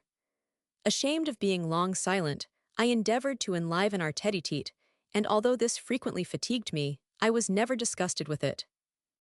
I was happy to show her little attentions, and gave her little fraternal kisses, which seemed not to be more sensual to herself. These were all. She was very thin, very pale, and had a bosom which resembled the back of her hand. This defect alone would have been sufficient to moderate my most ardent desires. My heart never could distinguish a woman in a person who had it, and besides other causes useless to mention, always made me forget the sex of this lady. Having resolved to conform to an assiduity which was necessary, I immediately and voluntarily entered upon it, and for the first year at least, found it less burthensome than I could have expected. Madame d'Épinay, who commonly passed the summer in the country, continued there but a part of this. Whether she was more detained by her affairs in Paris, or that the absence of Grimm rendered the residence of the chevrette less agreeable to her, I know not. I took the advantage of the intervals of her absence, or when the company with her was numerous, to enjoy my solitude with my good Teresa and her mother, in such a manner as to taste all its charms. Although I had for several years past been frequently in the country, I seldom had enjoyed much of its pleasures, and these excursions, always made in company with people who considered themselves as persons of consequence, and rendered insipid by constraint, served to increase in me the natural desire I had for rustic pleasures. The want of these was the more sensible to me, as I had the image of them immediately before my eyes.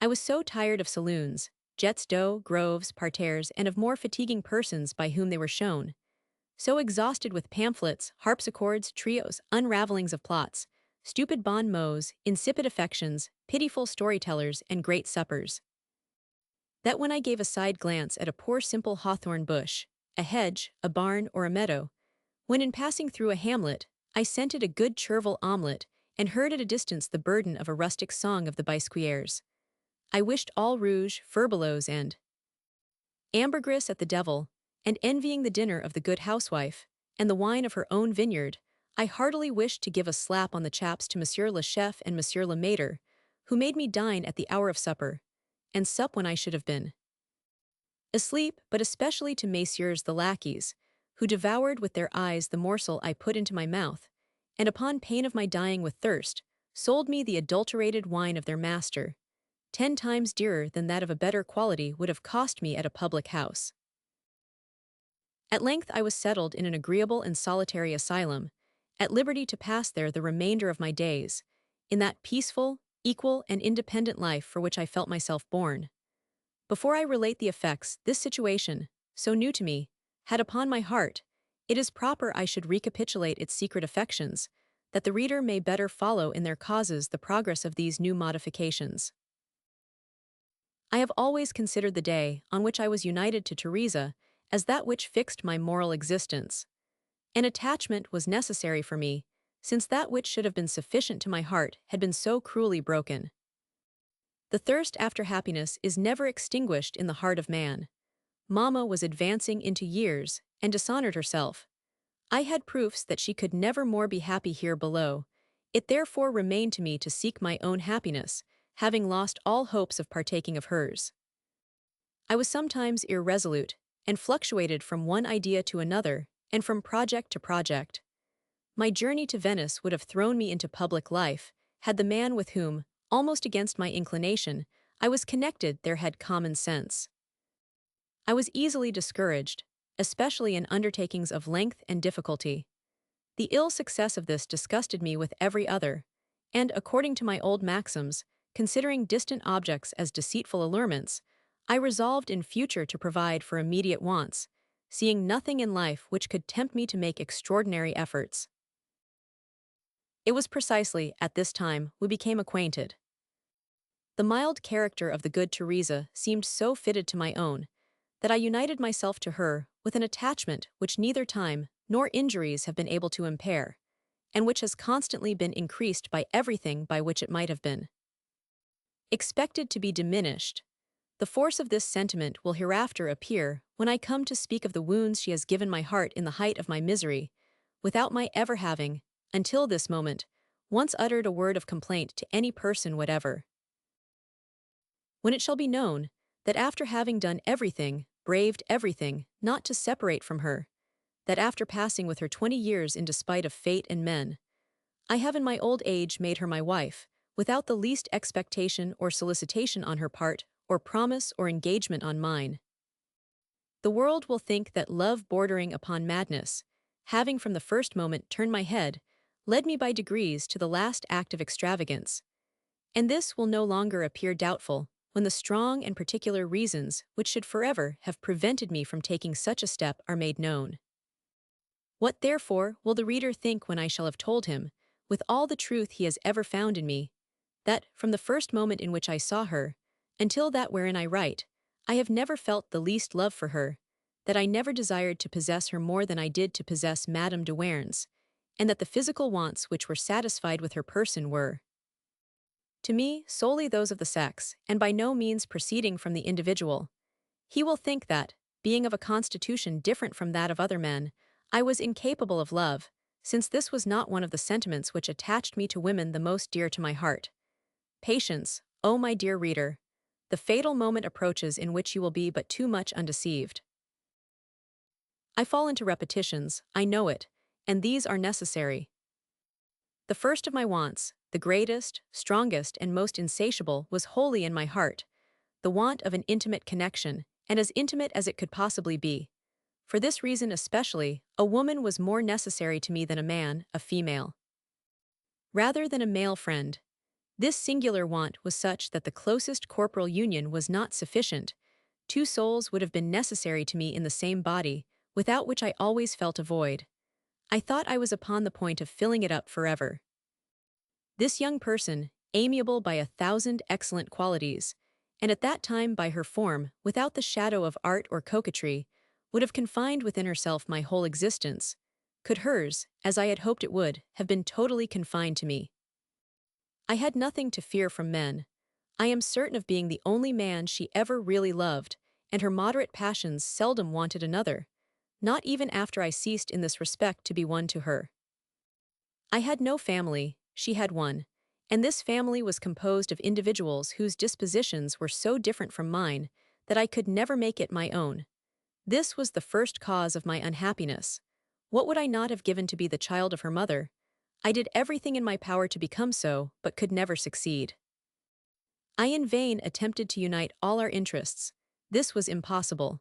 She always created herself one different from mine, contrary to it, and to that even of her daughter, which already was no longer separated from it. She, her other children, and grandchildren became so many leeches, and the least evil these did to Teresa was robbing her.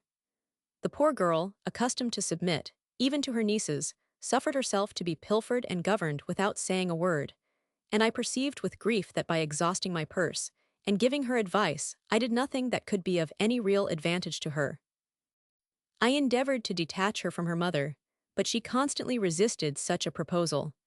I could not but respect her resistance, and esteemed her the more for it, but her refusal was not on this account less to the prejudice of us both. Abandoned to her mother and the rest of her family, she was more their companion than mine, and rather at their command than mistress of herself. Their avarice was less ruinous than their advice was pernicious to her. In fact, if on account of the love she had for me, added to her good natural disposition, she was not quite their slave, she was enough so to prevent in a great measure the effect of the good maxims I endeavored to instill into her, and notwithstanding all my efforts, to prevent our being united. Thus was it that notwithstanding a sincere and reciprocal attachment, in which I had lavished all the tenderness of my heart, the void in that heart was never completely filled. Children, by whom this effect should have been produced, were brought into the world, but these only made things worse. I trembled at the thought of entrusting them to a family ill brought up, to be still worse educated. The risk of the education of the foundling hospital was much less. This reason for the resolution I took, much stronger than all those I stated in my letter to Madame de Franqueuil, was, however, the only one with which I dared not make her acquainted. I chose rather to appear less excusable than to expose to reproach the family of a person I loved.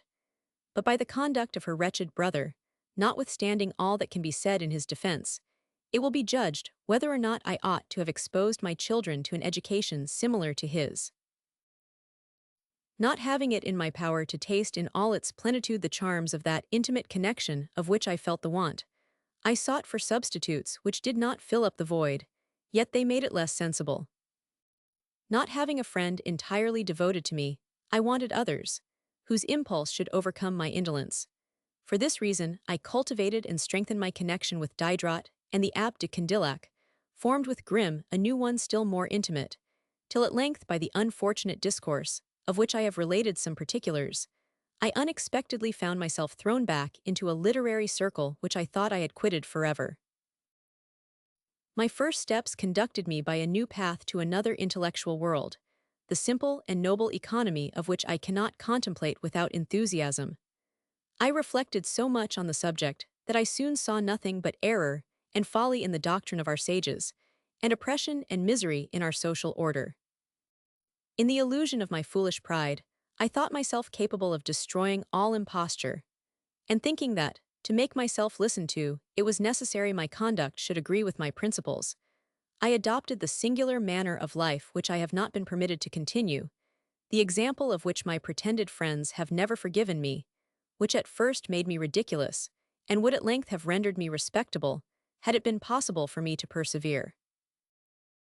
Until then I had been good. From that moment I became virtuous, or at least infatuated with virtue. This infatuation had begun in my head, but afterwards passed into my heart. The most noble pride there took root amongst the ruins of extirpated vanity. I affected nothing. I became what I appeared to be, and during 4 years at least, whilst this effervescence continued at its greatest height, there is nothing great and good that can enter the heart of man, of which I was not capable between heaven and myself. Hence flowed my sudden eloquence.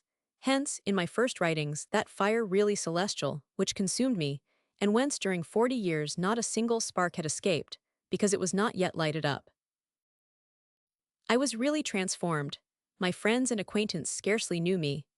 I was no longer that timid, and rather bashful than modest man, who neither dared to present himself, nor utter a word, whom a single pleasantry disconcerted, and whose face was covered with a blush the moment his eyes met those of a woman.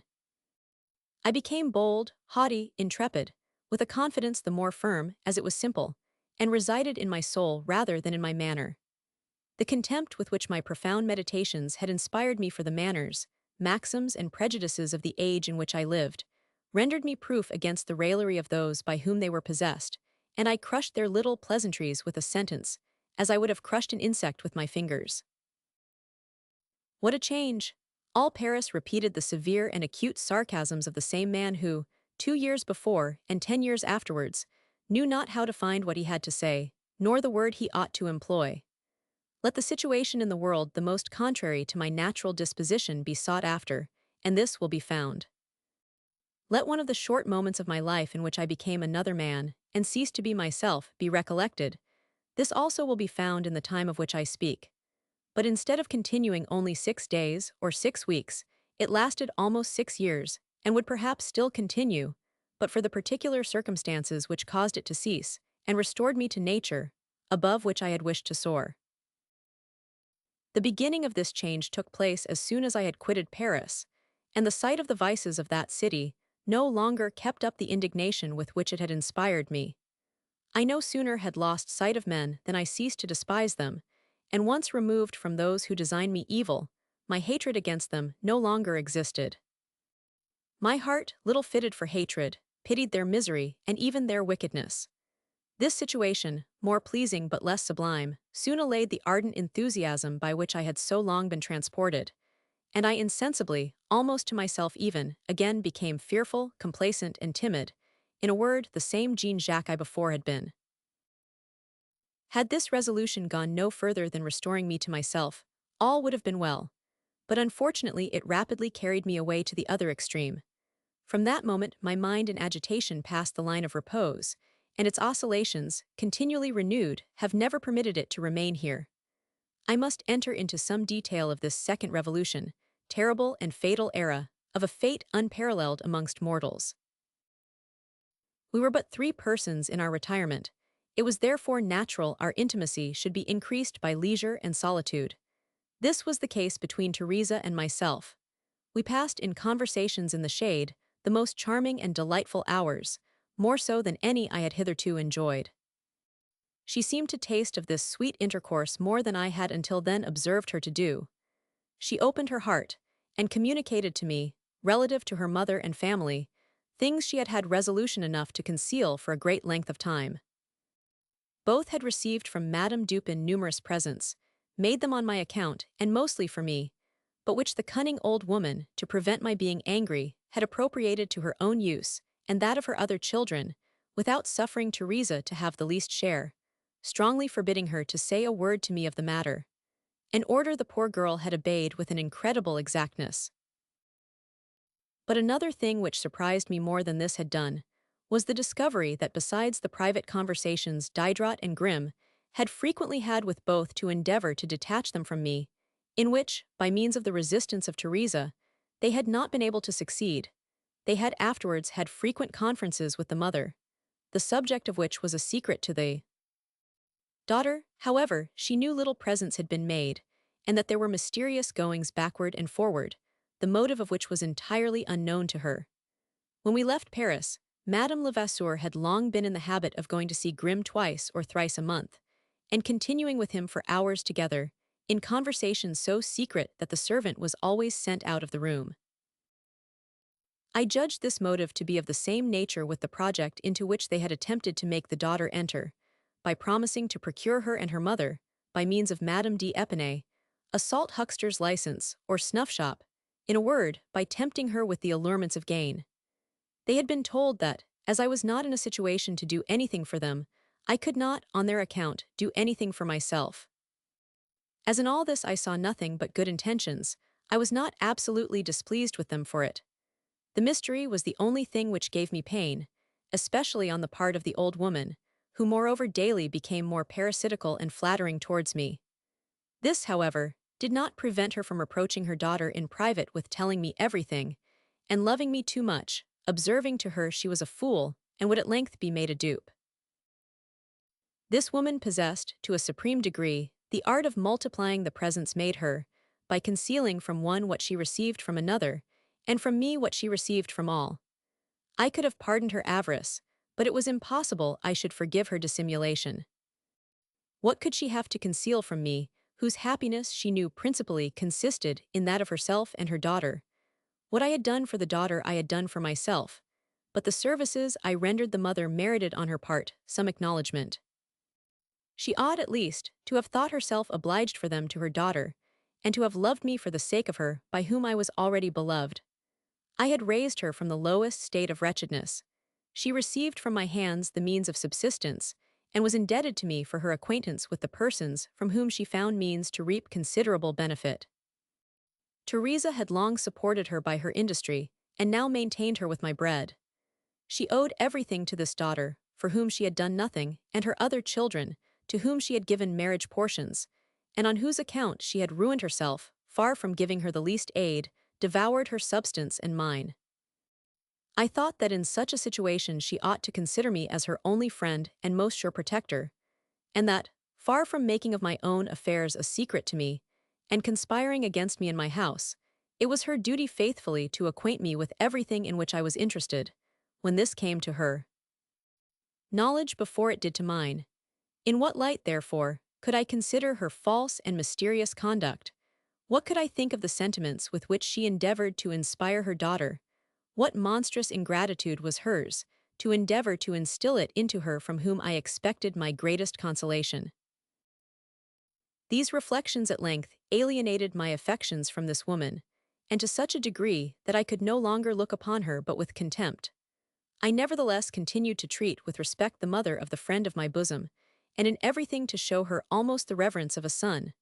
But I must confess I could not remain long with her without pain, and that I never knew how to bear restraint. This is another short moment of my life, in which I approached near to happiness without being able to attain it, and this by no fault of my own. Had the mother been of a good disposition, we all three should have been happy to the end of our days. The longest liver only would have been to be pitied. Instead of which, the reader will see the course things took, and judge whether or not it was in my power to change it. Madame Levasseur, who perceived I had got more full possession of the heart of Teresa, and that she had lost ground with her, endeavored to regain it, and instead of striving to restore herself to my good opinion, by the mediation of her daughter, attempted to alienate her affections from me. One of the means she employed was to call her family to her aid. I had begged Teresa not to invite any of her relations to the hermitage, and she had promised me she would not. These were sent for in my absence, without consulting her, and she was afterwards prevailed upon to promise not to say anything of the matter. After the first step was taken, all the rest were easy. When once we make a secret of anything to the person we love, we soon make little scruple of doing it in everything. The moment I was at the Chevrette, the hermitage was full of people who sufficiently amused themselves. A mother has always great power over a daughter of a mild disposition. Yet notwithstanding all the old woman could do, she was never able to prevail upon Teresa to enter into her views, nor to persuade her to join in the league against me. For her part, she resolved upon doing it forever, and seeing on one side her daughter and myself, who were in a situation to live, and that was all, on the other, Diderot, Grimm, de Holbach, and Madame d'Epinay, who promised great things, and gave some little ones, she could not conceive it was possible to be in the wrong with the wife of a farmer general and baron. Had I been more clear-sighted, I should from this moment have perceived I nourished a serpent in my bosom.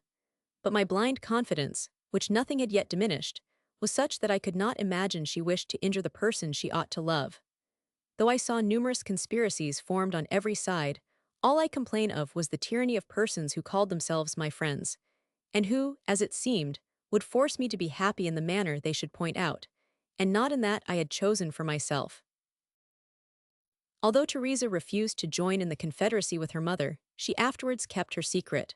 For this her motive was commendable, although I will not determine whether she did it well or 99. Two women, who have secrets between them, love to prattle together. This attracted them towards each other, and Teresa, by dividing herself, sometimes let me feel I was alone, for I could no longer consider as a society that which we all three formed.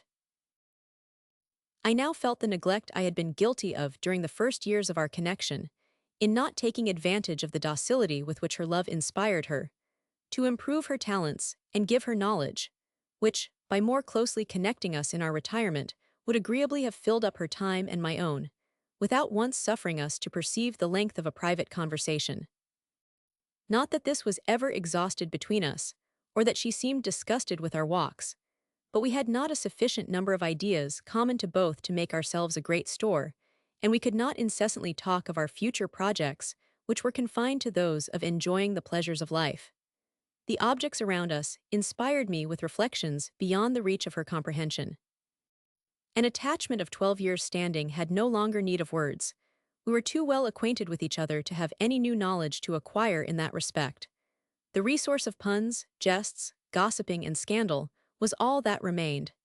In solitude especially is it that the advantage of living with a person who knows how to think is particularly felt. I wanted not this resource to amuse myself with her, but she would have stood in need of it to have always found amusement with me. The worst of all was our being obliged to hold our conversations when we could.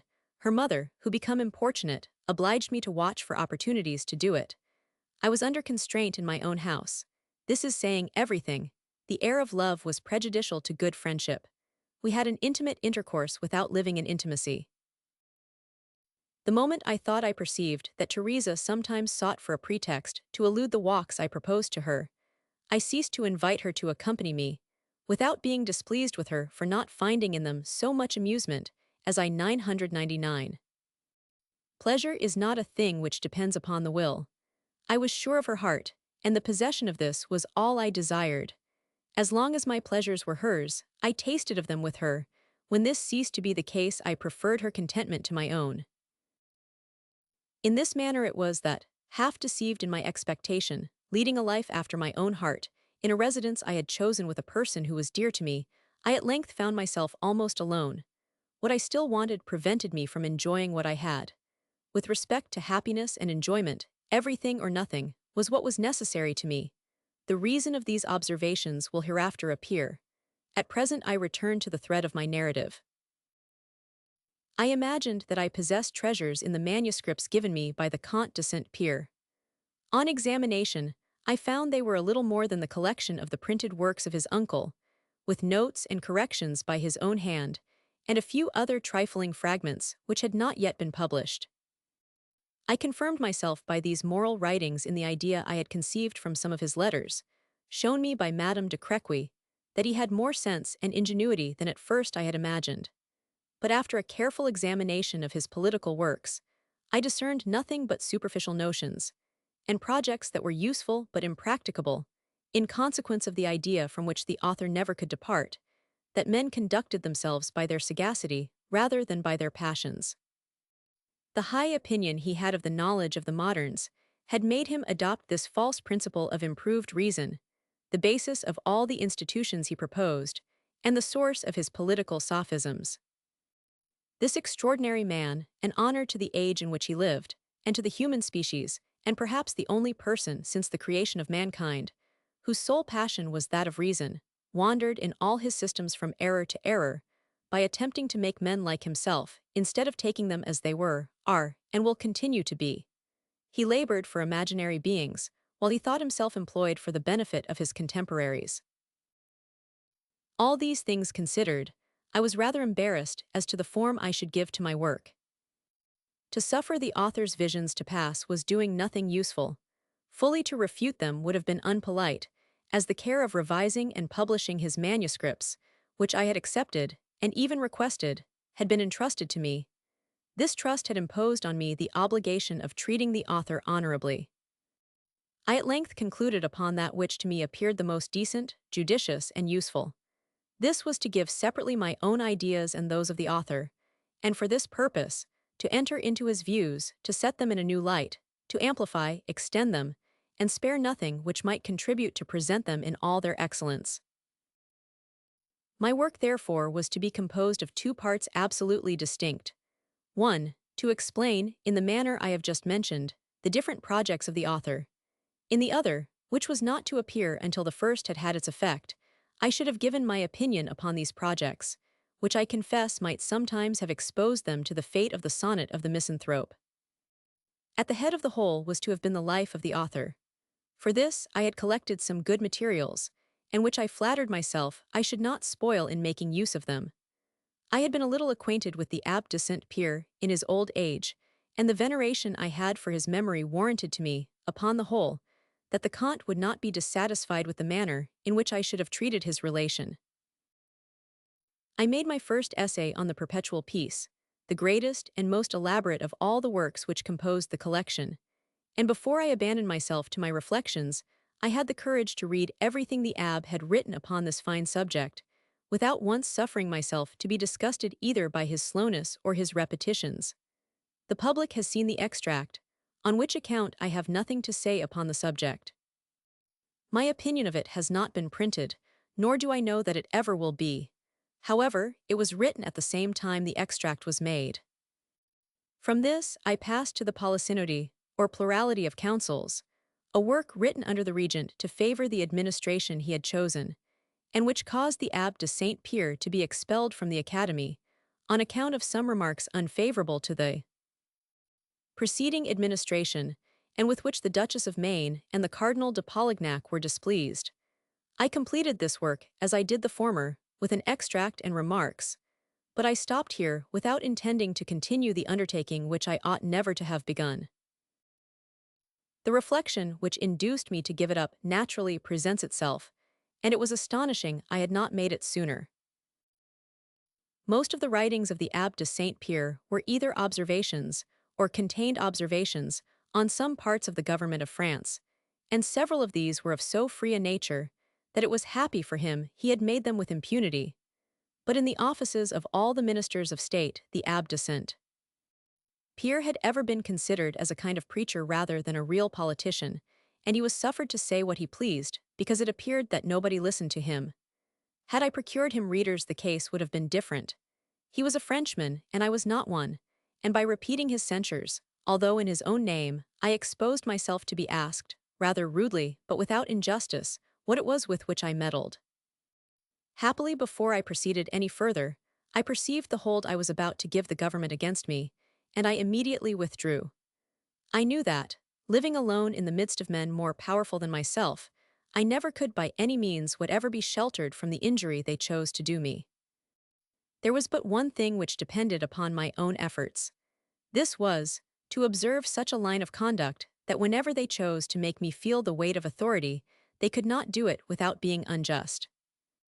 The maxim which induced me to decline proceeding with the works of the Abbé de Saint-Pierre has frequently made me give up projects I had much more at heart.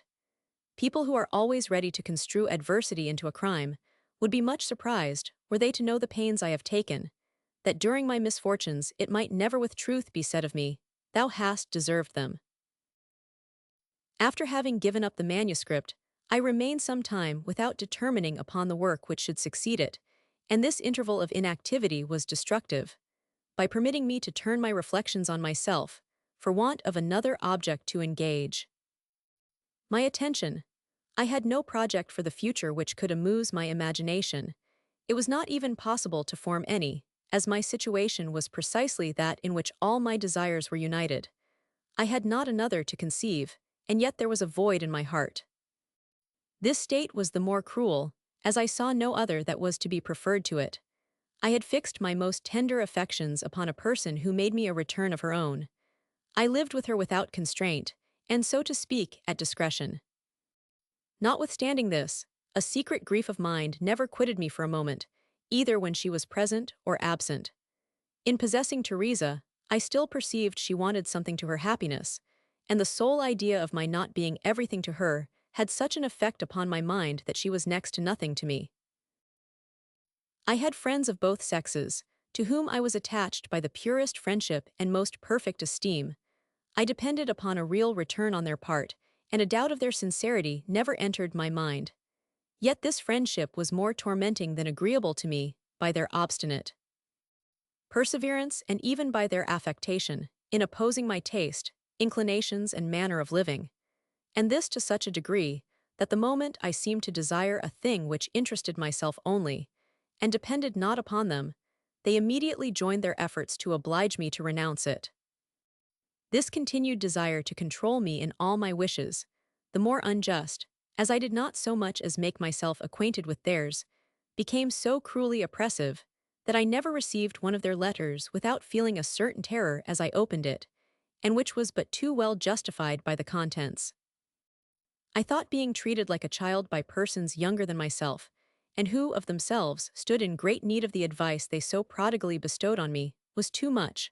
Love me, said I to them, as I love you, but in every other respect let my affairs be as indifferent to you as yours are to me. This is all I ask.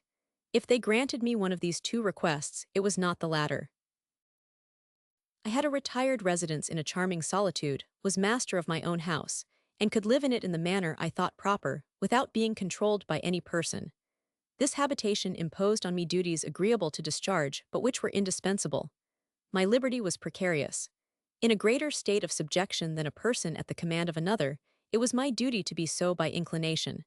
When I arose in the morning, I never could say to myself, I will employ this day as I think proper. And moreover, besides my being subject to obey the call of Madame d'Épinay, I was exposed to the still more disagreeable importunities of the public and chance comers. The distance I was at from Paris did not prevent crowds of idlers, not knowing how to spend their time, from daily breaking in upon me, and without the least scruple, freely disposing of mine. When I least expected visitors, I was unmercifully assailed by them, and I seldom made a plan for the agreeable employment of the day that was not counteracted by the arrival of some stranger. In short, finding no real enjoyment in the midst of the pleasures I had been most desirous to obtain, I, by sudden mental transitions, returned in imagination to the serene days of my youth, and sometimes exclaimed with a sigh, "Ah, this is not Les Charmettes."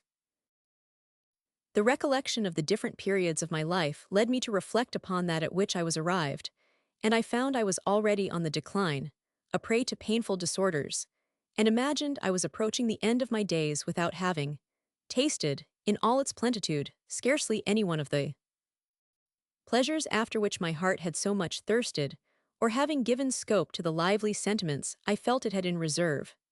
I had not favored even that intoxicating voluptuousness with which my mind was richly stored, and which, for want of an object, was always compressed, and never exhaled but by signs.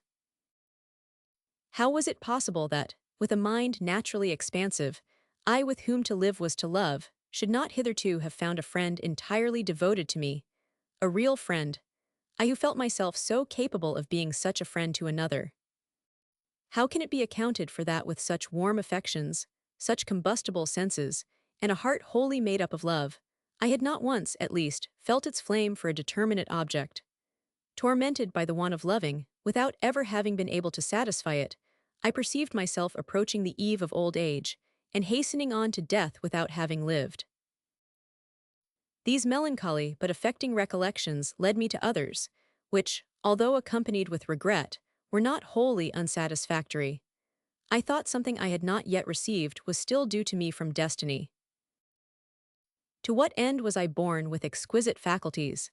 To suffer them to remain unemployed.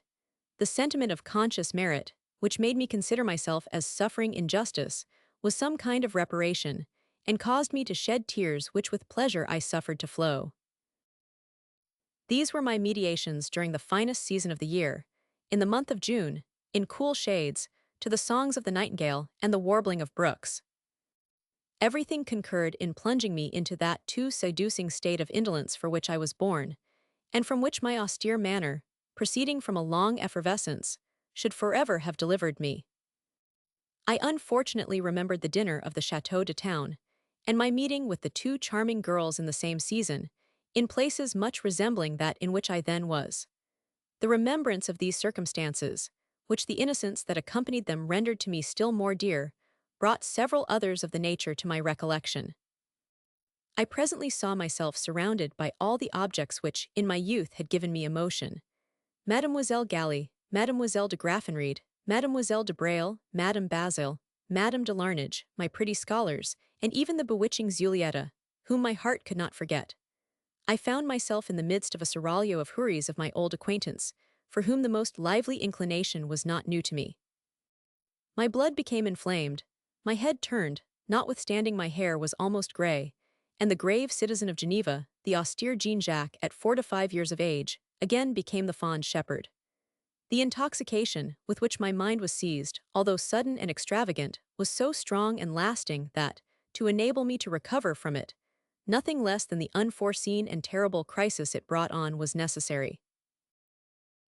This intoxication, to whatever degree it was carried, went not so far as to make me forget my age and situation, to flatter me that I could still inspire love, nor to make me attempt to communicate the devouring flame by which ever since my youth I had felt my heart in vain consumed. For this I did not hope, I did not even desire it. I knew the season of love was past. I knew too well in what contempt the ridiculous pretensions of superannuated gallants were held, ever to add one to the number, and I was not a man to become an impudent coxcomb in the decline of life, after having been so little such during the flower of my age. Besides, as a friend to peace, I should have been apprehensive of domestic dissensions, and I too sincerely loved Teresa to expose her to the mortification of seeing me entertain for others more lively sentiments than those with which she inspired me for herself. What step did I take upon this occasion? My reader will already have guessed it, if he has taken the trouble to pay the least attention to my narrative. The impossibility of attaining real beings threw me into the regions of chimera, and seeing nothing in existence worthy of my delirium, I sought food for it in the ideal world, which my imagination quickly peopled with beings after my own heart. This resource never came more apropos, nor was it ever so fertile. In my continual ecstasy, I intoxicated my mind with the most delicious sentiments that ever entered the heart of man. Entirely forgetting the human species, I formed to myself societies of perfect beings, whose virtues were as celestial as their beauty, tender and faithful friends, such as I never found here below. I became so fond of soaring in the empyrean, in the midst of the charming objects with which I was surrounded, that I thus passed hours and days without perceiving it, and losing the remembrance of all other things, I scarcely had eaten a morsel in haste before I was impatient to make my escape and run to regain my groves.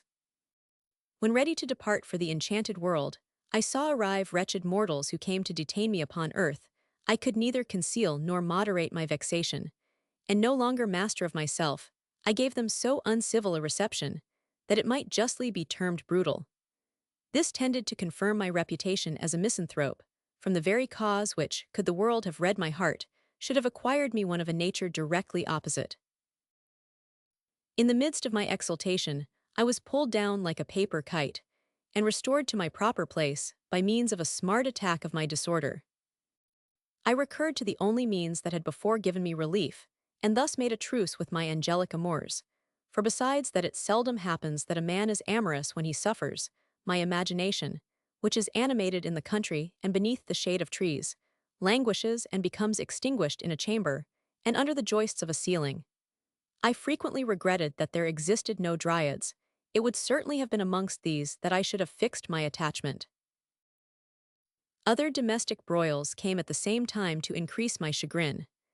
Madame Levasseur, while making me the finest compliments in the world, alienated from me her daughter as much as she possibly could.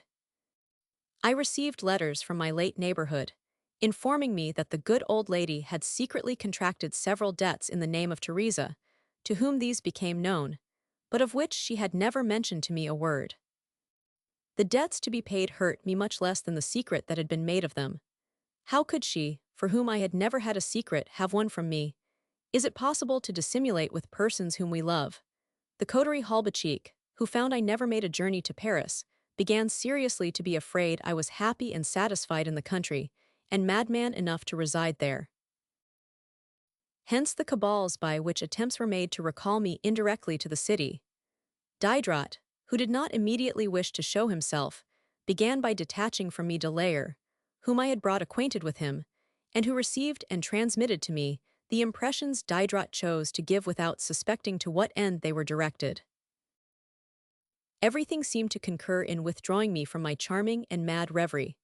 I was not recovered from the late attack I had when I received the copy of the poem on the destruction of Lisbon, which I imagined to be sent by the author. This made it necessary I should write to him and speak of his composition. I did so, and my letter was a long time afterwards printed without my consent, as I shall hereafter have occasion to remark. Struck by seeing this poor man overwhelmed, if I may so speak, with prosperity and honor, bitterly exclaiming against the miseries of this life, and finding everything to be wrong, I formed the mad project of making him turn his attention to himself, and of proving to him that everything was right. Voltaire, while he appeared to believe in God, never really believed in anything but the devil, since his pretended deity is a malicious being, who, according to him, had no pleasure but in evil.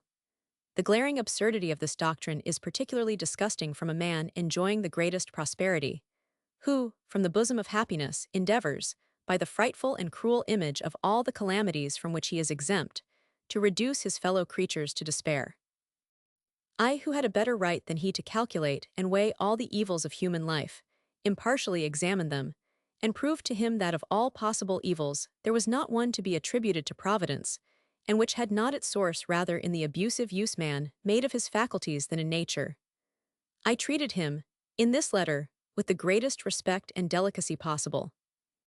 Yet, knowing his self-love to be extremely irritable, I did not send the letter immediately to himself, but to Dr. Tronchin, his physician and friend, with full power either to give it him or destroy it.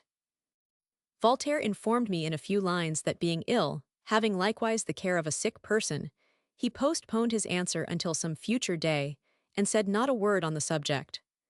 Tronchin, when he sent me the letter, enclosed in it another, in which he expressed but very little esteem for the person from whom he received it. I have never published, nor even shown, either of these two letters, not liking to make a parade of such little triumphs, but the originals are in my collections. Since that time, Voltaire has published the answer he promised me, but which I never received. This is the novel of Candide, of which I cannot speak because I have not read it. All these interruptions ought to have cured me of my fantastic amours, and they were perhaps the means offered me by heaven to prevent their destructive consequences. But my evil genius prevailed, and I had scarcely begun to go out before my heart, my head, and my feet returned to the same paths. I say the same in certain respects, for my ideas, rather less exalted, remained this time upon earth, but yet were busied in making so exquisite a choice of all that was to be found there amiable of every kind, that it was not much less chimerical than the imaginary world I had abandoned. I figured to myself love and friendship, the two idols of my heart, under the most ravishing images. I amused myself in adorning them with all the charms of the sex I had always adored. I imagined two female friends rather than two of my own sex, because, although the example be more rare, it is also more amiable. I endowed them with different characters, but analogous to their connection, with two faces, not perfectly beautiful, but according to my taste, and animated with benevolence and sensibility. I made one brown and the other fair, one lively and the other languishing, one wise and the other weak, but of so amiable a weakness that it seemed to add a charm to virtue. I gave to one of the two a lover, of whom the other was the tender friend, and even something more, but I did not admit either rivalry, quarrels, or jealousy, because every painful sentiment is painful for me to imagine, and I was unwilling to tarnish this delightful picture by anything which was degrading to nature. Smitten with my two charming models, I drew my own portrait in the lover and the friend, as much as it was possible to do it, but I made him young and amiable, giving him, at the same time, the virtues and the defects which I felt in myself. That I might place my characters in a residence proper for them, I successively passed in review the most beautiful places I had seen in my travels, but I found no grove sufficiently delightful, no landscape that pleased me. The valleys of Thessaly would have satisfied me had I but once had a sight of them, but my imagination, fatigued with invention, wished for some real place which might serve it as a point to rest upon, and create in me an illusion with respect to the real existence of the inhabitants I intended to place there. I thought a good while upon the Borromean Islands, the delightful prospect of which had transported me, but I found in them too much art and ornament for my lovers. I however wanted a lake, and I concluded by making choice of that about which my heart has never ceased to wander. I fixed myself upon that part of the banks of this lake, where my wishes have long since placed my residence in the imaginary happiness to which fate has confined me. The native place of my poor mamma had still for me a charm. The contrast of the situations, the richness and variety of the sights, the magnificence, the majesty of the whole, which ravishes the senses, affects the heart, and elevates the mind, determined me to give it the preference, and I placed my young pupils at Vevey. This is what I imagined at the first sketch. the rest was not added until afterwards. I for a long time confined myself to this vague plan, because it was sufficient to fill my imagination with agreeable objects, and my heart with sentiments in which it delighted. These fictions, by frequently presenting themselves, at length gained a consistence, and took in my mind a determined form. I then had an inclination to express upon paper some of the situations fancy presented to me, and recollecting everything I had felt during my youth, thus, in some measure, gave an object to that desire of loving, which I had never been able to satisfy, and by which I felt myself consumed. I first wrote a few incoherent letters, and when I afterwards wished to give them connection, I frequently found a difficulty in doing it. What is scarcely credible, although most strictly true, is my having written the first two parts almost wholly in this manner, without having any plan formed, and not foreseeing I should one day be tempted to make it a regular work. For this reason, the two parts afterwards formed of materials not prepared for the place in which they are disposed, are full of unmeaning expressions not found in the others. In the midst of my reveries I had a visit from Madame de Houdetot, the first she had ever made me, but which unfortunately was not the last, as will hereafter appear. The Comtesse de Houdetot was the daughter of the late 1000. De Bellegarde, a farmer general, sister to 1000. D'Épinay and Messieurs de Lalive and de la Briche, both of whom have since been introductors to ambassadors. I have spoken of the acquaintance I made with her before she was married. Since that event I had not seen her, except at the fêtes at La Chevrette, with Madame d'Épinay, her sister-in-law. Having frequently passed several days with her, both at La Chevrette and Épinay, I always thought her amiable, and that she seemed to be my well-wisher.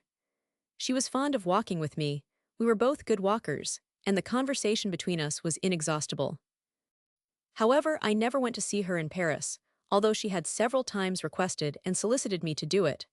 Her connections with 1000.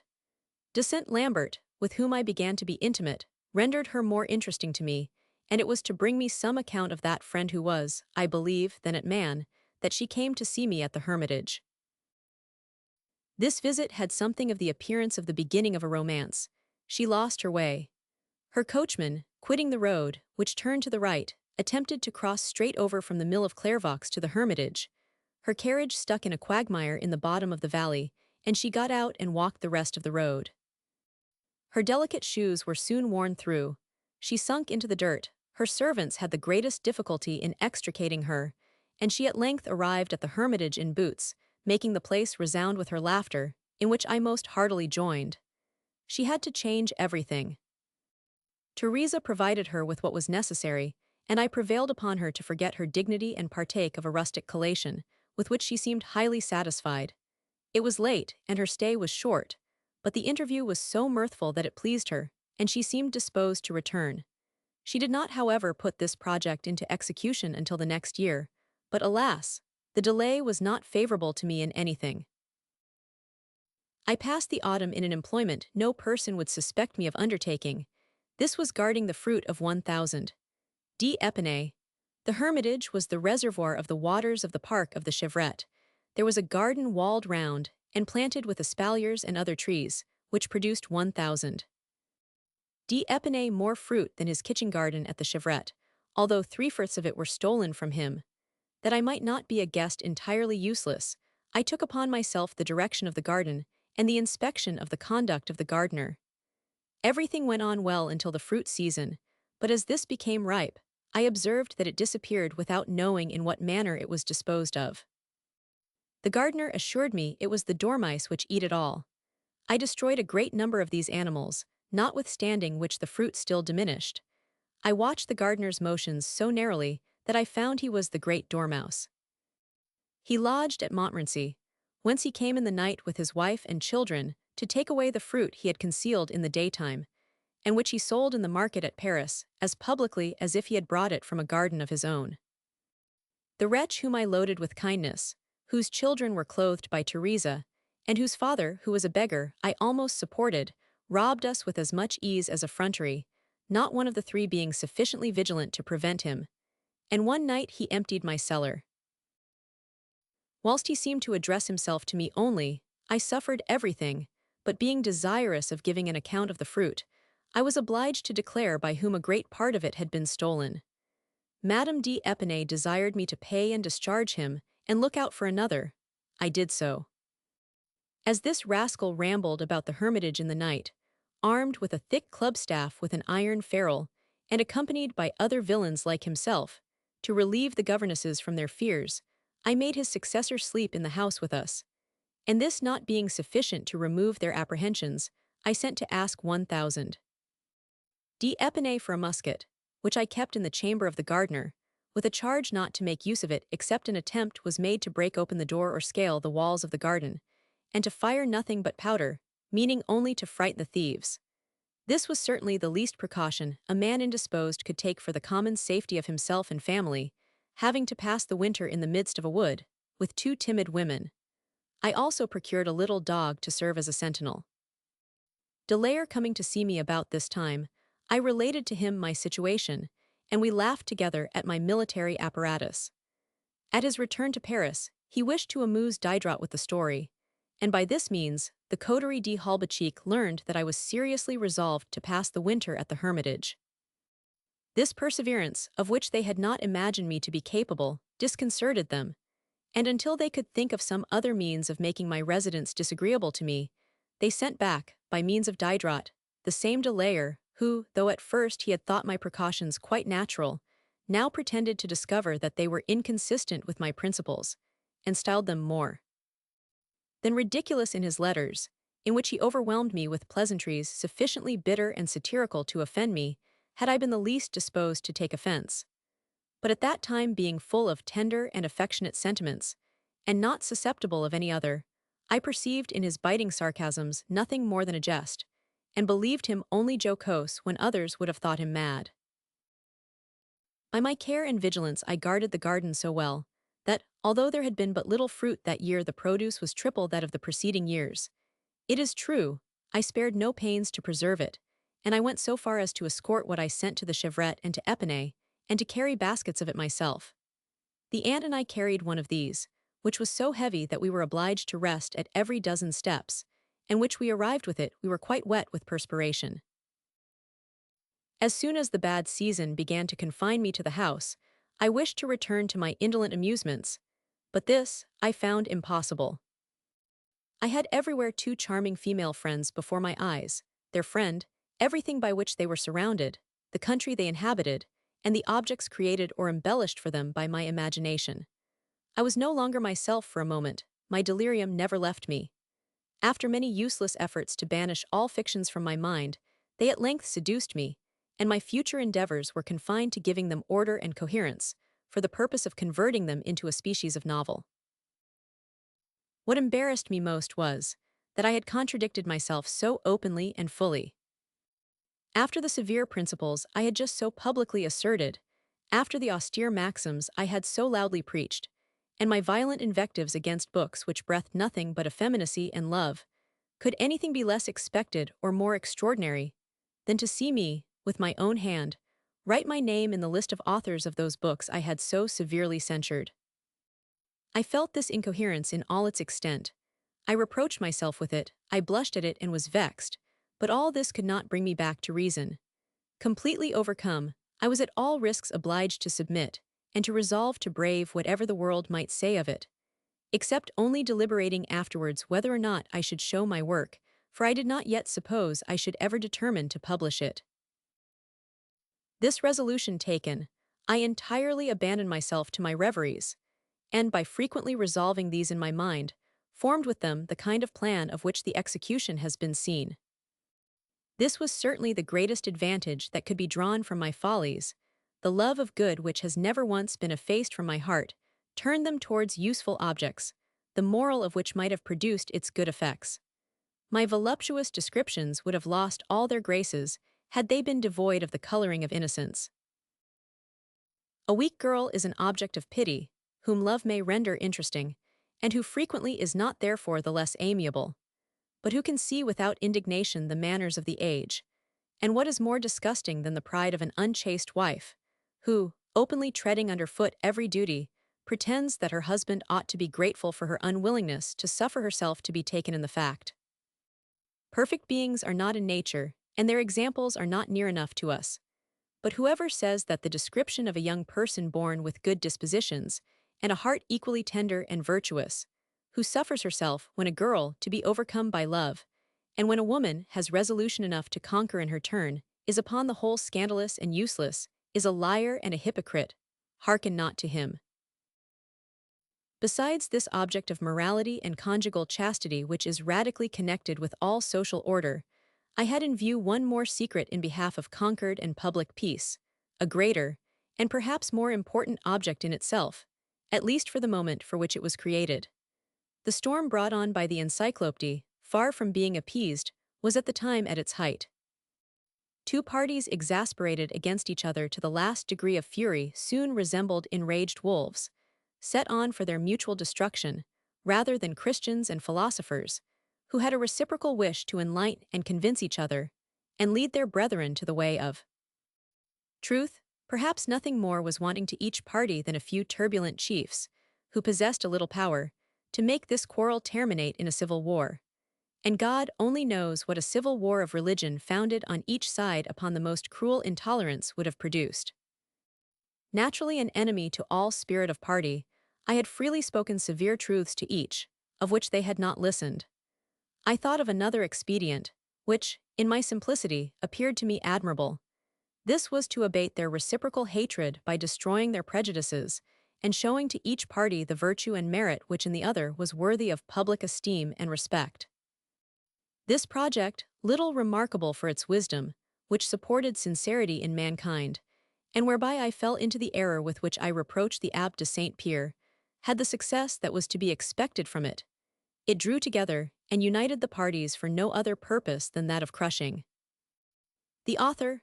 Until experience made me discover my folly, I gave my attention to it with a zeal worthy of the motive by which I was inspired, and I imagined the two characters of Walmer and Julia in an ecstasy, which made me hope to render them both amiable, and, what is still more, by means of each other. Satisfied with having made a rough sketch of my plan, I returned to the situations in detail which I had marked out, and from the arrangement I gave them resulted the first two parts of the Eloisa, which I finished during the winter with inexpressible pleasure, procuring gilt paper to receive a fair copy of them, azure and silver powder to dry the writing, and blue narrow ribbon to tack my sheets together. In a word, I thought nothing sufficiently elegant and delicate for my two charming girls, of whom, like another Pygmalion, I became madly enamored. Every evening by the fireside I read the two parts to the governesses. The daughter, without saying a word, was like myself moved to tenderness, and we mingled our sighs. Her mother, finding there were no compliments, understood nothing of the matter, remained unmoved, and at the intervals when I was silent always repeated, "Sir, that is very fine." Madame d'Épinay, uneasy at my being alone, in winter, in a solitary house, in the midst of woods, often sent to inquire after my health. I never had such real proofs of her friendship for me, to which mine never more fully answered. It would be wrong in me were not I, among these proofs, to make special mention of her portrait, which she sent me, at the same time requesting instructions from me in what manner she might have mine, painted by Latour, and which had been shown at the exhibition. I ought equally to speak of another proof of her attention to me, which, although it be laughable, is a feature in the history of my character, on account of the impression received from it. One day when it froze to an extreme degree, in opening a packet she had sent me of several things I had desired her to purchase for me, I found a little under petticoat of English flannel, which she told me she had worn, and desired I would make of it an under waistcoat. This care, more than friendly, appeared to me so tender, and as if she had stripped herself to clothe me, that in my emotion I repeatedly kissed, shedding tears at the same time, both the note and the petticoat.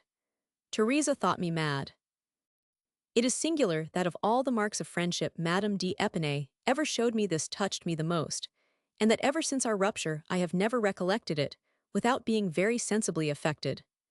I for a long time preserved her little note, and it would still have been in my possession, had not it shared the fate of my other notes received at the same period. Although my disorder then gave me but little respite in winter, and a part of the interval was employed in seeking relief from pain, this was still upon the whole the season, which since my residence in France I had passed with most pleasure and tranquillity. During 4 or 5 months, whilst the bad weather sheltered me from the interruptions of importunate visits, I tasted to a greater degree than I had ever yet or have since done, of that equal simple and independent life, the enjoyment of which still made it more desirable to me, without any other company than the two governesses in reality and the two female cousins in idea. It was then especially that I daily congratulated myself upon the resolution I had had the good sense to take, unmindful of the clamors of my friends, who were vexed at seeing me delivered from their tyranny. And when I heard of the attempt of a madman, when de Layer and Madame d'Épinay spoke to me in letters of the trouble and agitation which reigned in Paris, how thankful was I to heaven for having placed me at a distance from all such spectacles of horror and guilt. These would have been continued, and increased the bilious humor which the sight of public disorders had given me, while seeing nothing around me in my retirement but gay and pleasing objects. My heart was wholly abandoned to sentiments which were amiable. I remark here with pleasure the course of the last peaceful moments that were left me. The spring succeeding to this winter, which had been so calm, developed the germ of the misfortunes I have yet to describe, in the tissue of which a like interval, wherein I had leisure to respite, will not be found. I think, however, I recollect, that during this interval of peace, and in the bosom of my solitude, I was not quite undisturbed by the Holbachsians. Diderot stirred me up some strife, and I am much deceived if it was not in the course of this winter that the fils natural son-off which I shall soon have occasion to speak, made its appearance. Independently of the causes which left me but few papers relative to that period, those even which I have been able to preserve are not very exact with respect to dates. Diderot never dated his letters. Madame d'Épinay and Madame de Houdetot seldom dated theirs, except the day of the week, and de Layer mostly confined himself to the same rules. When I was desirous of putting these letters in order, I was obliged to supply what was wanting by guessing at dates, so uncertain that I cannot depend upon them. Unable therefore to fix with certainty the beginning of these quarrels, I prefer relating in one subsequent article everything I can recollect concerning them.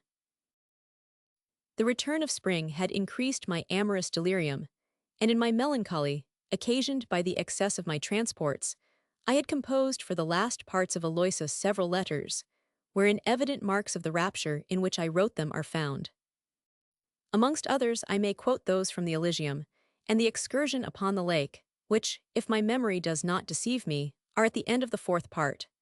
Whoever, in reading these letters, does not feel his heart soften and melt into the tenderness by which they were dictated, ought to lay down the book. Nature has refused him the means of judging of sentiment. Precisely at the same time I received a second unforeseen visit from Madame de Houdetot, in the absence of her husband, who was captain of the gendarmerie, and of her lover, who was also in the service. She had come to Aubonne, in the middle of the valley of Montmorency, where she had taken a pretty house. From thence she made a new excursion to the Hermitage. She came on horseback, and dressed in men's clothes. Although I am not very fond of this kind of masquerade, I was struck with the romantic appearance she made, and for once it was with love. As this was the first and only time in all my life, the consequence of which will forever render it terrible to my remembrance, I must take the permission to enter into some particulars on the subject. The Countess de Houdetot was nearly 30 years of age, and not handsome. Her face was marked with the smallpox, her complexion coarse, she was short-sighted, and her eyes were rather round. But she had fine long black hair, which hung down in natural curls below her waist. Her figure was agreeable, and she was at once both awkward and graceful in her motions. Her wit was natural and pleasing, to this gaiety. Heedlessness and ingenuousness were perfectly suited. She abounded in charming sallies, after which she so little sought that they sometimes escaped her lips in spite of herself. She possessed several agreeable talents, played the harpsichord, danced well, and wrote pleasing poetry. Her character was Angelique's was founded upon a sweetness of mind, and except prudence and fortitude, contained in it every virtue. She was besides so much to be depended upon in all intercourse, so faithful in society, even her enemies were not under the necessity of concealing from her their secrets. I mean by her enemies the men, or rather the women, by whom she was not beloved, for as to herself she had not a heart capable of hatred, and I am of opinion this conformity with mine greatly contributed towards inspiring me with a passion for her. In confidence of the most intimate friendship, I never heard her speak ill of persons who were absent, not even of her sister-in-law. She could neither conceal her thoughts from anyone, nor disguise any of her sentiments, and I am persuaded she spoke of her lover to her husband, as she spoke of him to her friends and acquaintances, and to everybody without distinction of persons. What proved, beyond all manner of doubt, the purity and sincerity of her nature was, that subject to very extraordinary absences of mind, and the most laughable inconsiderateness, she was often guilty of some very imprudent ones with respect to herself, but never in the least offensive to any person whatsoever. She had been married very young and against her inclinations to the Comte de Houdetot, a man of fashion and a good officer, but a man who loved play and chicane, who was not very amiable, and whom she never loved. She found in 1000. De Saint Lambert all the merit of her husband, with more agreeable qualities of mind, joined with virtue and talents. If anything in the manners of the age can be pardoned, it is an attachment which duration renders more pure, to which its effects do honor, and which becomes cemented by reciprocal esteem. It was a little from inclination, as I am disposed to think, but much more to please Saint Lambert, that she came to see me. He had requested her to do it, and there was reason to believe the friendship which began to be established between us would render this society agreeable to all three. She knew I was acquainted with their connection, and as she could speak to me without restraint, it was natural she should find my conversation agreeable. She came, I saw her. I was intoxicated with love without an object. This intoxication fascinated my eyes, the object fixed itself upon her. I saw my Julia in Madame de Houdetot, and I soon saw nothing but Madame de Houdetot, but with all the perfections with which I had just adorned the idol of my heart. To complete my delirium, she spoke to me of Saint Lambert with the fondness of a passionate lover. Contagious force of love. While listening to her, and finding myself near her, I was seized with a delicious trembling, which I had never before experienced when near to any person whatsoever. She spoke, and I felt myself affected. I thought I was nothing more than interested in her sentiments, when I perceived I possessed those which were similar. I drank freely of the poisoned cup, of which I yet tasted nothing more than the sweetness. Finally, imperceptibly to us both, she inspired me for herself with all she expressed for her lover. Alas, it was very late in life, and cruel was it to consume with a passion not less violent than unfortunate for a woman whose heart was already in the possession of another. Notwithstanding the extraordinary emotions I had felt when near to her, I did not at first perceive what had happened to me. It was not until after her departure that, wishing to think of Julia, I was struck with surprise at being unable to think of anything but Madame de Houdetot. Then was it my eyes were opened. I felt my misfortune, and lamented what had happened, but I did not foresee the consequences. I hesitated a long time on the manner in which I should conduct myself towards her, as if real love left behind it sufficient reason to deliberate and act accordingly. I had not yet determined upon this when she unexpectedly returned and found me unprovided. It was this time, perfectly acquainted with my situation. Shame, the companion of evil, rendered me dumb, and made me tremble in her presence. I neither dared to open my mouth or raise my eyes. I was in an inexpressible confusion which it was impossible she should not perceive. I resolved to confess to her my troubled state of mind, and left her to guess the cause whence it proceeded. This was telling her in terms sufficiently clear. Had I been young and amiable, and Madame de Houdetot afterwards weak, I should here blame her conduct. But this was not the case, and I am obliged to applaud and admire it. The resolution she took was equally prudent and generous. She could not suddenly break with me without giving her reasons for it to Saint Lambert, who himself had desired her to come and see me. This would have exposed two friends to a rupture, and perhaps a public one, which she wished to avoid. She had for me esteem and good wishes. She pitied my folly without encouraging it, and endeavored to restore me to reason.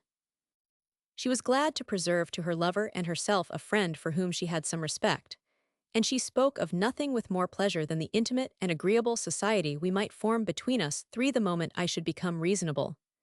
She did not always confine herself to these friendly exhortations, and in case of need, did not spare me more severe reproaches, which I had richly deserved. I spared myself still less. The moment I was alone, I began to recover.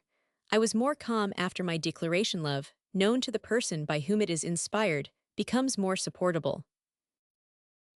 The forcible manner in which I approached myself with mine ought to have cured me of it, had the thing been possible. What powerful motives did I not call to my mind to stifle it? My morals, sentiments, and principles, the shame, the treachery, and crime of abusing what was confided to friendship, and the ridiculousness of burning, at my age, with the most extravagant passion for an object whose heart was pre-engaged, and who could neither make me a return nor least hope. Moreover, with a passion which, far from having anything to gain by constancy, daily became less sufferable. We would imagine that the last consideration, which ought to have added weight to all the others, was that whereby I eluded them. What scruple, thought I, ought I to make of a folly prejudicial to nobody but myself? Am I then a young man of whom Madame de Houdetot ought to be afraid? Would not it be said by my presumptive remorse that, by my gallantry, manner, and dress, I was going to seduce her? Poor Jean-Jacques, love on at thy ease, in all safety of conscience, and be not afraid that thy sighs will be prejudicial to Saint Lambert. It has been seen that I never was a coxcomb, not even in my youth. The manner of thinking, of which I have spoken, was according to my turn of mind. It flattered my passion. This was sufficient to induce me to abandon myself to it without reserve, and to laugh even at the impertinent scruple I thought I had made from vanity, rather than from reason. This is a great lesson for virtuous minds, which vice never attacks openly. It finds means to surprise them by masking itself with sophisms, and not unfrequently with a virtue. Guilty without remorse, I soon became so without measure, and I entreat it may be observed in what manner my passion followed my nature, at length to plunge me into an abyss. In the first place, it assumed the air of humility to encourage me, and to render me intrepid, it carried this humility even to mistrust. Madame de Houdetot, incessantly putting in mind of my duty, without once for a single moment flattering my folly, treated me with the greatest mildness, and remained with me upon the footing of the most tender friendship.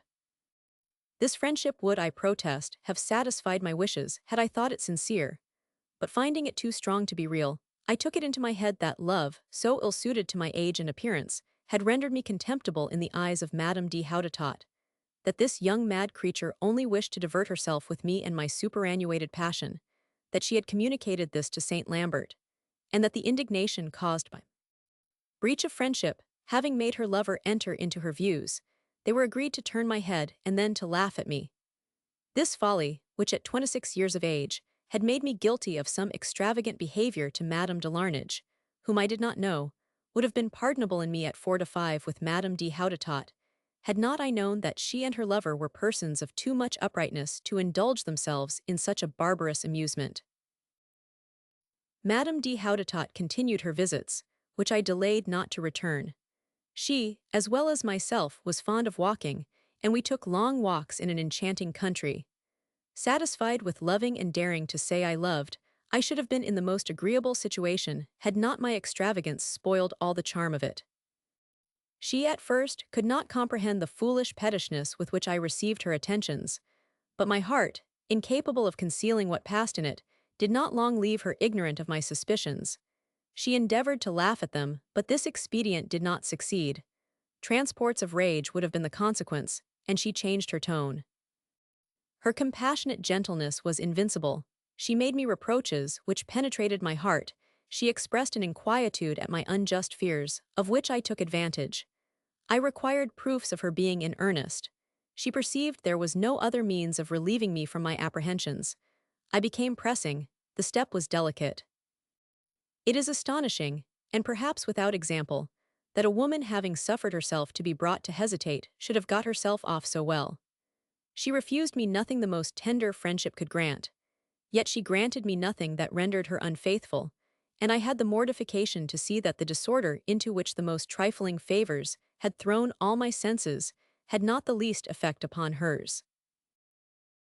I have somewhere said that nothing should be granted to the senses when we wish to refuse them anything. To prove how false this maxim was relative to Madame de Houdetot, and how far she was right to depend upon her own strength of mind, it would be necessary to enter into the detail of our long and frequent conversations, and follow them. In all their liveliness during the 4 months, we passed together in an intimacy, almost without example between two friends of different sexes who contain themselves within the bounds which we never exceeded. Ah, if I had lived so long without feeling the power of real love, my heart and senses abundantly paid the arrears. What, therefore, are the transports we feel with the object of our affections, by whom we are beloved, since the passions of which my idol did not partake inspired such as I felt? But I am wrong in saying Madame Houdetot did not partake of the passion of love. That which I felt was in some measure confined to myself. Yet love was equal on both sides, but not reciprocal. We were both intoxicated with the passion, she for her lover, and I for herself. Our sighs and delicious tears were mingled together. Tender confidence of the secrets of each other, there was so great a similarity in our sentiments that it was impossible they should not find some common point of union. In the midst of this delicious intoxication, she never forgot herself for a moment, and I solemnly protest that, if ever, led away by my senses, I have attempted to render her unfaithful, I was never really desirous of succeeding. The vehemence itself of my passion restrained it within bounds. The duty of self-denial had elevated my mind. The luster of every virtue adorned in my eyes the idol of my heart. To have soiled their divine image would have been to destroy it. I might have committed the crime, it has been 100 times committed in my heart, but to dishonor my Sophia. Ah, was this ever possible? No, I have told her 100 times it was not. Had I had it in my power to satisfy my desires, had she consented to commit herself to my discretion, I should, except in a few moments of delirium, have refused to be happy at the price of her honor. I loved her too well to wish to possess her. The distance from the hermitage to Raban is almost a league. In my frequent excursions to it, I have sometimes slept there. One evening after having supped tete-a-tete, we went to walk in the garden by a fine moonlight. At the bottom of the garden, a considerable copse, through which we passed on our way to a pretty grove ornamented with a cascade, of which I had given her the idea, and she had procured it to be executed accordingly. Eternal remembrance of innocence and enjoyment. It was in this grove that, seated by her side upon a seat of turf under an acacia in full bloom, I found for the emotions of my heart a language worthy of them. It was the first and only time of my life, but I was sublime, if everything amiable and seducing with which the most tender and ardent love can inspire the heart of man can be so called. What intoxicating tears did I shed upon her knees? How many did I make her to shed involuntarily? At length in an involuntary transport she exclaimed, "No, never was a man so amiable, nor ever was there one who loved like you. But your friend Saint Lambert hears us, and my heart is incapable of loving twice." I exhausted myself with sighs, I embraced her what an embrace, but this was all. She had lived alone for the last 6 months, that is absent from her husband and lover. I had seen her almost every day during 3 months, and love seldom failed to make a third. We had supped tete-a-tete, we were alone in the grove by moonlight, and after 2 hours of the most lively and tender conversation, she left this grove at midnight and the arms of her lover, as morally and physically pure as she had entered it. Reader, weigh all these circumstances, I will add nothing more. Do not, however, imagine that in this situation my passions left me as undisturbed as I was with Teresa and Mamma. I have already observed I was this time inspired not only with love, but with love and all its energy and fury. I will not describe either the agitations, tremblings, palpitations, convulsionary emotions, nor faintings of the heart I continually experienced. These may be judged of by the effect her image alone made upon me. I have observed the distance from the hermitage to Oban was considerable. I went by the hills of Andely, which are delightful. I mused, as I walked, on her whom I was going to see, the charming reception she would give me, and upon the kiss which awaited me at my arrival. This single kiss, this pernicious embrace, even before I received it, inflamed my blood to such a degree as to affect my head. My eyes were dazzled, my knees trembled and were unable to support me. I was obliged to stop and sit down. My whole frame was in inconceivable disorder, and I was upon the point of fainting. Knowing the danger, I endeavored at setting out to divert my attention from the object, and think of something else. I had not proceeded 20 steps before the same recollection, and all that was the consequence of it, assailed me in such a manner that it was impossible to avoid them.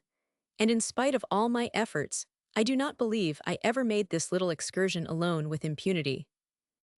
I arrived at Aubonne, weak, exhausted, and scarcely able to support myself. The moment I saw her, everything was repaired.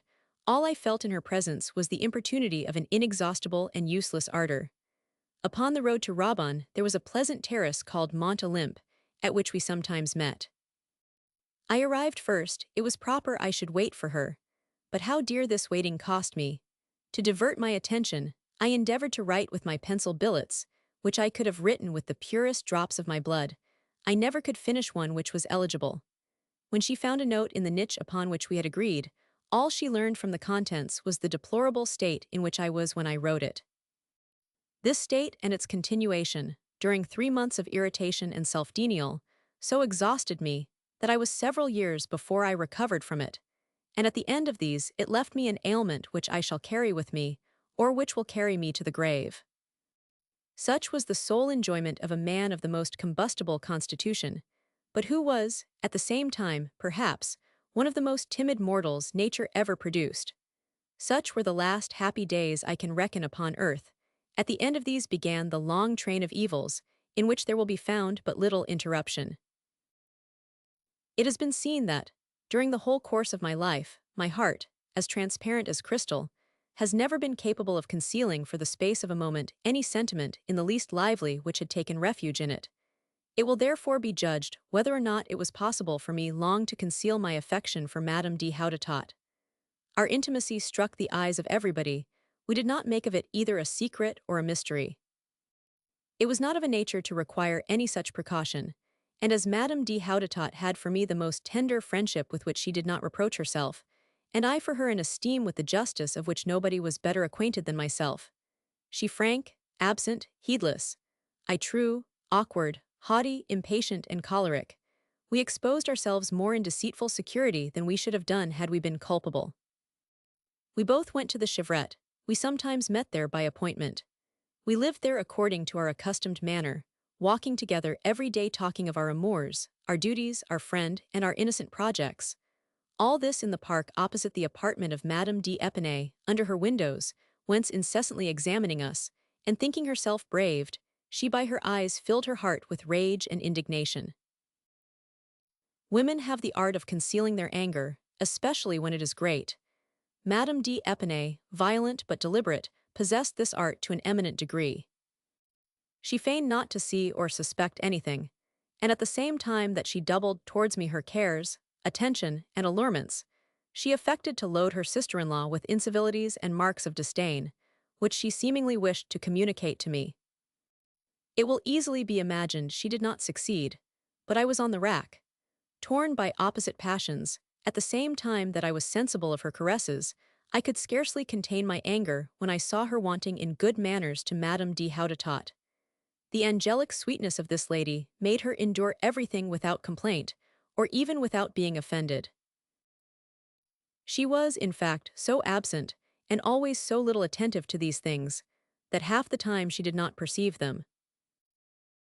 I was so taken up with my passion, that, seeing nothing but Sophia, one of the names of Madame de Hautetot, I did not perceive that I was become the laughingstock of the whole house, and all those who came to it. The Baron de Halbach, who never, as I heard of, had been at the Chevrette, was one of the latter.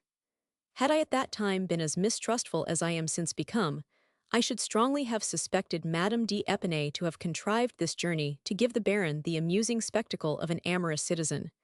But I was then so stupid that I saw not that even which was glaring to everybody. My stupidity did not, however, prevent me from finding in the Baron a more jovial and satisfied appearance than ordinary. Instead of looking upon me with his usual moroseness, he said to me 100 jocose things, without my knowing what he meant. Surprise was painted in my countenance, but I answered not a word. Madame d'Épinay shook her sides with laughing. I knew not what possessed them. As nothing yet passed the bounds of pleasantry, the best thing I could have done, had I been in the secret, would have been to have humored the joke. It is true I perceived amid the rallying gaiety of the Baron that his eyes sparkled with a malicious joy, which could have given me pain had I then remarked it to the degree it has since occurred to my recollection. One day when I went to see Madame de Hautetot, at Aubonne, after her return from one of her journeys to Paris, I found her melancholy, and observed that she had been weeping. I was obliged to put a restraint on myself, because Madame de Blainville, sister to her husband, was present, but the moment I found an opportunity, I expressed to her my uneasiness. "Ah," said she, with a sigh, "I am much afraid your follies will cost me the repose of the rest of my days. St. Lambert has been informed of what has passed, and ill informed of it. He does me justice, but he is vexed, and what is still worse, he conceals from me a part of his vexation. Fortunately, I have not concealed from him anything relative to our connection which was formed under his auspices. My letters, like my heart, were full of yourself. I made him acquainted with everything except your extravagant passion of which I hope to cure you, and which he imputes to me as a crime. Somebody has done us ill offices. I have been injured, but what does this signify? Either let us entirely break with each other, or do you be what you ought to be. I will not in future have anything to conceal from my lover." This was the first moment in which I was sensible of the shame of feeling myself humbled by the sentiment of my fault, in presence of a young woman of whose just reproaches I approved, and to whom I ought to have been a mentor. The indignation I felt against myself would, perhaps, have been sufficient to overcome my weakness, had not the tender passion inspired me by the victim of it, again softened my heart. Alas, was this a moment to harden it when it was overflowed by the tears which penetrated it in every part? This tenderness was soon changed into rage against the vile informers, who had seen nothing but the evil of a criminal but involuntary sentiment, without believing or even imagining the sincere uprightness of heart by which it was counteracted. We did not remain long in doubt about the hand by which the blow was directed. We both knew that Madame d'Épinay corresponded with St. Lambert. This was not the first storm she had raised up against Madame de Hautetot, from whom she had made 1,000 efforts to detach her lover, the success of some of which made the consequences to be dreaded. Besides, Grimm, who, I think, had accompanied 1,000 de Castries to the army, was in Westphalia as well as St. Lambert. They sometimes visited. Grimm had made some attempts on Madame de Hautetot which had not succeeded, and being extremely piqued, suddenly discontinued his visits to her. Let it be judged with what calmness, modest as he is known to be, he supposed she preferred to him a man older than himself, and of whom, since he had frequented the great, he had never spoken but as a person whom he patronized. My suspicions of Madame d'Épinay were changed into a certainty the moment I heard what had passed in my own house. When I was at the Chevrette, Teresa frequently came there, either to bring me letters, or to pay me that attention which my ill state of health rendered necessary. Madame d'Épinay had asked her if Madame de Hautetot and I did not write to each other. Upon her answering in the affirmative, Madame d'Épinay pressed her to give her the letters of Madame de Hautetot, assuring her that she would reseal them in such a manner as it should never be known. Teresa, without showing how much she was shocked at the proposition, and without even putting me upon my guard, did nothing more than seal the letters she brought me more carefully. A lucky precaution, for Madame d'Épinay had her watched when she arrived, and waiting for her in the passage, several times carried her audaciousness as far as to examine her tucker. She did more even than this, having one day invited herself with 1,000 de Margency to dinner at the Hermitage. For the first time since I resided there, she seized the moment I was walking with Margency to go into my closet with the mother and daughter, and to press them to show her the letters of Madame de Hautetot. Had the mother known where the letters were, they would have been given to her. Fortunately, the daughter was the only person who was in the secret, and denied my having preserved any one of them. A virtuous, faithful, and generous falsehood, whilst truth would have been a perfidy. Madame d'Épinay, perceiving Teresa was not to be seduced, endeavored to irritate her by jealousy, reproaching her with her easy temper and blindness. "How is it possible," said she to her, "you cannot perceive there is a criminal intercourse between them? If besides what strikes your eyes you stand in need of other proofs, lend your assistance to obtain that which may furnish them. You say he tears the letters from Madame de Hautetot as soon as he has read them. Well, carefully gather up the pieces and give them to me. I will take upon myself to put them together." Such were the lessons my friend gave to the partner of my bed.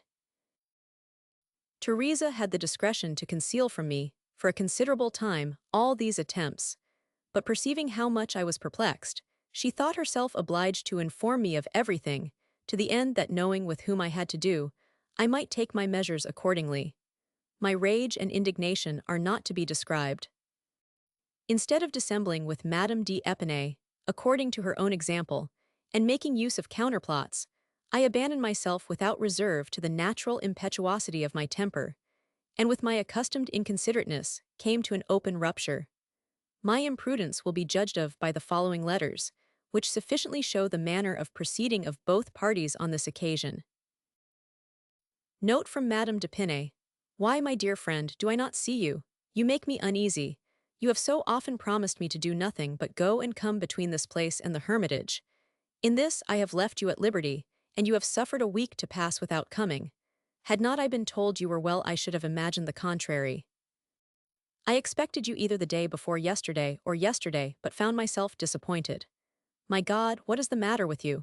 You have no business, nor can you have any uneasiness, for had this been the case, I flatter myself you would have come and communicated it to me. You are therefore ill, relieve me, I beseech you, speedily from my fears. Adieu, my dear friend. Let this adieu produce me a good morning from you. Answer, I cannot yet say anything to you. I wait to be better informed, and this I shall be sooner or later.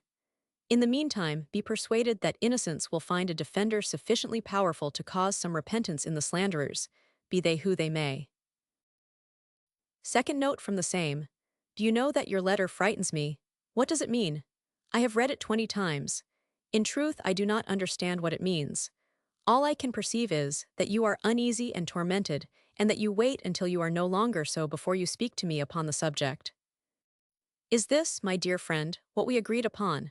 What then is become of that friendship and confidence, and by what means have I lost them? Is it with me or for me that you are angry? However this may be, come to me this evening, I conjure you. Remember you promised me no longer than a week ago to let nothing remain upon your mind, but immediately to communicate to me whatever might make it uneasy. My dear friend, I live in that confidence there. I have just read your letter again. I do not understand the contents better, but they make me tremble. You seem to be cruelly agitated. I could wish to calm your mind, but as I am ignorant of the cause whence your uneasiness arises, I know not what to say, except that I am as wretched as yourself, and shall remain so until we meet. If you are not here this evening at 6 o'clock, I set off tomorrow for the hermitage, let the weather be how it will, and in whatever state of health I may be, for I can no longer support the inquietude I now feel. Good day, my dear friend. At all risks I take the liberty to tell you, without knowing whether or not you are in need of such advice, to endeavor to stop the progress uneasiness makes in solitude. A fly becomes a monster. I have frequently experienced it. Answer, I can neither come to see you nor receive your visit so long as my present inquietude continues. The confidence of which you speak no longer exists, and it will be easy for you to recover it. I see nothing more in your present anxiety than the desire of drawing from the confessions of others some advantage agreeable to your views. And my heart, so ready to pour its overflowings into another which opens itself to receive them, is shut against trick and cunning. I distinguish your ordinary address in the difficulty you find in understanding my note. Do you think me dupe enough to believe you have not comprehended what it meant?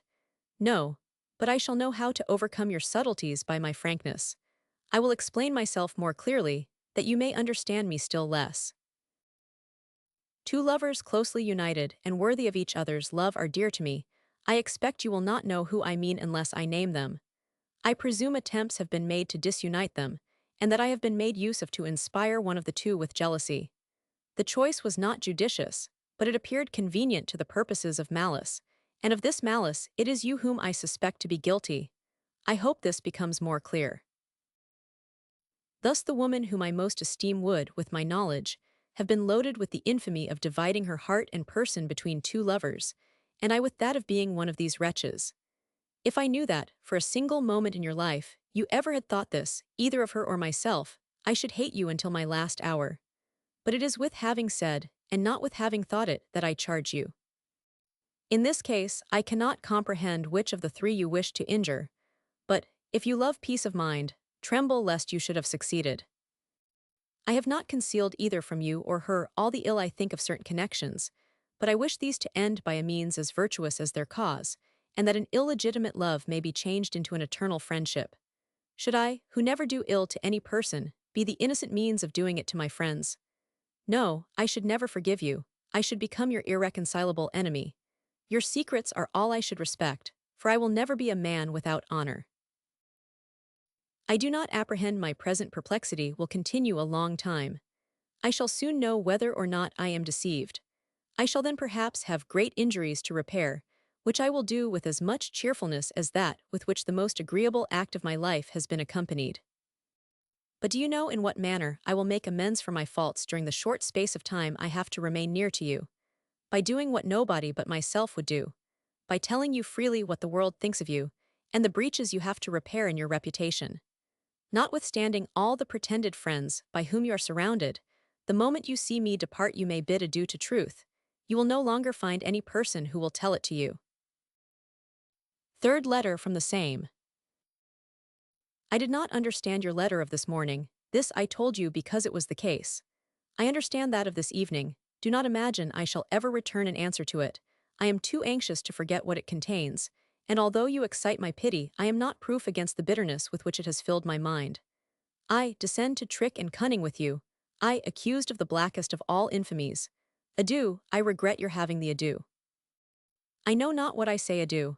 I shall be very anxious to forgive you. You will come when you please. You will be better received than your suspicions deserve. All I have to desire of you is not to trouble yourself about my reputation.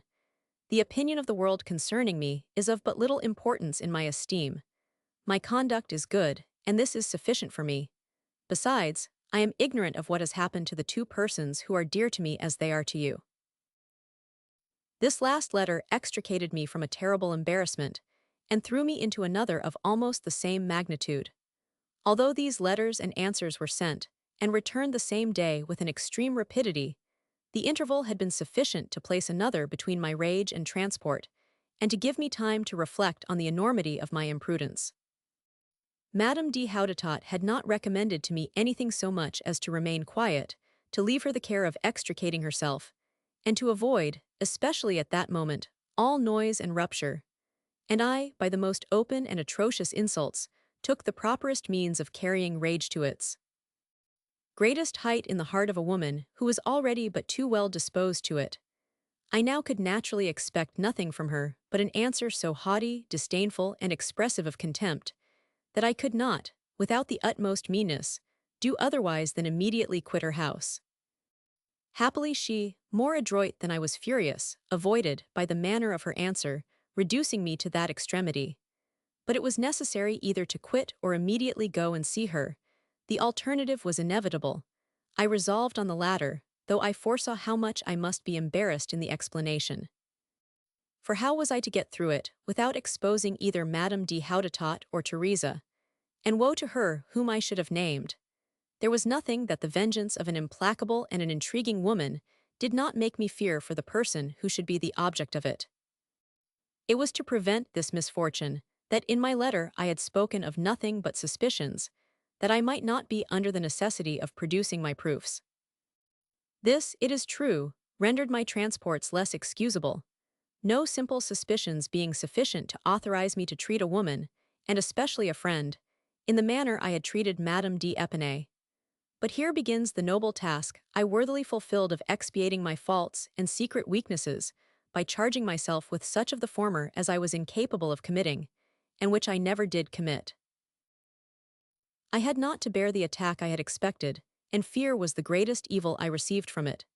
At my approach, Madame d'Épinay threw her arms about my neck, bursting into tears. This unexpected reception, and by an old friend, extremely affected me. I also shed many tears. I said to her a few words which had not much meaning. She uttered others with still less, and everything ended here. Supper was served. We sat down to table, where, in expectation of the explanation I imagined to be deferred until supper was over, I made a very poor figure. For I am so overpowered by the most trifling inquietude of mind that I cannot conceal it from persons the least clear-sighted. My embarrassed appearance must have given her courage, yet she did not risk anything upon that foundation. There was no more explanation after than before supper. None took place on the next day, and our little tete-a-tete conversations consisted of indifferent things, or some complimentary words on my part, by which, while I informed her I could not say more relative to my suspicions, I asserted, with the greatest truth, that if they were ill-founded, my whole life should be employed in repairing the injustice. She did not show the least curiosity to know precisely what they were, nor for what reason I had formed them, and all our peacemaking consisted, on her part as well as on mine, in the embrace at our first meeting. Since Madame d'Épinay was the only person offended, at least in form, I thought it was not for me to strive to bring about an éclaircissement for which she herself did not seem anxious, and I returned as I had come. Continuing, besides, to live with her upon the same footing as before, I soon almost entirely forgot the quarrel, and foolishly believed she had done the same, because she seemed not to remember what had passed. This, it will soon appear, was not the only vexation caused me by weakness, but I had others not less disagreeable which I had not brought upon myself. The only cause of these was a desire of forcing me from my solitude, by means of tormenting me. These originated from Diderot and the D'Holbachians. That is to take from it, the old woman who was wanted in the conspiracy. It is astonishing that, during this long quarrel, my stupid confidence prevented me from comprehending that it was not me but her whom they wanted in Paris. Since I had resided at the Hermitage, Diderot incessantly harassed me, either himself or by means of delayer, and I soon perceived from the pleasantries of the latter upon my ramblings in the groves, with what pleasure he had travestied the hermit into the gallant shepherd. But this was not the question in my quarrels with Diderot. The cause of these were more serious. After the publication of Phil's Natural, he had sent me a copy of it, which I had read with the interest and attention I ever bestowed on the works of a friend. In reading the kind of poem annexed to it, I was surprised and rather grieved to find in it, amongst several things, disobliging but supportable against men in solitude, this bitter and severe sentence without the least softening. Il n'y a que le méchant qui soit seul. This sentence is equivocal, and seems to present a double meaning, the one true, the other false, since it is impossible that a man who is determined to remain alone can do the least harm to anybody, and consequently he cannot be wicked. The sentence in itself therefore required an interpretation, the more so from an author who, when he sent it to the press, had a friend retired from the world.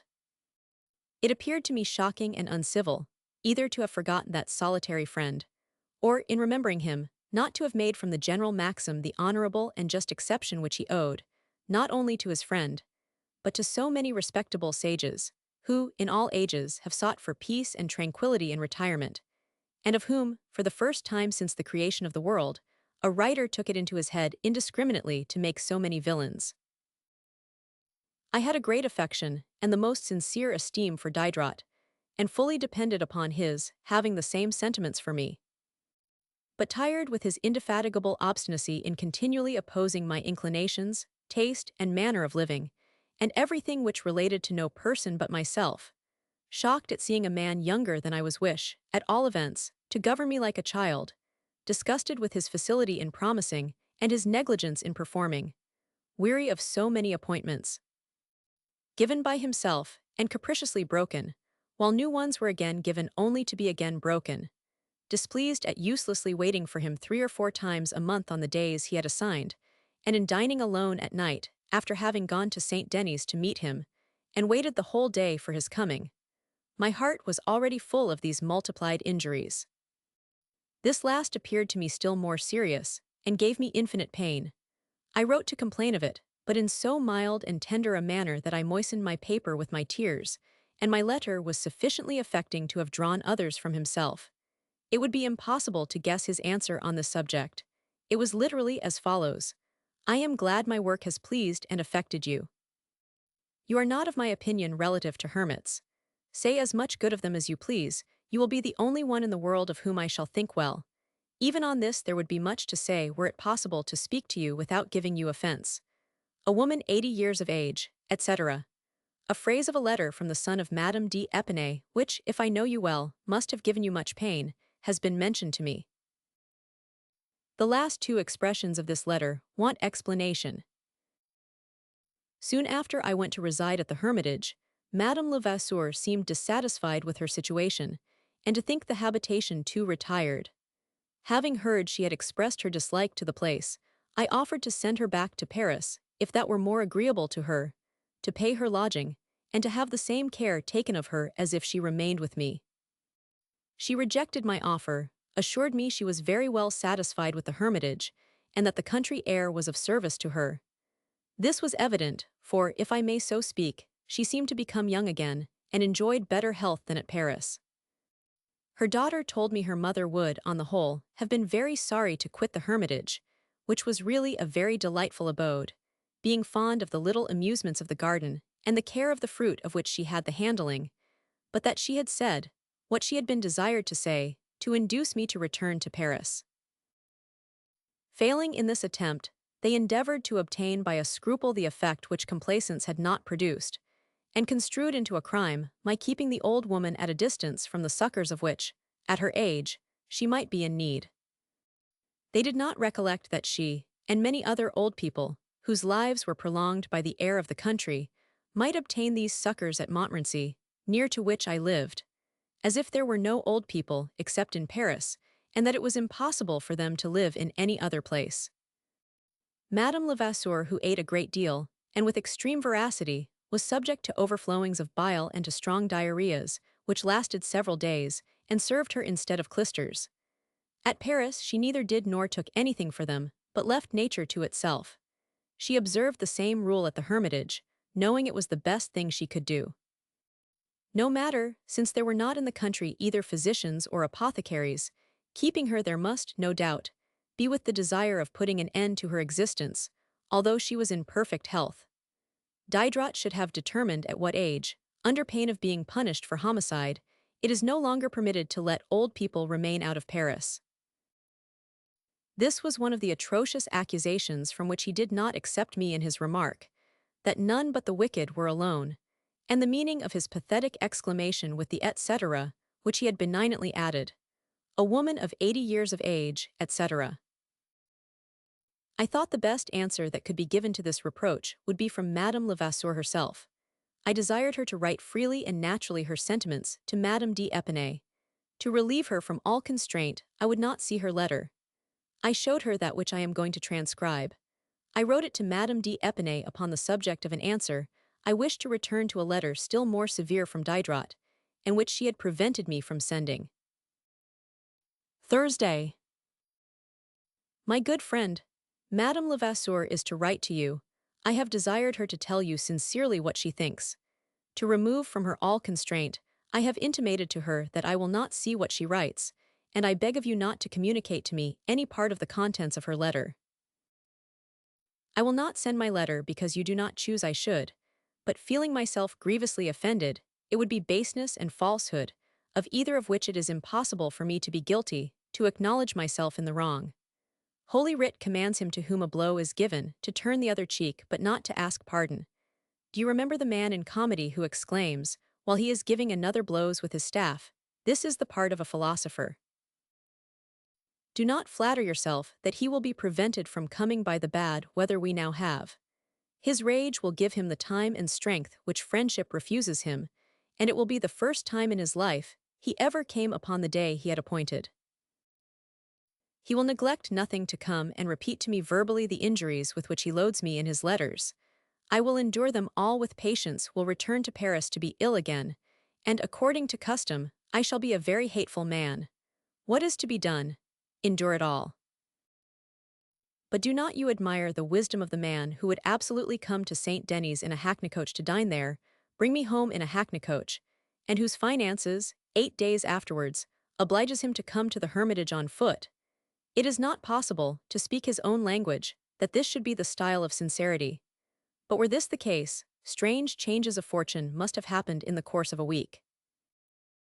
I join in your affliction for the illness of Madame, your mother, but you will perceive your grief is not equal to mine. We suffer less by seeing the persons we love ill than when they are unjust and cruel. Adieu, my good friend, I shall never again mention to you this unhappy affair. You speak of going to Paris with an unconcern, which, at any other time, would give me pleasure. I wrote to Diderot, telling him what I had done, relative to Madame Levasseur, upon the proposal of Madame d'Épinay herself. And Madame Levasseur having, as it may be imagined, chosen to remain at the hermitage, where she enjoyed a good state of health, always had company, and lived very agreeably, Diderot, not knowing what else to attribute to me as a crime, construed my precaution into one, and discovered another in Madame Levasseur continuing to reside at the Hermitage, although this was by her own choice, and though her going to Paris had depended, and still depended upon herself, where she would continue to receive the same succors from me as I gave her in my house.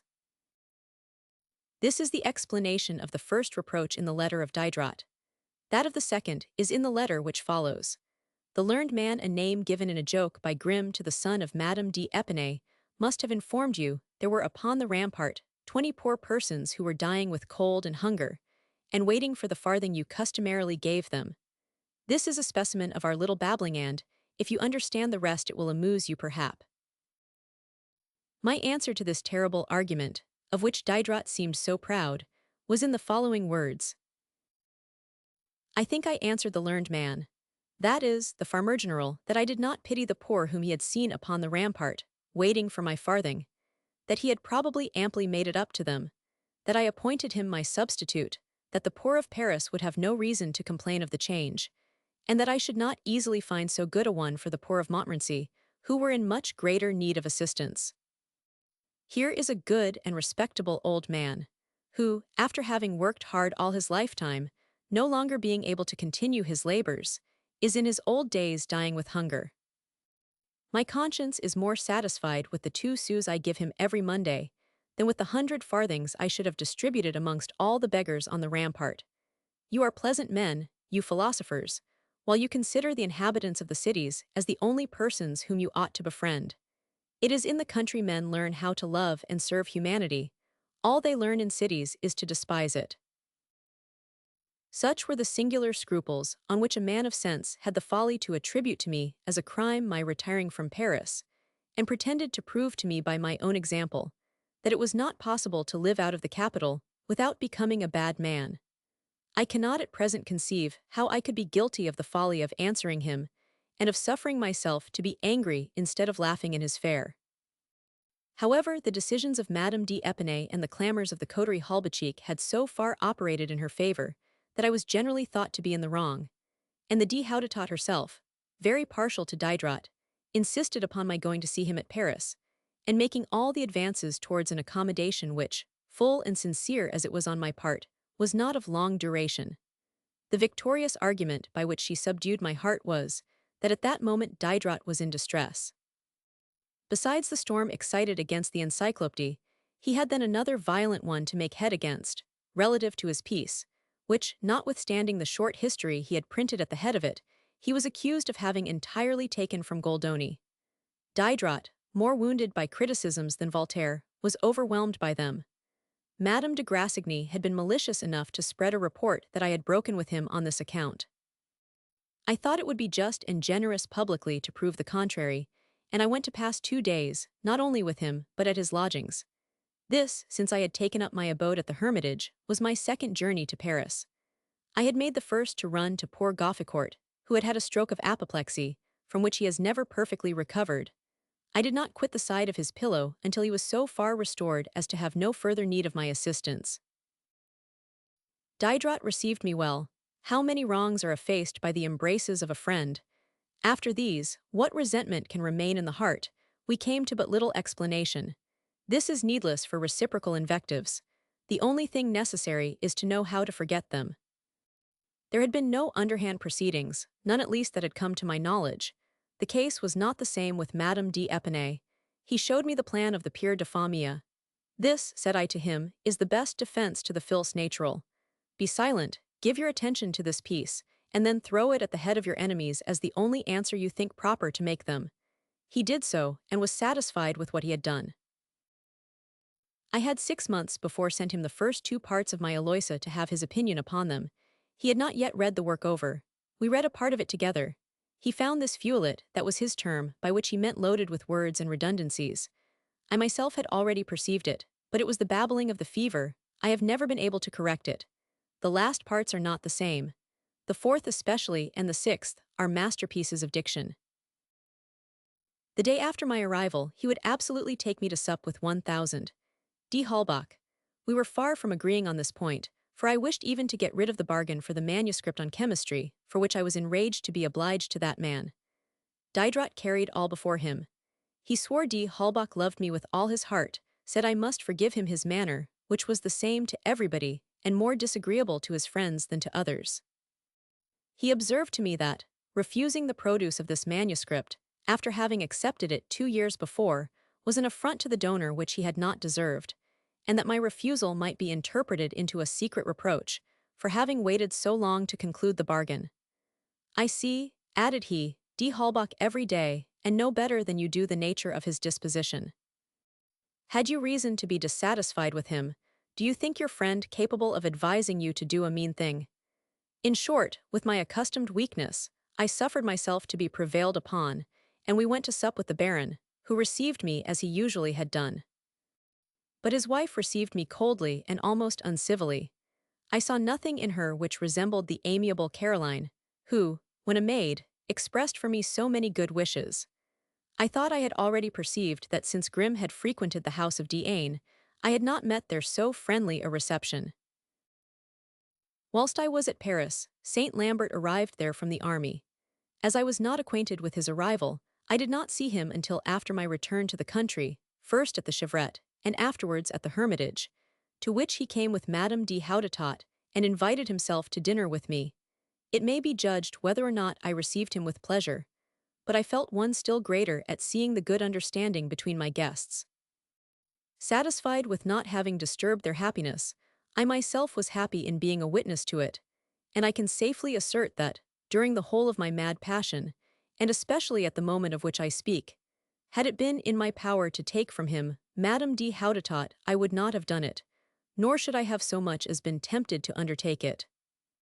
I found her so amiable in her passion for Saint Lambert, that I could scarcely imagine she would have been as much so had she loved me instead of him, and without wishing to disturb their union, all I really desired of her was to permit herself to be loved. Finally, however violent my passion may have been for this lady, I found it as agreeable to be the confidant as the object of her amours, and I never for a moment considered her lover as a rival, but always as my friend. It will be said this was not love, be it so, but it was something more.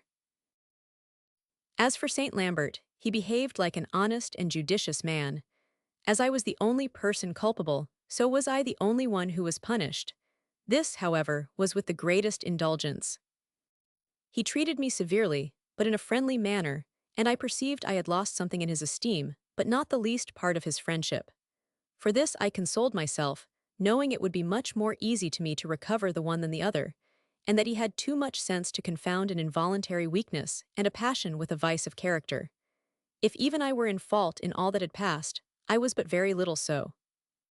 Had I first sought after his mistress, had not he himself sent her to me, did not she come in search of me, could I avoid receiving her, what could I do? They themselves had done the evil, and I was the person on whom it fell.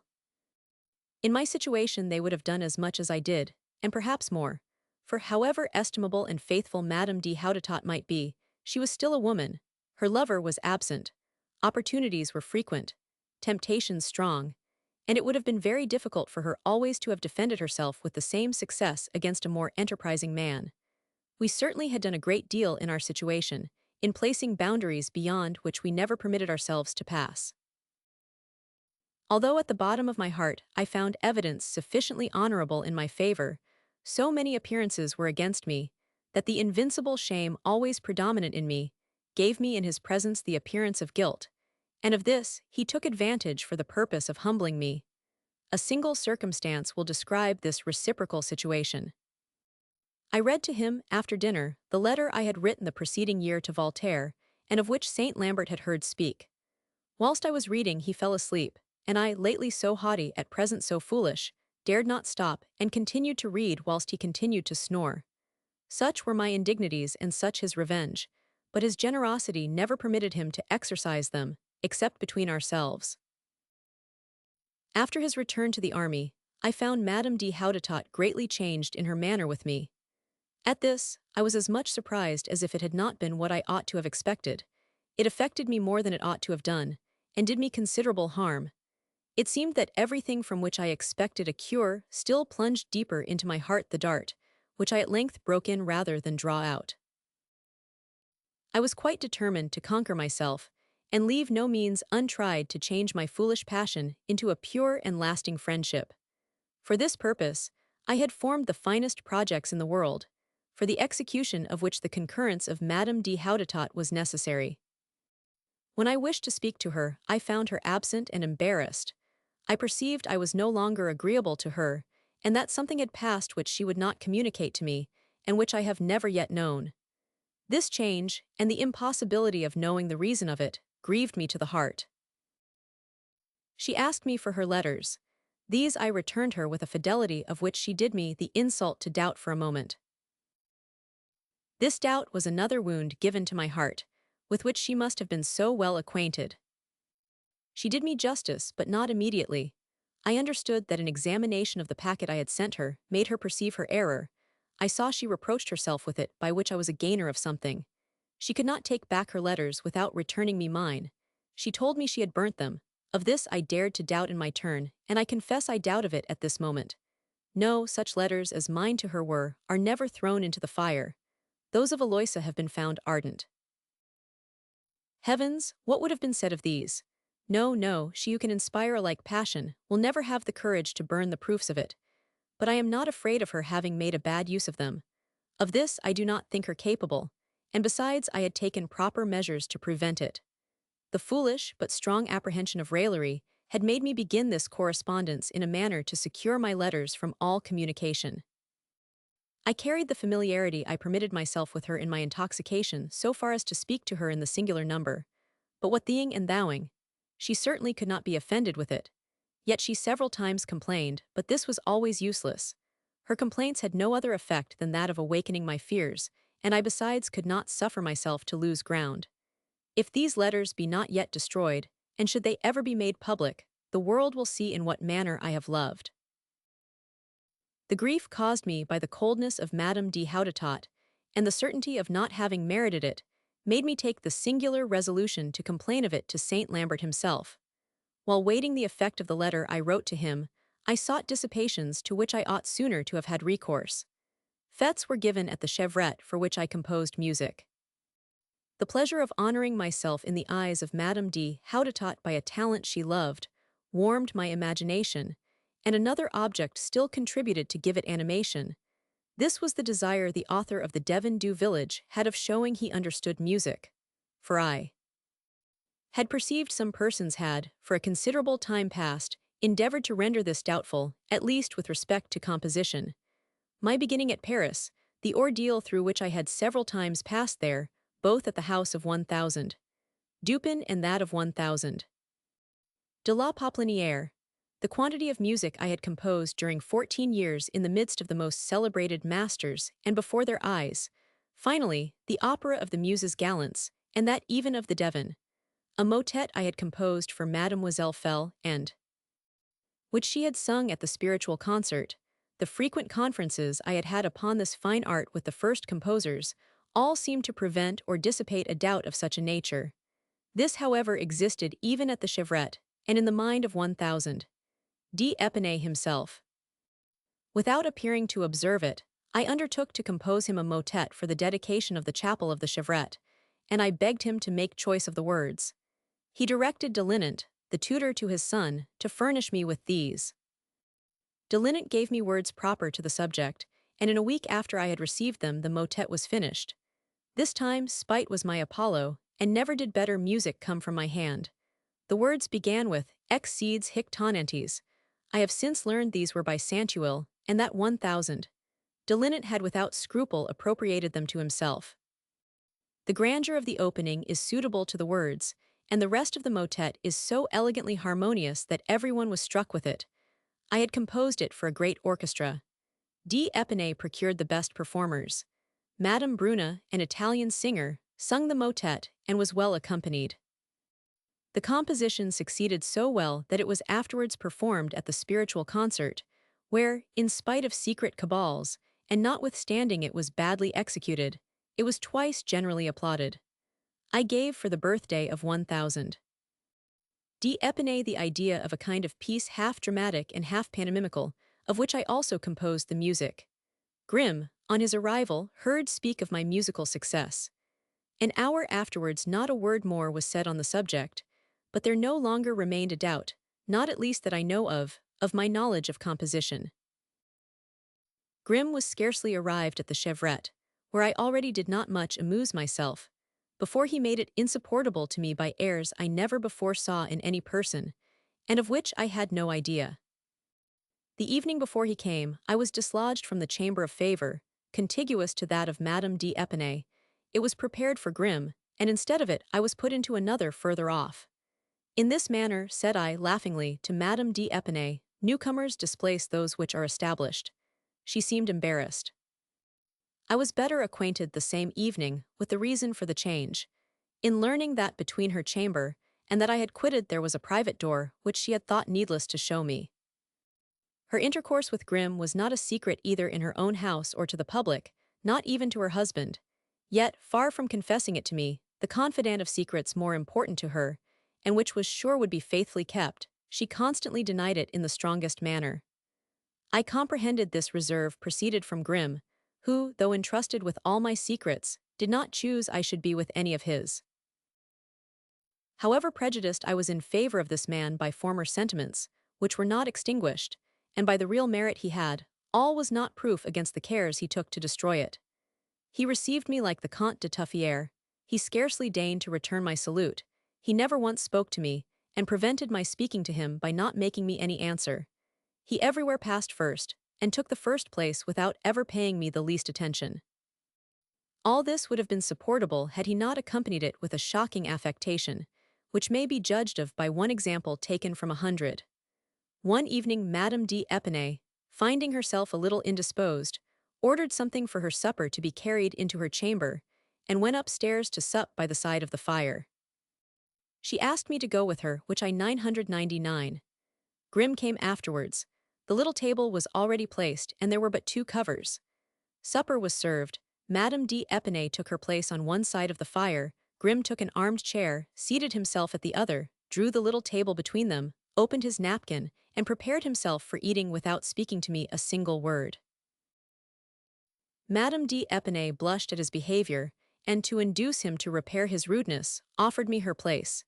He said nothing, nor did he ever look at me.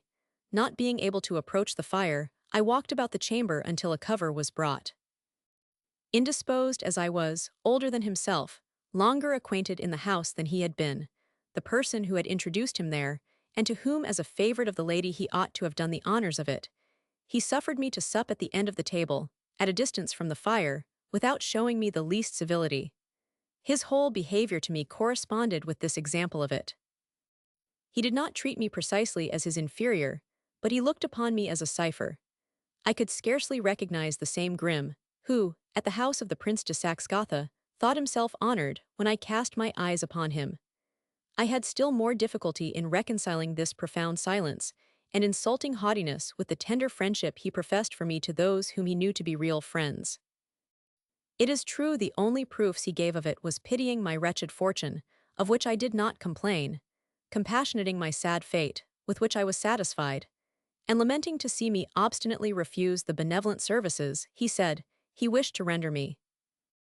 Thus was it he artfully made the world admire his affectionate generosity, blame my ungrateful misanthropy, and insensibly accustomed people to imagine there was nothing more between a protector like him and a wretch like myself, than a connection founded upon benefactions on one part and obligations on the other, without once thinking of a friendship between equals. For my part, I have vainly sought to discover in what I was under an obligation to this new protector. I had lent him money, he had never lent me any. I had attended him in his illness, he scarcely came to see me in mine. I had given him all my friends, he never had given me any of his. I had said everything I could in his favor, and if ever he has spoken of me it has been less publicly and in another manner. He has never either rendered or offered me the least service of any kind. How therefore was he my Mecenas? In what manner was I protected by him? This was incomprehensible to me, and still remains so. It is true, he was more or less arrogant with everybody, but I was the only person with whom he was brutally so. I remember Saint Lambert once ready to throw a plate at his head, upon his, in some measure, giving him the lie at table by vulgarly saying, "That is not true." With his naturally imperious manner, he had the self-sufficiency of an upstart, and became ridiculous by being extravagantly impertinent. An intercourse with the great had so far intoxicated him that he gave himself airs which none but the contemptible part of them ever assume. He never called his lackey but by A, as if amongst the number of his servants my lord had not known which was in waiting. When he sent him to buy anything, he threw the money upon the ground instead of putting it into his hand. In short, entirely forgetting he was a man, he treated him with such shocking contempt, and so cruel a disdain in everything, that the poor lad, a very good creature, whom Madame d'Épinay had recommended, quitted his service without any other complaint than that of the impossibility of enduring such treatment.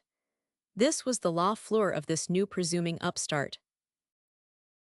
As these things were nothing more than ridiculous, but quite opposite to my character, they contributed to render him suspicious to me. I could easily imagine that a man whose head was so much deranged could not have a heart well placed. He piqued himself upon nothing so much as upon sentiments. How could this agree with defects which are peculiar to little minds? How can the continued overflowings of a susceptible heart suffer it to be incessantly employed in so many little cares relative to the person? He who feels his heart inflamed with this celestial fire strives to diffuse it, and wishes to show what he internally is. He would wish to place his heart in his countenance, and thinks not of other paint for his cheeks. I remember the summary of his morality which Madame d'Épinay had mentioned to me and adopted. This consisted in one single article, that the sole duty of man is to follow all the inclinations of his heart. This morality, when I heard it mentioned, gave me great matter of reflection, although I at first considered it solely as a play of wit. But I soon perceived it was a principle really the rule of his conduct, and of which I afterwards had, at my own expense, but too many convincing proofs. It is the interior doctrine Diderot has so frequently intimated to me, but which I never heard him explain. I remember having several years before been frequently told that Grimm was false, that he had nothing more than the appearance of sentiment, and particularly that he did not love me. I recollected several little anecdotes which I had heard of him by 1000. De Franqueuil and Madame de Chenonceau, neither of whom esteemed him, and to whom he must have been known, as Madame de Chenonceau was daughter to Madame de Rochechouart, the intimate friend of the late Comte de Frise, and that 1000. De Franqueuil, at that time very intimate with the Viscount de Polignac, had lived a good deal at the Palais Royal precisely when Grimm began to introduce himself there. All Paris heard of his despair after the death of the Comte de Frise. It was necessary to support the reputation he had acquired after the rigors of Mademoiselle fell, and of which I, more than any other person, should have seen the imposture, had I been less blind. He was obliged to be dragged to the Hôtel de Castries, where he worthily played his part, abandoned to the most mortal affliction. There, he every morning went into the garden to weep at his ease, holding before his eyes his handkerchief moistened with tears, as long as he was in sight of the hotel. But at the turning of a certain alley, people, of whom he little thought, saw him instantly put his handkerchief in his pocket and take out of it a book. This observation, which was repeatedly made, soon became public in Paris and was almost as soon forgot. I myself had forgotten it. A circumstance in which I was concerned brought it to my recollection. I was at the point of death in my bed in the Rue de Grenelle. Grimm was in the country. He came one morning, quite out of breath, to see me, saying he had arrived in town that very instant, and a moment afterwards I learned he had arrived the evening before and had been seen at the theatre. I heard many things of the same kind, but an observation, which I was surprised not to have made sooner, struck me more than anything else. I had given to Grimm all my friends without exception. They were become his. I was so inseparable from him that I should have had some difficulty in continuing to visit at a house where he was not received. Madame de Crequy was the only person who refused to admit him into her company, and whom for that reason I have seldom since seen. Grimm on his part made himself other friends, as well by his own means, as by those of the Comte de Frise. Of all these not one of them ever became my friend. He never said a word to induce me even to become acquainted with them, and not one of those I sometimes met at his apartments ever showed me the least goodwill. The Comte de Frise, in whose house he lived, and with whom it consequently would have been agreeable to me to form some connection, not excepted, nor the Comte de Scamargue, his relation, with whom Grimm was still more intimate. Add to this my own friends, whom I made his, and who were all tenderly attached to me before this acquaintance, were no longer so the moment it was made. He never gave me one of his. I gave him all mine, and these he has taken from me. If these be the effects of friendship, what are those of enmity? Diderot himself told me several times at the beginning that Grimm, in whom I had so much confidence, was not my friend. He changed his language the moment he was no longer so himself. The manner in which I had disposed of my children wanted not the concurrence of any person, yet I informed some of my friends of it, solely to make it known to them, and that I might not in their eyes appear better than I was. These friends were three in number: Diderot, Grimm, and Madame d'Épinay. Duclos, the most worthy of my confidence, was the only real friend whom I did not inform of it. He nevertheless knew what I had done. By whom, this I know not. It is not very probable the perfidy came from Madame d'Épinay, who knew that by following her example, had I been capable of doing it, I had in my power the means of a cruel revenge. It remains therefore between Grimm and Diderot, then so much united, especially against me, and it is probable this crime was common to them both. I would lay a wager that Duclos, to whom I never told my secret, and who consequently was at liberty to make what use he pleased of his information, is the only person who has not spoken of it again. Grimm and Diderot, in their project to take from me the governesses, had used the greatest efforts to make Duclos enter into their views, but this he refused to do with disdain. It was not until some time afterwards that I learned from him what had passed between them on the subject. But I learned at the time from Teresa enough to perceive there was some secret design, and that they wished to dispose of me, if not against my own consent, at least without my knowledge, or had an intention of making these two persons serve as instruments of some project they had in view. This was far from upright conduct. The opposition of Duclos is a convincing proof of it. They who think proper may believe it to be friendship. This pretended friendship was as fatal to me at home as it was abroad. The long and frequent conversations with Madame Levasseur, for several years past, had made a sensible change in this woman's behavior to me, and the change was far from being in my favor. What was the subject of these singular conversations? Why such a profound mystery? Was the conversation of that old woman agreeable enough to take her into favor, and of sufficient importance to make of it so great a secret? During the 2 or 3 years these colloquies had, from time to time, been continued, they had appeared to me ridiculous, but when I thought of them again, they began to astonish me. This astonishment would have been carried to inquietude had I then known what the old creature was preparing for me.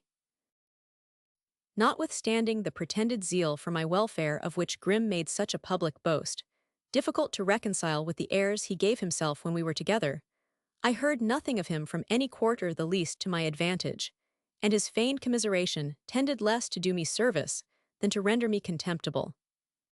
He deprived me as much as he possibly could of the resource I found in the employment I had chosen, by decrying me as a bad copyist. I confess he spoke the truth, but in this case it was not for him to do it. He proved himself in earnest by employing another copyist, and prevailing upon everybody he could, by whom I was engaged, to do the same.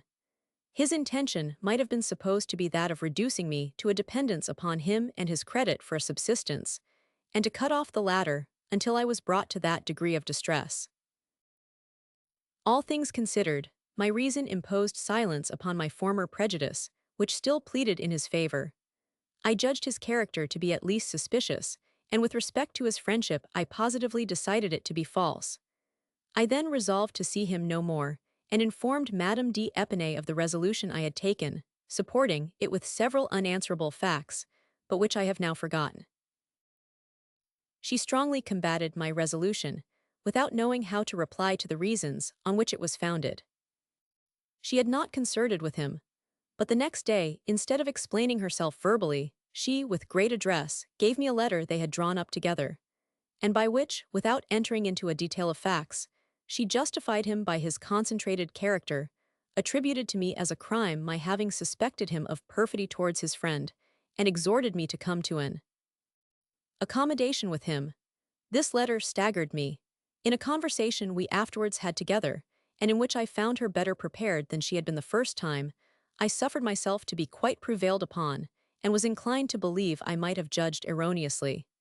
In this case, I thought I really had done a friend a very serious injury, which it was my duty to repair. In short, as I had already done several times with Diderot and the Baron de Holbach, half from inclination and half from weakness, I made all the advances I had a right to require. I went to 1,000. Grimm, like another George Dandin, to make him my apologies for the offense he had given me, still in the false persuasion, which, in the course of my life has made me guilty of 1,000 meannesses to my pretended friends, that there is no hatred which may not be disarmed by mildness and proper behavior.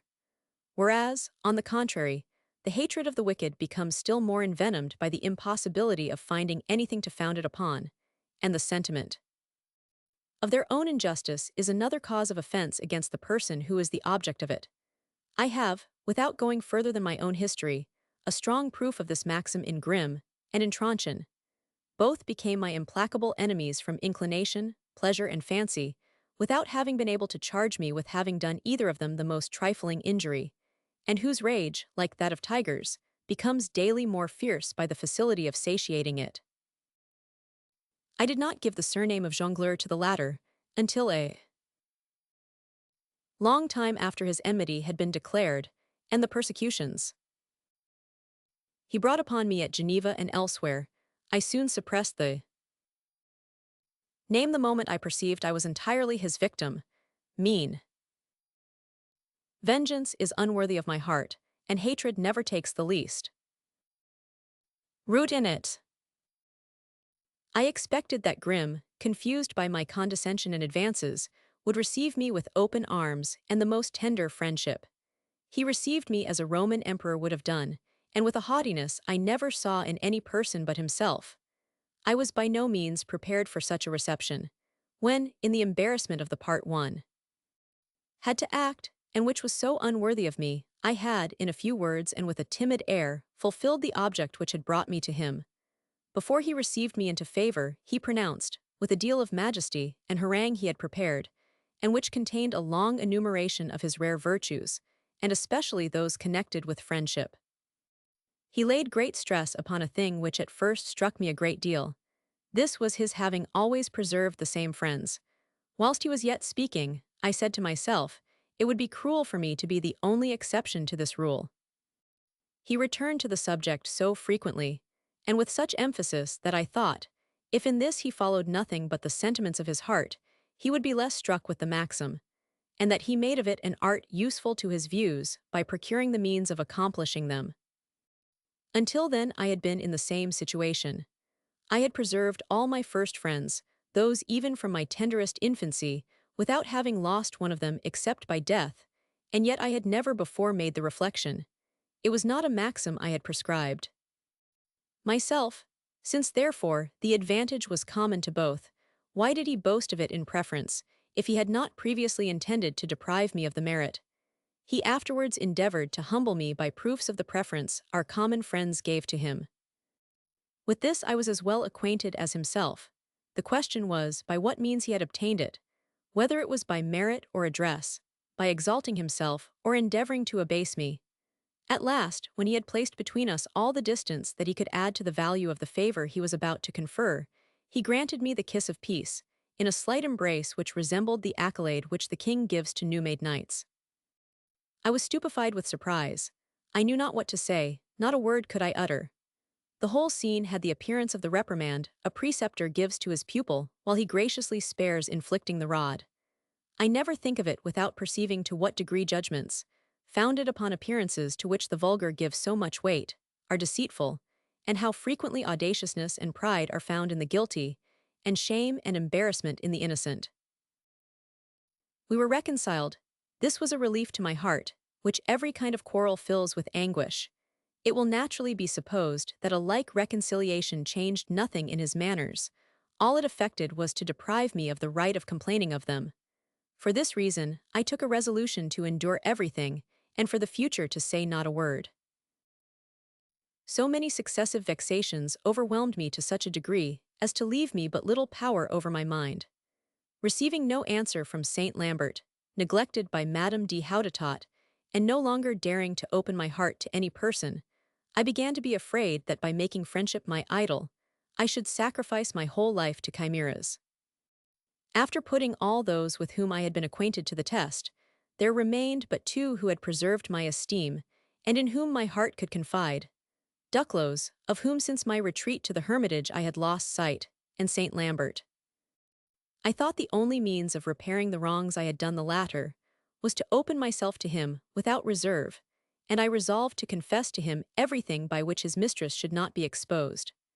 I have no doubt, but this was another snare of my passions to keep me nearer to her person, but I should certainly have had no reserve with her lover, entirely submitting to his direction, and carrying sincerity as far as it was possible to do it. I was upon the point of writing to him a second letter, to which I was certain he would have returned an answer, when I learned the melancholy cause of his silence relative to the first. He had been unable to support until the end the fatigues of the campaign. Madame d'Épinay informed me he had had an attack of the palsy, and Madame de Houdetot, ill from affliction, wrote me 2 or 3 days after from Paris, that he was going to Aix-la-Chapelle to take the benefit of the waters. I will not say this melancholy circumstance afflicted me as it did her, but I am of opinion my grief of heart was as painful as her tears. The pain of knowing him to be in such a state, increased by the fear lest inquietude should have contributed to occasion it, affected me more than anything that had yet happened, and I felt most cruelly a want of fortitude, which in my estimation was necessary to enable me to support so many misfortunes. Happily this generous friend did not long leave me so overwhelmed with affliction. He did not forget me, notwithstanding his attack, and I soon learned from himself that I had ill-judged his sentiments, and been too much alarmed for his situation. It is now time I should come to the grand revolution of my destiny, to the catastrophe which has divided my life in two parts so different from each other, and from a very trifling cause, produced such terrible effects. One day, little thinking of what was to happen, Madame d'Épinay sent for me to the chevrette.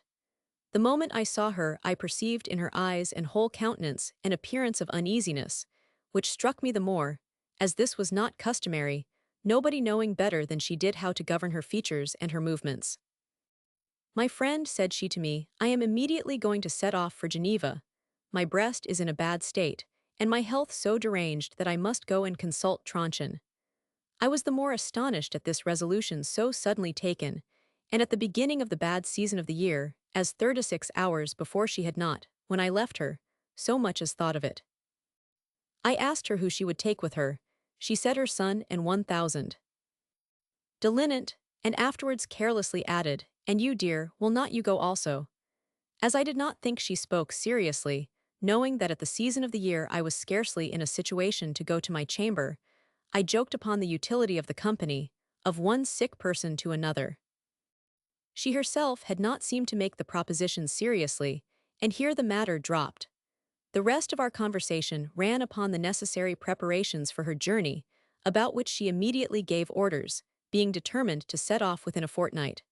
She lost nothing by my refusal, having prevailed upon her husband to accompany her. A few days afterwards I received from Diderot the note I am going to transcribe. This note, simply doubled up, so that the contents were easily read, was addressed to me at Madame d'Épinay's and sent to 1,000. Delinant, tutor to the son, and confidant to the mother. Note from Diderot. I am naturally disposed to love you, and am born to give you trouble. I am informed Madame d'Épinay is going to Geneva, and do not hear you are to accompany her.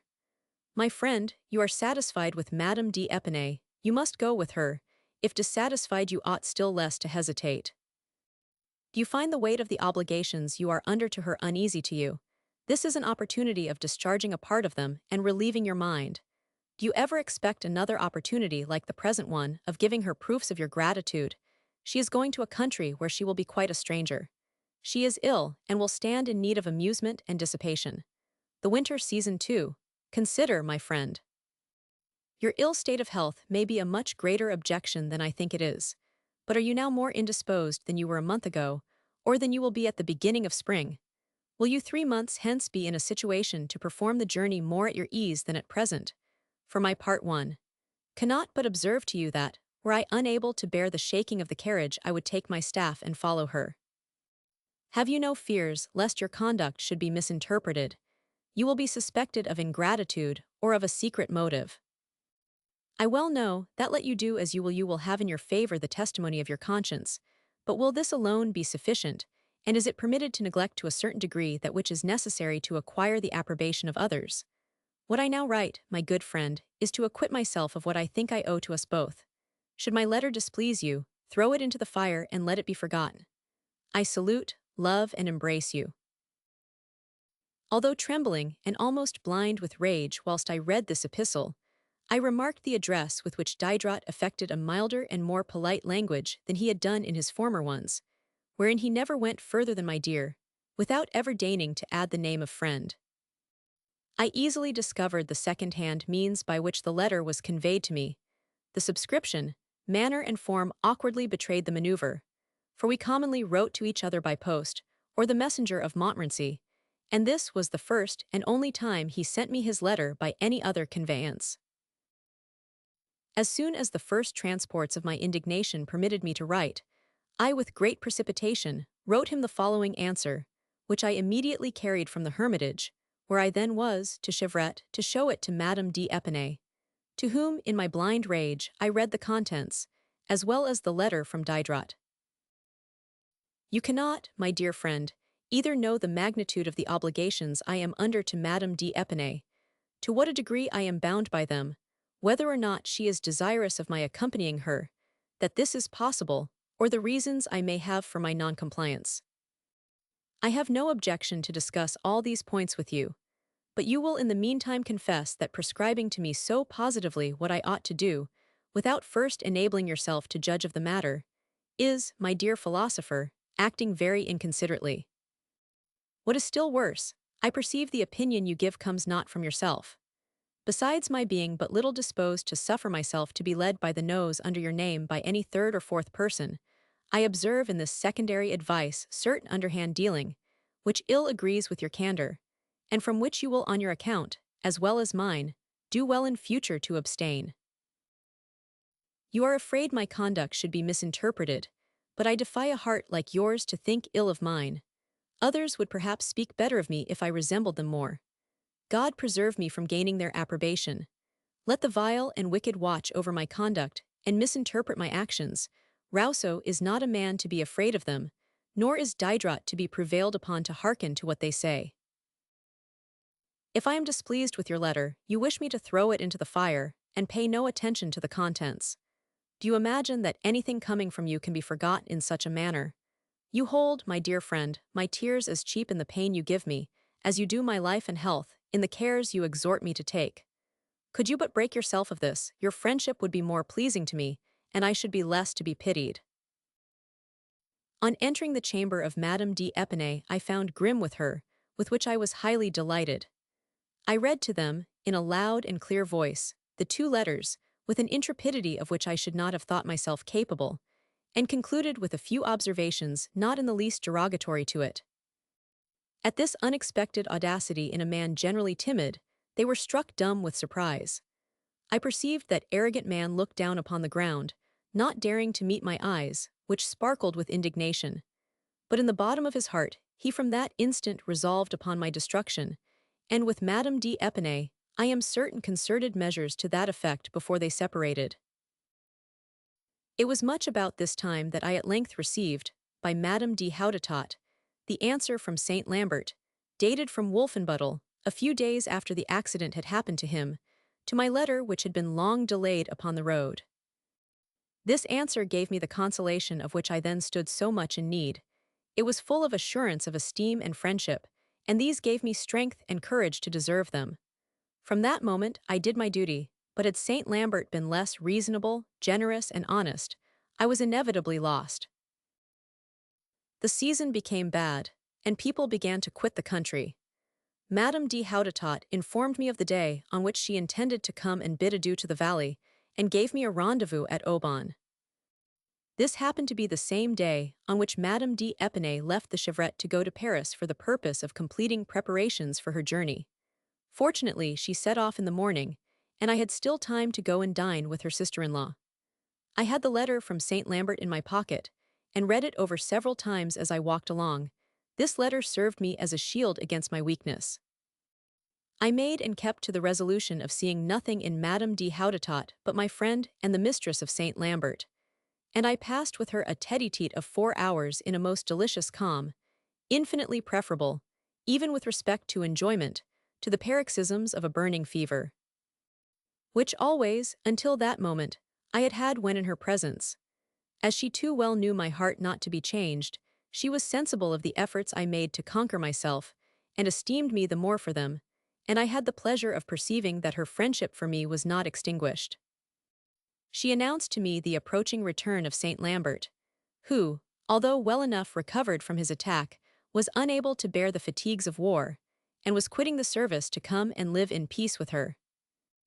We formed the charming project of an intimate connection between us three, and had reason to hope it would be lasting, since it was founded on every sentiment by which honest and susceptible hearts could be united, and we had moreover amongst us all the knowledge and talents necessary to be sufficient to ourselves, without the aid of any foreign supplement. Alas! In abandoning myself to the hope of so agreeable a life, I little suspected that which awaited me.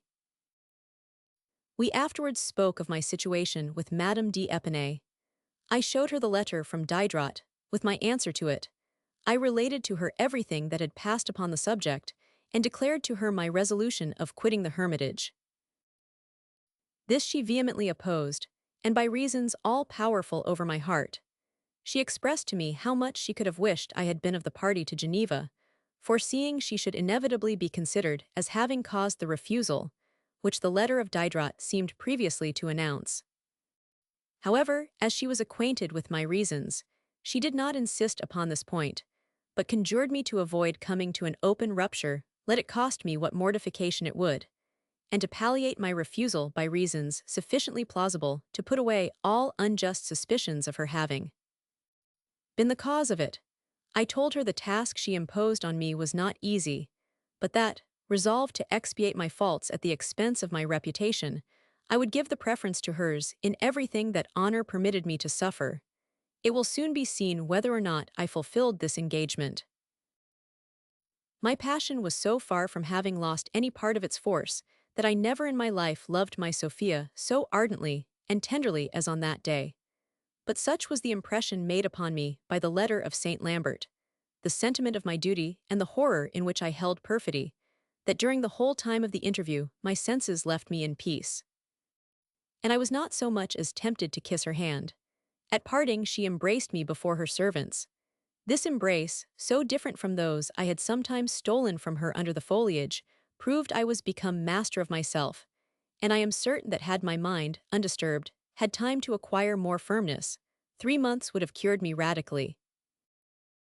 Here ends my personal connections with Madame de Houdetot, connections of which each has been able to judge by appearance according to the disposition of his own heart, but in which the passion inspired me by that amiable woman, the most lively passion, perhaps, man ever felt, will be honorable in our own eyes by the rare and painful sacrifice we both made to duty, honor, love, and friendship.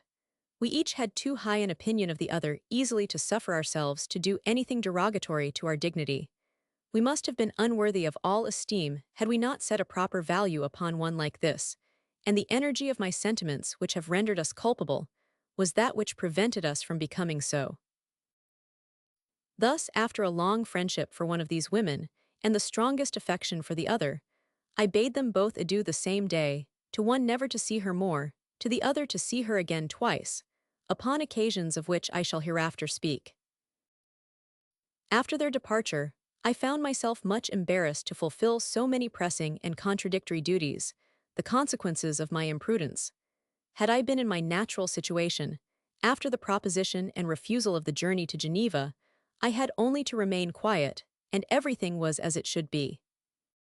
But I had foolishly made of it an affair which could not remain in the state it was, and an explanation was absolutely necessary, unless I quitted the hermitage, which I had just promised Madame de Houdetot not to do, at least for the present. Moreover, she had required me to make known the reasons for my refusal to my pretended friends, that it might not be imputed to her. Yet I could not state the true reason without doing an outrage to Madame d'Épinay, who certainly had a right to my gratitude for what she had done for me. Everything well considered, I found myself reduced to the severe but indispensable necessity of failing in respect, either to Madame d'Épinay, Madame de Houdetot, or to myself, and it was the last I resolved to make my victim. This I did without hesitation, openly and fully, and with so much generosity as to make the act worthy of expiating the faults which had reduced me to such an extremity. This sacrifice, taken advantage of by my enemies, and which they perhaps did not expect, has ruined my reputation, and by their assiduity deprived me of the esteem of the public, but it has restored to me my own, and given me consolation in my misfortune. This, as it will hereafter appear, is not the last time I made such a sacrifice, nor that advantages were taken of it to do me an injury. Grimm was the only person who appeared to have taken no part in the affair, and it was to him I determined to address myself. I wrote him a long letter, in which I set forth the ridiculousness of considering it as my duty to accompany Madame d'Épinay to Geneva, the inutility of the measure, and the embarrassment even it would have caused her, besides the inconvenience to myself. I could not resist the temptation of letting him perceive in this letter how fully I was informed in what manner things were arranged, and that to me it appeared singular I should be expected to undertake the journey whilst he himself dispensed with it, and that his name was never mentioned. This letter, wherein, on account of my not being able clearly to state my reasons, I was often obliged to wander from the text, would have rendered me culpable in the eyes of the public, but it was a model of reservedness and discretion for the people who, like Grimm, were fully acquainted with the things I forbore to mention, and which justified my conduct. I did not even hesitate to raise another prejudice against myself in attributing the advice of Diderot to my other friends. This I did to insinuate that Madame de Houdetot had been in the same opinion as she really was, and in not mentioning that, upon the reasons I gave her, she thought differently, I could not better remove the suspicion of her having connived at my proceedings than appearing dissatisfied with her behavior.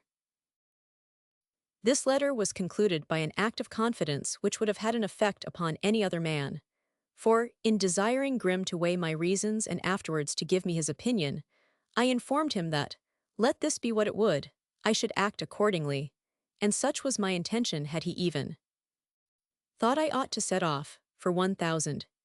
D'Épinay having appointed himself the conductor of his wife, my going with them would then have had a different appearance, whereas it was I who, in the first place, was asked to take upon me that employment, and he was out of the question until after my refusal. The answer from Grimm was slow in coming. It was singular enough, on which account I will here transcribe it. The departure of Madame d'Épinay is postponed. Her son is ill, and it is necessary to wait until his health is re-established. I will consider the contents of your letter. Remain quiet at your hermitage. I will send you my opinion as soon as this shall be necessary. As she will certainly not set off for some days, there is no immediate occasion for it. In the meantime you may, if you think proper, make her your offers, although this to me seems a matter of indifference.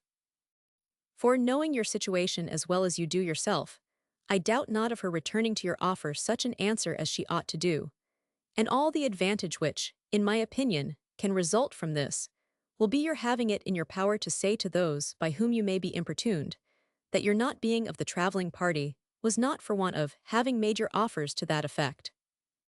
Moreover, I do not see why you will absolutely have it that the philosopher is the speaking trumpet of all the world, nor because he is of opinion you ought to go, why you should imagine all your friends think as he does. If you write to Madame d'Épinay, her answer will be yours to all your friends, since you have it so much at heart to give them all an answer. Adieu. I embrace Madame Levasseur and the criminal. 1,000. Levasseur, whose wife governed him rather rudely, called her the lieutenant criminal. Grimm in a joke gave the same name to the daughter, and by way of abridgment was pleased to retrench the first word. Struck with astonishment at reading this letter, I vainly endeavored to find out what it meant. How, instead of answering me with simplicity, he took time to consider of what I had written, as if the time he had already taken was not sufficient. He intimates even the state of suspense in which he wishes to keep me, as if a profound problem was to be resolved, or that it was of importance to his views to deprive me of every means of comprehending his intentions until the moment he should think proper to make them known. What therefore did he mean by these precautions, delays, and mysteries? Was this manner of acting consistent with honor and uprightness? I vainly sought for some favorable interpretation of his conduct. It was impossible to find one. Whatever his design might be, were this inimical to me, his situation facilitated the execution of it without its being possible for me in mine to oppose the least obstacle. In favor in the house of a great prince, having an extensive acquaintance, and giving the tone to common circles of which he was the oracle, he had it in his power, with his usual address, to dispose everything in his favor. And I, alone in my hermitage, far removed from all society, without the benefit of advice, and having no communication with the world, had nothing to do but to remain in peace. All I did was to write to Madame d'Épinay upon the illness of her son, as polite a letter as could be written, but in which I did not fall into the snare of offering to accompany her to Geneva. After waiting for a long time in the most cruel uncertainty, into which that barbarous man had plunged me, I learned, at the expiration of 8 or 10 days, that Madame d'Épinay was set off, and received from him a second letter. It contained not more than 7 or 8 lines which I did not entirely read. It was a rupture, but in such terms as the most infernal hatred only can dictate, and these became unmeaning by the excessive degree of acrimony with which he wished to charge them. He forbade me his presence as he would have forbidden me his states. All that was wanting to his letter to make it laughable was to be read over with coolness. Without taking a copy of it, or reading the whole of the contents, I returned it him immediately, accompanied by the following note. I refuse to admit the force of the just reasons I had of suspicion. I now, when it is too late, am become sufficiently acquainted with your character. This then is the letter upon which you took time to meditate. I return it to you, it is not for me. You may show mine to the whole world and hate me openly, this on your part will be a falsehood the less. My telling he might show my preceding letter, related to an article in his by which his profound address throughout the whole affair will be judged of. I have observed that my letter might inculpate me in the eyes of persons unacquainted with the particulars of what had passed. This he was delighted to discover, but how was he to take advantage of it without exposing himself? By showing the letter, he ran the risk of being reproached with abusing the confidence of his friend.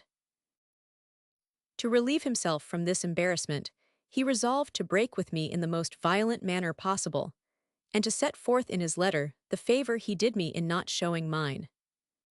He was certain that in my indignation and anger I should refuse his feigned discretion, and permit him to show my letter to everybody. This was what he wished for, and everything turned out as he expected it would. He sent my letter all over Paris, with his own commentaries upon it, which, however, were not so successful as he had expected them to be. It was not judged that the permission he had extorted to make my letter public exempted him from the blame of having so lightly taken me at my word to do me an injury. People continually asked what personal complaints he had against me to authorize so violent a hatred. Finally, it was thought that if even my behavior had been such as to authorize him to break with me, friendship, although extinguished, had rights which he ought to have respected. But unfortunately, the inhabitants of Paris are frivolous. Remarks of the moment are soon forgotten. The absent and unfortunate are neglected. The man who prospers secures favor by his presence. The intriguing and malicious support each other, renew their vile efforts, and the effects of these, incessantly succeeding each other, efface everything by which they were preceded. Thus, after having so long deceived me, this man threw aside his mask, convinced that in the state to which he had brought things, he no longer stood in need of it. Relieved from the fear of being unjust towards the wretch, I left him to his reflections and thought no more of him. A week afterwards, I received an answer from Madame d'Épinay, dated from Geneva. I understood from the manner of her letter, in which for the first time in her life, she put on airs of state with me, that both depending but little upon the success of their measures, and considering me a man inevitably lost, their intentions were to give themselves the pleasure of completing my destruction. In fact, my situation was deplorable. I perceived all my friends withdrew themselves from me without knowing how or for why. Diderot, who boasted of the continuation of his attachment, and who, for 3 months past, had promised me a visit, did not come. The winter began to make its appearance, and brought with it my habitual disorders. My constitution, although vigorous, had been unequal to the combat of so many opposite passions. I was so exhausted that I had neither strength nor courage sufficient to resist the most trifling indisposition. Had my engagements, and the continued remonstrances of Diderot and Madame de Hautetot, then permitted me to quit the hermitage, I knew not where to go, nor in what manner to drag myself along. I remained stupid and immovable. The idea alone of a step to take, a letter to write, or a word to say, made me tremble. I could not, however, do otherwise than reply to the letter of Madame d'Épinay, without acknowledging myself to be worthy of the treatment with which she and her friend overwhelmed me. I determined upon notifying to her my sentiments and resolutions, not doubting a moment that from humanity, generosity, propriety, and the good manner of thinking, I imagined I had observed in her, notwithstanding her bad one, she would immediately subscribe to them. My letter was as follows. Hermitage, 23d Nov, 1757. Were it possible to die of grief, I should not now be alive. But I have at length determined to triumph over everything. Friendship, madam, is extinguished between us, but that which no longer exists still has its rights, and I respect them. I have not forgotten your goodness to me, and you may, on my part, expect as much gratitude as it is possible to have towards a person I no longer can love. All further explanation would be useless. I have in my favor my own conscience, and I return you your letter. I wish to quit the hermitage, and I ought to have done it. My friends pretend I must stay there until spring, and since my friends desire it, I will remain there until that season if you will consent to my stay. After writing and dispatching this letter, all I thought of was remaining quiet at the hermitage and taking care of my health, of endeavoring to recover my strength, and taking measures to remove in the spring without noise, or making the rupture public. But these were not the intentions either of Grimm or Madame d'Épinay, as it will presently appear. A few days afterwards, I had the pleasure of receiving from Diderot the visit he had so frequently promised, and in which he had as constantly failed. He could not have come more opportunely. He was my oldest friend, almost the only one who remained to me. The pleasure I felt in seeing him, as things were circumstanced, may easily be imagined. My heart was full, and I disclosed it to him. I explained to him several facts which either had not come to his knowledge, or had been disguised or suppressed. I informed him, as far as I could do it with propriety, of all that had passed. I did not affect to conceal from him that with which he was but too well acquainted, that a passion equally unreasonable and unfortunate had been the cause of my destruction, but I never acknowledged that Madame de Hautetot had been made acquainted with it, or at least that I had declared it to her. I mentioned to him the unworthy maneuvers of Madame d'Épinay to intercept the innocent letters her sister-in-law wrote to me. I was determined he should hear the particulars from the mouth of the persons whom she had attempted to seduce. Teresa related them with great precision, but what was my astonishment when the mother came to speak, and I heard her declare and maintain that nothing of this had come to her knowledge. These were her words from which she would never depart. Not 4 days before she herself had recited to me all the particulars Teresa had just stated, and in presence of my friend, she contradicted me to my face. This, to me, was decisive, and I then clearly saw my imprudence in having so long a time kept such a woman near me. I made no use of invective. I scarcely deigned to speak to her a few words of contempt. I felt what I owed to the daughter, whose steadfast uprightness was a perfect contrast to the base manoeuvres of the mother. But from the instant, my resolution was taken relative to the old woman, and I waited for nothing but the moment to put it into execution. This presented itself sooner than I expected. On the 10th of December, I received from Madame d'Épinay the following answer to my preceding letter. Geneva, 1st December, 1757. After having for several years given you every possible mark of friendship, all I can now do is to pity you. You are very unhappy. I wish your conscience may be as calm as mine. This may be necessary to the repose of your whole life. Since you are determined to quit the hermitage, and are persuaded that you ought to do it, I am astonished your friends have prevailed upon you to stay there. For my part 1. Never consult mine upon my duty, and I have nothing further to say to you upon your own. Such an unforeseen dismission, and so fully pronounced, left me not a moment to hesitate. It was necessary to quit immediately, let the weather and my health be in what state they might, although I were to sleep in the woods and upon the snow, with which the ground was then covered, and in defiance of everything Madame de Houdetot might say, for I was willing to do everything to please her except render myself infamous. I never had been so embarrassed in my whole life as I then was, but my resolution was taken. I swore, let what would happen, not to sleep at the hermitage on the night of that day week. I began to prepare for sending away my effects, resolving to leave them in the open field rather than not give up the key in the course of the week. For I was determined everything should be done before a letter could be written to Geneva, and an answer to it received. I never felt myself so inspired with courage. I had recovered all my strength. Honor and indignation, upon which Madame d'Épinay had not calculated, contributed to restore me to vigor. Fortune aided my audacity. 1000. Mathis, fiscal procurer, heard of my embarrassment. He sent to offer me a little house he had in his garden of Mont Louis at Montmorency. I accepted it with eagerness and gratitude. The bargain was soon concluded. I immediately sent to purchase a little furniture to add to that we already had. My effects I had carted away with a deal of trouble, and a great expense. Notwithstanding the ice and snow, my removal was completed in a couple of days, and on the 15th of December I gave up the keys of the hermitage, after having paid the wages of the gardener, not being able to pay my rent. With respect to Madame Levasseur, I told her we must part. Her daughter attempted to make me renounce my resolution, but I was inflexible.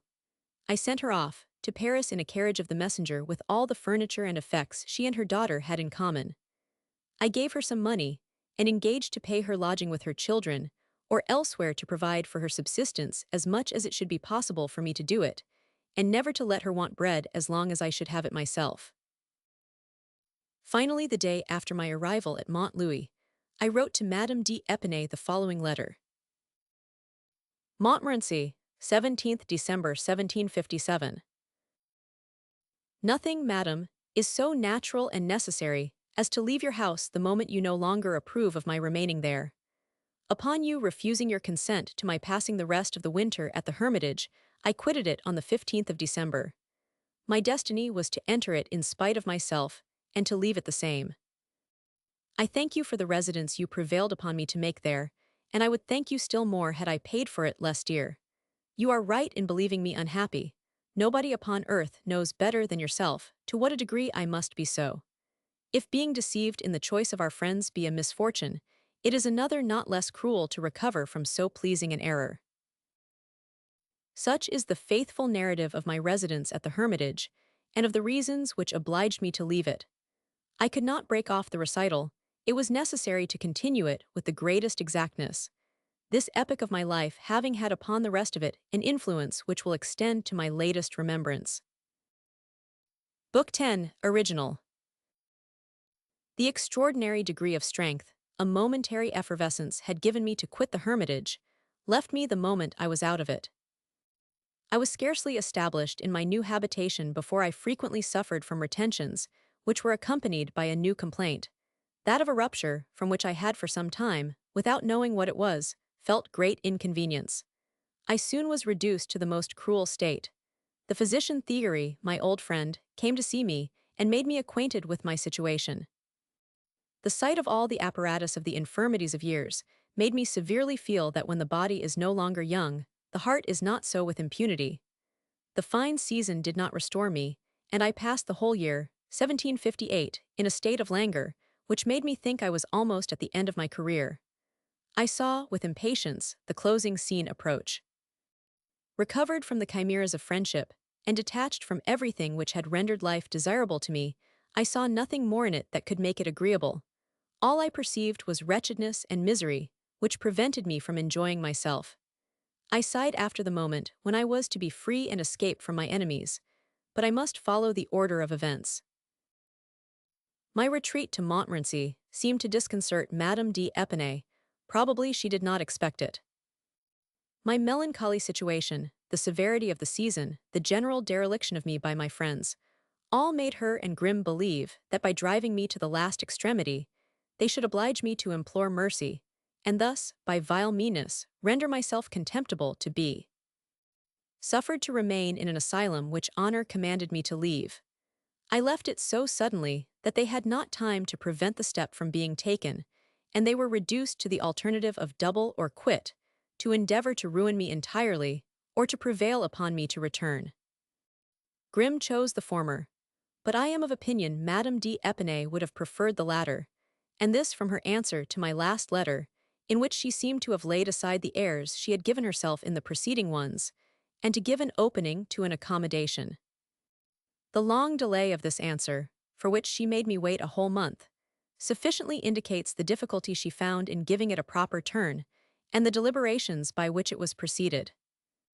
She could not make any further advances without exposing herself, but after her former letters, and my sudden retreat from her house, it is impossible not to be struck with the care she takes in this letter not to suffer an offensive expression to escape her. I will copy it at length to enable my reader to judge of what she wrote. Geneva, January 17, 1758. Sir, I did not receive your letter of the 17th of December until yesterday. It was sent me in a box filled with different things, and which has been all this time upon the road. I shall answer only the postscript. You may recollect, sir, that we agreed the wages of the gardener of the Hermitage should pass through your hands, the better to make him feel that he depended upon you, and to avoid the ridiculous and indecent scenes which happened in the time of his predecessor. As a proof of this, the first quarter of his wages were given to you, and a few days before my departure we agreed I should reimburse you what you had advanced. I know that of this you, at first, made some difficulty, but I had desired you to make these advances. It was natural I should acquit myself towards you, and this we concluded upon. Cahowit informs me that you refused to receive the money. There is certainly some mistake in the matter. I have given orders that it may again be offered to you, and I see no reason for your wishing to pay my gardener, notwithstanding our conventions, and beyond the term even of your inhabiting the Hermitage. I therefore expect, sir, that recollecting everything I have the honor to state, you will not refuse to be reimbursed for the sums you have been pleased to advance for me. After what had passed, not having the least confidence in Madame d'Épinay, I was unwilling to renew my connection with her. I returned no answer to this letter, and there our correspondence ended. Perceiving I had taken my resolution, she took hers, and entering into all the views of Grimm and the coterie Halbachik, she united her efforts with theirs to accomplish my destruction. Whilst they manoeuvred at Paris, she did the same at Geneva. Grimm, who afterwards went to her there, completed what she had begun. Tronchin, whom they had no difficulty in gaining over, seconded them powerfully, and became the most violent of my persecutors, without having against me, any more than Grimm had, the least subject of complaint. They all three spread in silence that of which the effects were seen there 4 years afterwards. They had more trouble at Paris, where I was better known to the citizens, whose hearts, less disposed to hatred, less easily received its impressions. The better to direct their blow, they began by giving out that it was I who had left them. Thence, still feigning to be my friends, they dexterously spread their malignant accusations by complaining of the injustice of their friend. Their auditors, thus thrown off their guard, listened more attentively to what was said of me, and were inclined to blame my conduct. The secret accusations of perfidy and ingratitude were made with greater precaution, and by that means with greater effect. I knew they imputed to me the most atrocious crimes, without being able to learn in what these consisted. All I could infer from public rumor was that this was founded upon the 4 following capital offenses: my retiring to the country, my passion for Madame de Houdetot, my refusing to accompany Madame d'Épinay to Geneva, and my leaving the Hermitage. If to these they added other griefs, they took their measures so well that it has hitherto been impossible for me to learn the subject of them.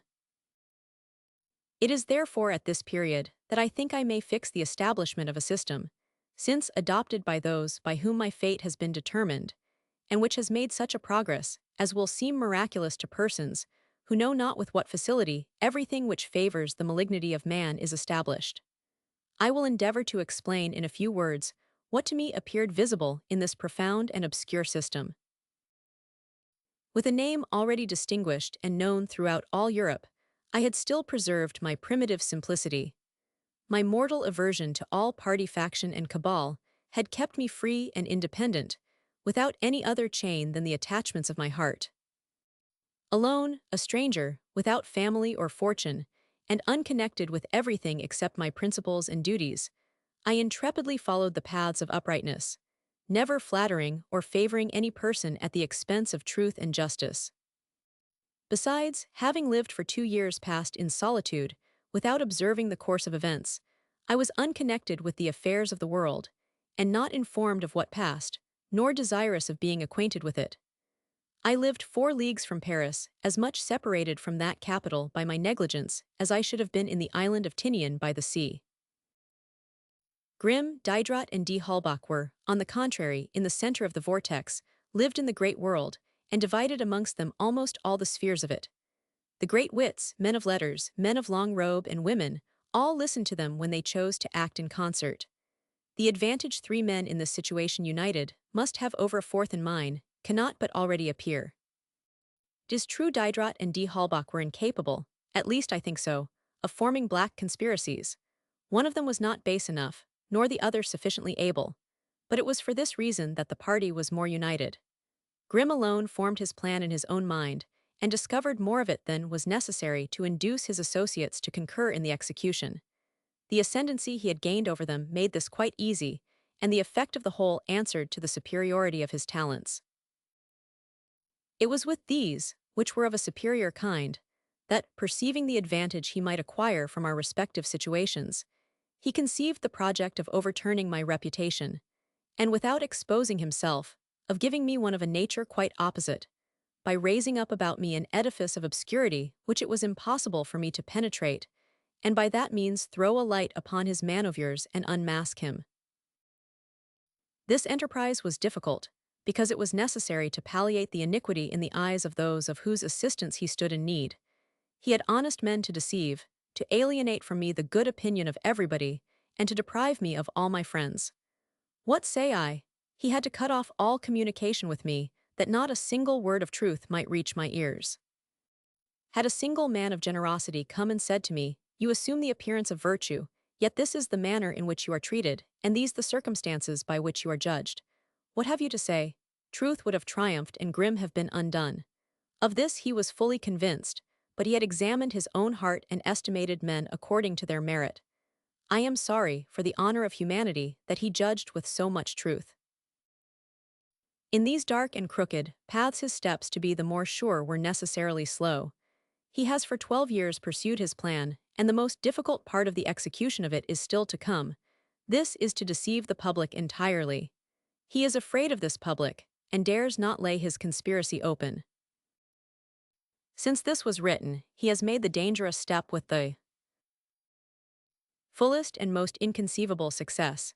I am of opinion it was Tronchin who inspired him with courage, and supplied him with the means. But he has found the easy means of accompanying it with power, and this power has the disposal of me. Thus supported he advances with less danger. The agents of power piquing themselves but little on uprightness, and still less on candor, he has no longer the indiscretion of an honest man to fear. His safety is in my being enveloped in an impenetrable obscurity, and in concealing from me his conspiracy, well knowing that with whatever art he may have formed it, I could by a single glance of the eye discover the whole. His great address consists in appearing to favor whilst he defames me, and in giving to his perfidy an air of generosity. I felt the first effects of this system by the secret accusations of the coterie Halbachik, without its being possible for me to know in what the accusations consisted, or to form a probable conjecture as to the nature of them. De Layer informed me in his letters that heinous things were attributed to me. Diderot more mysteriously told me the same thing, and when I came to an explanation with both, the whole was reduced to the heads of accusation of which I have already spoken. I perceived a gradual increase of coolness in the letters from Madame de Houdetot. This I could not attribute to Saint Lambert. He continued to write to me with the same friendship, and came to see me after his return. It was also impossible to think myself the cause of it, as we had separated well satisfied with each other, and nothing since that time had happened on my part, except my departure from the hermitage, of which she felt the necessity. Therefore, not knowing whence this coolness, which she refused to acknowledge, although my heart was not to be deceived, could proceed, I was uneasy upon every account. I knew she greatly favored her sister-in-law and Grimm, in consequence of their connections with Saint Lambert, and I was afraid of their machinations. This agitation opened my wounds, and rendered my correspondence so disagreeable as quite to disgust her with it. I saw, as at a distance, 1,000 cruel circumstances, without discovering anything distinctly. I was in a situation the most insupportable to a man whose imagination is easily heated. Had I been quite retired from the world, and known nothing of the matter, I should have become more calm. But my heart still clung to attachments, by means of which my enemies had great advantages over me, and the feeble rays which penetrated my asylum conveyed to me nothing more than a knowledge of the blackness of the mysteries which were concealed from my eyes. I should have sunk, I have not a doubt of it, under these torments, too cruel and insupportable to my open disposition, which, by the impossibility of concealing my sentiments, makes me fear everything from those concealed from me, if fortunately objects sufficiently interesting to my heart to divert it from others with which, in spite of myself, my imagination was filled, had not presented themselves. In the last visit Diderot paid me, at the Hermitage, he had spoken of the article Geneva, which D'Alembert had inserted in the encyclopédie. He had informed me that this article, concerted with people of the first consideration, had for object the establishment of a theatre at Geneva, that measures had been taken accordingly, and that the establishment would soon take place.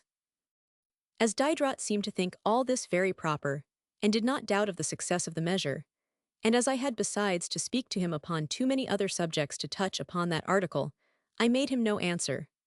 But scandalized at these preparatives to corruption and licentiousness in my country, I waited with impatience for the volume of the encyclopédie, in which the article was inserted, to see whether or not it would be possible to give an answer which might ward off the blow.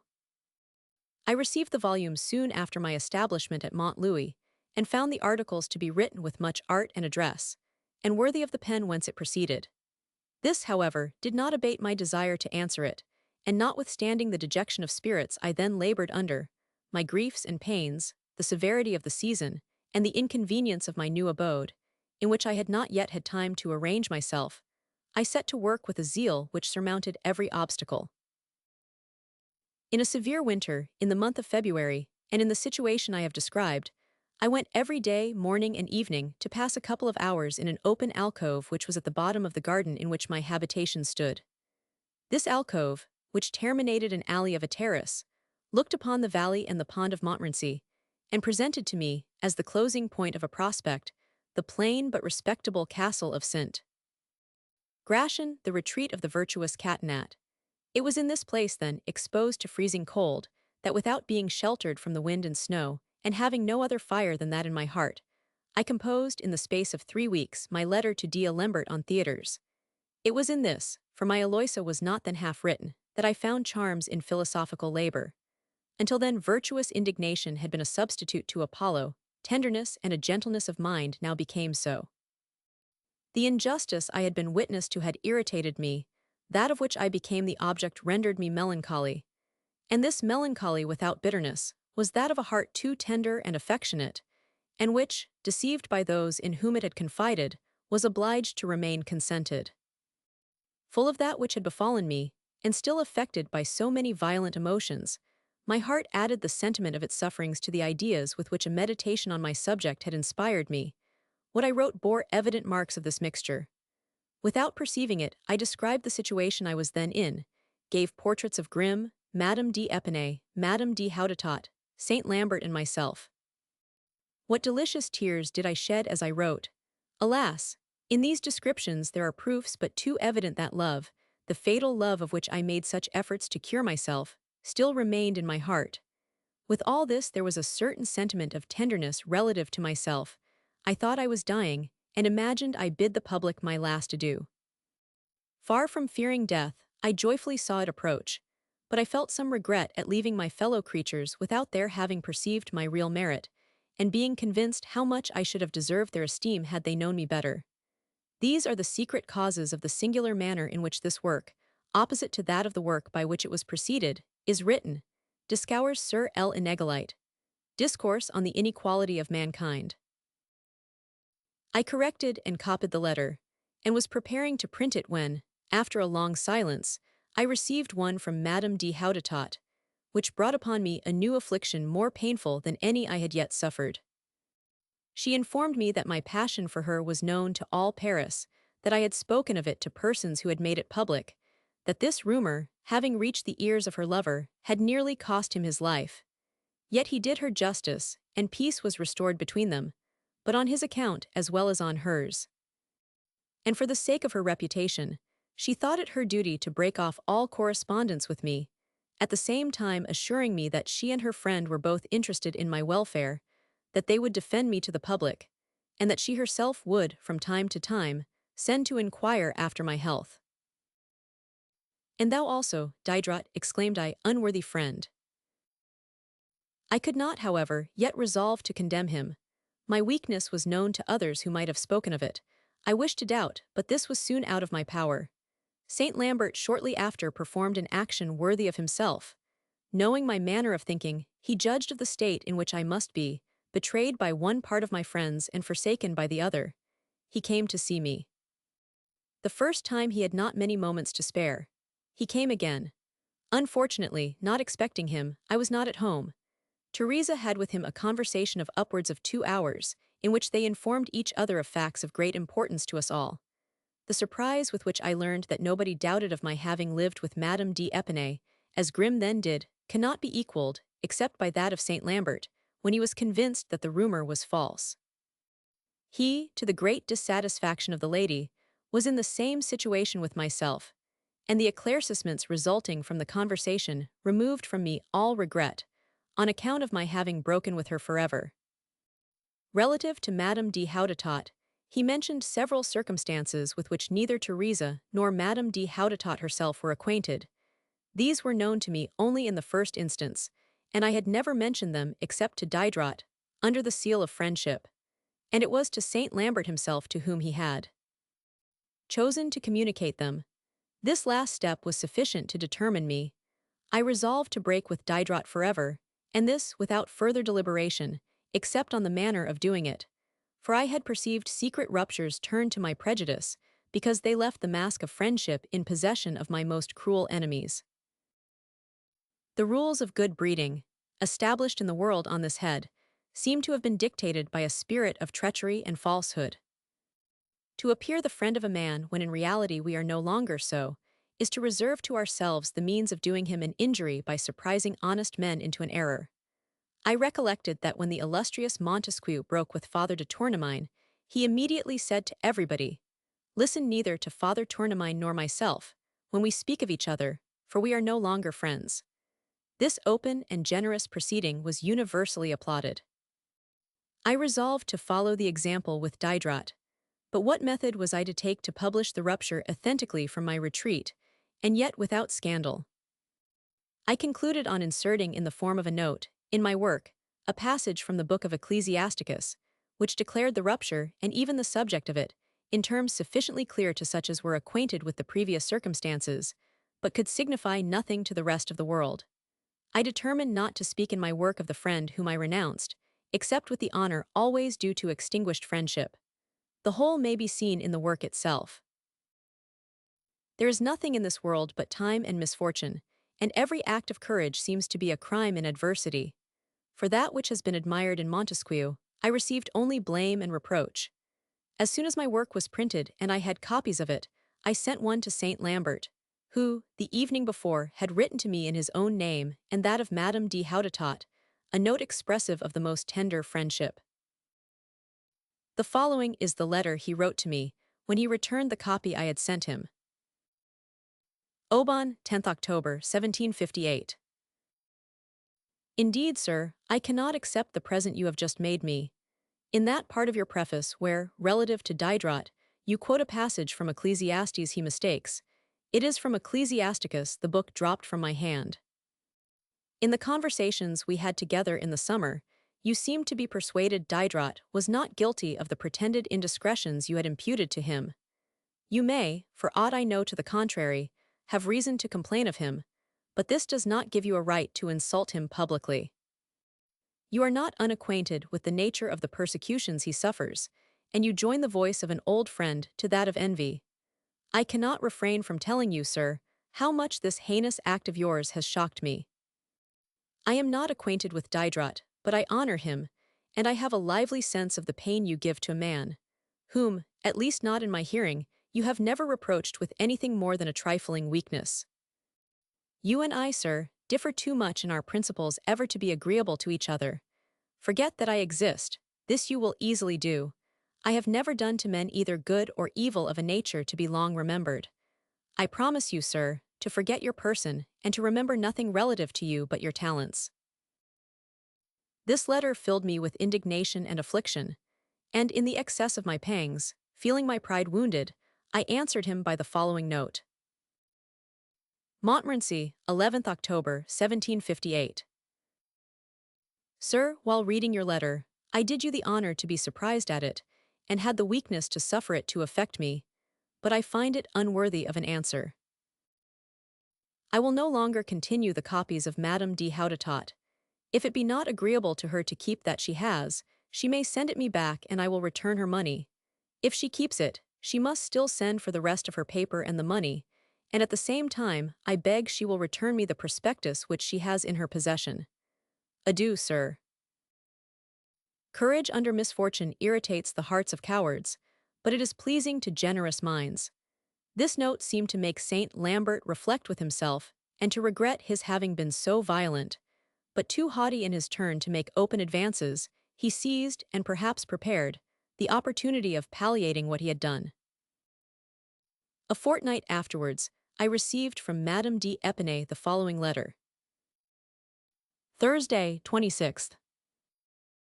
Sir, I received the book you had the goodness to send me, and which I have read with much pleasure. I have always experienced the same sentiment in reading all the works which have come from your pen.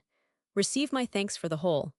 I should have returned you these in person had my affairs permitted me to remain any time in your neighborhood, but I was not this year long at the Chevrette. 1,000, and Madame Dupin come there on Sunday to dinner. I expect 1,000. De Saint Lambert 1,000. De Franqueuil and Madame de Houdetot will be of the party. You will do me much pleasure by making one also. All the persons who are to dine with me desire and will, as well as myself, be delighted to pass with you a part of the day. I have the honor to be with the most perfect consideration, etc. This letter made my heart beat violently. After having for a year past been the subject of conversation of all Paris, the idea of presenting myself as a spectacle before Madame de Houdetot made me tremble, and I had much difficulty to find sufficient courage to support that ceremony. Yet as she and Saint Lambert were desirous of it, and Madame d'Épinay spoke in the name of her guests, without naming one whom I should not be glad to see, I did not think I should expose myself excepting a dinner to which I was in some degree invited by all the persons who with myself were to partake of it. I therefore promised to go. On Sunday the weather was bad, and Madame d'Épinay sent me her carriage. My arrival caused a sensation. I never met a better reception. An observer would have thought the whole company felt how much I stood in need of encouragement. None but French hearts are susceptible of this kind of delicacy. However, I found more people than I expected to see. Amongst others the Comte de Houdetot, whom I did not know, and his sister Madame de Blainville, without whose company I should have been as well pleased. She had the year before came several times to Aubonne, and her sister-in-law had left her in our solitary walks to wait until she thought proper to suffer her to join us. She had harbored a resentment against me, which during this dinner she gratified at her ease. The presence of the Comte de Houdetot and Saint Lambert did not give me the laugh on my side, and it may be judged that a man embarrassed in the most common conversations was not very brilliant in that which then took place. I never suffered so much, appeared so awkward, or received more unexpected mortifications. As soon as we had risen from table, I withdrew from that wicked woman. I had the pleasure of seeing Saint Lambert and Madame de Houdetot approach me, and we conversed together a part of the afternoon, upon things very indifferent it is true, but with the same familiarity as before my involuntary error. This friendly attention was not lost upon my heart, and could Saint Lambert have read what passed there, he certainly would have been satisfied with it. I can safely assert that although on my arrival the presence of Madame de Houdetot gave me the most violent palpitations, on returning from the house I scarcely thought of her. My mind was entirely taken up with Saint Lambert. Notwithstanding the malignant sarcasms of Madame de Blainville, the dinner was of great service to me, and I congratulated myself upon not having refused the invitation.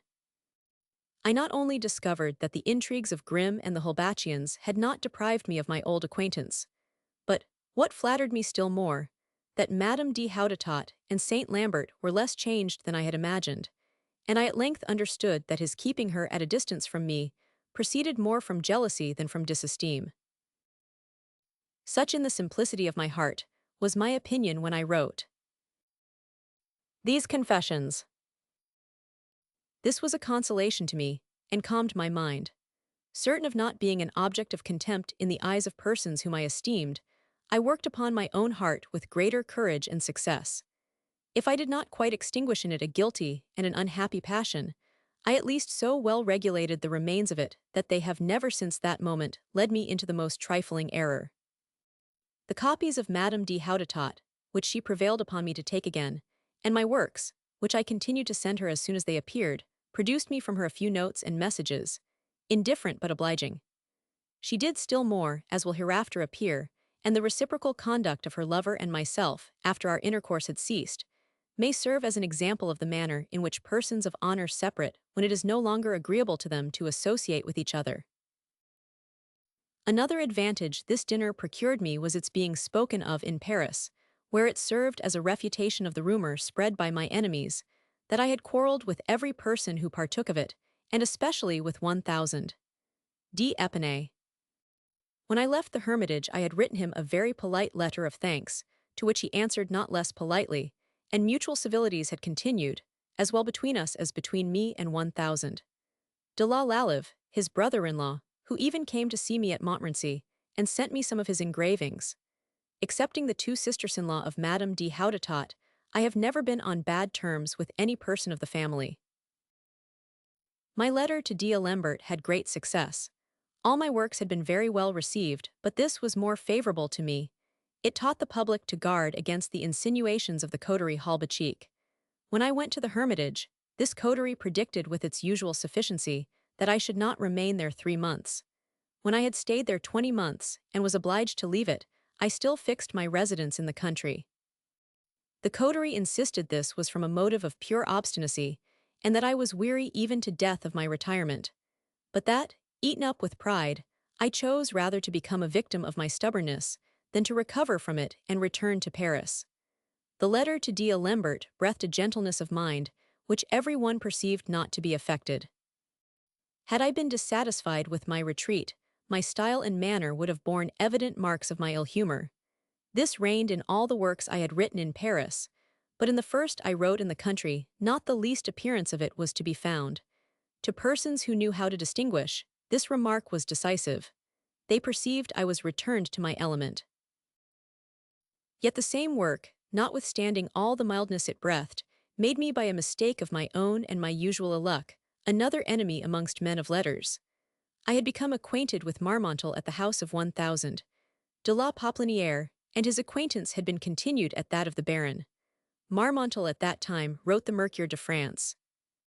As I had too much pride to send my works to the authors of periodical publications, and wishing to send him this without his imagining it was in consequence of that title, or being desirous he should speak of it in the Mercure, I wrote upon the book that it was not for the author of the Mercure, but for 1,000. Marmontel. I thought I paid him a fine compliment. He mistook it for a cruel offense, and became my irreconcilable enemy.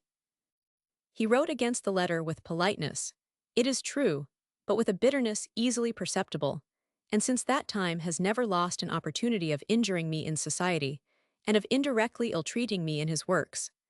Such difficulty is there in managing the irritable self-love of men of letters, and so careful ought every person to be not to leave anything equivocal in the compliments they pay them.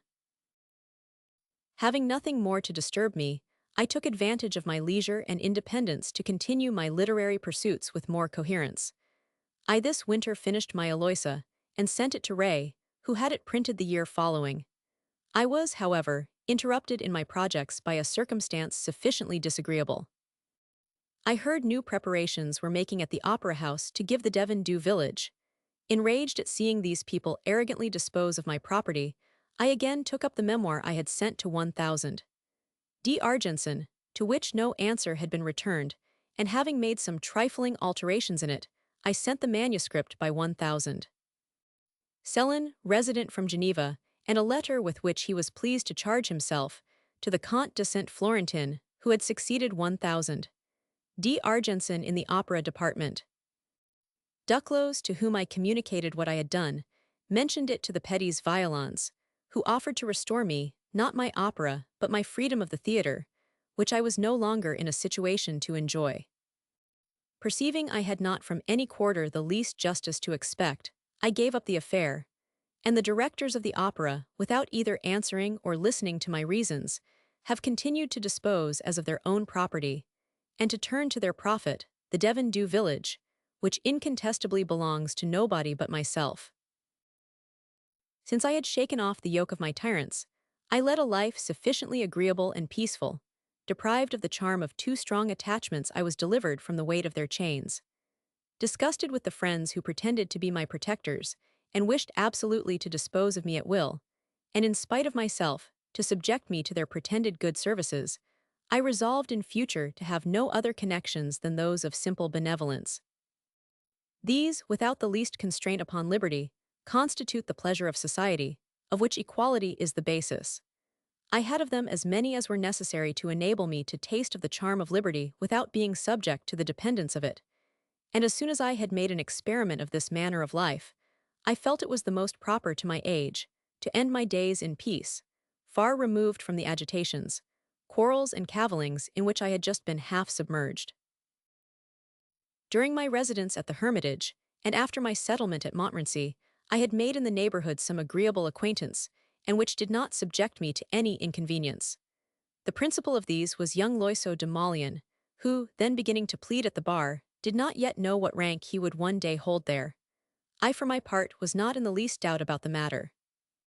I soon pointed out to him the illustrious career in the midst of which he is now seen, and predicted that, if he laid down to himself rigid rules for the choice of causes, and never became the defender of anything but virtue and justice, his genius, elevated by this sublime sentiment, would be equal to that of the greatest orators.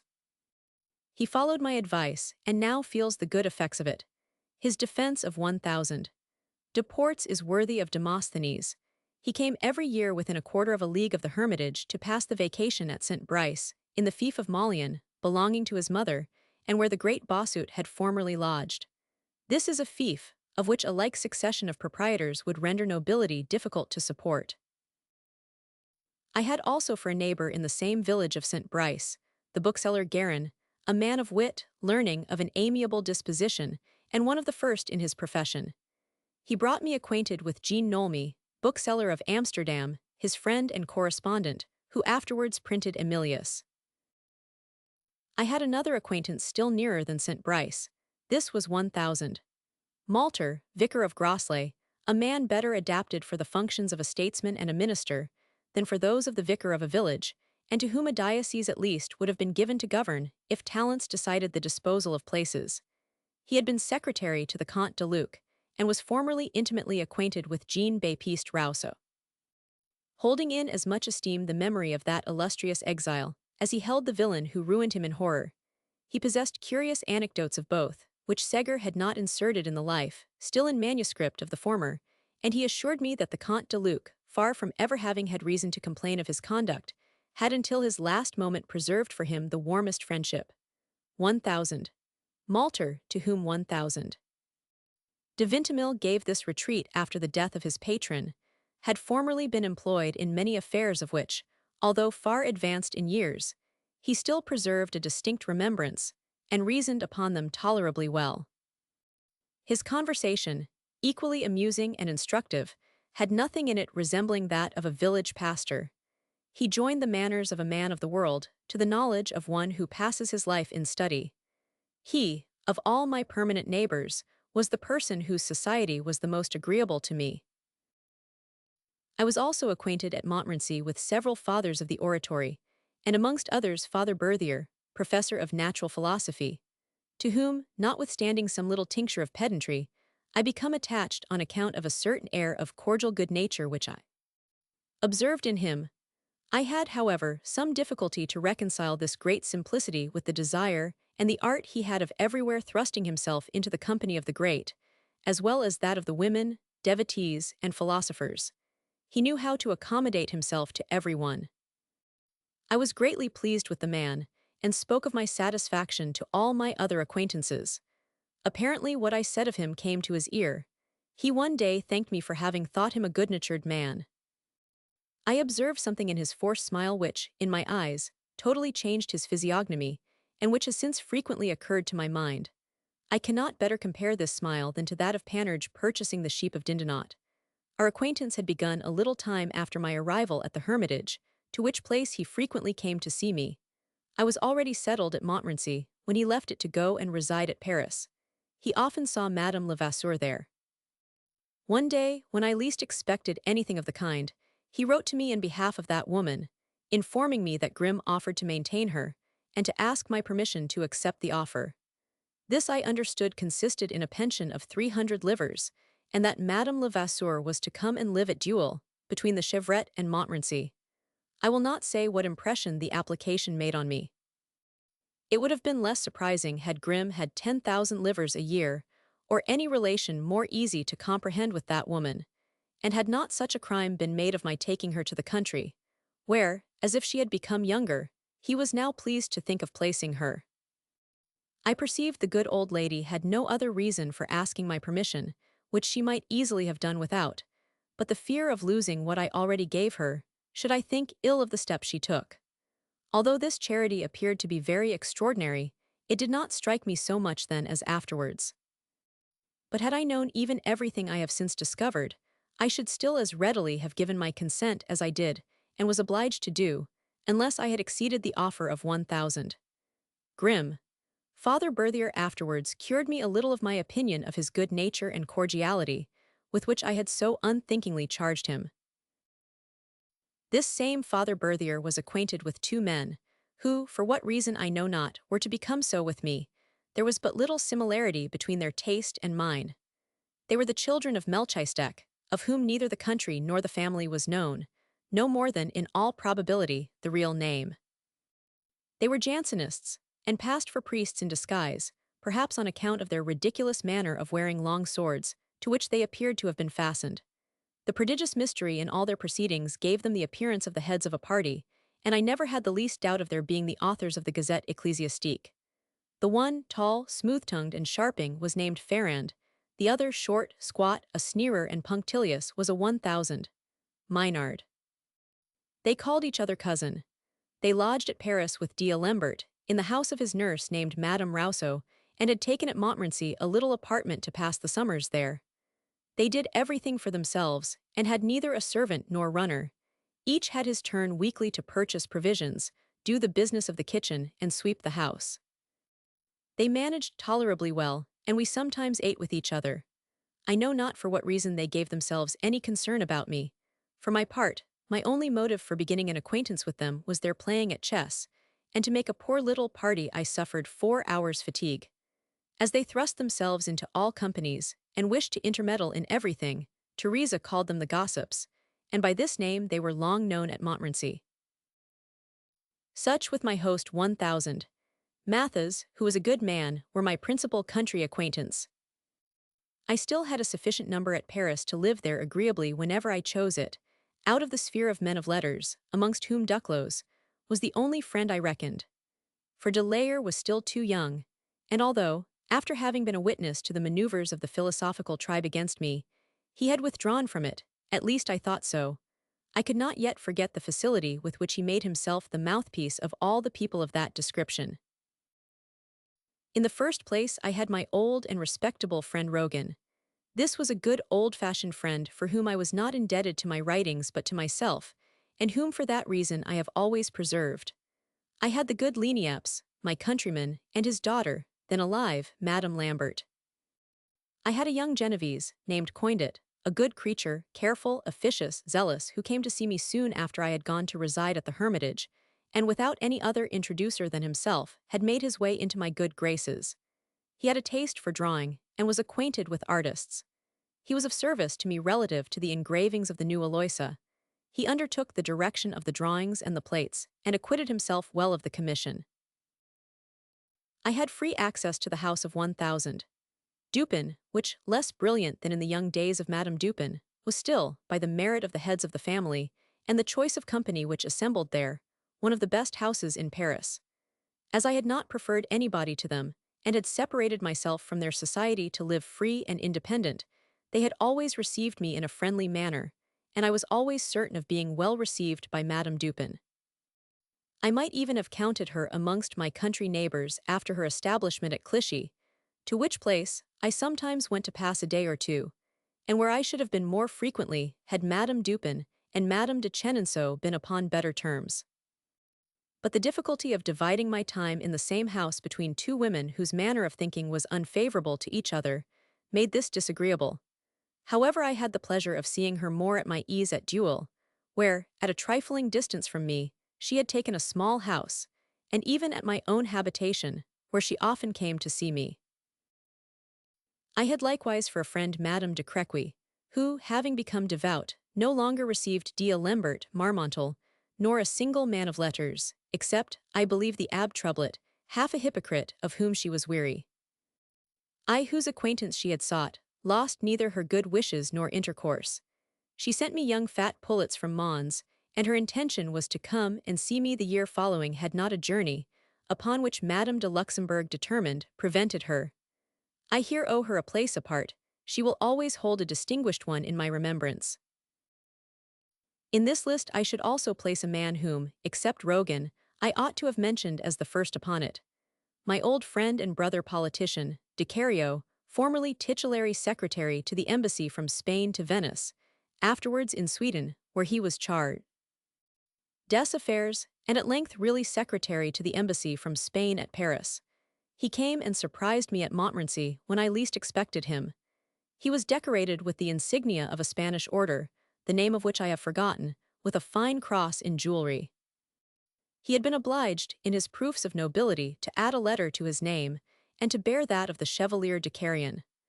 I found him still the same man, possessing the same excellent heart, and his mind daily improving, and becoming more and more amiable. We would have renewed our former intimacy had not Coindit interposed according to custom, taken advantage of the distance I was at from town to insinuate himself into my place, and, in my name, into his confidence, and supplant me by the excess of his zeal to render me services. The remembrance of Carrion makes me recollect one of my country neighbors, of whom I should be inexcusable not to speak, as I have to make confession of an unpardonable neglect of which I was guilty towards him. This was the honest 1000. Leblond, who had done me a service at Venice, and having made an excursion to France with his family, had taken a house in the country, at Birch, not far from Montmorency. When I wrote this, full of my blind confidence, I was far from suspecting the real motive, and the effect of his journey to Paris. As soon as I heard he was my neighbor, I, in the joy of my heart, and making it more a pleasure than a duty, went to pay him a visit. I set off upon this errand the next day. I was met by people who were coming to see me, and with whom I was obliged to return. 2 days afterwards I set off again for the same purpose. He had dined at Paris with all his family. A third time he was at home, I heard the voice of women, and saw, at the door, a coach which alarmed me. I wished to see him, at least for the first time, quite at my ease, that we might talk over what had passed during our former connection. In fine, I so often postponed my visit from day to day, that the shame of discharging a like duty so late prevented me from doing it at all. After having dared to wait so long, I no longer dared to present myself. This negligence, at which 1000. Leblond could not but be justly offended, gave, relative to him, the appearance of ingratitude to my indolence, and yet I felt my heart so little culpable that, had it been in my power to do 1,000 Leblanc the least service, even unknown to himself, I am certain he would not have found me idle. But indolence, negligence, and delay in little duties to be fulfilled have been more prejudicial to me than great vices. My greatest faults have been omissions. I have seldom done what I ought not to have done, and unfortunately it has still more rarely happened that I have done what I ought. Since I am now upon the subject of my Venetian acquaintance, I must not forget one which I still preserved for a considerable time after my intercourse with the rest had ceased. This was 1,000 de Joinville, who continued after his return from Genoa to show me much friendship. He was fond of seeing me and of conversing with me upon the affairs of Italy and the follies of 1,000 de Montaigu, of whom he of himself knew many anecdotes, by means of his acquaintance in the office for foreign affairs in which he was much connected. I had also the pleasure of seeing at my house my old comrade Dupont, who had purchased a place in the province of which he was, and whose affairs had brought him to Paris. 1,000 De Joinville became by degrees so desirous of seeing me that he in some measure laid me under constraint, and although our places of residence were at a great distance from each other, we had a friendly quarrel when I let a week pass without going to dine with him. When he went to Joinville, he was always desirous of my accompanying him, but having once been there to pass a week, I had not the least desire to return.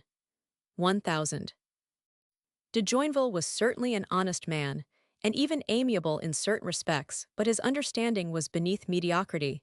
He was handsome, rather fond of his person, and tolerably fatiguing. He had one of the most singular collections perhaps in the world, to which he gave much of his attention, and endeavored to acquire it that of his friends, to whom it sometimes afforded less amusement than it did to himself.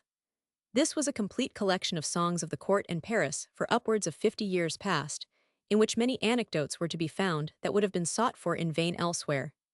These are memoirs for the history of France, which would scarcely be thought of in any other country. One day, whilst we were still upon the very best terms, he received me so coldly and in a manner so different from that which was customary to him, that after having given him an opportunity to explain, and even having begged him to do it, I left his house with a resolution, in which I have persevered, never to return to it again. For I am seldom seen where I have been once ill received, and in this case there was no Diderot who pleaded for 1,000 De Joinville. I vainly endeavored to discover what I had done to offend him. I could not recollect a circumstance at which he could possibly have taken offense. I was certain of never having spoken of him or his in any other than in the most honorable manner, for he had acquired my friendship, and besides my having nothing but favorable things to say of him, my most inviolable maxim has been that of never speaking, but in an honorable manner of the houses I frequented. At length, by continually ruminating, I formed the following conjecture. The last time we had seen each other, I had supped with him at the apartment of some girls of his acquaintance, in company with 2 or 3 clerks in the office of foreign affairs, very amiable men, and who had neither the manner nor appearance of libertines. And on my part, I can assert that the whole evening passed in making melancholy reflections on the wretched fate of the creatures with whom we were. I did not pay anything, as 1,000 De Joinville gave the supper, nor did I make the girls the least present, because I gave them not the opportunity I had done to the Padna of establishing a claim to the trifle I might have offered. We all came away together, cheerfully and upon very good terms. Without having made a second visit to the girls, I went 3 or 4 days afterwards to dine with 1,000 De Joinville, whom I had not seen during that interval, and who gave me the reception of which I have spoken. Unable to suppose any other cause for it than some misunderstanding relative to the supper, and perceiving he had no inclination to explain, I resolved to visit him no longer, but I still continued to send him my works. He frequently sent me his compliments, and one evening, meeting him in the green room of the French theatre, he obligingly reproached me with not having called to see him, which, however, did not induce me to depart from my resolution. Therefore this affair had rather the appearance of a coolness than a rupture. However, not having heard of nor seen him since that time, it would have been too late after an absence of several years to renew my acquaintance with him. It is for this reason 1,000 De Joinville is not named in my list, although I had for a considerable time frequented his house. I will not swell my catalogue with the names of many other persons with whom I was or had become less intimate, although I sometimes saw them in the country, either at my own house or that of some neighbor, such for instance as the Abbes de Candillac and de Malby, 2000, de Marin, de Lalive, de Boisgelou, Vatelet, Ancelet, and others. I will also pass lightly over that of 1000. De Margency, gentleman in ordinary of the king, an ancient member of the coterie Halbecheek, which he had quitted as well as myself, and the old friend of Madame d'Epinay from whom he had separated as I had done. I likewise consider that of 1000. Desmahis, his friend, the celebrated but short-lived author of the Comedy of the Impertinent, of much the same importance.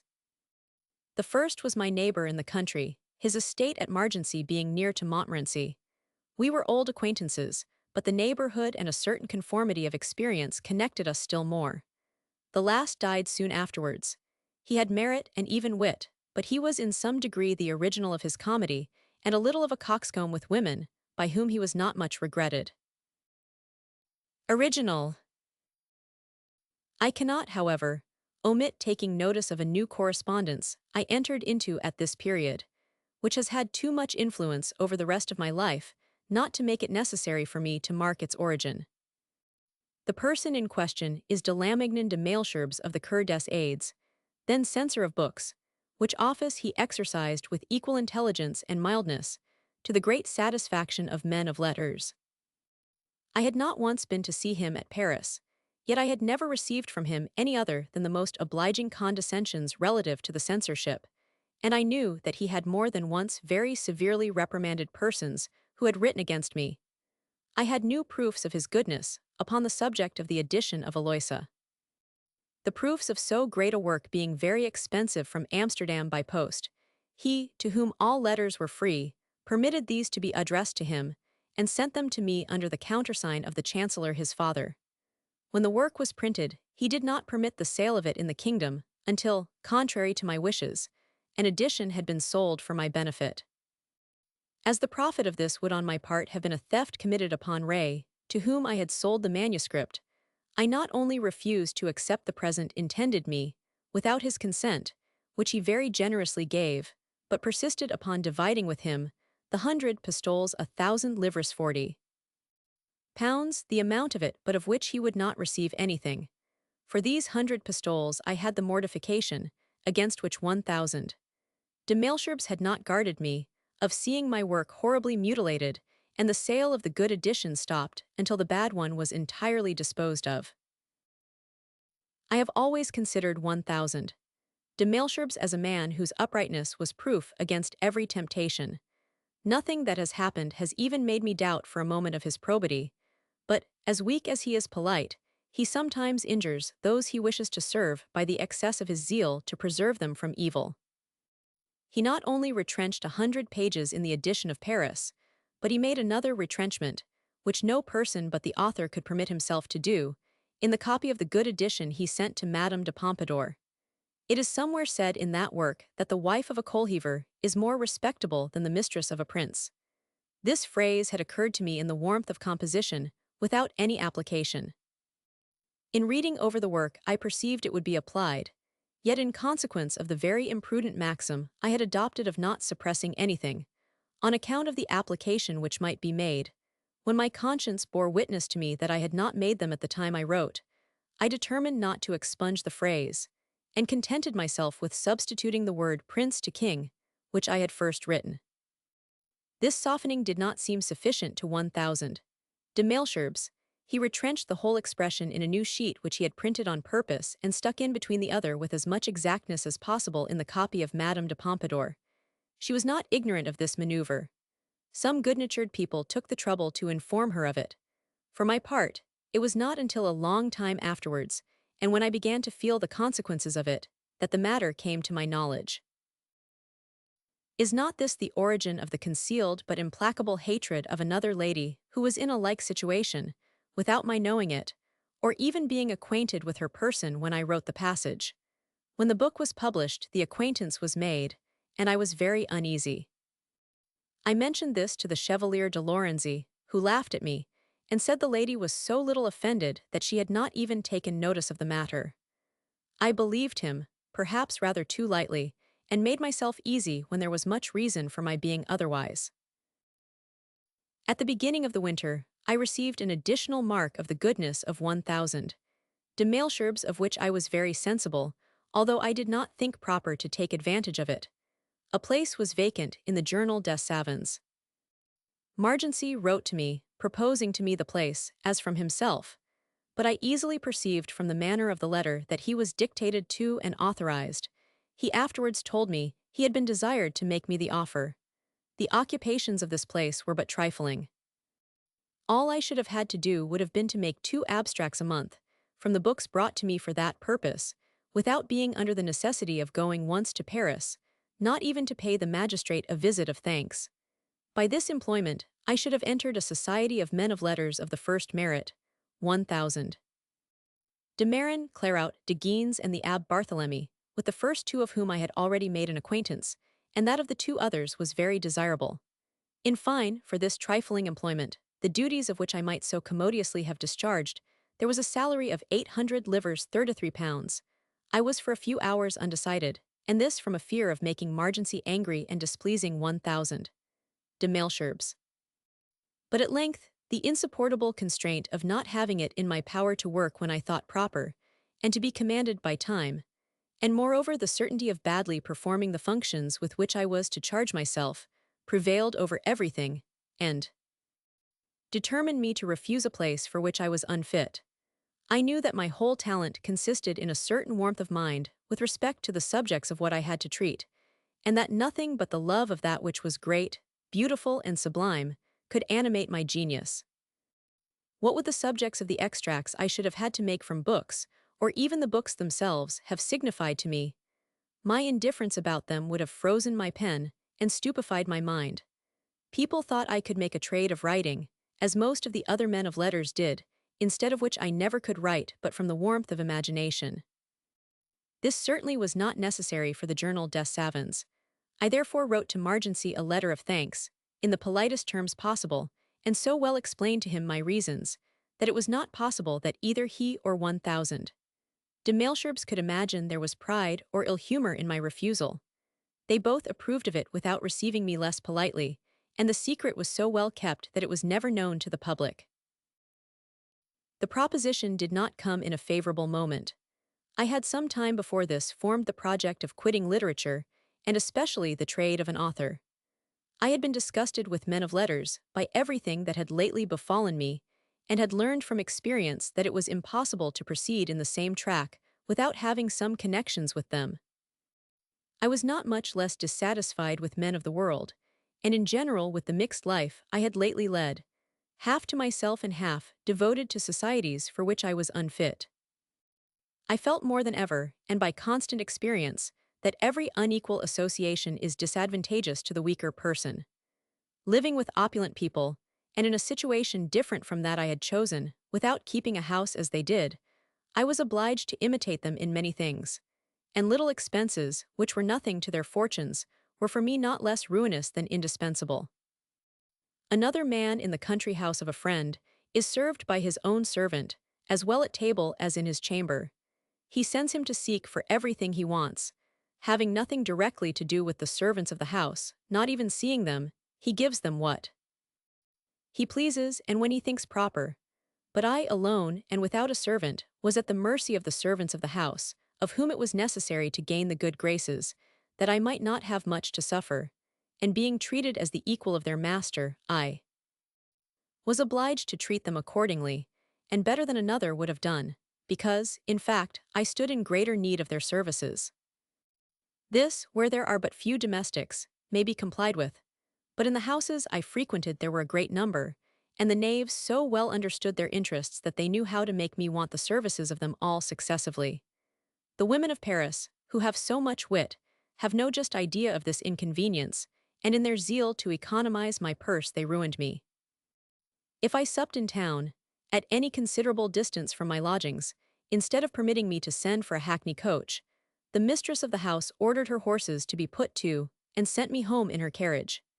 She was very glad to save me the 24 sous shilling for the fiacre, but never thought of the half-crown I gave to her coachman and footman. If a lady wrote to me from Paris to the Hermitage or to Montmorency, she regretted the 4 sous 2 pence the postage of the letter would have cost me, and sent it by one of her servants, who came sweating on foot, and to whom I gave a dinner and half a crown, which he certainly had well earned. If she proposed to me to pass with her a week or a fortnight at her country house, she still said to herself, "It will be a saving to the poor man. During that time his eating will cost him nothing." She never recollected that I was the whole time idle, that the expenses of my family, my rent, linen and clothes were still going on, that I paid my barber double that it cost me more being in her house than in my own, and although I confined my little largesses to the house in which I customarily lived, that these were still ruinous to me. I am certain I have paid upwards of 25 crowns in the house of Madame de Houdetot, at Raubon, where I never slept more than 4 or 5 times, and upwards of 1,000 livres 40 pounds, as well at Epinay as at the Chevrette. During the 5 or 6 years I was most assiduous there. These expenses are inevitable to a man like me, who knows not how to provide anything for himself, and cannot support the sight of a lackey who grumbles and serves him with a sour look. With Madame Dupin, even where I was one of the family, and in whose house I rendered many services to the servants, I never received theirs but for my money. In course of time, it was necessary to renounce these little liberalities, which my situation no longer permitted me to bestow, and I felt still more severely the inconvenience of associating with people in a situation different from my own. Had this manner of life been to my taste, I should have been consoled for a heavy expense, which I dedicated to my pleasures. But to ruin myself at the same time that I fatigued my mind was insupportable, and I had so felt the weight of this, that, profiting by the interval of liberty I then had, I was determined to perpetuate it, and entirely to renounce great companies, the composition of books, and all literary concerns, and for the remainder of my days to confine myself to the narrow and peaceful sphere in which I felt I was born to move. The produce of this letter to D. Lambert and of the new Elogia had a little improved the state of my finances, which had been considerably exhausted at the Hermitage. Emilius, to which, after I had finished Aloysia, I had given great application, was in forwardness, and the produce of this could not be less than the sum of which I was already in possession. I intended to place this money in such a manner as to produce me a little annual income, which, with my copying, might be sufficient to my wants without writing any more. I had 2 other works upon the stocks. The first of these was my Institutions Politiques. I examined the state of this work, and found it required several years' labor. I had not courage enough to continue it, and to wait until it was finished before I carried my intentions into execution. Therefore, laying the book aside, I determined to take from it all I could, and to burn the rest, and continuing this with zeal without interrupting Emilius, I finished the Contrat Social. The Dictionary of Music now remained. This was mechanical, and might be taken up at any time. The object of it was entirely pecuniary. I reserved to myself the liberty of laying it aside, or of finishing it at my ease, according as my other resources collected should render this necessary or superfluous. With respect to the morale sensitive, of which I had made nothing more than a sketch, I entirely gave it up. As my last project, if I found I could not entirely do without copying, was that of removing from Paris, where the affluence of my visitors rendered my housekeeping expensive, and deprived me of the time I should have turned to advantage to provide for it. To prevent in my retirement the state of lassitude, into which an author is said to fall when he has laid down his pen, I reserved to myself an occupation which might fill up the void in my solitude without tempting me to print anything more. I know not for what reason they had long tormented me to write the memoirs of my life. Although these were not until that time interesting as to the facts, I felt they might become so by the candor with which I was capable of giving them, and I determined to make of these the only work of the kind, by an unexampled veracity, that, for once at least, the world might see a man such as he internally was. I had always laughed at the false ingenuousness of Montaigne, who, feigning to confess his faults, takes great care not to give himself any, except such as are amiable. Whilst I, who have ever thought, and still think myself, considering everything the best of men, felt there is no human being, however pure he may be, who does not internally conceal some odious vice. I knew I was described to the public very different from what I really was, and so opposite, that notwithstanding my faults, all of which I was determined to relate, I could not but be a gainer by showing myself in my proper colors. This, besides, not being to be done without setting forth others also in theirs, and the work for the same reason not being of a nature to appear during my lifetime, and that of several other persons, I was the more encouraged to make my confession, at which I should never have to blush before any person. I therefore resolved to dedicate my leisure to the execution of this undertaking, and immediately began to collect such letters and papers as might guide or assist my memory, greatly regretting the loss of all I had burned, mislaid, and destroyed. The project of absolute retirement, one of the most reasonable I had ever formed, was strongly impressed upon my mind, and for the execution of it I was already taking measures, when heaven, which prepared me a different destiny, plunged me into another vortex. Montmorency, the ancient and fine patrimony of the illustrious family of that name, was taken from it by confiscation. It passed by the sister of Duke Henry to the house of Conde, which has changed the name of Montmorency to that of Enghien, and the duchy has no other castle than an old tower where the archives are kept, and to which the vassals come to do homage. But at Montmorency or Enghien there is a private house, built by Crosset, called Le Pauvre, which, having the magnificence of the most superb chateaux, deserves and bears the name of a castle.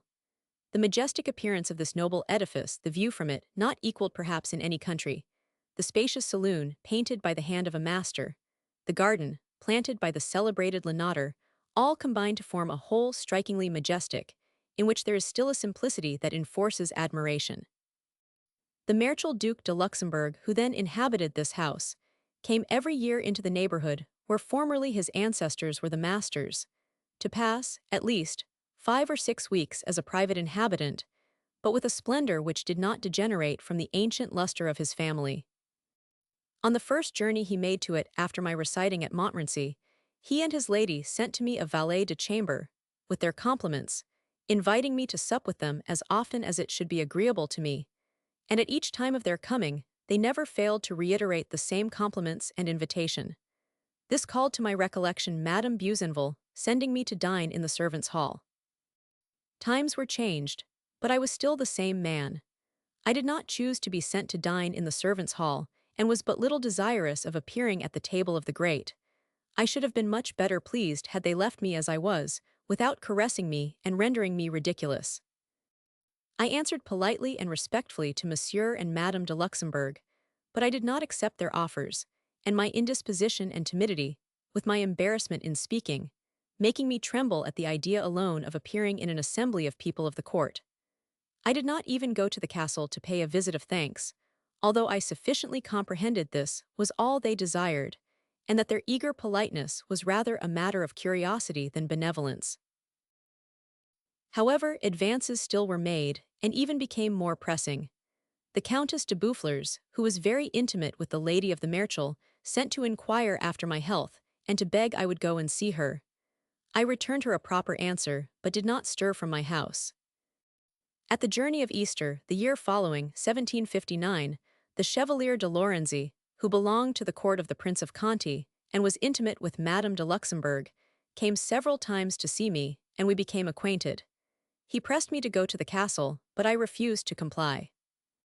At length, one afternoon, when I least expected anything of the kind, I saw coming up to the house the Marechal de Luxembourg, followed by 5 or 6 persons.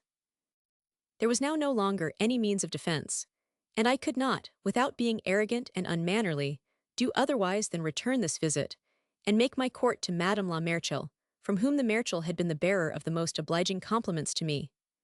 Thus, under unfortunate auspices, began the connections from which I could no longer preserve myself, although a too well-founded foresight made me afraid of them until they were made.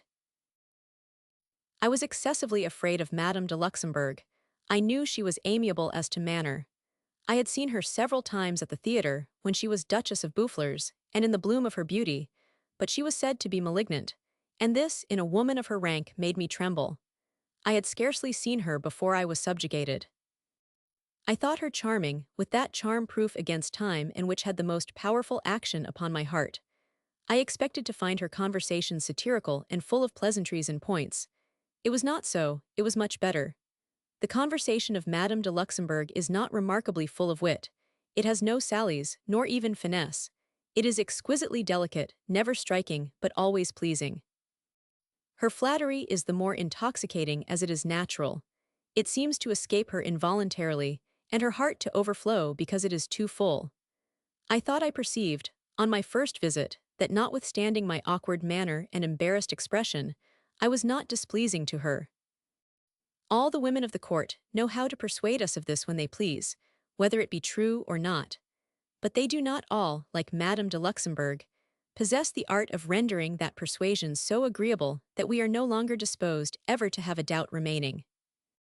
From the first day my confidence in her would have been as full as it soon afterwards became, had not the Duchess of Montmorency, her daughter-in-law, young, giddy, and malicious also, taken it into her head to attack me, and in the midst of the eulogiums of her mamma, and feigned allurements on her own account, made me suspect I was only considered by them as a subject of ridicule.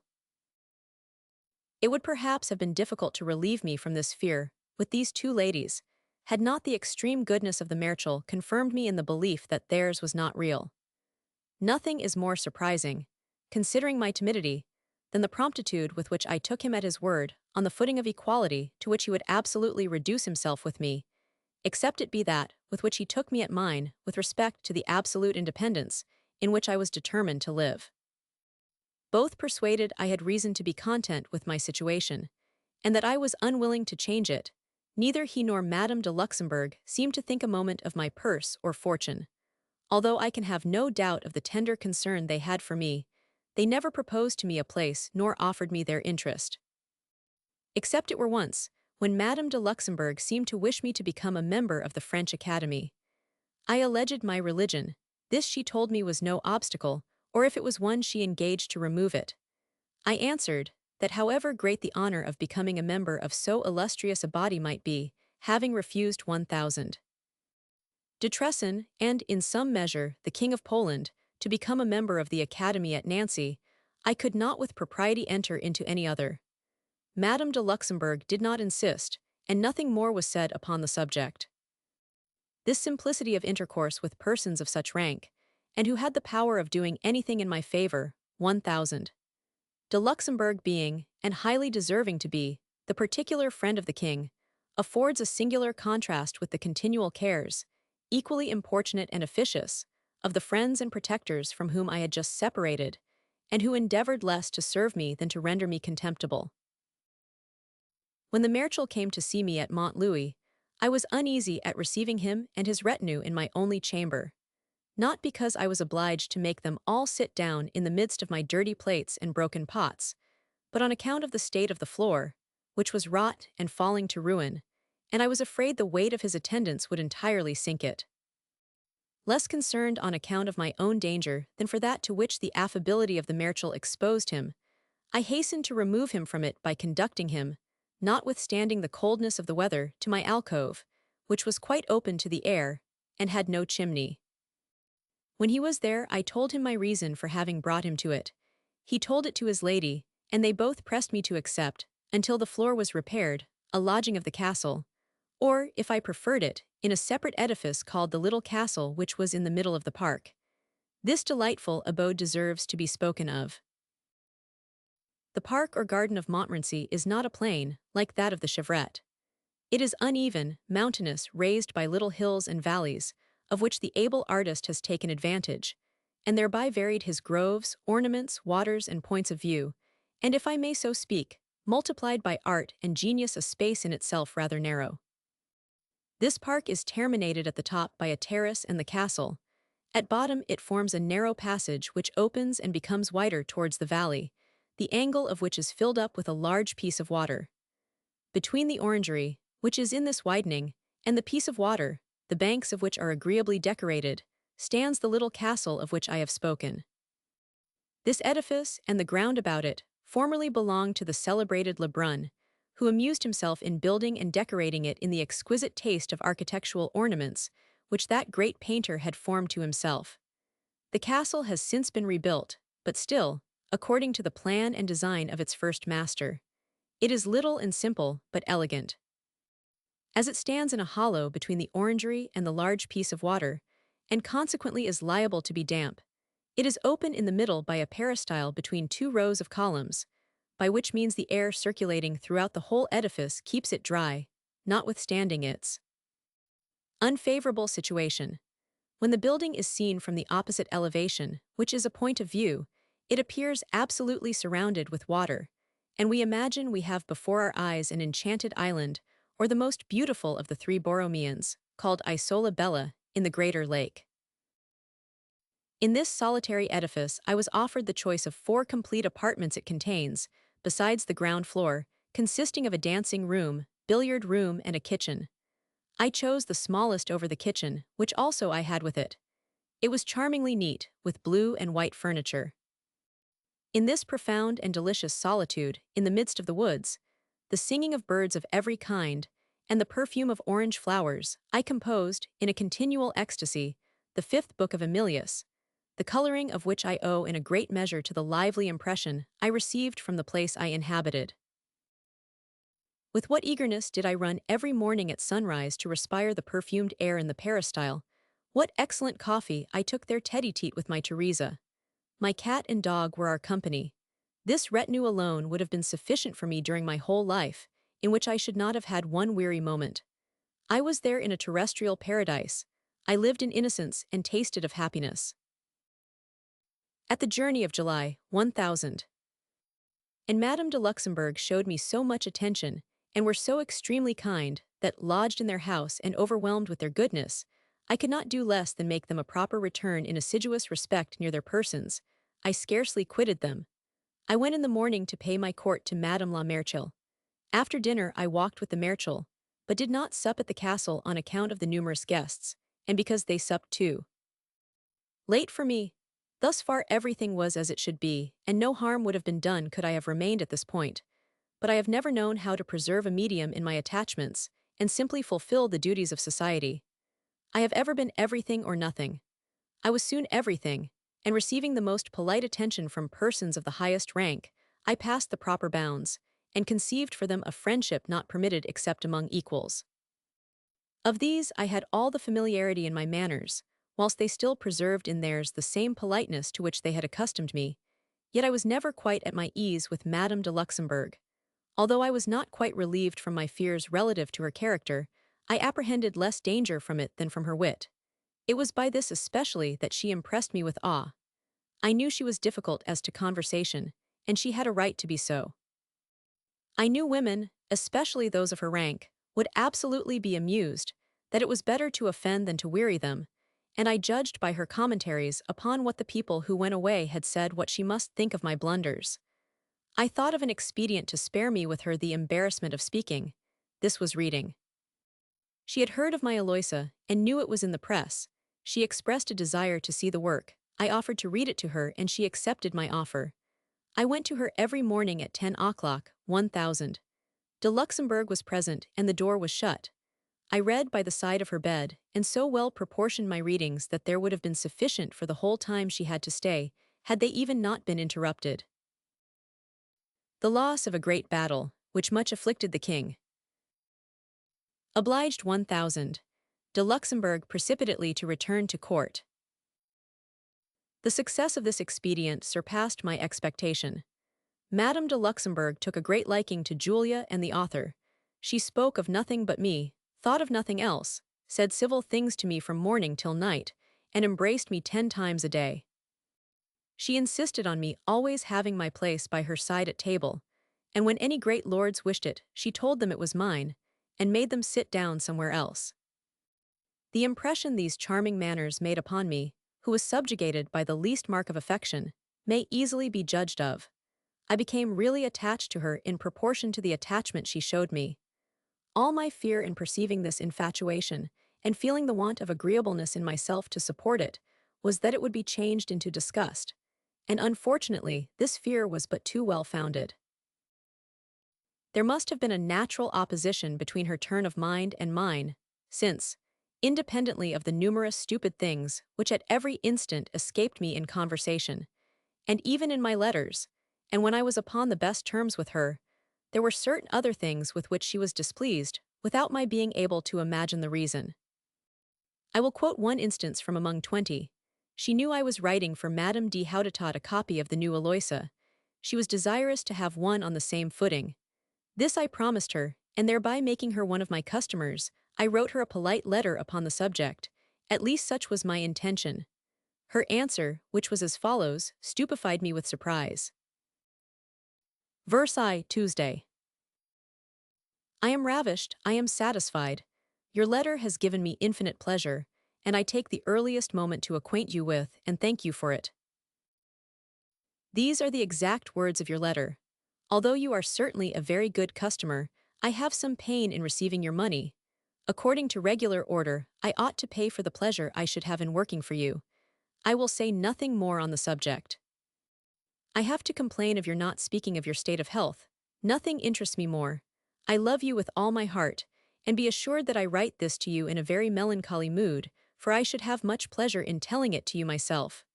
1000. De Luxembourg loves and embraces you with all his heart.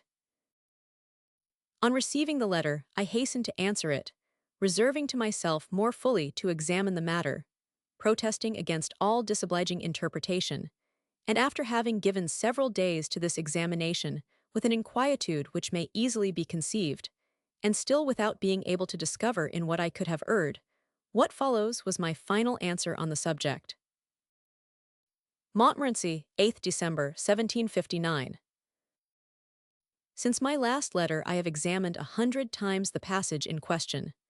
I have considered it in its proper and natural meaning, as well as in every other which may be given to it, and I confess to you, madam, that I know not whether it be I who owe to you excuses, or you from whom they are due to me. It is now 10 years since these letters were written. I have since that time frequently thought of the subject of them, and such is still my stupidity that I have hitherto been unable to discover what in the passages, quoted from my letter, she could find offensive, or even displeasing. I must here mention, relative to the manuscript copy of Aloysia Madame de Luxembourg wished to have, in what manner I thought to give it some marked advantage which should distinguish it from all others. I had written separately the adventures of Lord Edward, and had long been undetermined whether I should insert them wholly, or in extracts, in the work in which they seemed to be wanting. I at length determined to retrench them entirely, because, not being in the manner of the rest, they would have spoiled the interesting simplicity, which was its principal merit. I had still a stronger reason when I came to know Madame de Luxembourg. There was in these adventures a Roman marchioness, of a bad character, some parts of which, without being applicable, might have been applied to her by those to whom she was not particularly known. I was therefore highly pleased with the determination to which I had come, and resolved to abide by it. But in the ardent desire to enrich her copy with something which was not in the other, what should I fall upon but these unfortunate adventures, and I concluded on making an extract from them to add to the work. A project dictated by madness, of which the extravagance is inexplicable, except by the blind fatality which led me on to destruction. Quos vult perder Jupiter dementet. I was stupid enough to make this extract with the greatest care and pains, and to send it her as the finest thing in the world. It is true, I at the same time informed her the original was burned, which was really the case, that the extract was for her alone, and would never be seen, except by herself, unless she chose to show it, which, far from proving to her my prudence and discretion, as it was my intention to do, clearly intimated what I thought of the application by which she might be offended. My stupidity was such that I had no doubt of her being delighted with what I had done.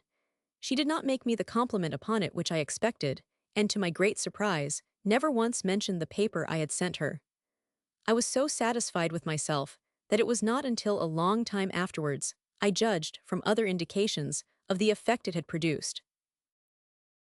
I had still, in favor of her manuscript, another idea more reasonable, but which, by more distant effects, has not been much less prejudicial to me.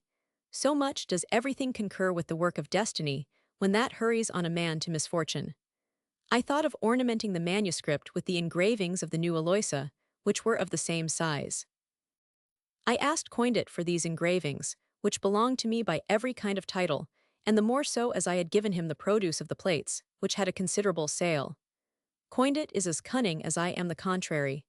by frequently asking him for the engravings, he came to the knowledge of the use I intended to make of them. He then, under pretense of adding some new ornament, still kept them from me, and at length presented them himself.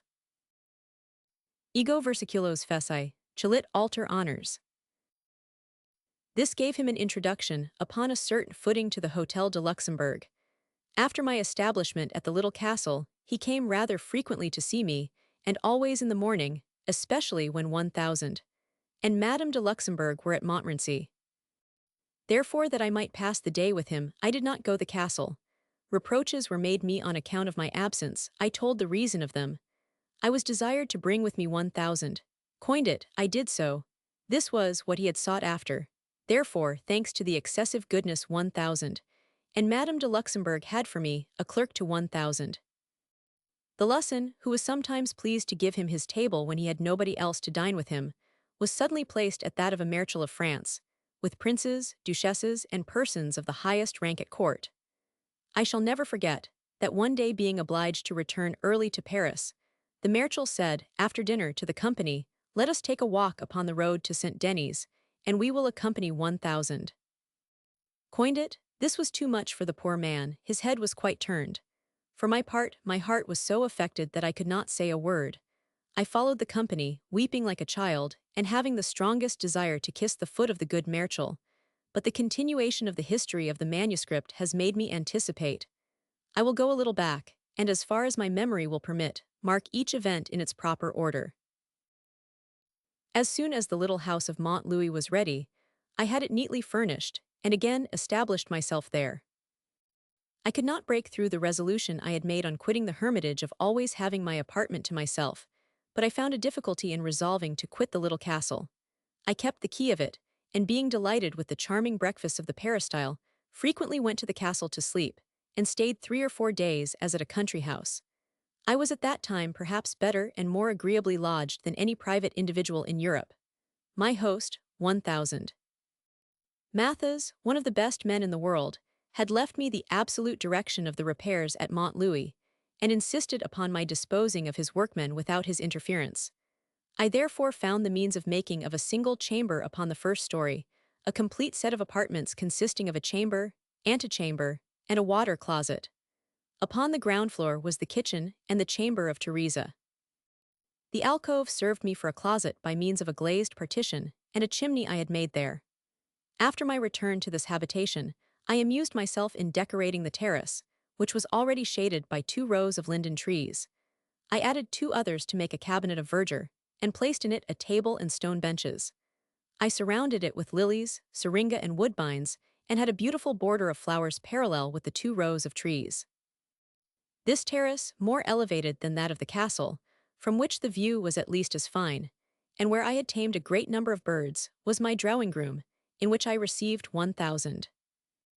And Madame de Luxembourg, the Duke of Villeroy, the Prince of Tingry, the Marquis of Armentières, the Duchess of Montmorency, the Duchess of Bouffiers, the Countess of Valentinois, the Countess of Boufflers, and other persons of the first rank, who, from the castle, disdained not to make, over a very fatiguing mountain, the pilgrimage of Mont Louis. I owed all these visits to the favor of 1000. And Madame de Luxembourg, this I felt, and my heart on that account did them all due homage. It was with the same sentiment that I once said to 1000. De Luxembourg, embracing him, "Ah, Monsieur le Marechal, I hated the great before I knew you, and I have hated them still more since you have shown me with what ease they might acquire universal respect.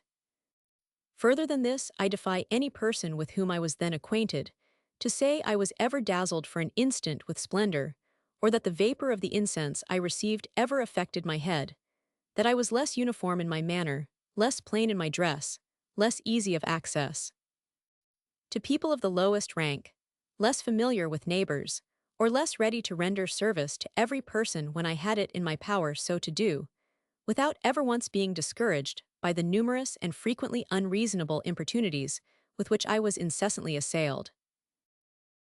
Although my heart led me to the castle of Montmorency, by my sincere attachment to those by whom it was inhabited, it by the same means drew me back to the neighborhood of it, there to taste the sweets of the equal and simple life, in which my only happiness consisted. Teresa had contracted a friendship with the daughter of one of my neighbors, a mason of the name of Pilu. I did the same with the father, and after having dined at the castle, not without some constraint, to please Madame de Luxembourg, with what eagerness did I return in the evening to sup with the good man Pilu and his family, sometimes at his own house and at others at mine. Besides my 2 lodgings in the country, I soon had a third at the Hotel de Luxembourg, the proprietors of which pressed me so much to go and see them there, that I consented, notwithstanding my aversion to Paris, where, since my retiring to the Hermitage, I had been but twice, upon the 2 occasions of which I have spoken. I did not now go there except on the days agreed upon, solely to supper, and the next morning I returned to the country. I entered and came out by the garden which faces the boulevard, so that I could with the greatest truth say I had not set my foot upon the stones of Paris. In the midst of this transient prosperity, a catastrophe, which was to be the conclusion of it, was preparing at a distance. A short time after my return to Mont Louis, I made there, and as it was customary, against my inclination, a new acquaintance, which makes another era in my private history. Whether this be favorable or unfavorable, the reader will hereafter be able to judge. The person with whom I became acquainted was the Marchioness of Verdelin, my neighbor, whose husband had just bought a country house at Soisy, near Montmorency. Mademoiselle d'Ars, daughter to the Comte d'Ars, a man of fashion but poor, had married 1,000. Verdelin, old, ugly, deaf, uncouth, brutal, jealous, with gashes in his face and blind of one eye, but upon the whole a good man when properly managed, and in possession of a fortune of from 15 to 20,000 a year. This charming object, swearing, roaring, scolding, storming, and making his wife cry all day long, ended by doing whatever she thought proper, and this to set her in a rage, because she knew how to persuade him that it was he who would, and she would not have it so. 1,000. De Margency, of whom I have spoken, was the friend of Madame, and became that of Monsieur. He had a few years before let them his castle of Margency, near Aubonne and Andely, and they resided there precisely at the time of my passion for Madame de Houdetot.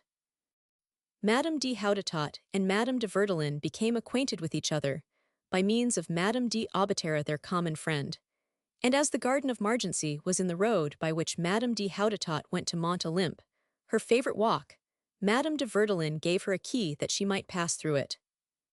By means of this key I crossed it several times with her, but I did not like unexpected meetings, and when Madame de Verdelin was by chance upon our way, I left them together without speaking to her, and went on before.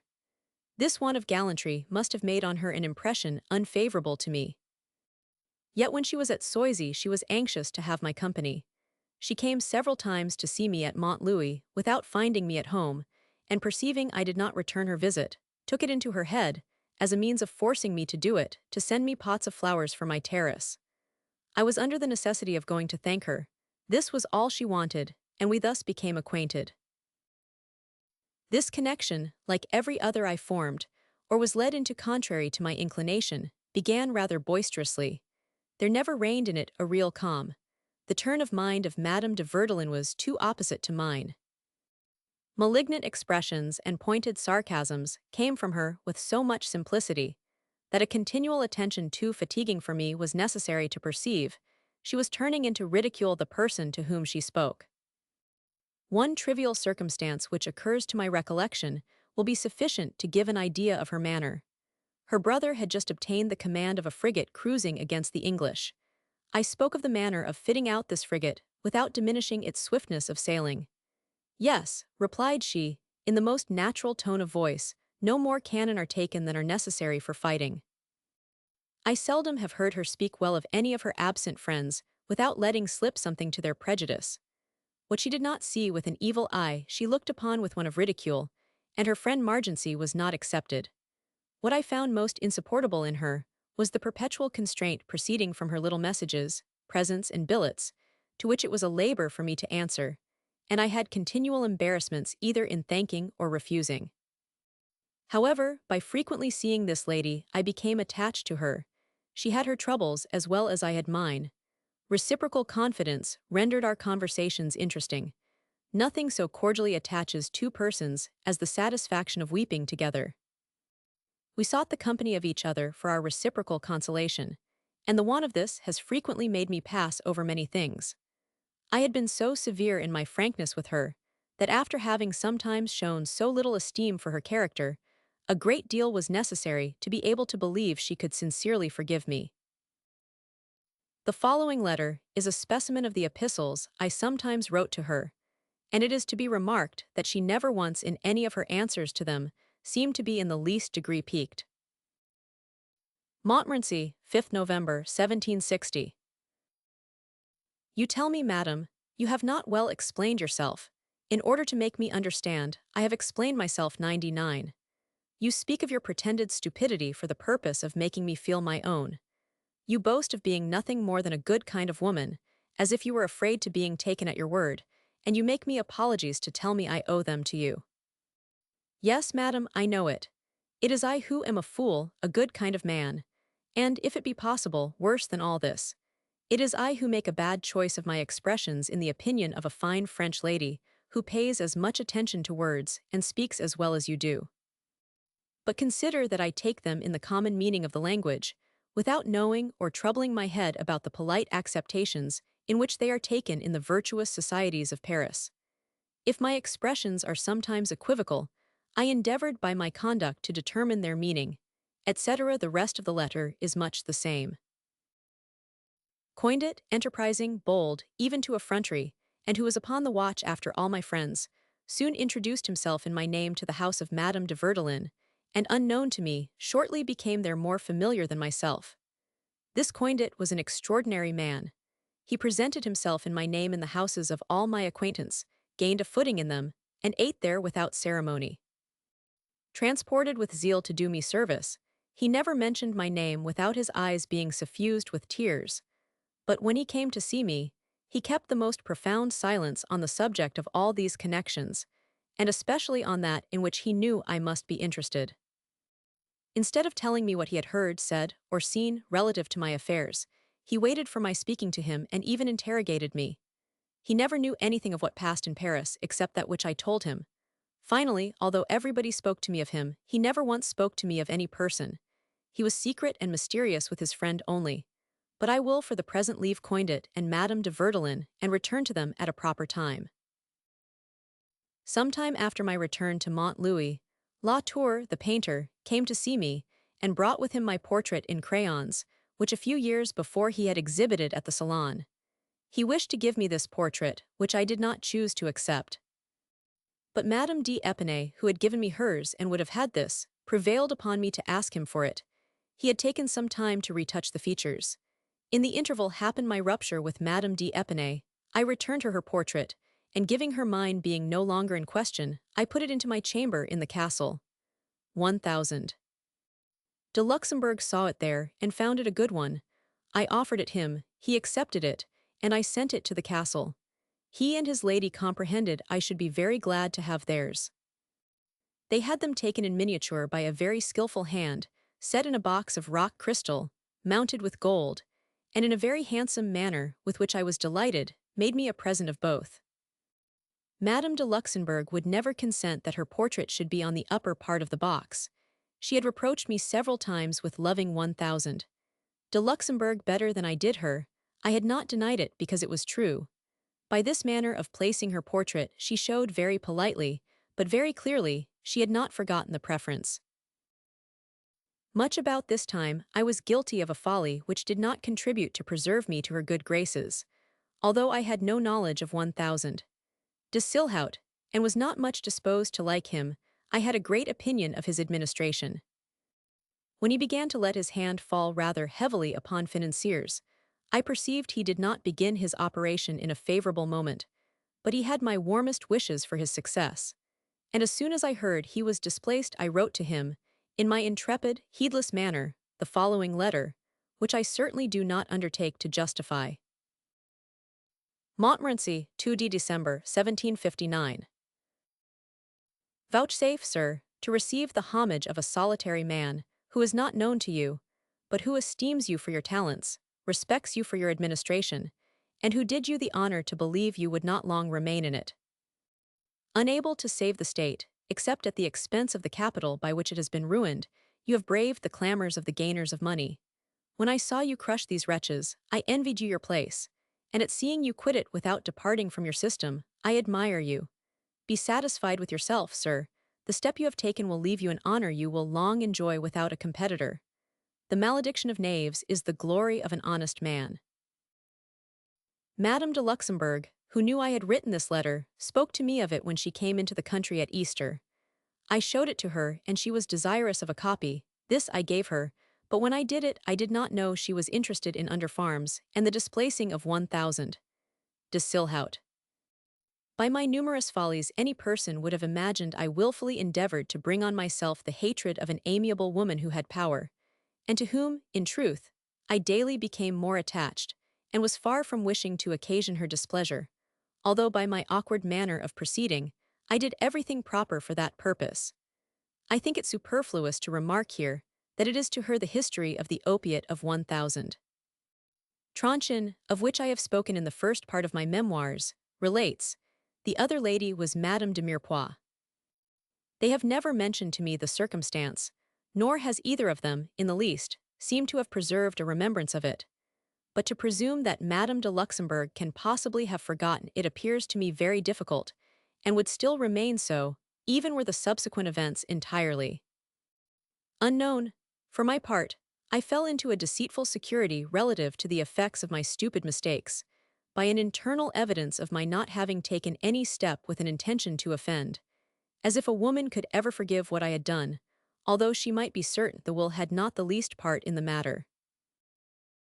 Although she seemed not to see or feel anything, and that I did not immediately find either her warmth of friendship diminished, or the least change in her manner, the continuation, and even increase of a too well-founded foreboding made me incessantly tremble, lest disgust should succeed to infatuation. Was it possible for me to expect in a lady of such high rank a constancy proof against my want of address to support it? I was unable to conceal from her this secret foreboding, which made me uneasy, and rendered me still more disagreeable. This will be judged of by the following letter, which contains a very singular prediction. N.B. This letter, without date in my rough copy, was written in October, 1760 at latest. How cruel is your goodness! Why disturb the peace of a solitary mortal who had renounced the pleasures of life, that he might no longer suffer the fatigues of them? I have passed my days in vainly searching for solid attachments. I have not been able to form any in the ranks to which I was equal. Is it in yours that I ought to seek for them? Neither ambition nor interest can tempt me. I am not vain, but little fearful. I can resist everything except caresses. Why do you both attack me by a weakness which I must overcome? Because in the distance by which we are separated, the overflowings of susceptible hearts cannot bring mine near to you. Will gratitude be sufficient for a heart which knows not two manners of bestowing its affections, and feels itself incapable of everything except friendship? Of friendship, Madame la Marechale. Ah, there is my misfortune. It is good in you and the Marechal to make use of this expression, but I am mad when I take you at your word. You amuse yourselves, and I become attached, and the end of this prepares for me new regrets. How I do hate all your titles, and pity you on account of your being obliged to bear them. You seem to me to be so worthy of tasting the charms of private life. Why do not you reside at Clarens? I would go there in search of happiness, but the castle of Montmorency and the Hôtel de Luxembourg. Is it in these places Jean-Jacques ought to be seen? Is it there a friend to equality ought to carry the affections of a sensible heart, and who thus paying the esteem in which he is held, thinks he returns as much as he receives? You are good and susceptible also, this I know and have seen. I am sorry I was not sooner convinced of it. But in the rank you hold, in the manner of living, nothing can make a lasting impression. A succession of new objects efface each other so that not one of them remains. You will forget me, madam, after having made it impossible for me to imitate you. You have done a great deal to make me unhappy, to be inexcusable. I joined with her the Marechal, to render the compliment less severe, for I was moreover so sure of him, that I never had a doubt in my mind of the continuation of his friendship. Nothing that intimidated me in Madame la Marechale ever for a moment extended to him. I never have had the least mistrust relative to his character, which I knew to be feeble but constant. I no more feared a coldness on his part than I expected from him an heroic attachment. The simplicity and familiarity of our manners with each other proved how far dependence was reciprocal. We were both always right. I shall ever honor and hold dear the memory of this worthy man, and notwithstanding everything that was done to detach him from me, I am as certain of his having died my friend as if I had been present in his last moments. At the second journey to Montmorency, in the year 1760, the reading of Aloysia being finished, I had recourse to that of Emilius, to support myself in the good graces of Madame de Luxembourg. But this, whether the subject was less to her taste, or that so much reading at length fatigued her, did not succeed so well. However, as she reproached me with suffering myself to be the dupe of booksellers, she wished me to leave to her care the printing the work, that I might reap from it a greater advantage. I consented to her doing it, on the express condition of its not being printed in France, on which we had a long dispute, I affirming that it was impossible to obtain, and even imprudent to solicit, a tacit permission, and being unwilling to permit the impression upon any other terms in the kingdom, she that the censor could not make the least difficulty, according to the system government had adopted.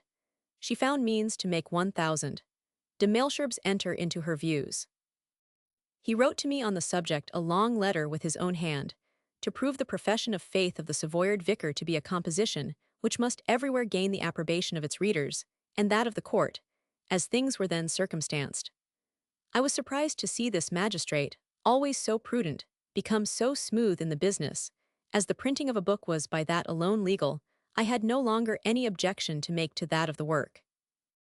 Yet by an extraordinary scruple, I still required it should be printed in Holland, and by the bookseller Nolme, whom, not satisfied with indicating him, I informed of my wishes, consenting the edition should be brought out for the profit of a French bookseller, and that as soon as it was ready it should be sold at Paris, or wherever else it might be thought proper.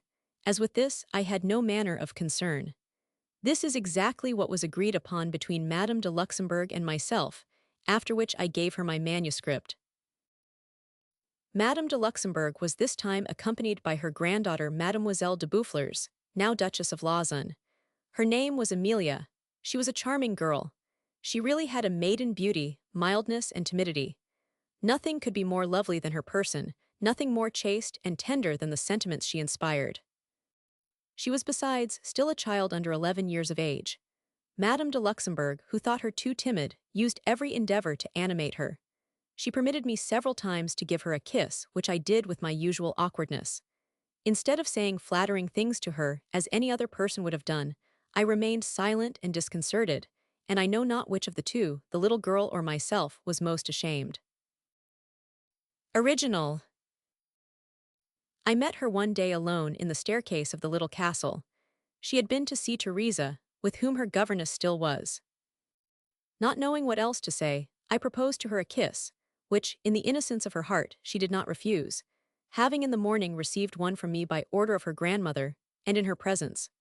The next day, while reading Emilius by the side of the bed of Madame de Luxembourg, I came to a passage in which I justly censure that which I had done the preceding evening. She thought the reflection extremely just, and said some very sensible things upon the subject which made me blush. How was I enraged at my incredible stupidity, which has frequently given me the appearance of guilt when I was nothing more than a fool and embarrassed. A stupidity, which in a man known to be endowed with some wit, is considered as a false excuse.